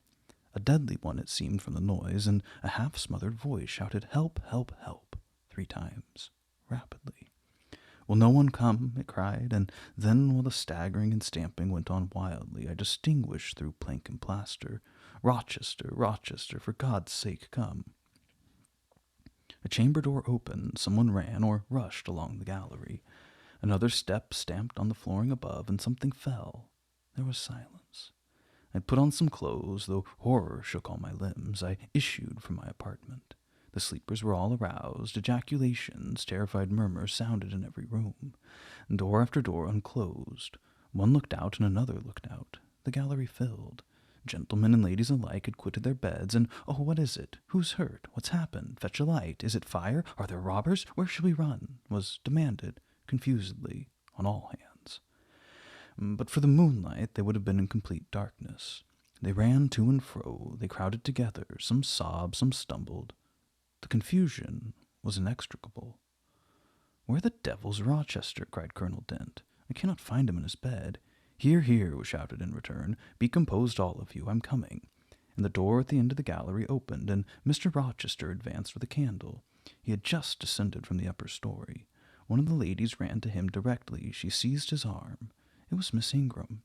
"What awful event has taken place?" said she. "Speak. Let us know the worst at once." "But don't pull me down or strangle me," he replied, for the Misses Eshton were clinging about him now, and the two dowagers in vast white wrappers were bearing down on him like ships in full sail. All is right," he cried. "It's a mere rehearsal of much ado about nothing. Ladies, keep off, or I shall wax dangerous." The dangerous he looked. His black eyes darted sparks. Calming himself by an effort, he added, "A servant's had a nightmare, that's all. She's an excitable, nervous person. She construed her dream into an apparition, or something of that sort, no doubt, and has taken a fit with fright. Now then, I must see you all back into your rooms, for till the house is settled, she cannot be looked after. Gentlemen, have a goodness to set the ladies the example. Miss Ingram, I'm sure you'll not fail in evincing superiority to idle terrors. Amy and Louisa, return to your nests like a pair of doves you are. Mesdames," to the dowagers, "you will take cold to a dead certainty if you stay in this chill gallery any longer." And so, by dint of alternate coaxing and commanding, he contrived to get them all once more enclosed in their separate dormitories. I didn't wait to be ordered back to mine, but retreated unnoticed, as unnoticed I had left it. Not, however, to go to bed. On the contrary, I began and dressed myself carefully. The sounds I had heard after the scream and the words that had been uttered had probably been heard only by me, for they had proceeded from the room above mine, but they assured me that it was not a servant's dream which had thus struck horror through the house, and that the explanation Mr. Rochester had given was merely an invention framed to pacify his guests. I dressed then to be ready for emergencies. When dressed, I sat a long time by the window, looking out over the silent grounds and silvered fields, and waiting for I knew not what. It seemed to me that some event must follow the strange cry, struggle, and call. No, stillness returned. Each murmur and movement ceased gradually, and in about an hour Thornfield Hall was again as hushed as a desert. It seemed that sleep and night had resumed their empire. Meantime the moon declined. She was about to set. Not liking to sit in the cold and darkness, I thought I would lie down on my bed, dressed as I was. I left the window and moved with little noise across the carpet. As I stooped to take off my shoes, a cautious hand tapped low at the door. "Am I wanted?" I asked. "Are you up?" asked the voice I expected to hear, viz. My master's. "Yes, sir." "And dressed?" "Yes." "Come out, then." Quietly. I obeyed. Mr. Rochester stood in the gallery, holding a light. "I warn you," he said. "Come this way, take your time, and make no noise." My slippers were thin. I could walk the matted floor softly as a cat. He glided up the gallery and up the stairs, and stopped in the dark lower corridor of the fateful third story. I had followed and stood at his side. "Have you a sponge in your room?" he asked in a whisper. "Yes, sir." "Have you any salts? Volatile salts?" "Yes." "Go back and fetch both." I returned, sought the sponge on the washstand, the salts in my drawer, and once more retraced my steps. He still waited. He held a key in his hand. Approaching one of the small black doors, he put it in the lock. He paused and addressed me again. "You don't turn sick at the sight of blood?" "I think I shall not. I've never been tried yet." I felt a thrill while I answered him, but no coldness and no faintness. "Just give me your hand," he said. "It will not do to risk a fainting fit." I put my fingers into his. "Warm and steady," was his remark. He turned the key and opened the door. I saw a room I remembered to have seen before, the day Mrs. Fairfax showed me over the house. It was hung with tapestry, but the tapestry was now looped up in one part, and there was a door apparent, which had been there concealed. The door was open, a light shone out of the room within. I heard thence a snarling, snatching sound, almost like a dog quarreling. Mr. Rochester, putting down his candle, said to me, "Wait a minute," and he went forward to the inner apartment. A shout of laughter greeted his entrance, noisy at first, and terminating in Grace Poole's own goblin ha-ha. She, then, was there. He made some sort of arrangement without speaking, though I heard a low voice address him. He came out and closed the door behind him. "Here, Jane," he said, and I walked round to the other side of a large bed, which with its drawn curtains concealed a considerable portion of the chamber. An easy chair was near the bedhead. A man sat in it, dressed with the exception of his coat. He was still, his head leant back, his eyes were closed. Mr. Rochester held a candle over him. I recognized in his pale and seemingly lifeless face the stranger, Mason. I saw, too, that his linen on one side and one arm was almost soaked in blood. "Hold the candle," said Mr. Rochester, and I looked it. I fetched a basin of water from the washstand. "Hold that," said he. I obeyed. He took the sponge, dipped it in the moistened, the corpse-like face. He asked for my smelling bottle and applied it to the nostrils. Mr. Mason shortly unclosed his eyes. He groaned. Mr. Rochester opened the shirt of the wounded man, whose arm and shoulder were bandaged. He sponged away blood, trickling fast down. "Is there immediate danger?" murmured Mr. Mason. "Pooh, no, a mere scratch. Don't be so overcome, man. Bear up. I'll fetch a surgeon for you now myself. You'll be able to be removed by morning, I hope. Jane," he continued. "Sir, I shall have to leave you in this room with this gentleman for an hour, perhaps 2 hours. You'll sponge the blood as I do when it returns. If he feels faint, you'll put the glass of water on that stand to his lips and the salts to his nose. You will not speak to him on any pretext, and, Richard, it will be at the peril of your life if you speak to her. Open your lips, agitate yourself, and I'll not answer for the consequences." Again the poor man groaned. He looked as if he dared not move. Fear, either of death or something else, appeared almost to paralyze him. Mr. Rochester put the now bloody sponge into my hand, and I proceeded to use it as he had done. He watched me a second, then saying, "Remember, no conversation," he left the room. I experienced a strange feeling as the key grated in the lock, and the sound of his retreating steps ceased to be heard. Here, then, I was in the 3rd story, fastened into one of its mystic cells. Night around me, a pale and bloody spectacle under my eyes and hands, a murderess hardly separated from me by a single door. Yes, that was appalling. The rest I could bear, but I shuddered at the thought of Grace Poole bursting out upon me. I must keep to my post, however. I must watch this ghastly countenance, these blue, still lips, forbidden to unclose, the eyes now shut, now opening, now wandering through the room, now fixing on me, and ever glazed with the dullness of horror. I must dip my hand again and again in the basin of blood and water, and wipe away the trickling gore.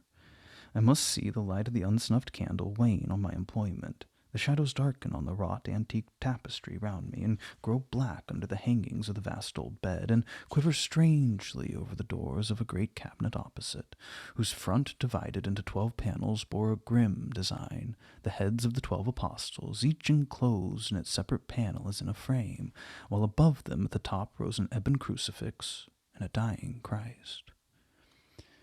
According as the shifting obscurity and flickering gleam hovered here or glanced there, it was now the bearded physician Luke that bent his elbow, now St. John's long hair that waved, and anon the devilish face of Judas that grew out of the panel, and seemed gathering life and threatening a revelation of the arch-traitor, of Satan himself in his subordinate's form. Amidst all this I had to listen as well as watch, to listen for the movements of the wild beast or the fiend in yonder side den. But since Mr. Rochester's visit it seemed spellbound. All the night I heard but 3 sounds at 3 long intervals: a step creak, a momentary renewal of the snarling canine noise, and a deep, human grown. Then my own thoughts worried me.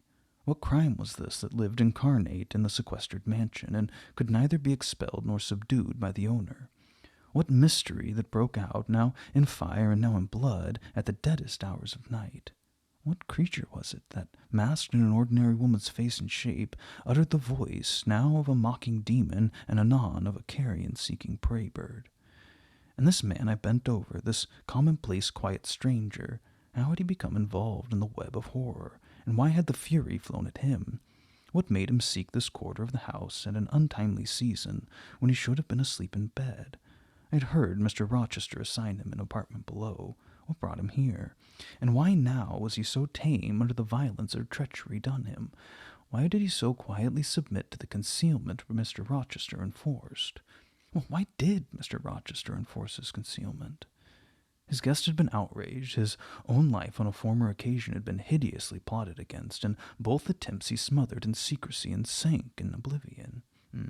Lastly, I saw Mr. Mason was submissive to Mr. Rochester, that the impetuous will of the latter held complete sway over the inertness of the former. The few words that had passed between them assured me of this. It was evident that in their former intercourse the passive disposition of the one had been habitually influenced by the active energy of the other. Whence it had arisen Mr. Rochester's dismay when he heard of Mr. Mason's arrival? Why had the mere name of this unresisting individual, whom his word now sufficed to control like a child, fallen on him a few hours since as a thunderbolt might fall on an oak? Oh, I could not forget his look and his paleness when he whispered, "Jane, I've got a blow. I've got a blow, Jane." I could not forget how the arm had trembled which he rested on my shoulder, and it was no light manner which could thus bow the resolute spirit and thrill the vigorous frame of Fairfax Rochester. "When will he come? When will he come?" I cried inwardly, as the night lingered and lingered, as my bleeding patient drooped, moaned, and sickened. Neither day nor aid arrived. I had again and again held the water to Mason's white lips, again and again offered him the stimulating salts. My efforts seemed ineffectual. Either bodily or mental suffering, or loss of blood, or all three combined, were fast prostrating his strength. He moaned so, and looked so weak, wild, and lost. I feared he was dying, and I might not even speak to him. The candle, wasted at last, went out. As it expired, I perceived streaks of gray light edging the window curtains. Dawn was then approaching. Presently I heard Pilot bark far below, out of his distant kennel in the courtyard. Hope revived. Nor was it unwarranted. In 5 minutes more, the grating key, the yielding lock, warned me my watch was relieved. It could not have lasted more than 2 hours. Many a week has seemed shorter. Mr. Rochester entered, and with him the surgeon he had been to fetch. "Now, Carter, be on the alert," was said to the last. "I give you but half an hour for dressing the wound, fastening the bandages, getting the patient downstairs and all. But is he fit to move, sir?" "No doubt of it. It is nothing serious. He's nervous. His spirits must be kept up. Come, set to work." Mr. Rochester drew back the thick curtain, drew up the hall blind, let in all the daylight he could, and I was surprised and cheered to see how far dawn was advanced. What rosy streaks were beginning to brighten the east. Then he approached Mason, whom the surgeon was already handling. "Now, my good fellow, how are you?" he asked. "She's done for me, I fear," was the faint reply. "Not a whit. Courage. This day fortnight you'll hardly be a pin the worse for it. You've lost a little blood, that's all. Carter, assure him that he's in no danger." "I can do that conscientiously," said Carter, who had now undone the bandages. "Only I wish I could have been here sooner. He would not have bled so much. But how is this?" "The flesh on the shoulder is torn as well as cut. This wound here was not done with a knife. There have been teeth there." "Oh, she bit me," he murmured. "She worried me like a tigress. Then Rochester got the knife from her." "You should not have yielded. You should have grappled with her at once," said Mr. Rochester. "But under such circumstances, what could one do?" returned Mason. "Oh, it was frightful," he added, shuddering, "and I didn't expect it. She looked so quiet at first." "I warned you," was his friend's answer. "I said, be on your guard when you go near her. Besides, you might have waited till tomorrow and had me with you. It was mere folly to attempt the interview tonight, and alone." I thought I could have done some good. You thought. Yes, it makes me impatient to hear you, but however you've suffered, you are likely to suffer enough for not taking my advice. So I'll say no more. Carter, hurry. The sun will soon rise, and I must have him off. Directly, sir. The shoulder was just bandaged. I must look to his other wound in the arm. She's had her teeth here, too, I think. She sucked the blood. She said she'd drain my heart, said Mason. I saw Mr. Rochester shudder. A singularly marked expression of disgust, horror, hatred warped his countenance almost to distortion, but he only said, "Come, be silent, Richard, and never mind her gibberish. Don't repeat it." "I wish I could forget it," was the answer. "You will when you are out of the country. When you get back to Spanish Town, you may think of her as dead and buried, or rather, you need not think of her at all." "Oh, it's impossible to forget this night." "It's not impossible. Have some energy, man. You thought you were as dead as a herring 2 hours since, and you are all alive and talking now. There, Carter's done with you, or nearly so. I'll make you decent in a trice. Jane," he turned to me, for this was the first time since his re-entrance.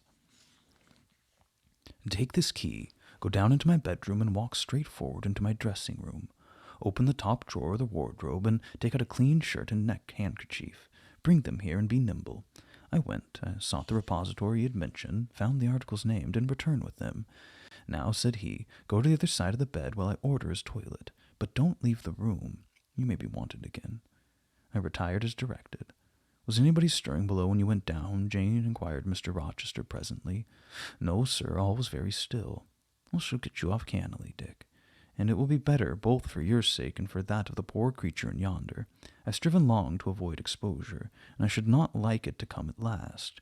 Here, Carter, help him on his waistcoat. Where'd you leave your furred cloak? You can't travel a mile without that, I know, in this damned cold climate. In your room? Jane, run down to Mr. Mason's room, the one next mine, and fetch a cloak you'll see there." Again I ran, and again I returned, bearing an immense mantle lined and edged with fur. "Now I have another errand for you," said my untiring master. "You must away to my room again. What a mercy you're shod with velvet, Jane. A clod-hopping messenger would never do at this juncture. You must open the middle drawer of my toilet table and take out a little phial and a little glass you'll find there. Quick." I flew thither and back, bringing the desired vessel. "That's well. Now, doctor, I shall take the liberty of administering a dose myself, on my responsibility." I got this cordial at Rome, of an Italian charlatan, a fellow you would have kicked, Carter. It's not a thing to be used indiscriminately, but it is upon good occasion, as now, for instance. Jane, a little water. He held out the tiny glass, and I half filled it from the water bottle on the washstand. "That will do. Now wet the lip of the phial." I did so. He measured 12 drops of a crimson liquid and presented it to Mason. "Drink, Richard. It will give you the heart you lack for an hour or so." "But will it hurt me? Is it inflammatory?" "Drink, drink, drink." Mason obeyed because it was evidently useless to resist. He was dressed now. He still looked pale, but he was no longer gory and sullied. Mr. Rochester let him sit 3 minutes after he swallowed the liquid. Then he took his arm. "No, I'm sure you can get on your feet," he said. "Try." While the patient rose. "Carter, take him under the other shoulder. Be of good cheer. Richard, step out. That's it." "I do feel better," remarked Mr. Mason. "Yeah, I'm sure you do. Now, Jane, trip on before us away to the back stairs. Unbolt the side passage door and tell the driver of the post-chaise you will see him in the yard, or just outside, for I told him not to drive his rattling wheels over the pavement. To be ready, we are coming, and Jane, if anyone is about, come to the foot of the stairs and hem." It was by this time 5:30, and the sun was on the point of rising, but I found the kitchen still dark and silent. The side passage door was fastened. I opened it with as little noise as possible. All the yard was quiet, but the gates stood wide open, and there was a post-chaise with horses ready harnessed, and driver seated on the box, stationed outside. I approached him, and said the gentlemen were coming. He nodded, and I looked carefully round and listened. The stillness of early morning slumbered everywhere. The curtains were yet drawn over the servants' chamber windows. Little birds were just twittering in the blossom-branched orchard trees, whose boughs drooped like white garlands over the wall enclosing one side of the yard. The carriage horses stamped from time to time in their closed stables. All else was still. The gentleman now appeared. Mason, supported by Mr. Rochester and the surgeon, seemed to walk with tolerable ease. They assisted him into the chaise. Carter followed. "Take care of him," said Mr. Rochester to the latter, "and keep him at your house till he's quite well. I shall ride over in a day or two to see how he gets on. Richard, how is it with you?" "The fresh air revives me, Fairfax." "Leave the window open on his side, Carter. There's no wind. Goodbye, Dick." "Fairfax? What is it?" "Let her be taken care of. Let her be treated as tenderly as may be. Let her—" Oh, he stopped and burst into tears. "I do my best, and have done it, and will do it," was the answer. He shut up the chaise door, and the vehicle drove away. "Yet would to God there was an end of all of this," added Mr. Rochester, as he closed and barred the heavy yard gates. This done, he moved with slow step and abstracted air towards a room in the wall bordering the orchard. I, supposing he had done with me, prepared to return to the house. Again, however, I heard him call Jane. He had opened the portal and stood at it, waiting for me. "Come where there's some freshness for a few moments," he said. "That house is a mere dungeon. Don't you feel it so? Well, it seems a splendid mansion, sir." "The glamour of inexperience is over your eyes," he answered, "and you see it through a charmed medium. You cannot discern that the gilding is slime and the silk draperies cobwebs, that the marble is sordid slate, that the polished woods may mere refuse chips and scaly bark. Now here," he pointed to the leafy enclosure we had entered, "all is real, sweet, and pure." He strayed down a walk edged with box, with apple trees, pear trees, and cherry trees on one side, and a border on the other, full of all sorts of old-fashioned flowers, stocks, sweet williams, primroses, pansies, mingled with southern wood, sweetbriar, and various fragrant herbs. They were fresh now, as a succession of April showers and gleams, followed by a lovely spring morning, could make them.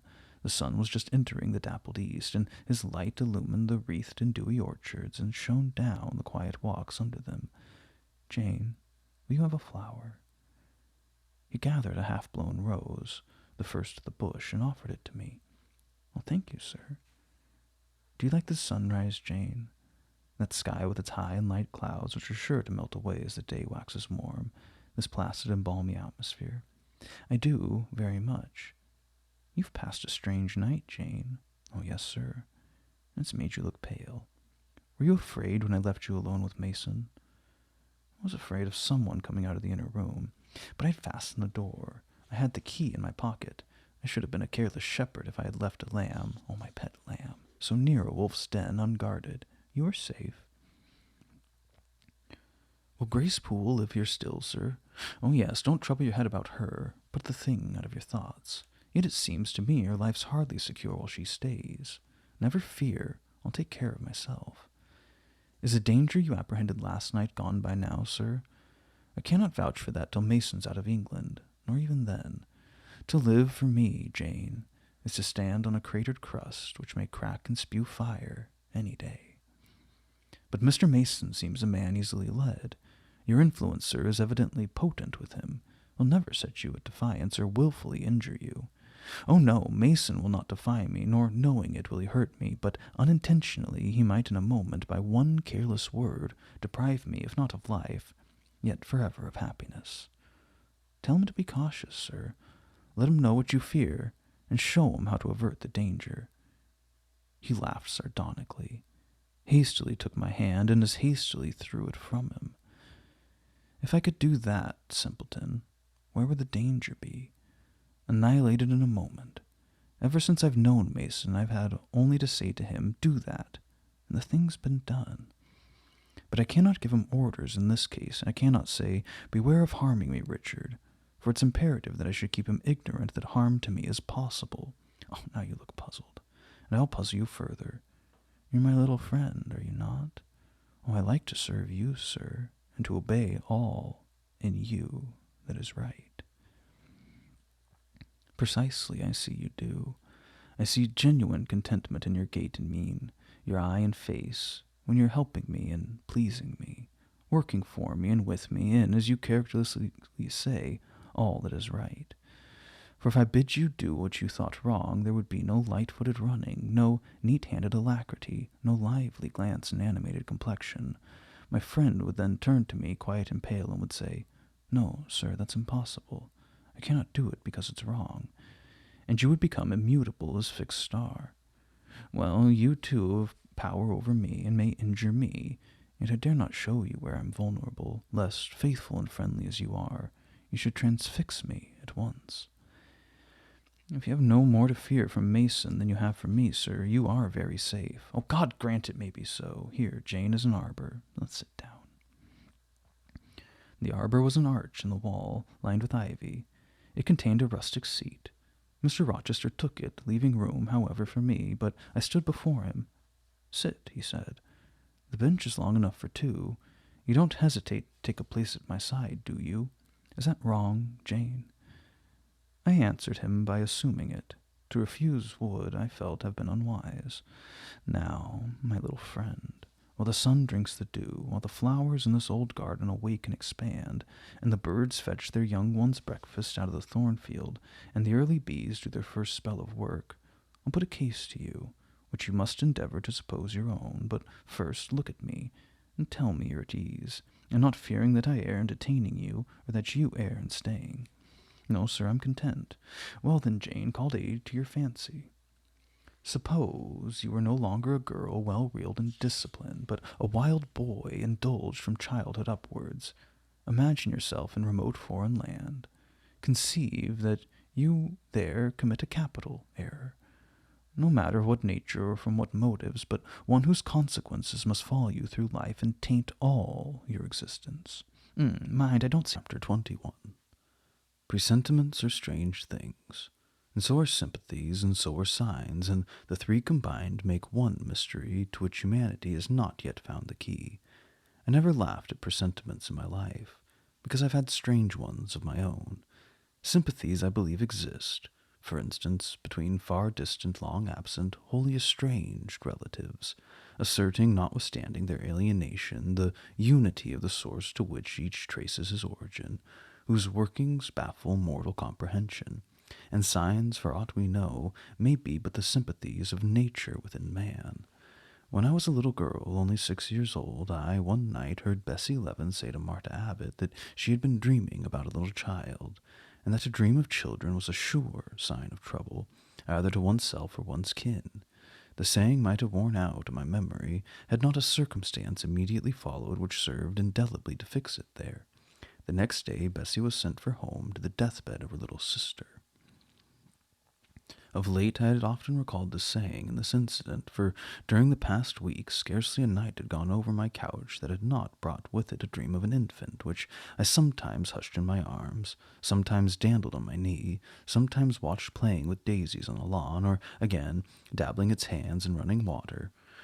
It was a wailing child this night, and a laughing one the next. Now it nestled close to me, and now it ran from me. But whatever mood the apparition evinced, whatever aspect it wore, it failed not for 7 successive nights to meet me the moment I entered the land of slumber. I didn't like this iteration of one idea, this strange recurrence of one image, and I grew nervous as bedtime approached, and the hour of the vision drew near. It was from companionship with this baby phantom that I had been roused on that moonlight night when I heard the cry, and it was on the afternoon of the day following I was summoned downstairs by a message that someone wanted me in Mrs. Fairfax's room. On repairing thither, I found a man waiting for me, having the appearance of a gentleman's servant. He was dressed in deep mourning, and the hat he held in his hand was surrounded with a crape band. "I dare say you hardly remember me, miss," he said, rising as I entered, "but my name is Leaven. I lived coachman with Mrs. Reed when you were at Gateshead 8 or 9 years since, and I live there still. Oh, Robert, how do you do? I remember you very well. You used to give me a ride sometimes to Miss Georgiana's bay pony. And how's Bessie? You're married to Bessie?" "Yes, miss, my wife is very hearty, thank you. She brought me another little one about 2 months since. We have 3 now, and both mother and child are thriving. And are the family well at the house, Robert?" "Oh, I'm sorry I can't give you better news of them, miss. They're very badly at present, in great trouble." "Oh, I hope no one's dead," I said, glancing at his black dress. He, too, looked down at the crape round his hat and replied, "Mr. John died yesterday, was a week, at his chambers in London." "Mr. John?" "Yes." "And how does his mother bear it?" "Why, you see, Miss Eyre, it's not a common mishap. His life's been very wild. These last 3 years he gave himself up to strange ways, and his death was shocking." I heard from Bessie he was not doing well. Doing well? He couldn't do worse. He ruined his health and his estate amongst the worst men and the worst women. He got into debt and into jail. His mother helped him out twice, but as soon as he was free, he returned to his old companions and habits. His head was not strong. The knaves he lived amongst fooled him beyond anything I ever heard. He came down to Gateshead about 3 weeks ago and wanted Mrs. to give up all to him. Mrs. refused. He means have long been much reduced in his extravagance, so he went back again, and the next news was that he was dead. How he died, God knows. Well, they say he killed himself. I was silent. The tidings were frightful. Robert Levin resumed. Mrs. has been out of health herself for some time. She had got very stout, but was not strong with it, and the loss of money and fear of poverty were quite breaking her down. The information about Mr. John's death and the manner of it came too suddenly. It brought on a stroke. She was 3 days without speaking, but last Tuesday she seemed rather better. She appeared as if she wanted to say something, and kept making signs to my wife and mumbling. It was only yesterday morning, however, that Bessie understood she was pronouncing your name, and at last she made out the words. Bring Jane. Fetch Jane Eyre. I want to speak to her. Bessie's not sure whether she's in her right mind or means anything by the words, but she told Miss Reed and Miss Georgiana and advised them to send for you. The young ladies put it off at first, but their mother grew so restless and said Jane, Jane so many times that at last they consented.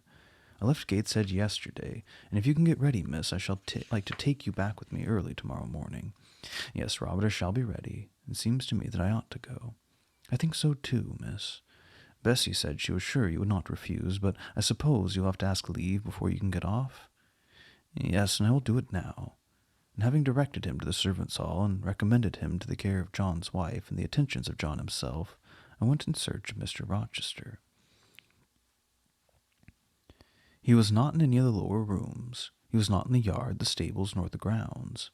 I asked Mrs. Fairfax if she had seen him. Yes, she believed he was playing billiards with Miss Ingram.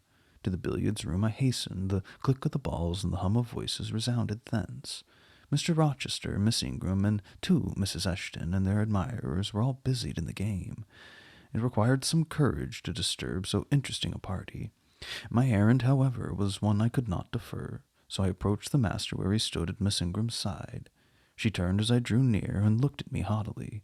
Her eyes seemed to demand, "What can the creeping creature want now?" And when I said in a low voice, "Mr. Rochester," she made a movement as if I tempted to order me away. I remember her appearance at the moment. It was graceful and very striking. She wore a morning robe of sky-blue crepe. A gauzy azure scarf was twisted in her hair.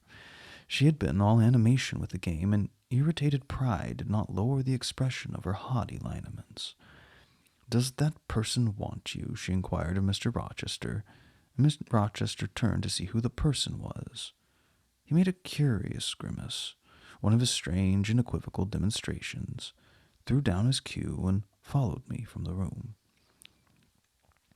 "Well, Jane," he said, as he rested his back against the schoolroom door, which he had shut. "If you please, sir, I want leave of absence for a week or 2. What to do? Where to go? To see a sick lady who has sent for me." "What sick lady? Where does she live?" "At Gateshead." "It's 100 miles off. Who may she be that sends for people to see her at that distance?" "Her name is Reed, sir. Mrs. Reed." "Reed of Gateshead?"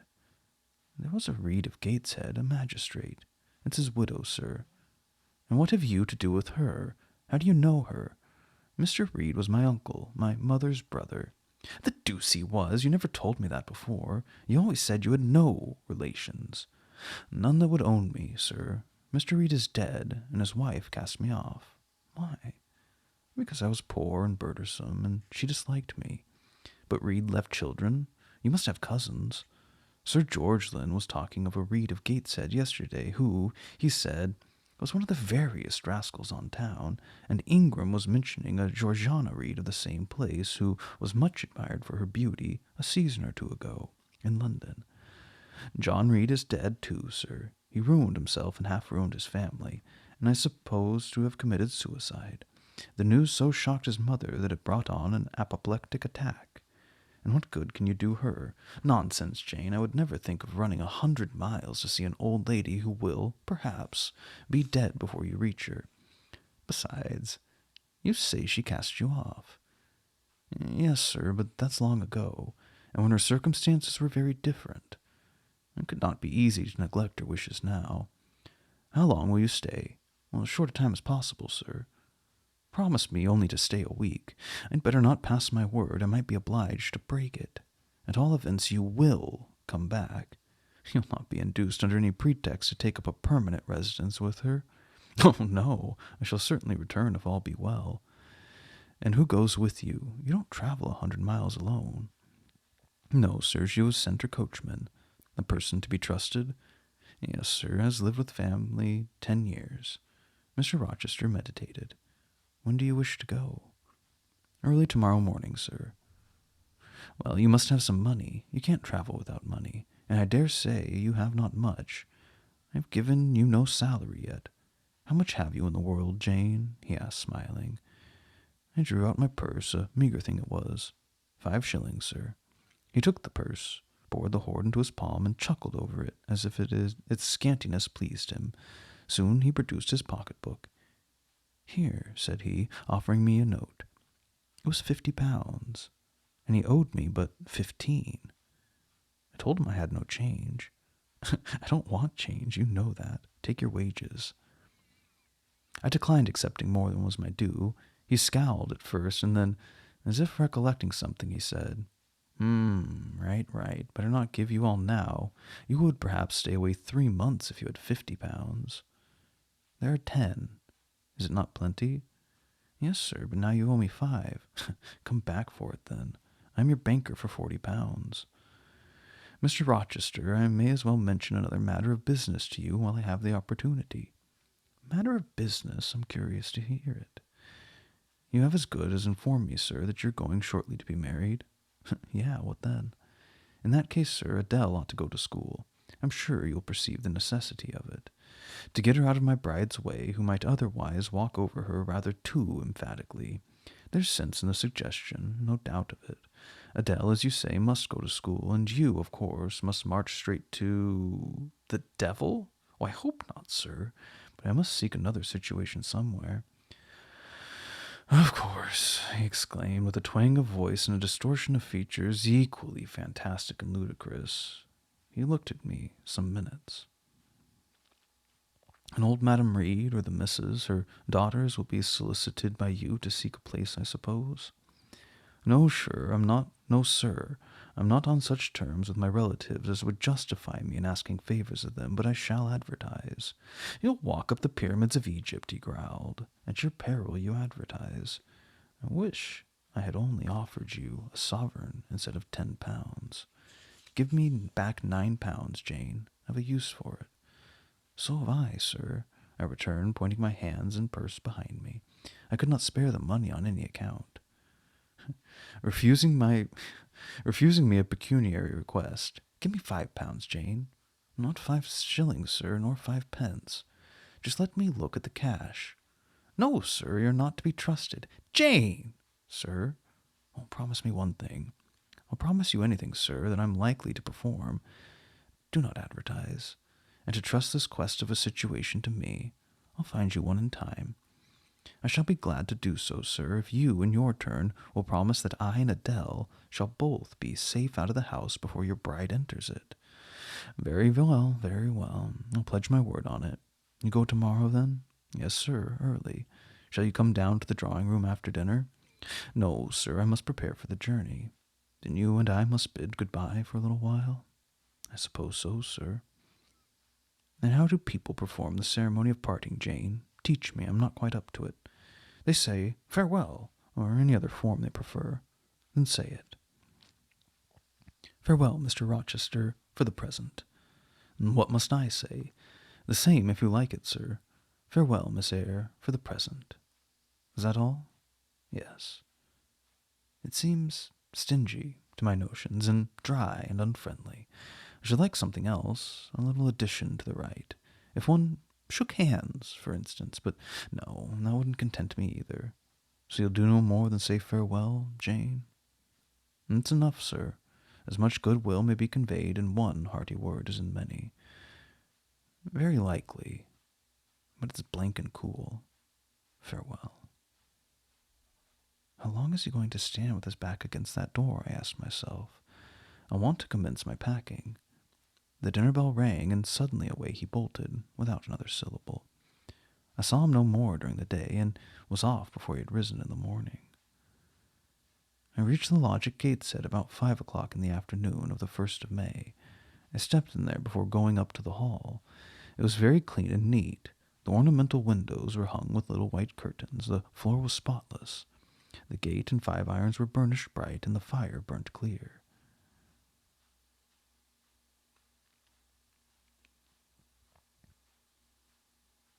Bessie sat on the hearth, nursing her last-born, and Robert and his sister played quietly in the corner. "Bless you, I knew you would come," exclaimed Mrs. Levin as I entered. "Yes, Bessie," said I after I kissed her, "and I trust I'm not too late. How is Mrs. Reed? Alive still, I hope." "Yes, she is alive, and more sensible and collected than she was. A doctor says she may linger a week or 2 yet, but he hardly thinks she'll finally recover. Has she mentioned me lately? She was talking of you only this morning, and wishing you would come, but she's sleeping now, or was 10 minutes ago when I was up at the house. She generally lies in a kind of lethargy all afternoon, and wakes up at about 6 or 7. Will you rest yourself here an hour, miss, and then I will go up with you?" Robert here entered, and Bessie laid her sleeping child in the cradle and went to welcome him. Afterwards she insisted on my taking off my bonnet and having some tea, for she said I looked pale and tired. I was glad to accept her hospitality, and I submitted to be relieved of my traveling garb just as passively as I used to let her undress me when a child. Old times crowded back fast on me as I watched her bustling about, setting out the tea tray with the best china, cutting bread and butter, toasting a tea cake, and between whiles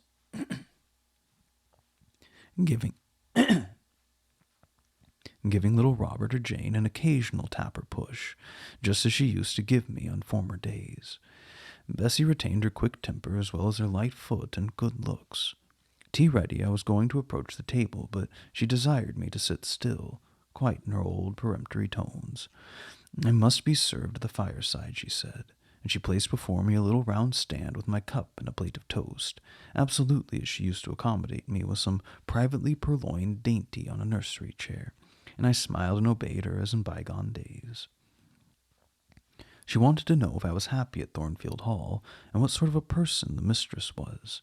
And when I told her there was only a master, whether he was a nice gentleman and if I liked him, I told her he was rather an ugly man, but quite the gentleman, and that he treated me kindly, and I was content. And then I went on to describe to her the gay company that had lately been staying at the house, and to these details Bessie listened with interest. They were precisely of the kind she relished. In such conversation an hour was soon past. Bessie restored me to my bonnet, etc., and accompanied by her I quitted the lodge for the hall. It was also accompanied by her that I, nearly 9 years ago, walked down the path I was now ascending. On a dark, misty, raw morning in January, I left a hostile roof with a desperate, embittered heart, a sense of outlawry and almost a reprobation, to seek the chilly harborage of Lowood, that bourne so far away and unexplored. The same hostile roof now again rose before me. My prospects were doubtful yet, and I had yet an aching heart. I still felt as a wanderer on the face of the earth, but I experienced firmer trust in myself and my own powers, and less withering dread of oppression. The gaping wound of my wrongs, too, was now quite healed, and the flame of resentment extinguished. "You shall go into the breakfast-room first," said Bessie, as she preceded me through the hall. "The young ladies will be there." In another moment I was within that apartment. There was every article of furniture looking just as it did on the morning I was first introduced to Mr. Brocklehurst. The very rug he stood upon still covered the earth. Glancing at the bookcases, I thought I could distinguish the 2 volumes of Bewick's British Birds occupying the old place on the 3rd shelf, and Gulliver's Travels and Arabian Nights ranged just above. The inanimate objects were not changed, but the living things had altered past recognition. The 2 young ladies appeared before me, one very tall, almost as tall as Miss Ingram, very thin, too, with a sallow face and severe mien. There was something ascetic in her looks, which was augmented by the extreme plainness of her straight skirt, black stuff dress, a starched linen collar, hair combed away from the temples, and a nun-like ornament of a string of ebony beads and a crucifix. This I felt sure was Eliza, though I could trace little resemblance to her former self in that elongated and colorless visage. The other was certainly Georgiana, but not the Georgiana I remembered, the slim and fairy-like girl of 11. This was a full-blown, very plump damsel, fair as waxwork, with handsome and regular features, languishing blue eyes, and ringleted yellow hair. The hue of her dress was black too, but its fashion was so different from her sister's, so much more flowing and becoming. It looked as stylish as the others looked puritanical. In each of the sisters there was one trait of the mother, and only one. The thin and pallid elder daughter and her parents' cairn gourmet. The blooming and luxuriant younger girl had her contour of jaw and chin, perhaps a little softened, but still imparting an indescribable hardness to the countenance, otherwise so voluptuous and buxom. Both ladies, as I advanced, rose to welcome me, and both addressed me by the name of Miss Eyre. Eliza's greeting was delivered in a short, abrupt voice without a smile, and then she sat down again, fixed her eyes on the fire, and seemed to forget me. Georgiana added to her, "How do you do?" Several commonplaces about my journey, the weather, so on, uttered in rather a drawling tone, and accompanied by sundry side glances that measured me from head to foot, now traversing the folds of my drab merino pelisse, and now lingering on the plain trimming of my cottage bonnet. Young ladies have a remarkable way of letting you know that they think you a quiz, without actually saying the word. A certain superciliousness of look, coolness of manners, nonchalance of tone express fully their sentiments on the point, without committing them by any positive rudeness in word or deed. A sneer, however, whether covert or open, had now no longer that power over me it once possessed. As I sat between my cousins, I was surprised to find how easy I felt under the total neglect of the one and the semi-sarcastic attentions of the other. Eliza didn't mortify, nor Georgiana ruffle me. The fact was, I had other things to think about. Within the last few months, feelings had bestirred in me so much more potent than any they could arise. Pains and pleasures so much more acute and exquisite had been excited than any it was in their power to inflict or bestow, that their airs gave me no concern either for good or bad. How was Mrs. Reed? I asked soon, looking calmly at Georgiana, who thought fit to bridle at the direct address, as if it were an unexpected liberty. Mrs. Reed? Mamma, you mean. She's extremely poorly. I doubt you'll see her tonight. If, said I, you would just step upstairs and tell her I'm come, I should not much oblige to you. Georgiana almost started, and she opened her blue eyes wild and wide.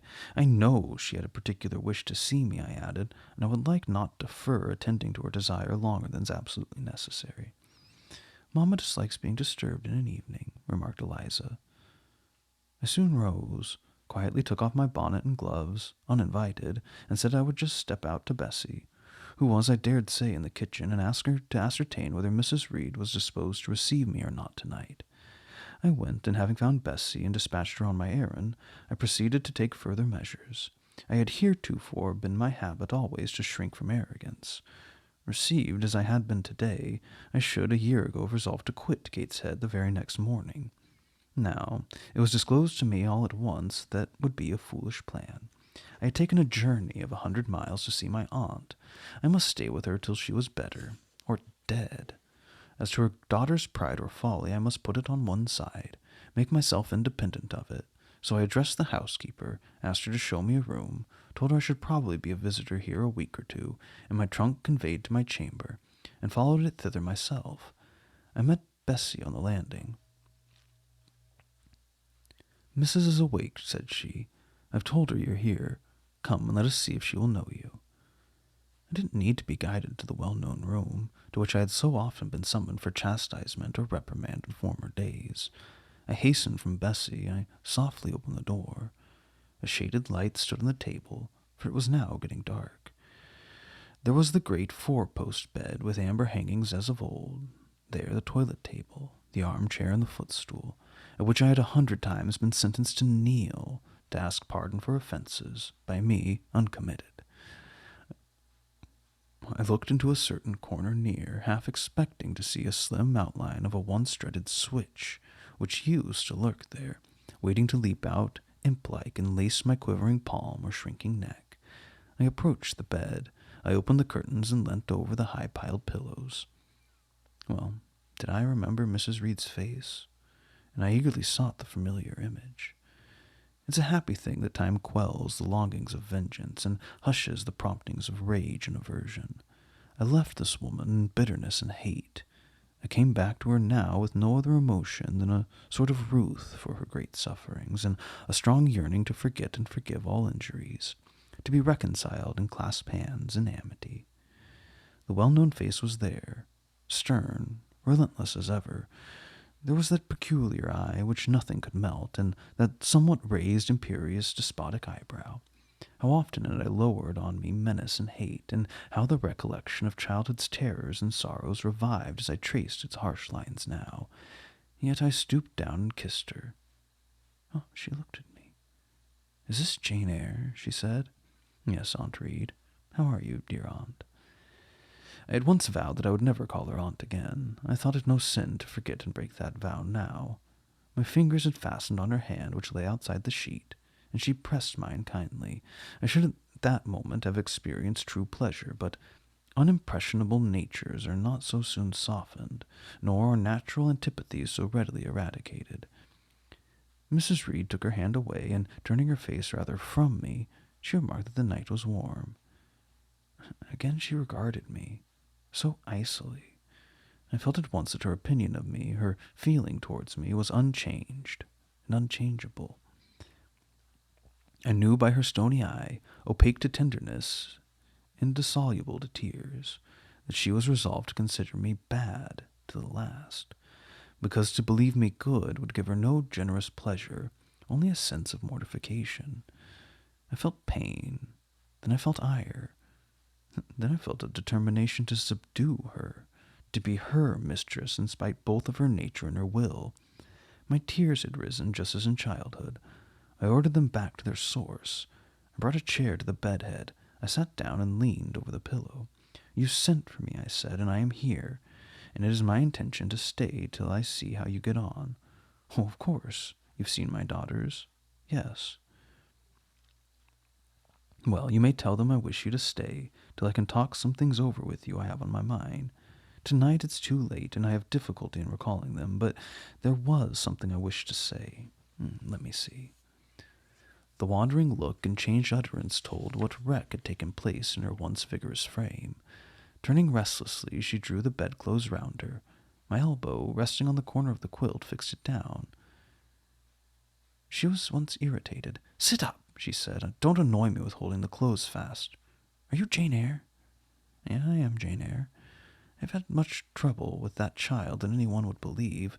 Such a burden to be left on my hands, and so much annoyance as she caused me daily and hourly with her incomprehensible disposition, and her sudden starts of temper, and her continual unnatural watchings of one's movements. I declared she talked to me once like something mad, or like a fiend. No child ever spoke or looked as she did. I was glad to get her away from the house. What did they do with her at Lowood? The fever broke out there, and so many of the pupils died. She, however, did not die, but I said she did. Oh, I wish she died." "A strange wish, Mrs. Reed. Why do you hate her so?" "I had a dislike to her mother always, for she was my husband's only sister and a great favorite with him. He opposed the family's disowning her when she made her low marriage, and when news came of her death, he wept like a simpleton. He would send for the baby, though I entreated him rather to put it out to nurse and pay for its maintenance. I hated it the first time I set my eyes on it, a sickly, whining, pining thing. It would wail in its cradle all night long, not screaming heartily like any other child, but whimpering and moaning. Reed pitied it, and he used to nurse it and notice it as if it had been his own. More, indeed, than he noticed his own at that age. He would try to make good children friendly to the little beggar. The darlings couldn't bear it, and he was angry with them when they showed their dislike. In his last illness he had it brought continually to his bedside, but an hour before he died he bound me by vow to keep the creature. I would as soon have charged with a pauper brat out of a workhouse, but he was weak, naturally weak. John does not at all resemble his father, and I'm glad of it. John's like me and my brothers. He's quite a Gibson. Oh, I wish he would cease tormenting me with his letters for money. I have no more money to give him. We are getting poor. I must send away half the servants and shut up part of the house, or let it off. I could never submit to do that, and yet how are we to get on? 2/3 of my income goes in paying the interest of mortgages. John gambles dreadfully and always loses. Poor boy, he's beset by sharpers. John's sunk and degraded. His look is frightful. I feel ashamed for him when I see him. She was getting much excited. I think I'd better leave her now, said I to Bessie, who stood on the other side of the bed. Perhaps you had, miss, but she often talks in this way towards night. In the morning she's calmer. I rose. Stop! She exclaimed, Mrs. Reed. There's another thing I wish to say. He threatens me. He continually threatens me with his own death, or mine, and I dream sometimes I see him laid out with a great wound in his throat, or with a swollen and blackened face. Am I come to a strange pass? I have heavy troubles. What's to be done? How is the money to be had? Bessie now endeavored to persuade her to take a sedative draught. She succeeded with difficulty. Soon after, Mrs. Reed grew more composed and sank into a dozing state. I then left her. More than 10 days elapsed before I had again any conversation with her. She continued either delirious or lethargic, and the doctor forbade everything which would painfully excite her. Meantime, I got on as well as I could with Georgiana and Eliza. They were cold indeed at first. Eliza would sit half the day sewing, reading, or writing, and scarcely utter a word either to me or her sister. Georgiana would chatter nonsense to her canary bird by the hour, and take no notice of me, but I was determined not to seem at a loss for occupation or amusement. I brought my drawing materials with me, and they served me for both. Provided with a case of pencils and some sheets of paper, I used to take a seat apart from them, near the window, and busy myself in sketching fancy vignettes, representing my scene as it happened momentarily to shape itself in the ever-shifting kaleidoscope of imagination. A glimpse of sea between two rocks, the rising moon and a ship crossing its disk, a group of reeds and water flags, and a naiad's head, crowned with lotus flower, rising out of them, an elf sitting in a hedge sparrow's nest under a wreath of hawthorn bloom. One morning I fell to sketching a face. What sort of face it was to be I didn't care to know. I took a soft black pencil, gave it a broad point, and worked away. Soon I traced on a paper a broad and prominent forehead, and a square lower outline of visage. That contour gave me pleasure. My fingers proceeded actively to fill in with features. Strongly marked horizontal eyebrows must be traced under that brow, then followed naturally a well-defined nose with a straight ridge and full nostrils, then a flexible-looking mouth, by no means narrow, then a firm chin, with a decided cleft down the middle of it. Of course, some black whiskers were wanted, and some jetty hair, tufted on the temples and waved about the forehead. Well, now for the eyes. I left them to the last because they required the most careful working. I drew them large, I shaped them well. The eyelashes I traced long and somber, the irids lustrous and large. Good, but not quite the thing, I thought, as I surveyed the effect. They want more force and spirit. And I wrought the shades blacker, and the lights might be flashed more brilliantly. A happy touch or two secured success. There I had a friend's face under my gaze, and what did it signify that those young ladies turned their backs on me? I looked at it. I smiled at the speaking likeness. I was absorbed and content. "Is that a portrait of someone you know?" asked Eliza, who had approached me unnoticed. I responded it was merely a fancy head, and hurried it beneath the other sheets. Oh, of course I lied. It was in fact a very faithful representation of Mr. Rochester, but what was that to her, or to anyone but myself? Georgiana also advanced to look. The other drawings pleased her much, but she called that an ugly man. They both seemed surprised at my skill. I offered to sketch their portraits, and each in turn sat for a pencil outline. Then Georgiana produced her album. I promised to contribute a watercolor drawing. This put her at once into good humor. She proposed a walk in the grounds. Before we'd been out 2 hours, we were deep in a confidential conversation. She favored me with a description of the brilliant winter she spent in London 2 seasons ago, of the admiration she had there excited, the attention she received. I even got hints of the titled conquest she had made. In the course of the afternoon and evening, these hints were enlarged on. Various soft conversations were reported, and sentimental scenes represented, and, in short, a volume of a novel of fashionable life was that day improvised by her for my benefit. The communications were renewed from day to day. They always ran on the same theme, herself, her loves and woes. It was strange that she never once adverted either to her mother's illness or her brother's death, or the present gloomy state of the family prospects. Her mind seemed wholly taken up with reminiscences of past gaiety and aspirations after dissipations to come. She passed about 5 minutes each day in her mother's sick room, no more. Eliza still spoke little. She had evidently no time to talk. I never saw a busier person than she seemed to be, but it was difficult to say what she did, or rather to discover any result of her diligence. She had an alarum to call her up early, and I know not how she occupied herself before breakfast, but after the meal she divided her time into regular portions, and each hour had its allotted task. 3 times a day she studied a little book which I found on inspection was a common prayer book. I asked her once what the great attraction to that volume, and she said, the rubric. 3 hours she gave to stitching with gold thread the border of a square crimson cloth, almost large enough for a carpet. In answer to my inquiries after the use of this article, she informed me it was the covering for the altar of the new church lately erected near Gateshead. 2 hours she devoted to her diary, 2 to working by herself in the kitchen garden, and 1 to the regulation of her accounts. She seemed to want no company and no conversation. I believe she was happy in her way. This routine sufficed to her, and nothing annoyed her so much as the occurrence of any incident which forced her to vary its clockwork regularity. She told me one evening, when more disposed to be communicative than usual, that John's conduct and the threatened ruin of the family had been a source of profound affliction to her, but she had now, she said, settled her mind and formed her resolution. Her own fortune she had taken care to secure, and when her mother died, and it was wholly improbable, she tranquilly remarked, that she should either recover or linger long, she would execute a long-cherished project, seek a retirement where punctual habits would be permanently secured from disturbance, and place safe barriers between herself and a frivolous world.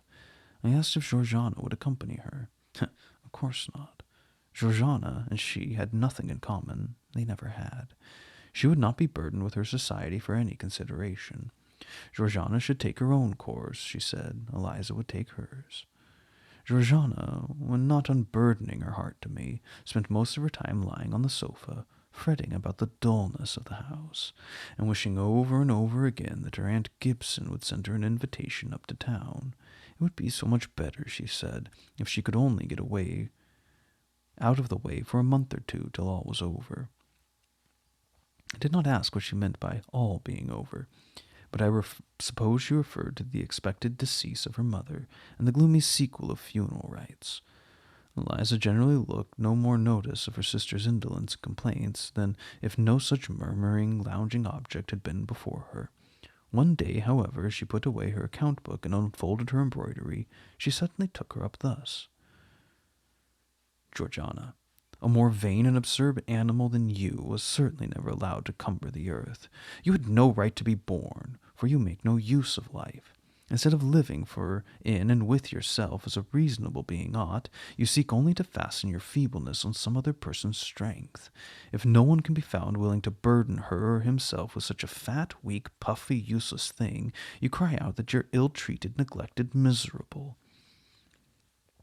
Then, too, existence for you must be a scene of continual change and excitement, or else the world is a dungeon. You must be admired, you must be courted, you must be flattered. You must have music, dancing, and society, or you languish, or you die away. Have you no sense to devise a system which will make you independent of all efforts and all wills but your own?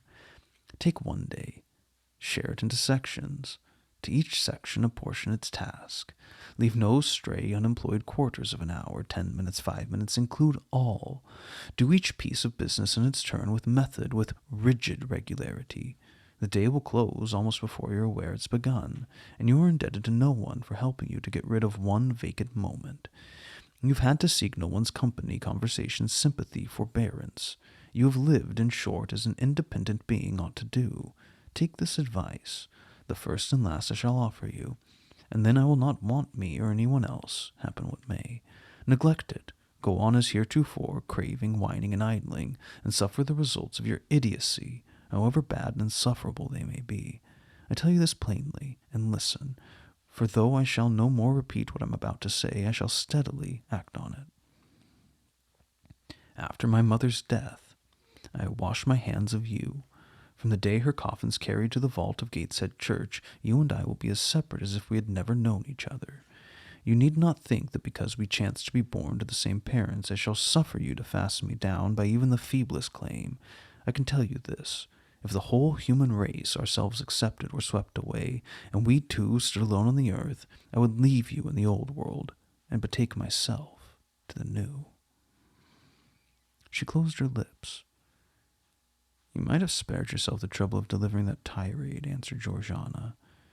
Everybody knows you're the most selfish, heartless creature in the world, and I know your spiteful hatred towards me.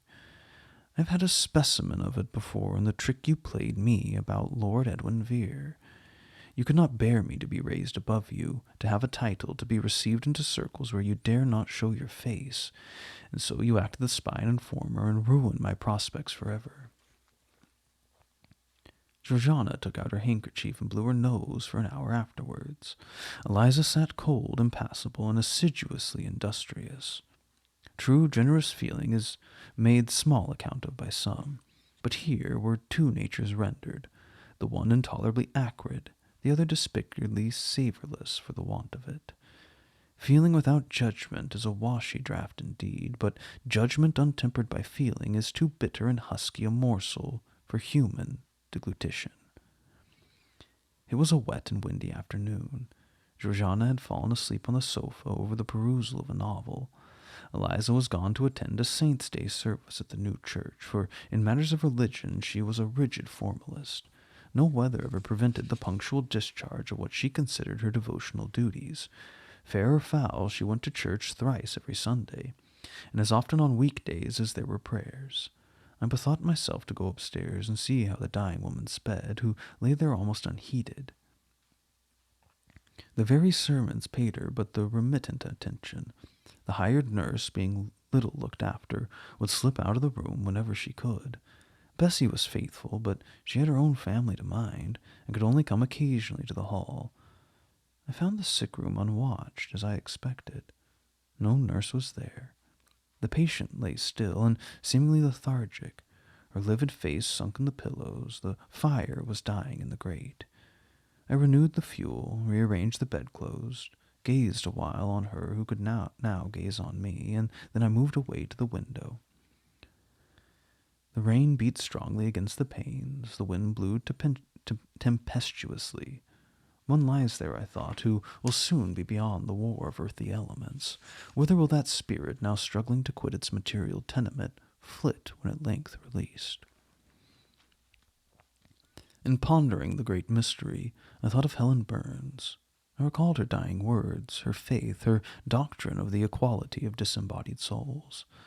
I was still listening in thought to her well-remembered tones, still picturing her pale and spiritual aspect, her wasted face and sublime gaze, as she lay on her placid deathbed and whispered her longing to be restored to her divine Father's bosom, when a feeble voice murmured from the couch behind, "Who is that?" I knew Mrs. Reed had not spoken for days. Was she reviving? I went up to her. "It's I, Aunt Reed." "Who's I?" "Who are you?" Looking at me with surprise and a sort of alarm, but still not wildly. "You're quite a stranger to me. Where's Bessie?" "She's at the lodge, Aunt." "Aunt?" she repeated. "Who calls me Aunt? You're not one of the Gibsons, and yet I know you. That face, And the eyes and forehead are quite familiar to me. You're like, you're like Jane Eyre. I said nothing. I was afraid of occasioning some shock by declaring my identity. Yet, said she, I'm afraid it's a mistake. My thoughts deceive me. I wish to see Jane Eyre, and I fancy a likeness where none exists. Besides, in 8 years she must be so changed.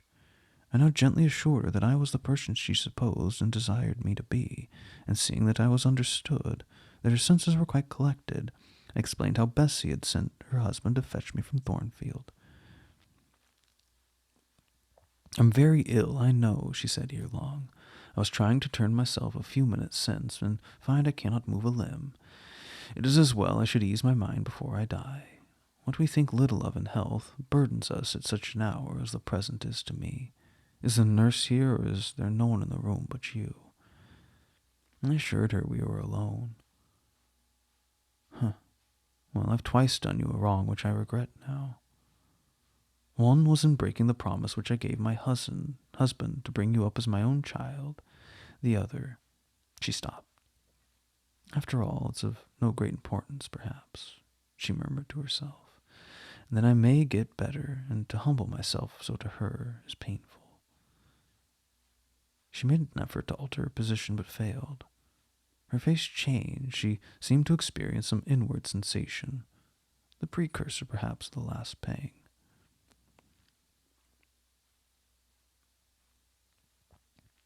Well, I must get it over. Eternity is before me. I'd better tell her. Go to my dressing case, open it, and take out a letter you'll see there. I obeyed her directions.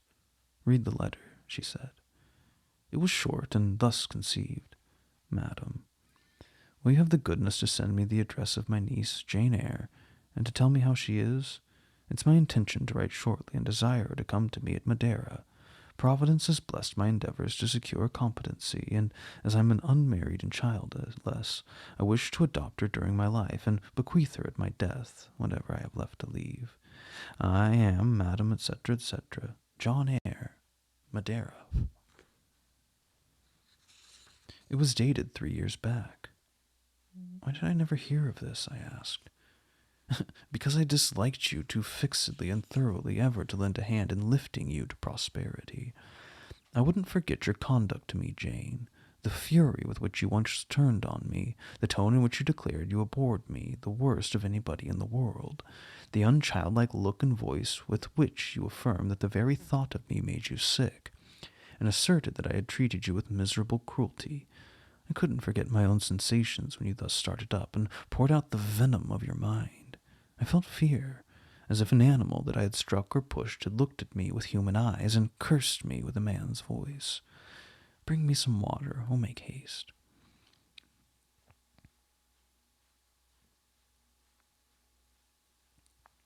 Dear Mrs. Reed, said I, as I offered her the draught she required, think no more of all this. Let it pass away from your mind. Forgive me for the passionate language. I was a child then. 8, 9 years have passed since that day. She heeded nothing of what I said, but when she had tasted the water and drawn breath, she went on thus. I tell you I could not forget it. I took my revenge. For you to be adopted by your uncle and placed in a state of ease and comfort was what I could not endure. I wrote to him. I said I was sorry for his disappointment, but Jane Eyre was dead. She died of typhus fever at Lowood. Now act as you please. Write and contradict my assertion. Expose my falsehood as soon as you like. You were born, I think, to be my torment. My last hour is racked by the recollection of a deed which, but for you, I should never have been tempted to commit. If you could but be persuaded to think no more of it, aunt, and to regard me with kindness and forgiveness. You have a very bad disposition, said she, and one to this day I feel it impossible to understand.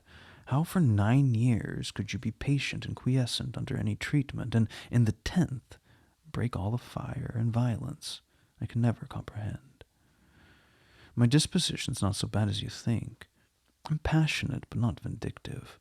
Many a time as a little child I should have been glad to love you if you would have let me, and long earnestly to be reconciled to you now. Kiss me, aunt. I approached my cheek to her lips. She wouldn't touch it. She said I oppressed her by leaning over the bed, and again demanded water. As I laid her down, for I raised her and supported her on my arms while she drank, I covered her ice-cold and clammy hands with mine. The feeble fingers shrank from my touch. The glazing eyes shunned my gaze. "Love me then or hate me as you will," I said at last. "You have my full and free forgiveness. Ask now for God's, and be at peace." Oh, poor suffering woman. It was too late for her to make now the effort to change her habitual frame of mind. Living, she ever hated me. Dying, she must hate me still. The nurse now entered, and Bessie followed. I yet lingered half an hour longer, hoping to see some sign of amity, but she gave none. She was fast relapsing into stupor, nor did her mind again rally. At 12 o'clock that night she died. I was not present to close her eyes, nor were either of her daughters. They came to tell us the next morning that all was over. She was by that time laid out. Eliza and I were to look at her. Georgiana, who had burst out into loud weeping, said she dared not go. There was stretched Sarah Reed's once robust and active frame, rigid and still. Her eye of flint was covered with its cold lid. Her brow and strong traits wore yet the impress of her inexorable soul. A strange and solemn object was that corpse to me. I gazed on it with gloom and pain. Nothing soft, nothing sweet, nothing pitying or hopeful or subduing did it inspire. Only a grating anguish for her woes, not my loss, and a somber, tearless dismay of the fearfulness of death in such a form.